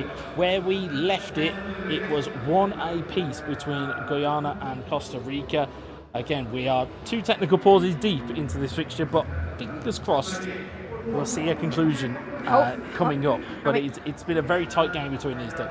It has been, and hopefully the last of the technical pauses, because we're only still in the first leg. There's still one more entire leg to play after this one, but we ended so far on an absolute cracker of a goal from Guyana with their extraordinary free kick, and hopefully more goals to come. But there's only about 20 minutes remaining in this first leg, if I remember correctly. Yes, not too much time in the grand scheme of things. When it's mobile, there's not a lot of time. 20 minutes to a lot of us at home when we're playing on the console. I've got plenty of time to bring this back. I can bring back a 2-goal lead. That's fine. Mobile, not as easy, especially when the timer ticks down way quicker than it does on a console. Again, though, we had a very similar situation. Much as we mentioned, it was us two earlier on, Trinidad and Tobago and Panama. Of course, we've mentioned the almost tech issue vortex that seems to be to our right in Harry Channon. But ultimately, it seems to be that when these breaks happen and when players come back, it's a totally different ballgame. It does, but every time there's been a break and we come back, a goal's also happened. And I think maybe it's us, Wes. It's me and you commentating. Goals just seem to fly in left, right, and center, to be honest. But we are hearing that game is finally ready and back for you. Yeah, and interestingly, the timer only set to 30 in-game minutes. I'm guessing that... Quite sure. Oh, they've restarted it 27 minutes gone. Interesting. Okay, well, that's what the referees have decreed. And we are at 1 apiece between these two. So we'll have to wait and see how this one pans out. Guyana on the attack at the moment. Staging towards the 18-yard box, but cleared away by Costa Rica. That caught me off guard there, Ali. I don't know about you. It did. I mean, I thought I needed to put my glasses on. I was like, why is it 27? But as you said, the referee's decision will stand, and we find ourselves back in the first half of this first leg, Wes. Feels like we're in an eFootball time machine as we've gone back into the first half between these two. As Manuel King picks it up for Costa Rica, chips one out to the left-hand side. So opportunity to deliver this one to the box. It is clear. And again, at this point in time, Alia, I suppose for these two, it's bonus time really, because this wasn't time that they imagined that they were going to have.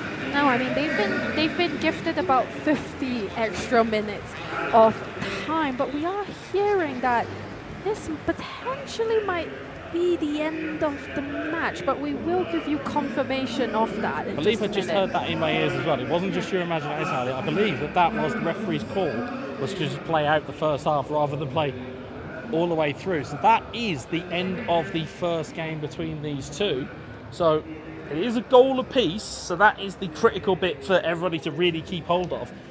And we're going to go into this second game now, 1 apiece, very much almost as you were between the two sides, because there's nothing ventured, nothing gained. There's no victor in the first game, so the second game almost becomes a de facto, next game wins really.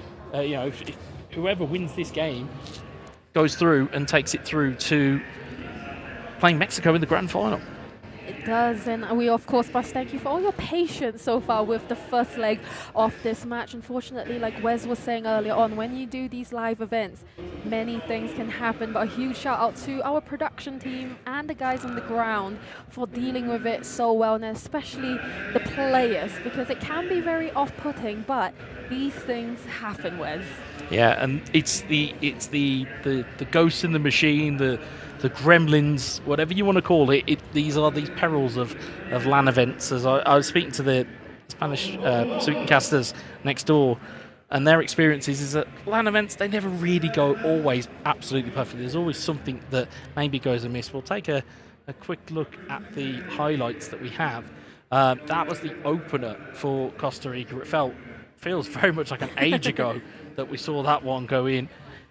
I don't think we'll have a highlight of the goal that wasn't from Guyana, but that was a goal that I think they thought was going to stand. It didn't.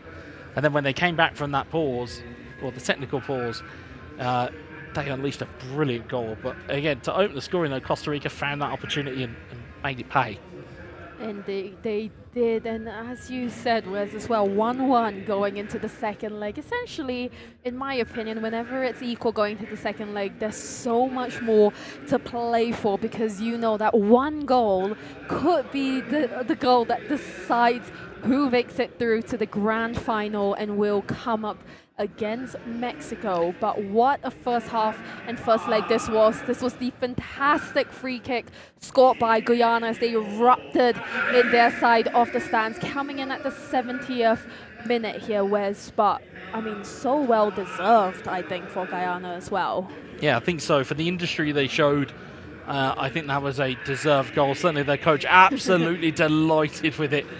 And we saw this a little bit kind of in last year's FIFAe World Cup final between Poland and I believe it's Poland and Italy on the console, that their coach kind of almost takes in the emotion and takes in the almost the fanfare to distract the players or to keep it away from the players. You kind of become almost the lightning rod of everyone's attention.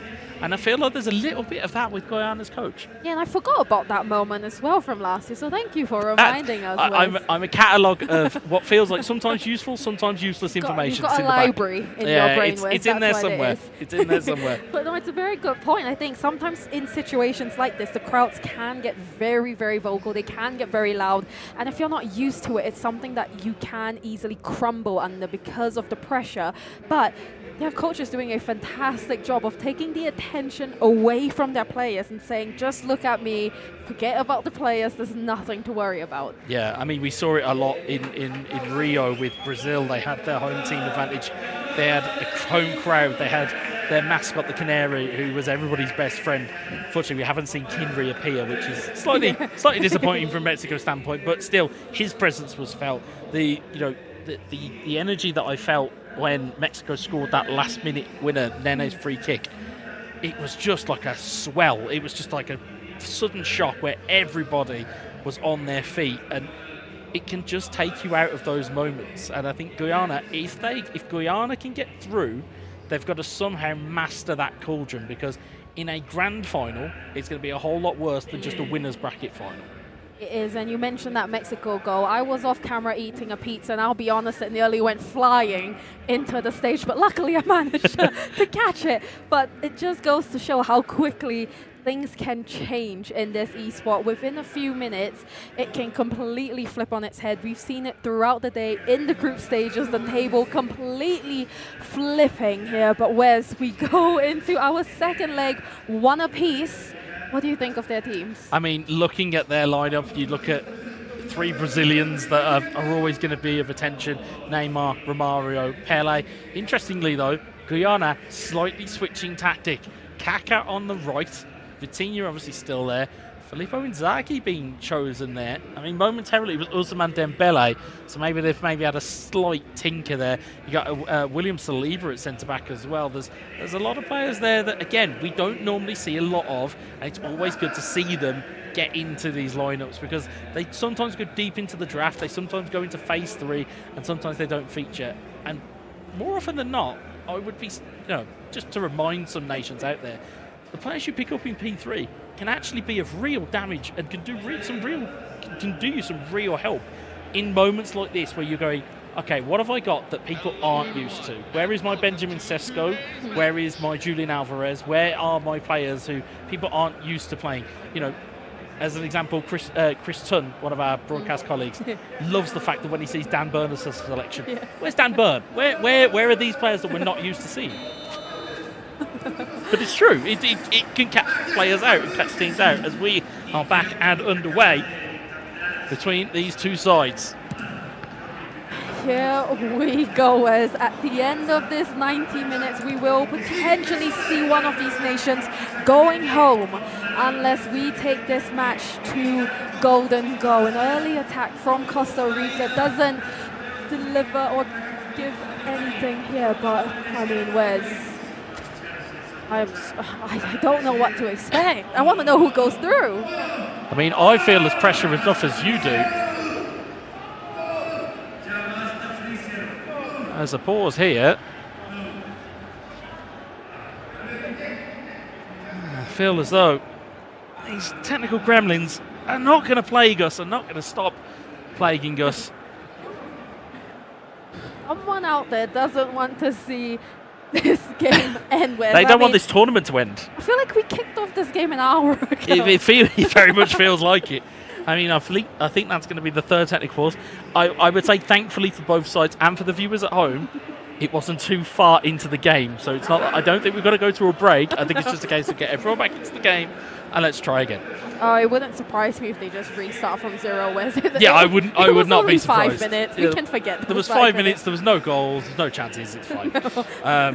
You probably there's probably more time spent in the game plan than there was in the game. Yeah. You know. I mean, I don't know what to say when it comes to technical pauses. It's not what anybody wants when it comes to this, because again, it's disruptive to player. It's disruptive to fan base as well, because you get G'd up, you get ready to go, and then all of a sudden you've got technical pause, and then you've got to go back down again, and you're again, and that's where you get into that cycle. I think for players, I think it's particularly demoralising, because you get set, you get everything ready, you think you're ready, and then something happens that is completely out of a player's control. And there was visible frustration there as well from the Costa Rican players. One of them just threw the towel over his head, obviously frustrated by the fact that this is the third technical pause, and I'm sure they just want to get this game over with. They want to find out, are we going to make the final or not? And I'm sure for Mexico as well, they've been sitting on the side for an hour. Yeah, they're not warmed up anymore. Yeah, I mean that in itself. I mean, we talk about the two teams on stage. I mean, you've got to think a little bit for the team waiting for them in the grand final, which is Mexico. Yeah, it's been forever. It feels like since they played Guyana. So I think we are going to have to, unfortunately, ladies and gentlemen, we're going to have to take a break while we get these issues resolved. Hopefully we'll be back with full and uninterrupted, touch wood, coverage of Guyana versus Costa Rica.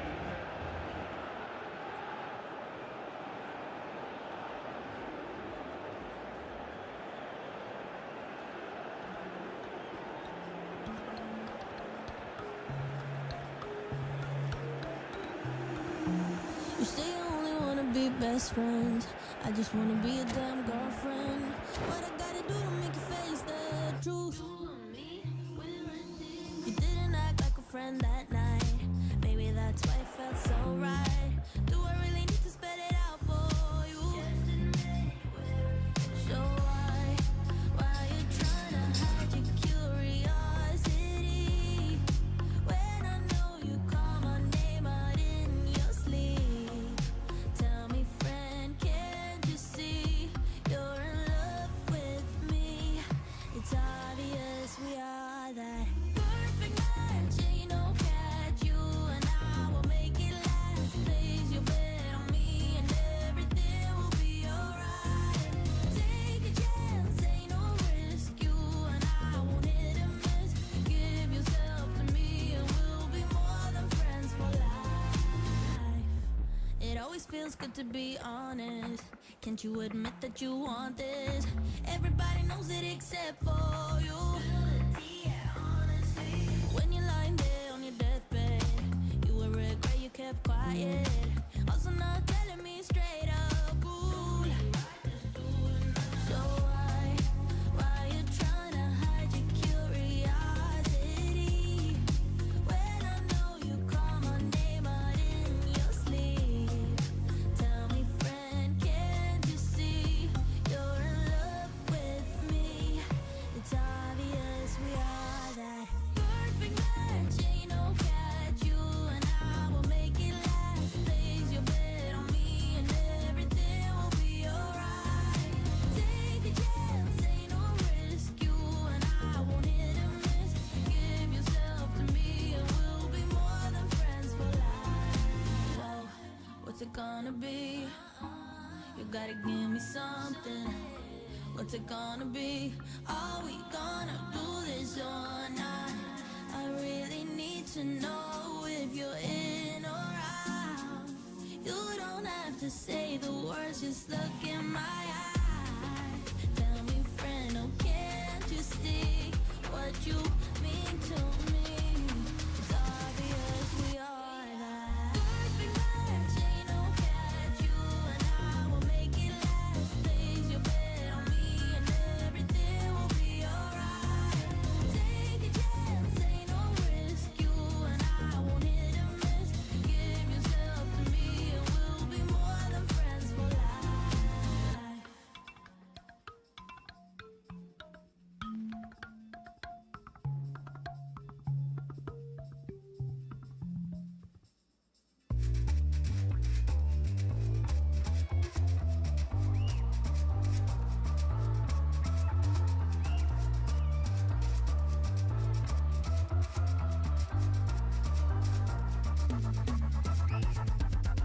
I wanna take you to Rio. Vamos a probar un trío. Tú y tu mejor amiga. No quiero nada de lío. Como decían mis cubanos, andando se quita el frío. Vamos a tomar un vuelo hasta España con unos tíos. Aquí gozando con toda mi gente en una nota internacional. Y celebrando nuestra vida porque sabemos con carnaval cómo andan las cosas serias. Que es lo que hay, manín. Que más pues mi pana, quiero una chimba que sea la de mi dream. Sé lo que has querido desde chamaquita. Si soy yo el guía que se necesita. No sé si has oído que soy VIP, pero de todo, todito me limpio por ti, por ti. Hop on a jet and we flying. No tenga pena, yo guío. I got the heart of a lion, but I'm a search, not a Leo. Esta belleza a mi lado. No sé si son de los míos, no sé si son de los tuyos. Solo que somos latinos. Aquí gozando con toda mi gente en una nota internacional. Y celebrando nuestra vida porque sabemos con carnaval cómo andan las cosas serias. Que es lo que hay, manín. Que onda carnal. Tomamos mezcal y brindamos con todo el listín. Sé lo que has querido desde chamaquita. Si soy yo el guía que se necesita. No sé si has oído que soy VIP, pero de todo, todito me limpio por ti, por ti. I wanna take you out to Rio. I wanna take you out to Rio. I wanna take you out to Rio. I wanna take you out to Rio. Let's make a stop in Aruba. Vamos a probar en Cuba. I wanna take you out to Cuba. Teach you a la Cuba. Aquí gozando con toda mi gente en una nota internacional. Y celebrando nuestra vida porque sabemos con carnaval cómo andan las cosas serias. Que es lo que hay, manín. Mami, no quiero que esperes más. Vamos a cambiar tu sí. Sé lo que has querido desde chamaquita. Si soy yo el guía que se necesita. No sé si has oído que soy VIP, pero de todo, todito me limpio por ti, por ti.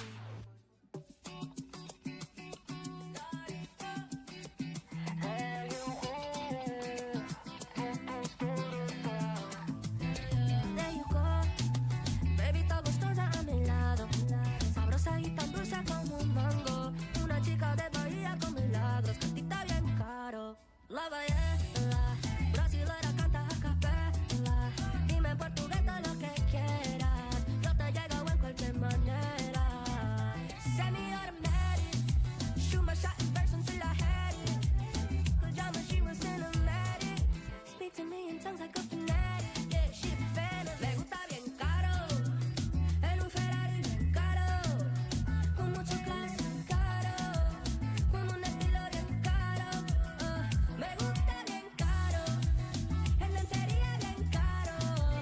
Con un alma bien caro. Baby, yo sé que tú es cara.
Here on the street, I'm losing my way. You've gotten to me, and that's my mistake. Some might say I can't get too far without seeing your face. Oh, you gave me your heart and took it away. I'm going underground, going underground. Say your loving comes around, loving comes around. Going underground, going underground. 'Cause your love is not around anymore. Going underground, underground, underground, underground, underground, yeah. Going underground, underground, underground, yeah.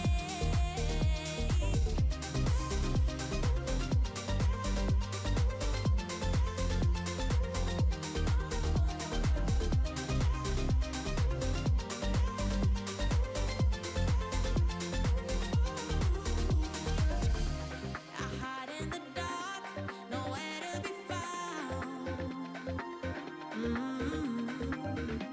Where there was a spark, there's now only doubt. No, no, I've said it before, I'll say it again. Oh, I thought you were sure, now you're a losing. I'm going underground, going underground. Say your loving comes around, loving comes around. Going underground, going underground. 'Cause your love is not around anymore. Going underground, underground, yeah. Going underground, underground, yeah.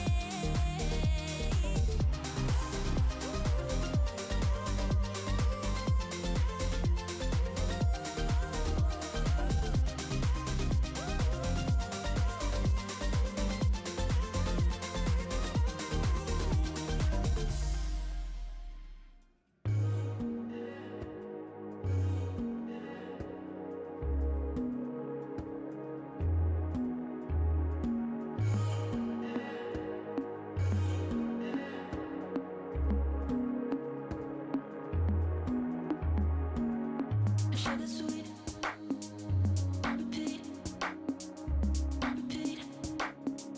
Stop in time. Sugar sweet.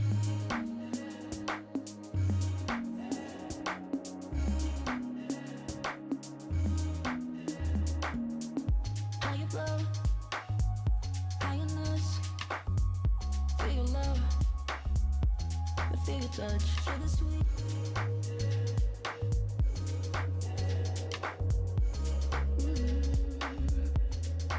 Baby, you give me every flavor, and I just wanna taste you. Keep rushing through my veins now. It's so sweet, so sweet. You give me every flavor, and I just wanna taste you. Keep rushing through my veins now. So sweet, so sweet, so sweet, so sweet. Like ice cream, ice cream.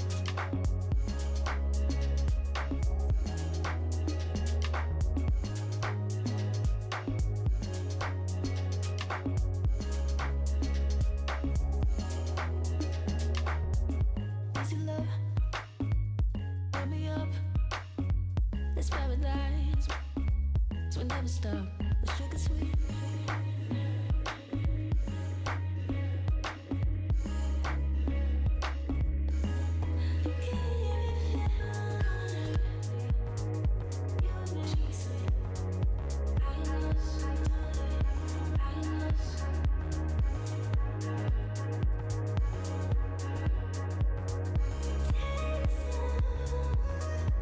Baby, you give me every flavor, and I just wanna taste you. Keep rushing through my veins now. It's so sweet, so sweet. You give me every flavor, and I just wanna taste you. Keep rushing through my veins now. So sweet, so sweet, so sweet, so sweet. Like ice cream, ice cream.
switch and a gold tooth. You don't need nobody around here bringing out the old you. You the baddest in the room, I thought I told you. You a bad move, bad, bad, bad, bad, don't stop. You a bad move, bad, bad, bad, bad, don't stop. You a bad move, bad, bad, bad, bad, don't stop. You a bad move, bad, bad, bad, bad, don't stop. Looking at a like he old news, with a switch and a gold tooth. You don't need nobody around here bringing out the old you. You the baddest in the room, I thought I told you. You a bad move, bad, bad, bad, bad, don't stop. You a bad move, bad, bad, bad, bad, don't stop. You a bad move, bad, bad, bad, bad, don't stop. You a bad move, bad, bad, bad, bad,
quedé así sin saliva.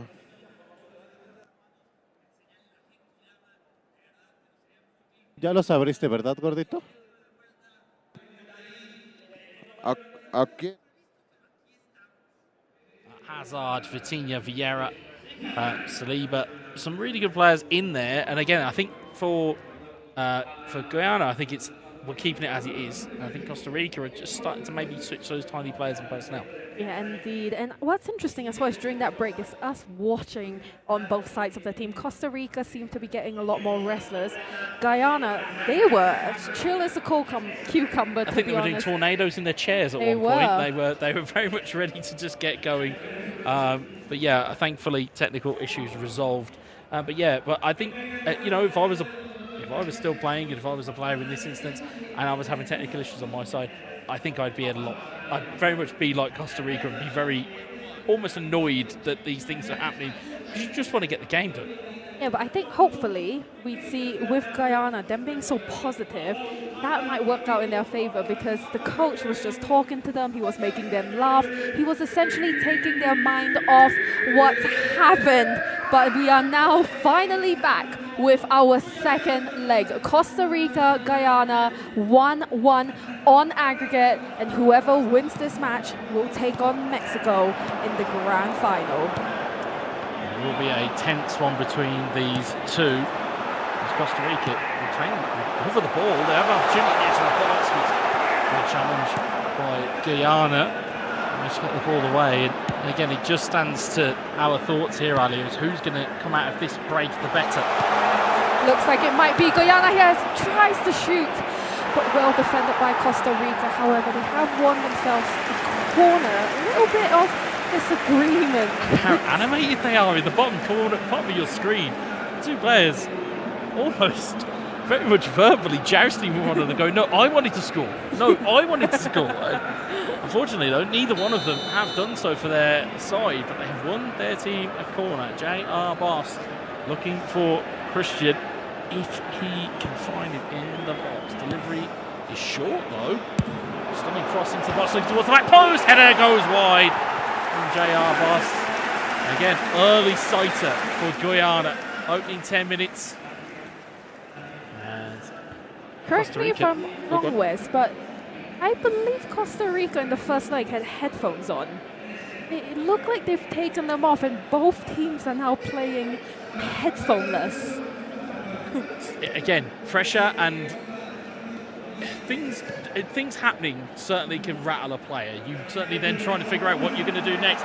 Guyana, though, might have an opportunity, but they drive a ball into a defender's leg throw. Something striking, so it's cleared away by Costa Rica. But yeah, really good eyes of observation there, Ali. You're quite right. They've gone with the native or with the commentary that fills this arena, and they probably feel a little bit more comfortable with it. I've got an eagle eye from up here, Wes, but we do see the game currently so end-to-end. And remember, these players have essentially had an hour break, so neither of them are going to be warmed up here. So this game could easily go either way. You see Guyana here with the attack. Fantastic through ball, chips it over, and it just saved. Oh, that nearly broke the deadlock for us here. Was in that second leg. What a play, but what an even better save from Costa Rica. They had everything. It had all of the right moves. It was a dummy, it had unseated them, it was a flighted ball into the box. It's a header that hit the bar in the end. And thankfully for Costa Rica, that bar existed because it was a wonderful bit of play from Guyana. And 25 minutes in, they've certainly had the lion's share of control. They do indeed. Pretty end-to-end game, though, I would say, Wes, to be honest. I think Guyana dominating it a little bit more, but we're not seeing Costa Rica be possessionless. Same story as always, Guyana again with the attack, but maybe just rushing it a little bit too much, but that does not matter as they can consistently find that possession back. Christian deciding to pull it back, and he shoots! Second chance of the game, 32 minutes in. Costa Rica hanging on for dear life, Wes. How many chances are going to go by the wayside for Guyana before they can benefit from one? Pause is cued in the top right-hand corner of your screen. At the moment, though, it's Costa Rica with the ball. They've through ball. They managed to get an opportunity at goal. Pinched off of the foot, though, by Guyana. Really good defensive work from the men in yellow, but they've got to sustain and hold back another attack here from Costa Rica. They've done well in that corner, Alia. They certainly look like they are switched on here, Guyana. Indeed, Christian, they're just rushing the pass a bit too quickly as possession lands back at Costa Rica's feet. Fantastic flip over the head. But wow, we're so far both teams knocking on the door trying to break the deadlock. Yeah, who is going to be putting their first foot through that door? Will it be Costa Rica or Guyana? It's Costa Rica's delivery into the box, drilled towards the near post and cleared away the edge of the 18-yard box. Now with Hullet, there may be a counter-attacking opportunity here if Guyana can pick the right passes. They've played it to Hullet in the centre of field. Neat pirouette turn, plays it to his left and then gets it back, but it's back into possession. Costa Rica, there might be another chance now just before injury time elapses. He's through on goal, Mayer-King shoots! Oh my goodness, Wes. Do we have a final 45 minutes in hand? I've got to say this. I know there was an extended wait for this second game, but I'll tell you something, that first half has paid up more than enough in terms of an apology. In terms of this fixture, still deadlocked. It is 1-1 on aggregate. Of course, aggregate score is what it needs for the best of two. Of course, if it goes to a third game, Alia, it's that dreaded golden goal. We've only seen one over the last two Continental Championships. It was Peru versus Argentina in what shocked absolutely everybody. There might be another shock on the cards here as Costa Rica make a change. They've put Luis Figo onto right midfield. Meanwhile, Guyana sticking with that fluid formation. My Spanish isn't the greatest, but I believe that tactic in the right-hand corner, I believe that is long ball counter, which is arguably the most powerful tactic within eFootball, and it's certainly a go-to for a lot of these players. And remember, as Wes just said, if we do not have a winner after this second leg, we go to a third for golden goal. And if we still don't have a winner after 90 minutes of golden goal, we find ourselves in a penalty shootout to decide who faces Mexico in the grand final for a spot at the FIFAe Finals 2026. Not long to wait though, Wes, as the second half kicks off for us now, and Guyana looking for an early attack. Yeah, they certainly were. They were cut off by Costa Rica, and you're right. I mean, in terms of what we're into at the moment now, it is almost a de facto golden goal, because you do feel somebody gets a goal here, they're going to batten down the hatches and just go all out defence. Goal might be coming here for Costa Rica. Mayer-King passes it through to Lex. He keeps in hold of the ball, and it's a goal!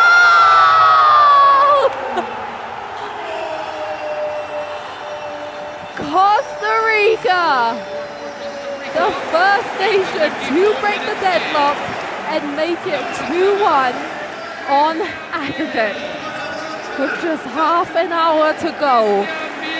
They were knocking on that door, Wes, and that goal finally came. Yeah, they booted it down with a left boot, as we'll see again on the replay. Costa Rica have broken that deadlock.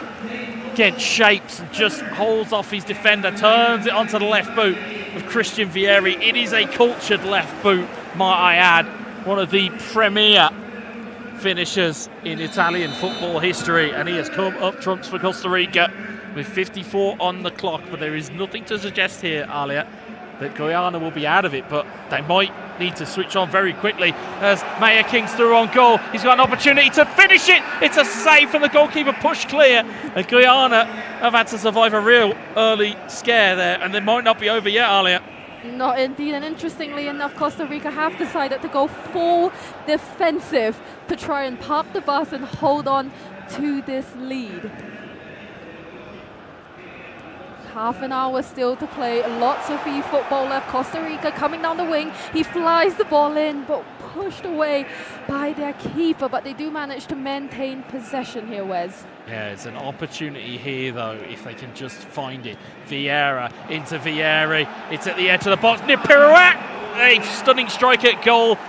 But as we say so often, Alia, with a stunning strike, you have the power, you lack the accuracy. This is a tight one between these two. You have to feel that if Costa Rica can get themselves a second, it will put them over the proverbial finish line to get themselves into the grand final against the hosts Mexico, who, as we've mentioned already, have had a very long time to wait for that grand final. Indeed, and just looking at the screens, it looks like Costa Rica are making some substitutions here, Wes. New front two, which makes it seem like they are still trying to chase some goals in this second leg to pull away from Guyana. Of course, in a moment we will see if Guyana are looking to make any substitutions, but it would surprise me if they don't, Wes. Yeah, well, David Beckham's mohawk, Jan Coller's height, and Romario's speed are on for Costa Rica. Meanwhile, for Guyana, first sight I believe I've seen from Guyana today of Michel Platini, and then up front, Gonzalo Ramos, who is a fearsome and physical striker, but the clock is not on their side. It is ticking down. They're going to need the ball, and they're going to need it quick. Thankfully, they have themselves a goal kick. Up into the air it goes. Flick on is failed. Second and third balls are won, though. Here's Platini. Lob ball through. Chance! Oh, that's an opportunity. That's a huge opportunity for Guyana. I don't think they realised what chance had fallen to them.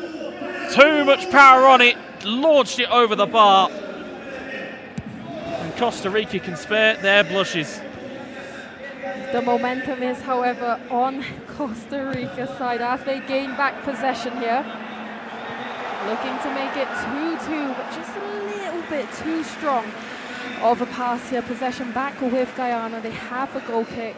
Just intensely speaking between themselves, Christian and JR Boss, to decide what to do here.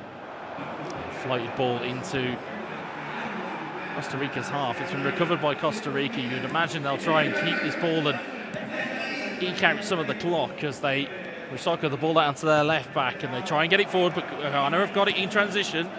They can't get the ball through the lines there, Alia, especially on all-out defence. It makes it so hard to penetrate those lines. Costa Rica are just 10 minutes away from being finalists at the FIFAe Continental Championships here in Mexico City. Unless Guyana can come back with an answer. Is this it? No, it's not! Oh my goodness, Costa Rica, you are hanging on for dear life. That's the right way to describe it, Alia. They are hanging on for dear life. It's Guyana that have the bit between their teeth. Can they find the ball into the box? Players offside. 4 minutes left to go. Costa Rica, I mean, that offside decision is probably greeted as big as a goal. It really is, because it gives them the ball back. There's enough time here maybe for one more chance if you're Guyana, but you're going to have to win it. It's against Jan Koller.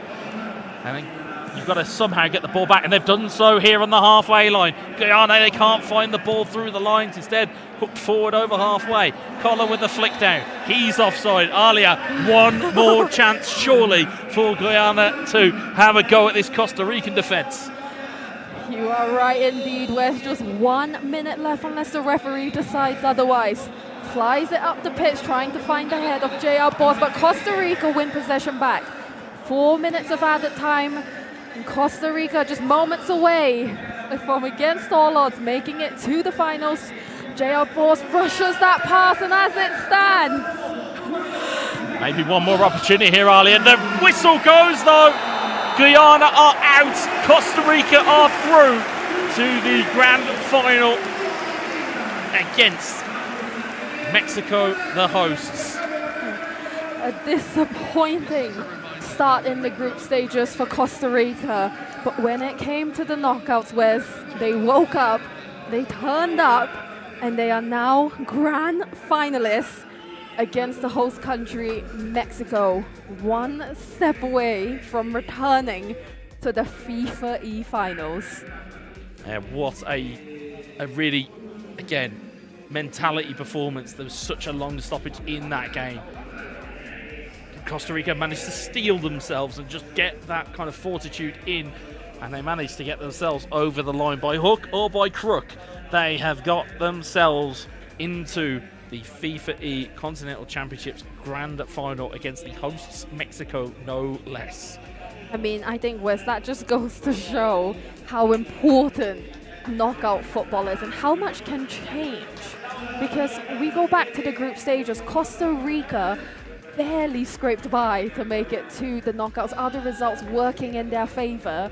And here we find them in the final. And it's a similar story to what we saw in South America with Peru. No one thought they were going to make it to the knockouts, and they made it all the way through to the finals and securing their spot. The difference here is Mexico and Costa Rica, it won't be both of them going through this time, just one nation. Wes. Yeah, I mean, looking at it, Guyana had their chances. They had their chances in that first half, and it didn't make it pay. Well, the good news for you guys, folks, at home, don't adjust your sets. We're going for a short break, and we will be back with the grand final between Mexico and Costa Rica. And just from me as a personal note, a big thank you to everybody for tuning in. Alia, you have been fantastic in through between all of these technical breaks. Of course, Harry gets to come off the subs bench. He's been well rested and well fed. He's ready to go. But a big thank you to everybody, and you'll see me personally again tomorrow on console. But for now, coming up next is that grand final.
I know 'cause I try asking.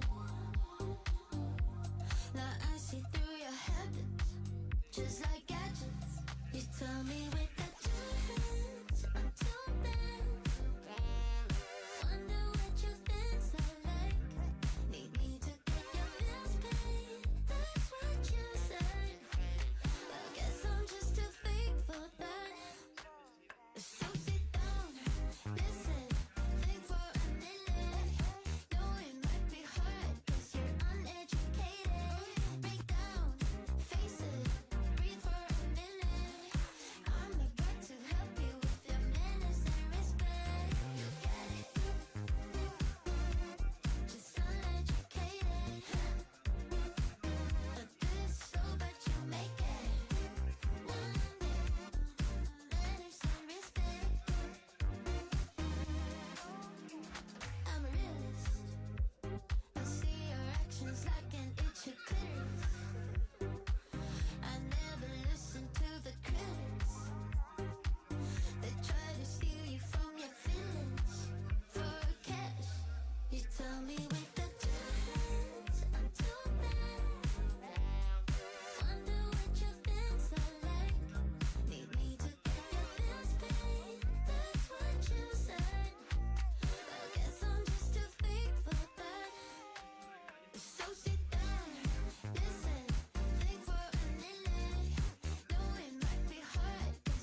regresarme a chambear, chicos, los quiero mucho. De ahí el buen Casey, que están por allá dándonos las emociones al máximo, porque así es, damas y caballeros, gracias por seguir aquí con nosotros, los que están aquí en el público, gracias a los que están viéndonos en la transmisión por acompañarnos, por sernos pacientes, por seguir apoyando este increíble evento. Continuamos con la FIFA Continental Championship 2026 by eConcacaf. Y pues no quiero extender esto porque vamos a cantar los himnos nacionales para cerrar de la forma como debe ser esta gran final de este increíble torneo. Así que comenzamos presentando al favorito de casa, el que queremos que gane porque estamos en local, obviamente sin hacer menos a la competencia, pero fuerte aplauso para México.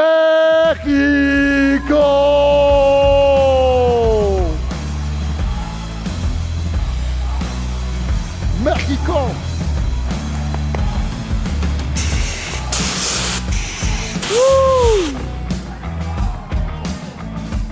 De este lado, chicos, acompáñenme, ya saben, vamos a cantar el himno, pero primero quiero presentar a sus rivales. Ustedes ya saben quiénes son, también en casita, pero obviamente se merecen un fuerte aplauso, muchísimo apoyo. De hecho, son los gallos de todos mis colegas casters si México de casualidad no llegaba a la gran final. Así que, por favor, recibamos también con un caluroso y con mucho cariño fuerte aplauso para Costa Rica.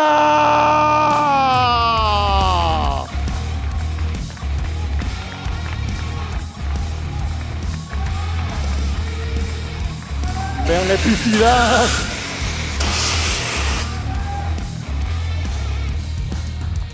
Adelante, chicos. Ahorita no tenemos entrevista y para respetar las reglas del fútbol hermosísimo, vamos a cantar los himnos nacionales. Comenzamos, producción, ¿estamos listos? Con el himno nacional mexicano. Todos los mexicanos, acompáñenos a cantar, por favor. Adelante, por favor.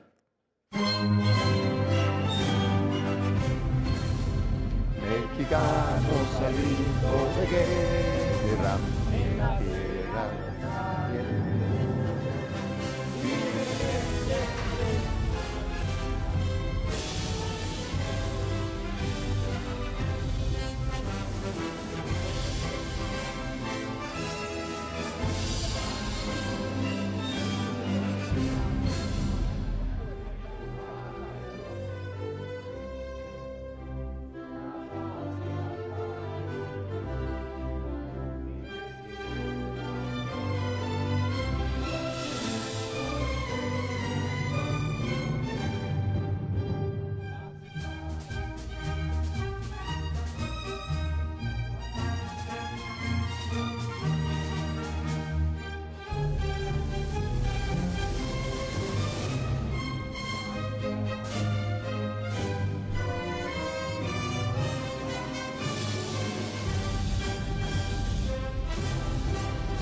Muy bien, chicos, gracias a todos los mexicanos presentes que nos acompañaron, pero tienen un rival, tenemos un rival esta tarde y viene durísimo, y aparte le tienen mucho cariño a México y nosotros a ustedes, así que, producción, por favor, es hora de cantar el himno nacional de Costa Rica.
Bravo, qué bonito himno. Ya lo había escuchado antes claramente, pero de verdad es ponerle atención a la letra es algo completamente diferente. Y bueno, chicos, ha llegado el momento, la gran final de la FIFA Continental Championship 2026. Dense la mano, finalistas. Mucha suerte. Se queda la copa en habla hispana. Suerte a todos, tomen sus lugares, por favor. Y el momento importante de este torneo ha llegado. Vamos con mis colegas casters a escuchar las mejores emociones de esta gran final. Wow, thank you very much, Extreme, there, just to introduce our finalists and their anthems. Alia, it's been a long day. We've whittled 6 nations down to the final 2, but only one can make it to the World Cup now. Indeed, and it's a story of a new nation trying to make it to the finals for the first time in Costa Rica, finally trying to return since 2024. So a lot of pressure on both sides. Yeah, it's been a long time since we've seen Los Ticos at the FIFA E-finals. They are now one match away from returning there. But for Mexico, the big question we need to ask of Costa Rica is, can they stop Nene? Can they stop the Mexican wonder kid that has come out of nowhere and taken this Continental Championships by the scruff of the neck? And Nene definitely is the problem on the Mexican side. We've seen how skillful he has been, especially in and around the box, which has been the key difference maker for Mexico this year. And we look on the other side with Costa Rica. Maya King was one of those players that was part of the FIFA E-finals 2024, and I cannot even begin to imagine the weight that's currently on his shoulders. Well, you can almost see it there from our pictures, can't you? That, I mean, it is just such an immense pressure. Having played throughout that grueler of a lower bracket final with the extended pause to stay locked in, it's very difficult to do. But they're going to have to go again. They're going to have to steady themselves. They didn't come this far just to come this far. They now have to best the host nation, who have looked completely unstoppable.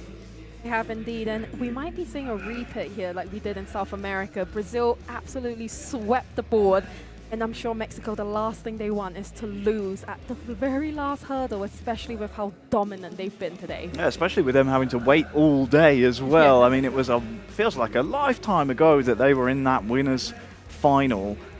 Interestingly enough, these two in the knockout stages have avoided each other, because Costa Rica fell to Guyana in the upper bracket in their quarter-final, or excuse me, their semi-final it would be, and so had to come all the way from lower bracket round 1 here to the grand final. We can take a look at exactly how the bracket played out, but there you go, losing to Guyana and then having to best Trinidad and Tobago, and then revenge against Guyana, as we've just seen, sees the rematch with Mexico. I say rematch because although they didn't face each other in the bracket earlier, they played in the groups. And do you know off the top of your head what that score was? It was 3-0 to Mexico in round 3, and honestly, Harry, I think that was about 6 hours ago by this point. So it has been a very, very long time since these two last faced each other. And Mexico, like you mentioned very well, Harry, they've had a very long wait because they've come through the upper bracket. I would say it's probably been about 3 hours of them sat on the side, just edging to go to kick off the grand final. At the very least, it's been a momentum breaker for them, or at least Costa Rica will be hoping it will be a momentum breaker, because, I mean, how else can you stop these two, Bruce and Nene of Mexico? The two tasked with that will be Lek and Mayor King of Costa Rica. Can they do it and bring this continental title back to the capital, San Jose? We're about to see if the Ticos are headed back to the promised land, or if El Tricolor will be heading to the mobile FIFA E-finals for the first time. There's the Costa Rican squads across our FIFA E-finals behind their boys, and then of course the home crowd will be behind Mexico here, Alia. Indeed, and similar stories on both sides for the squads. You've got Bruce, who has been part of the national team set up for Mexico for quite a while. much older than Nene, who only signed in April. And we look over at Costa Rica, you've got the experience of Maya King and Lex as well, who only also just signed in April. So you've got an experienced player and a young up-and-coming player on both sides of the board. Where's Harry? Oh my gosh. That's insulting. I'm so sorry, Harry. It's all right, it's been a long day. We'll hope that they're on more of the same page than we are here, Alia. Just Could be so worse. used to Wes. I could have called you Wes. That I think would have been worse. That would have been a lot worse, Harry. But for Costa Rica, I mean, how do you stop Mexico? Bruce and Nene have been imperious. They've been in such good, solid form, seemingly having no weaknesses. They've weathered every storm, be it Trinidad and Tobago, be it Guyana. Every one of them have pushed them the distance, but every single time Mexico have come out on top. We are moments away from kicking off the FIFAe Continental Championship here in Mexico City. One of Mexico or Costa Rica will punch their tickets to the FIFAe Finals 2026. Costa Rica, right off the bat here, Harry, going extremely defensive against the Mexicans, which almost makes me think they're just trying not to concede. Certainly not off of Mexico's kickoff, wanting to protect any potential skeletons coming out of the closet. Mayor King giving Lex something to chase here early on. But you'll see that often as the game goes on.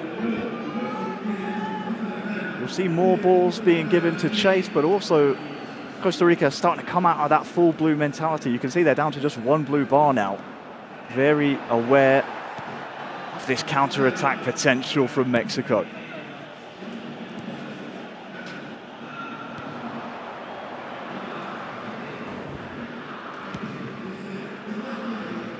And these two have been like a conductor and an orchestra, really. Bruce pulling the strings and Nene seemingly finishing every single chance that has come his way today. I've lost count of the amount of goals he scored. Nene has absolutely and completely, I think he is my favorite player at the minute on mobile. I cannot believe how technical and how skilled he is, both mainly on the attacking side, but even on the defensive side, as we're potentially about to see here, Harry. Yeah, great read from him, right on cue. Lets the ball run as well, and then turns inside. Stunning strike for the first chance of our grand final. Will trickle behind for a corner. Promising signs.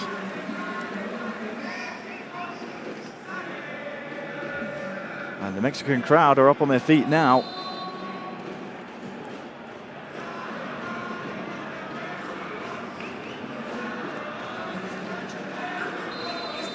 It'll be Bruce to swing this one in. Haaland has been a real focal point for them. This time they'll play it short though. Nene. It'll come back to him on the edge.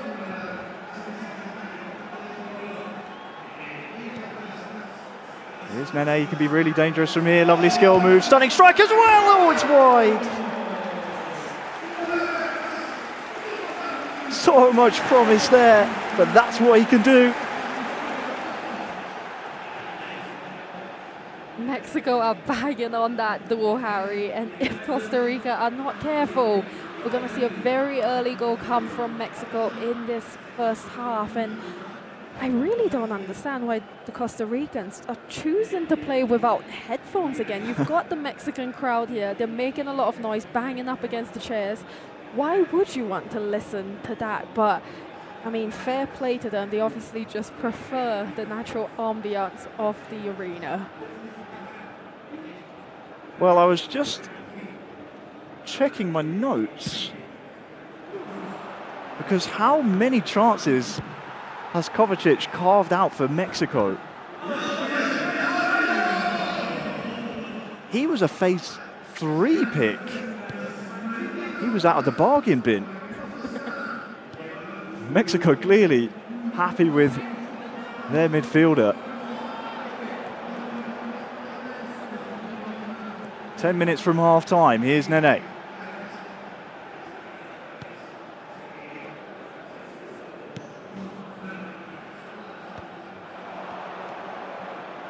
Now Lex for Costa Rica can start to think about springing an attack, but a little too urgent on that occasion.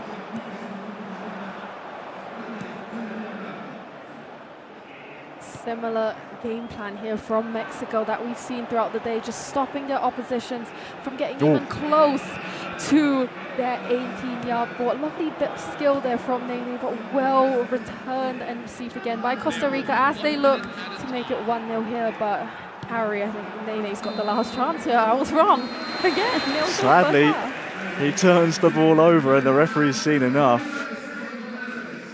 Mexico 0, Costa Rica 0. And it wasn't much of a feeding out process really in that first half, because Mexico had the majority of possession, territory, you name it, every time Nene was in a position. Thanks to, well, Bruce feeding him, they looked like putting those men on your screens under some real jeopardy. And of course, if you're just tuning in, only one of these nations will make it to the FIFAe Finals 2026. For an early substitution here, Harry, from Mexico. Yeah, very interesting, that left midfield position deciding to be swapped out. And look at this, half-time from Costa Rica deciding Jan Koller and Luis Figo. Clearly trying to win some of those second balls in the midfield. And that's something that they've lacked so far here in the grand finals. Obviously only 1 half played. It's a best of 2 aggregate score to take into consideration, but we haven't had a chance from Costa Rica for us to shout about just yet. Wonder if Jan Koller could be the difference. As Wes likes to say, Harry, it's just 1 quarter played, 3 left to go, because at the end of the day, that is what this match is. Mexico looking to make an early impact here, Harry? Potentially so. Nene, though, can't beat his man that time. Good defending from Mayor King. Many players today have failed to dispossess Nene. Mayor King, well, he's through in here with Jan Koller as well. Oh no, his touch lets him down. That should have been a brilliant chance. Completely against the run of play that Mexico have been absolutely dominating Costa Rica, nearly making it 1-0, but the game might flip to Mexico's side. This could go either way, Harry. It's his trademark skill move, and sadly the stunning strike was always going wide. Nene just has that skill move on lock. He knows how to use it. A little Marseille turn, the roulette on the ball has evaded every single defender he's used it against today. It's easy enough to learn the skill moves. The skill here really is knowing when to use it and at the right time. And all Nene has shown today is he knows exactly when to utilize the correct skill moves. And it's worked out so incredibly well for them. They look really calm. We look over at Costa Rica. It seems a little bit more stressful over on their end. Indeed it does. They must remember, though, this game is still balanced. Tied at 0-0. There's another leg to come. Could be a smash and grab situation for them if they can get in more chances like that Jan Koller chance. I mean, anyone other than Koller, you expect them to bring that ball under their spell all year and really fashion a good chance. Indeed, and we've seen how good Koller has been for so many nations here. Harry, I'm just looking down from where we're stood. Mexico looks so calm, and I cannot look away from the fact that the Costa Rica players, they do seem to be arguing with each other at the moment, and that's something they're going to have to drop really quickly. Yes, indeed, got to have a short-term memory in this game. Subs have been made. Here's Bruce. Oh, I think that was a bit of a missed input there. Wanted to try and do the 1-2, you could see to Nene down on the touchline, but I think that was Haaland who's guilty of being offside.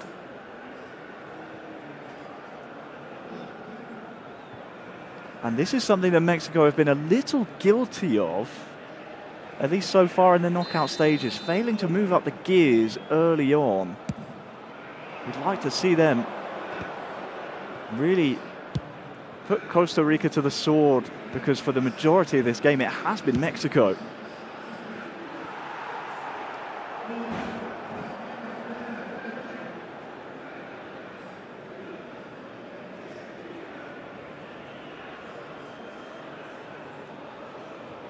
I have to give so much praise, I think, to Nene. I keep forgetting that he's only 19 years old in such a high-pressure situation, representing your country, and he has been such a key asset to Mexico. Ooh, almost a good chance there from Mayor King. Him and Lex have been defending this Mexican attack very well. They set out their stall nicely. Here comes Mayor King. Lex through here with Jan Koller as well. This could be the first big chance! Well, Los Ticos!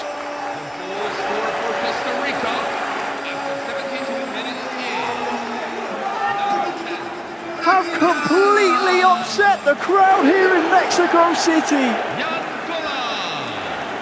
The half-time substitute, Jan Koller.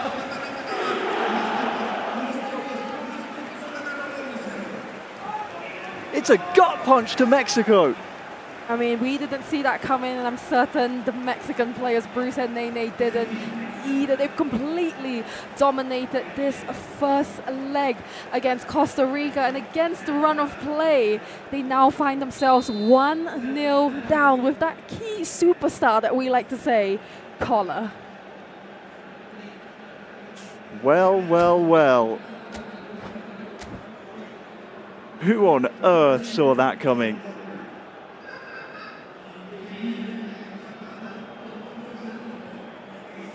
A reminder, this is a best of two, this is aggregate score. So we will have another game. And there's still time on the clock here as well, Ollie. About 15 or so in-game minutes for Mexico to try and get back on the board themselves. But that's a big goal, isn't it, for Costa Rica? It's a massive goal, and correct me if I'm wrong, Harry. Is this the first time Mexico have gone down all day? The first or second time, but I don't remember them. Oh, I think you're right. I think it's the first time. I don't think they've ever had to chase a lead. So this is, oh, the lead, sorry, a deficit. Jude Bellingham, number 9, Kylian Mbappe. Well, 25 or so, 15 or so in-game minutes remaining. Subs have been made. Here comes Bruce into the box. Sadly can't corral that one.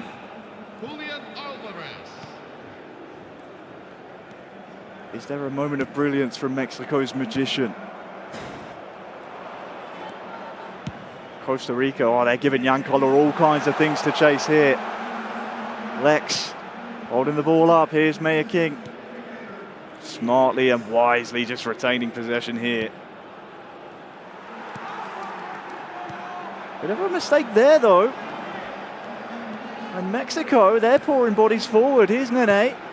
Back inside here to Bruce!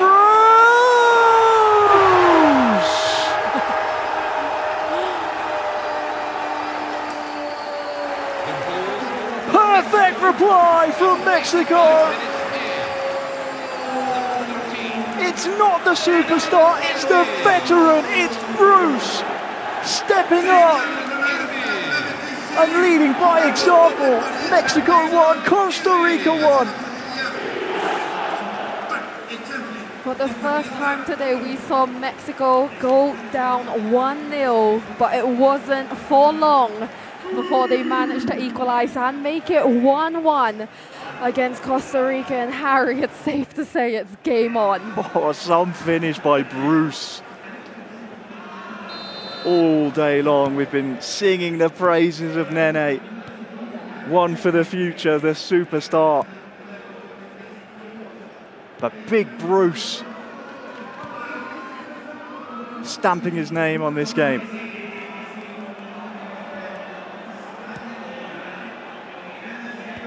Might be chance left in this game for one last attack. 5 minutes added on. So whoever wins this phase of play, you'd imagine, might have a chance of going into the second leg here with a lead. Here's Nene near side. Into the box here with Bruce. Oh, it's a late corner. Forces that save here near post. And Mexico will have one last chance here, Alia, to win it. And the Mexican fans here in the arena are riled up as well, Harry. We're seeing the flashlights from the phones, the banging off the chairs. Nene to step up for this last attack and the last chance. Crosses it into the box. Well headed away by Costa Rica as we see a potential last attack of the game, Harry. Well, sadly, the referee says no time for those shenanigans. Leg one will end. Costa Rica 1, Mexico 1. What a game. And the best part is, Alia, we've got a whole other game coming up after this. I mean, that's exactly what you want from a grand final, Harry. You want excitement, you want drama, and this first leg so far has absolutely delivered on that. A reminder of what's at stake here. A place, the only place for North and Central America and the Caribbean at the FIFAe World Cup Finals. There's a Mexican wave going on. And we see the Guyana players in the crowd. Are you ready? Are you ready? Taking Whoa. part. Oh, sorry, I missed There you that. go. Oh, I've let Come everyone on. down, You Harry. can do it again. Woo. There you go. Mexican wave. Win in Mexico.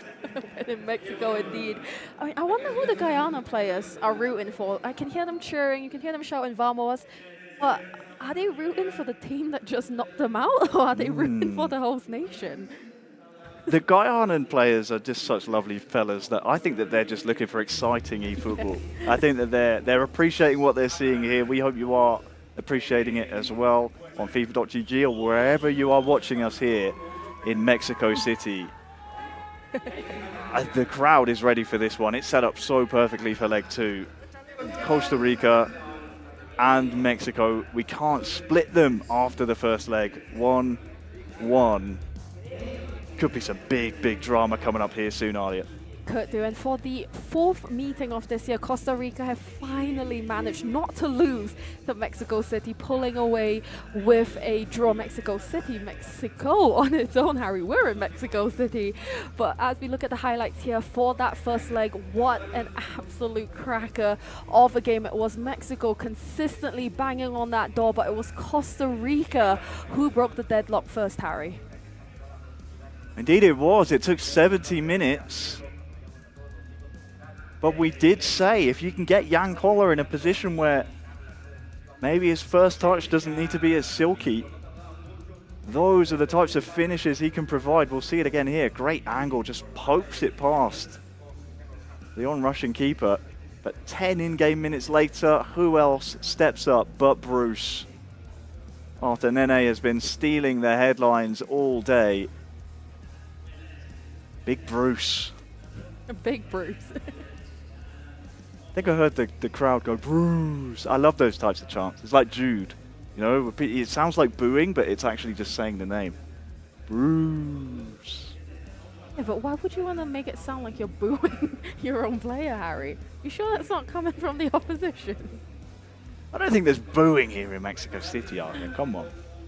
We're all friends. We all appreciate good eFootball.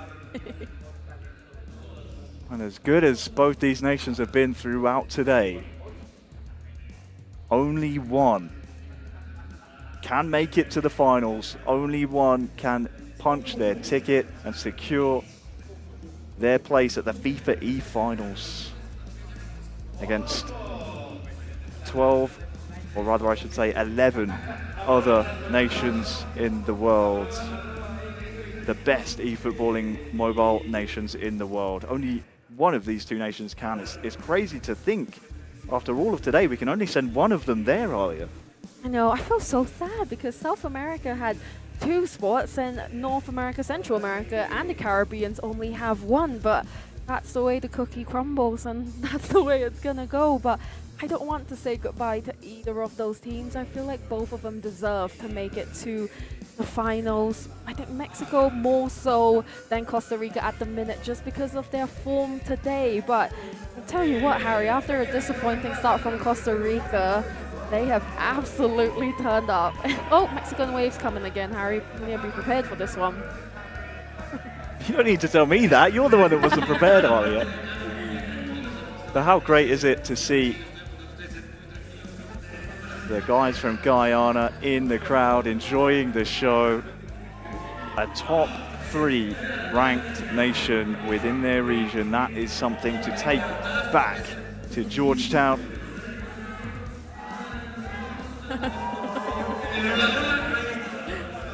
And I'm impressed by these Mexican waves. I'm gonna guess that Guyana are supporting Mexico because they're sat with all the Mexico fans. That would make sense. That's where my guess is going. But they're just so positive and such a happy people. I love it. Well, let me tell you, the Costa Rican team are not quite on an island. They've got the Rocket League and eFootball console squad behind them as they give us a little wave.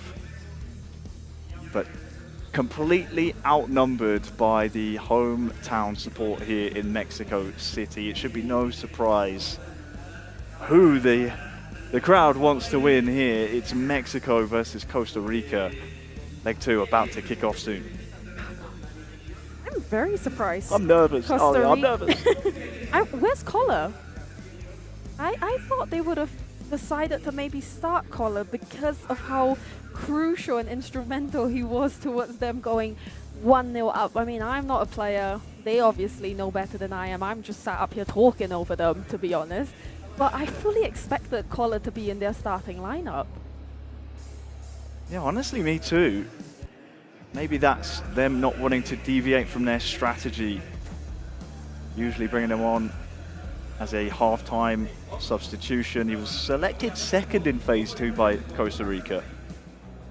So you'd imagine he's high up in their priority, high up in their plans.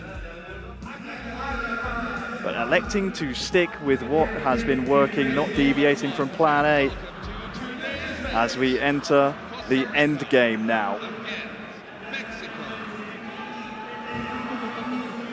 Who will be victorious at the end of this? Is it Mexico? Is it Costa Rica? Only time will tell. It's going to be Los Ticos to kick us off here. A big 90 minutes between these two nations. Only one can go to the World Cup. And Costa Rica will have to start better than they did in leg 1.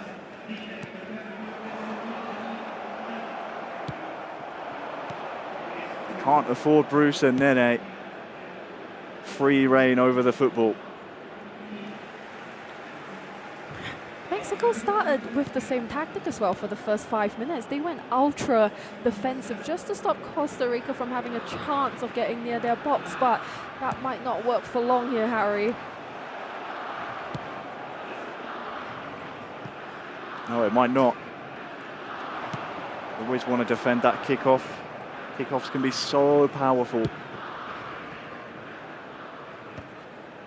And both of our nations here well drilled. After 10 grueling hours of competition here today.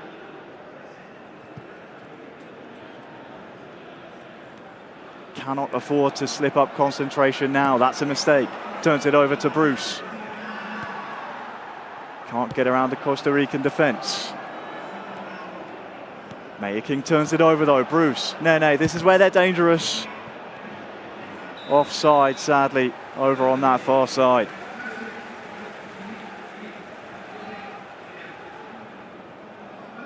Quite a shaky start here from Costa Rica, making silly mistakes, losing possession way too easily in that midfield. And honestly, the communication between both of those players, Mayor King and Lex, seems to be in trouble. Very different attitudes to the Mexico players, Bruce and Nene. Yeah, they seem completely locked in. Nice build up here. Oh, that's a good one too. It's late. Oh no, referee! He's got to go. A red card and a penalty. Mexico down to 10 men here in leg 2. He had to go. Harry, if memory serves me right, I think Mexico had a red card earlier as well against Costa Rica. It was a long time ago, but I something's saying in my head, this is a similar situation to what we had earlier. Well, well, well, how costly could that be? I think it's Virgil van Dijk, the guilty party.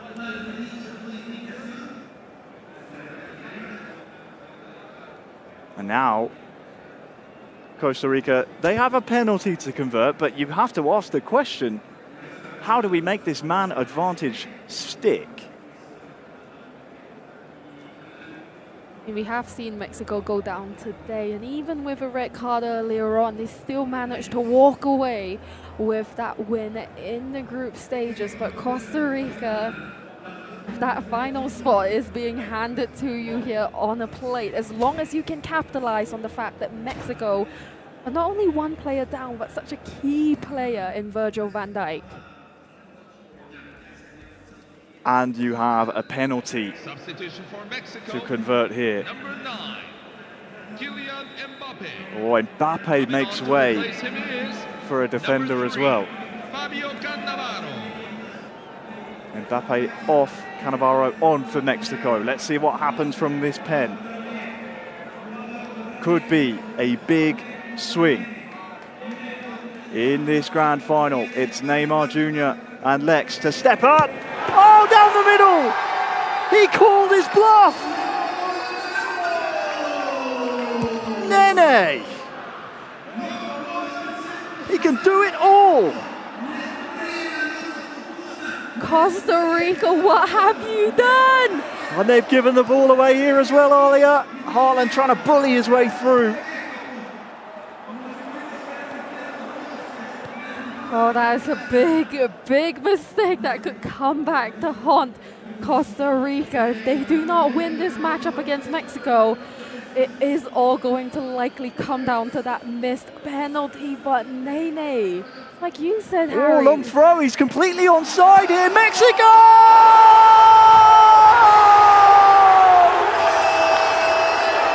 The defense fell asleep. Nobody tracked a runner. You cannot be offside from a throw-in. And the 10 men of Mexico are in front. Bedlam. The Mexico fans go absolutely wild in the arena, and deservingly so. What a play from Nene for Bruce to slot that one in. The missed penalty was their saving grace, Harry.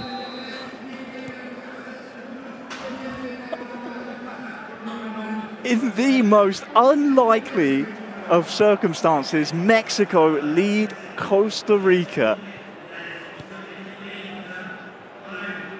And a reminder that this is for a spot at the FIFAe World Cup. And as it stands, Mexico are going there for the first time in their history for eFootball Mobile. Haaland dispossessed.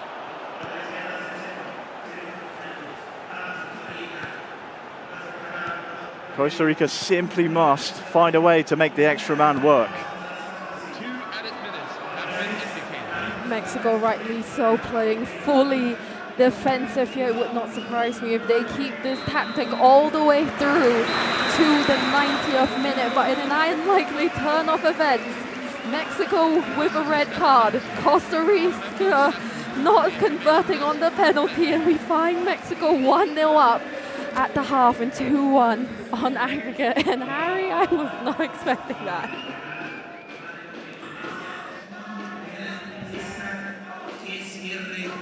Unbelievable. I think Costa Rica are in deep, deep waters here.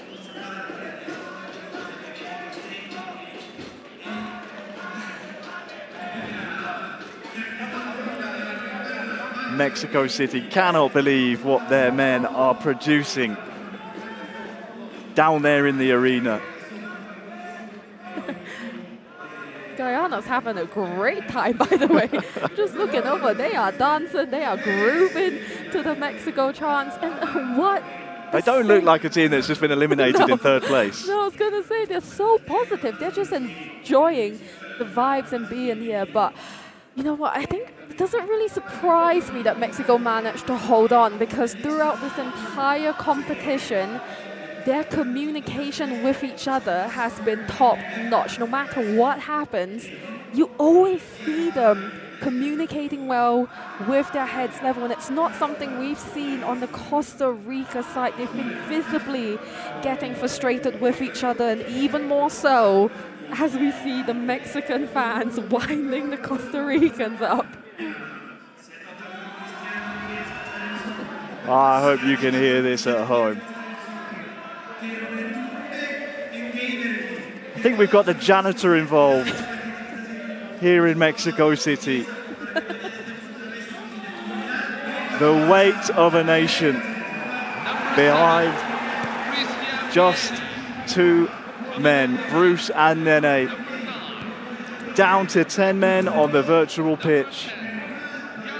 But crucially, they hold a lead here in our second leg and are just less than 45 minutes away from a FIFA E finals appearance.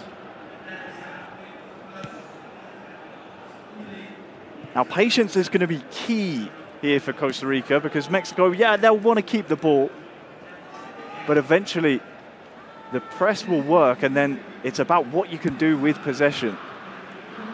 Mexico cannot hope to hold this ball for the entirety of this second half. Definitely seems like that's what they were hoping for there, Harry, for how long they held on to it.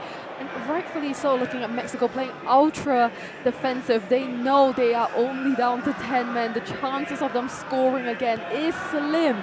But I may be speaking too soon here, Harry.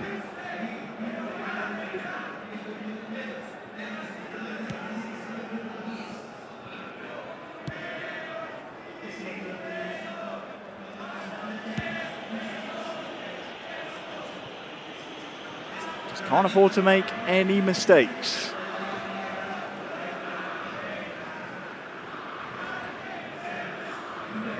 There'll be a chance in this game for Costa Rica. You know there will be. Will it come from this chance here? Crossed in towards Yancola. Oh, it's evaded everyone. How on earth Mexico got away with that one, I'm not sure. How on earth have Mexico managed to hold on to possession as much as they have in this second half? I do not understand, but they know. Hold on to the ball. Don't give Costa Rica a single chance to attack. I mean, just 15 minutes left, Harry. Well, I didn't think it would be possible to keep the ball for the entirety of the second half, but somehow Mexico have done near enough just that.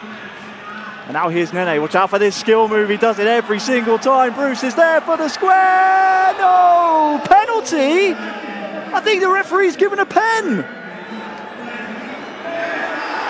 It's a Mexico penalty. The referee has pointed to the spot, and Nene steps up and scores!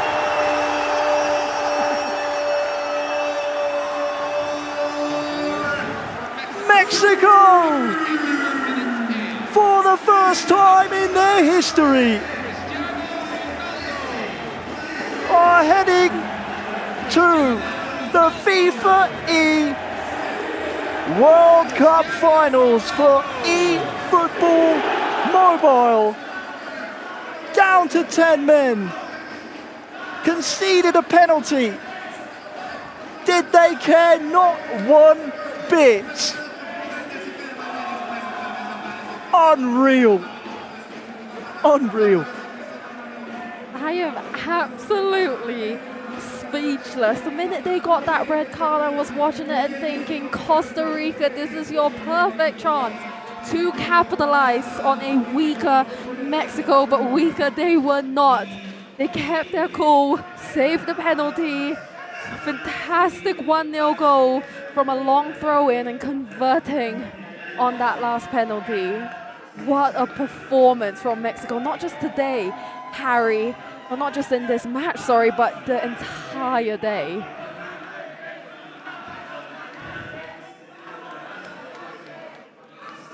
They think it's all over. Costa Rica, they've fought and fought all the way through the lower bracket. They had to deal with lengthy delays. It's been a long day. It's been a heartbreaking day for them. To come away with nothing it's cruel. It's heartbreaking, but it's the game. It's the game we all know and love.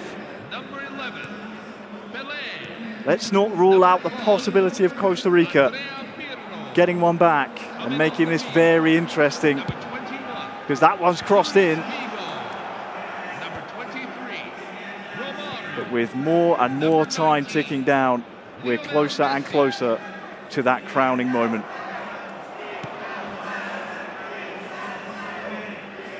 And they've been flawless. So in sync all of today. We have been, and it's yet another heartbreak for Mayor King. Harry missing out on the FIFA E-Finals 2025 as Mexico looks to break his heart even more, to miss out on it again in 2026. Mexico reign supreme from the deepest, darkest depths.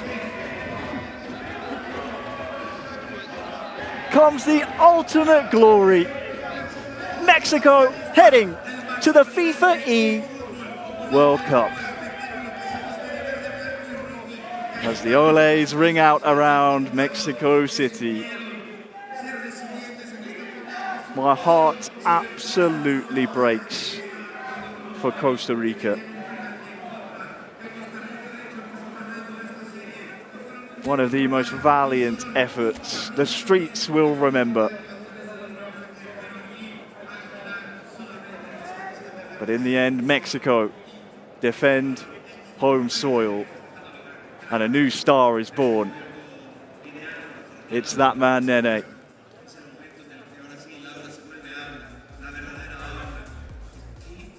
And Alia, he deserves all the plaudits, so does Bruce. Do you know what? I cannot wait to see Mexico absolutely fire it up at the FIFA E-Finals. And if I'm one of those other 12 or 11 nations watching right now, I would be very, very scared of those two players, especially Nene. And I do really want to see them come up against Brazil in the finals. Two sides both extremely attacking, but what a way for us to end the FIFA E-Finals here in Mexico Had a bit of City. everything. Had a bit of everything. Mexico had a penalty. Costa Rica had a penalty. It was a red card. Just unbelievable scenes. Absolute eFootball cinema. One of the all-time great finals here late in the day in Mexico City. If you joined us for that, consider yourself very, very lucky, because I know I do. That was amazing. Amazing performance from Mexico. Let's take a look at our final bracket earlier and break things down if we can. The Kings at the top of the very high altitude here in Mexico City. Well, who else could it be?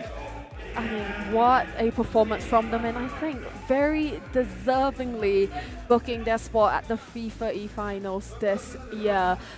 The start of the day, they dominated in the group stages, winning 4 in a row.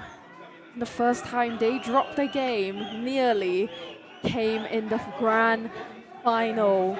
But what a performance, just looking at them celebrate.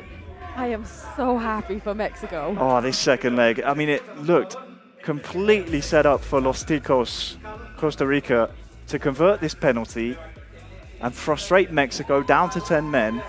But Nene holds his nerve, guesses the right way, and then later on, Alia scores a penalty himself. I mean, Nene's the hero of this entire story.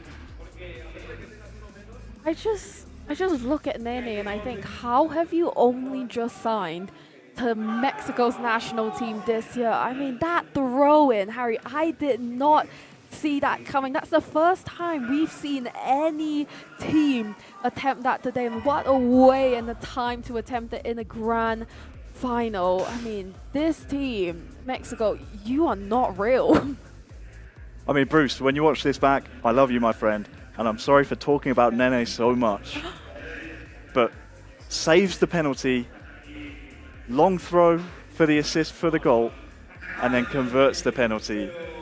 Truly incredible. I can't remember a time where an individual player really took over a game since, I would say around 2019, 2020, there was a young man called Killsyou, a young Frenchman, was playing in the 3v3 old school eFootball Championship Pro. He now goes on and plays fighting games, is winning fighting games all over the world. So Killsyou, Killian, if you're watching, best of luck to you, hope you're well. But that's the last time I've seen a player completely take over an entire tournament like that. Nene is something special.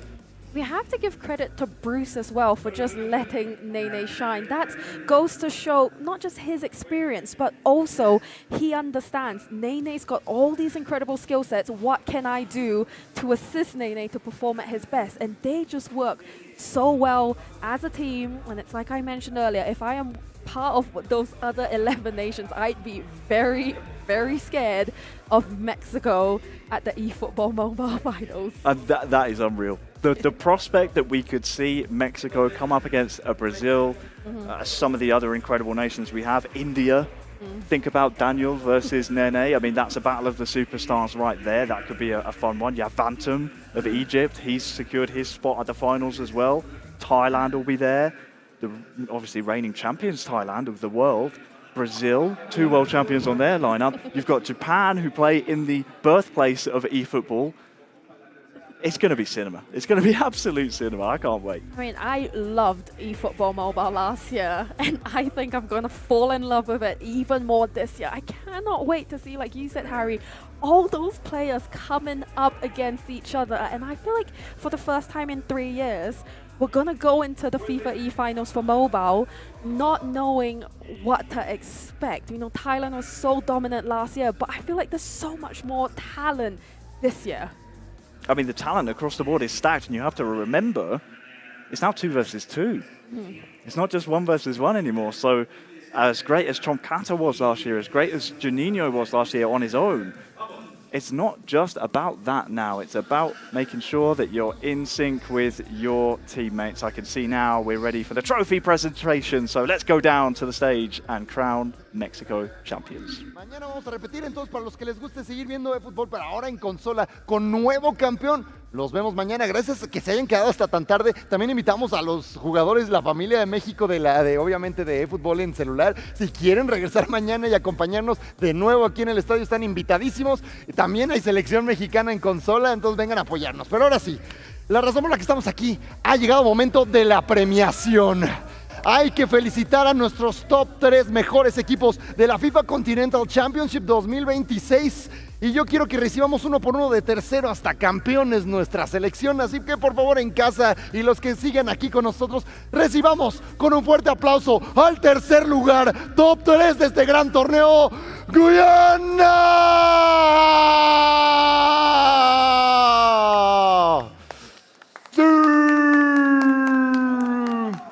Guys, congratulations. Please stand up right here on this side. Thank you so much. Como pueden ver, tienen sus medallas de tercer lugar, top 3. Chicos, a ver si me puede ayudar la gente. Chicos de Guyana, ya son mexicanos, así que pues denles la bienvenida a nuestros hermanos. Ya eres mexicano, Guyana, hermano, ya eres mexicano, Guyana, hermano, ya eres mexicano. It means you guys are now Mexican. Felicidades. Ok, awesome.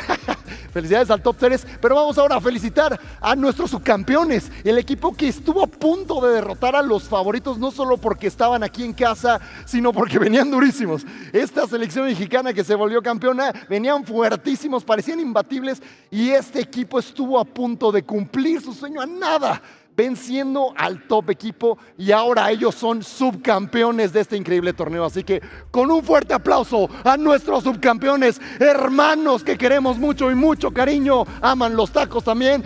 Fuerte aplauso para Costa Rica.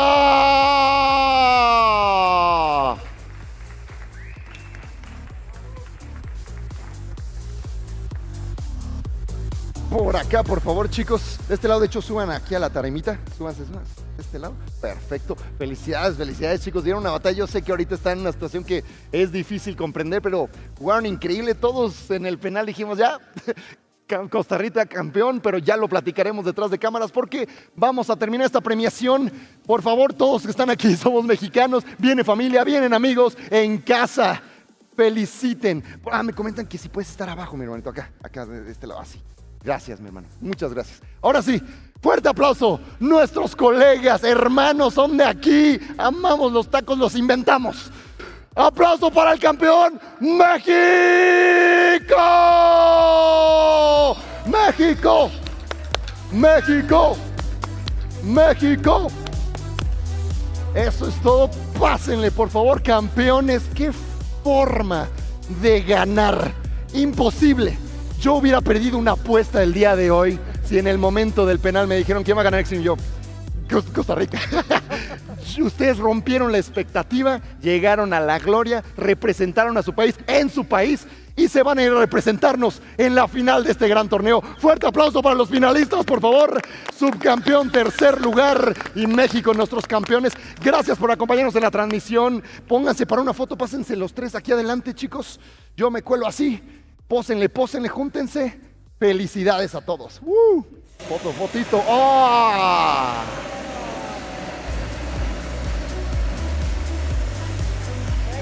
Llévense uno de recuerdo acá, mexicanos, ¿no? El blanco y el verde. Ya tengo uno y uno. Ahí está, para el recuerdo ya tengo verde y blanco, mira. Entra por todos lados. Pues ahí está, damas y caballeros. Muchas gracias por acompañarnos en la transmisión. Gracias por estar con nosotros en este increíble torneo. Felicidades. Congratulations, guys. You did amazing. Felicidades a todos. Gracias por acompañarnos. Los invitamos a regresar mañana. You guys, if you can come tomorrow. We have more eFootball, but in console tomorrow. Gracias en la transmisión. Ya, vamos por consola, de verdad. Eso. Nos vemos mañana en la transmisión. Seguimos con este increíble torneo. Disfruten la noche. Yo soy su amigo Extreme y a mí me encanta cerrar las transmisiones diciendo ¡pum! Extreme out. Bye bye. ¡Bravo! Felicidades, campeones. MC on the stage. Mexico officially champions and will be heading to the FIFAe World Cup 2026. Wow, what a day, Alia. It's been a long one, but it's been a fun one. It has been, and tomorrow we get to do it all over again for eFootball console, where we will see Mexico again, and maybe they go back to back. Yeah, we might be seeing this screen tomorrow. The only way to find out is to tune in, same time, same place, FIFA.gg, and of course all the socials. You know where to find us. We're here in Mexico City for eFootball console tomorrow. We'll be sending one more nation to the World Cup. Guys, thank you very much for watching. My name's Harry Channon. I've been joined by Alia Harvey and of course Stuart Wesley earlier on as well. We're back tomorrow. See you then.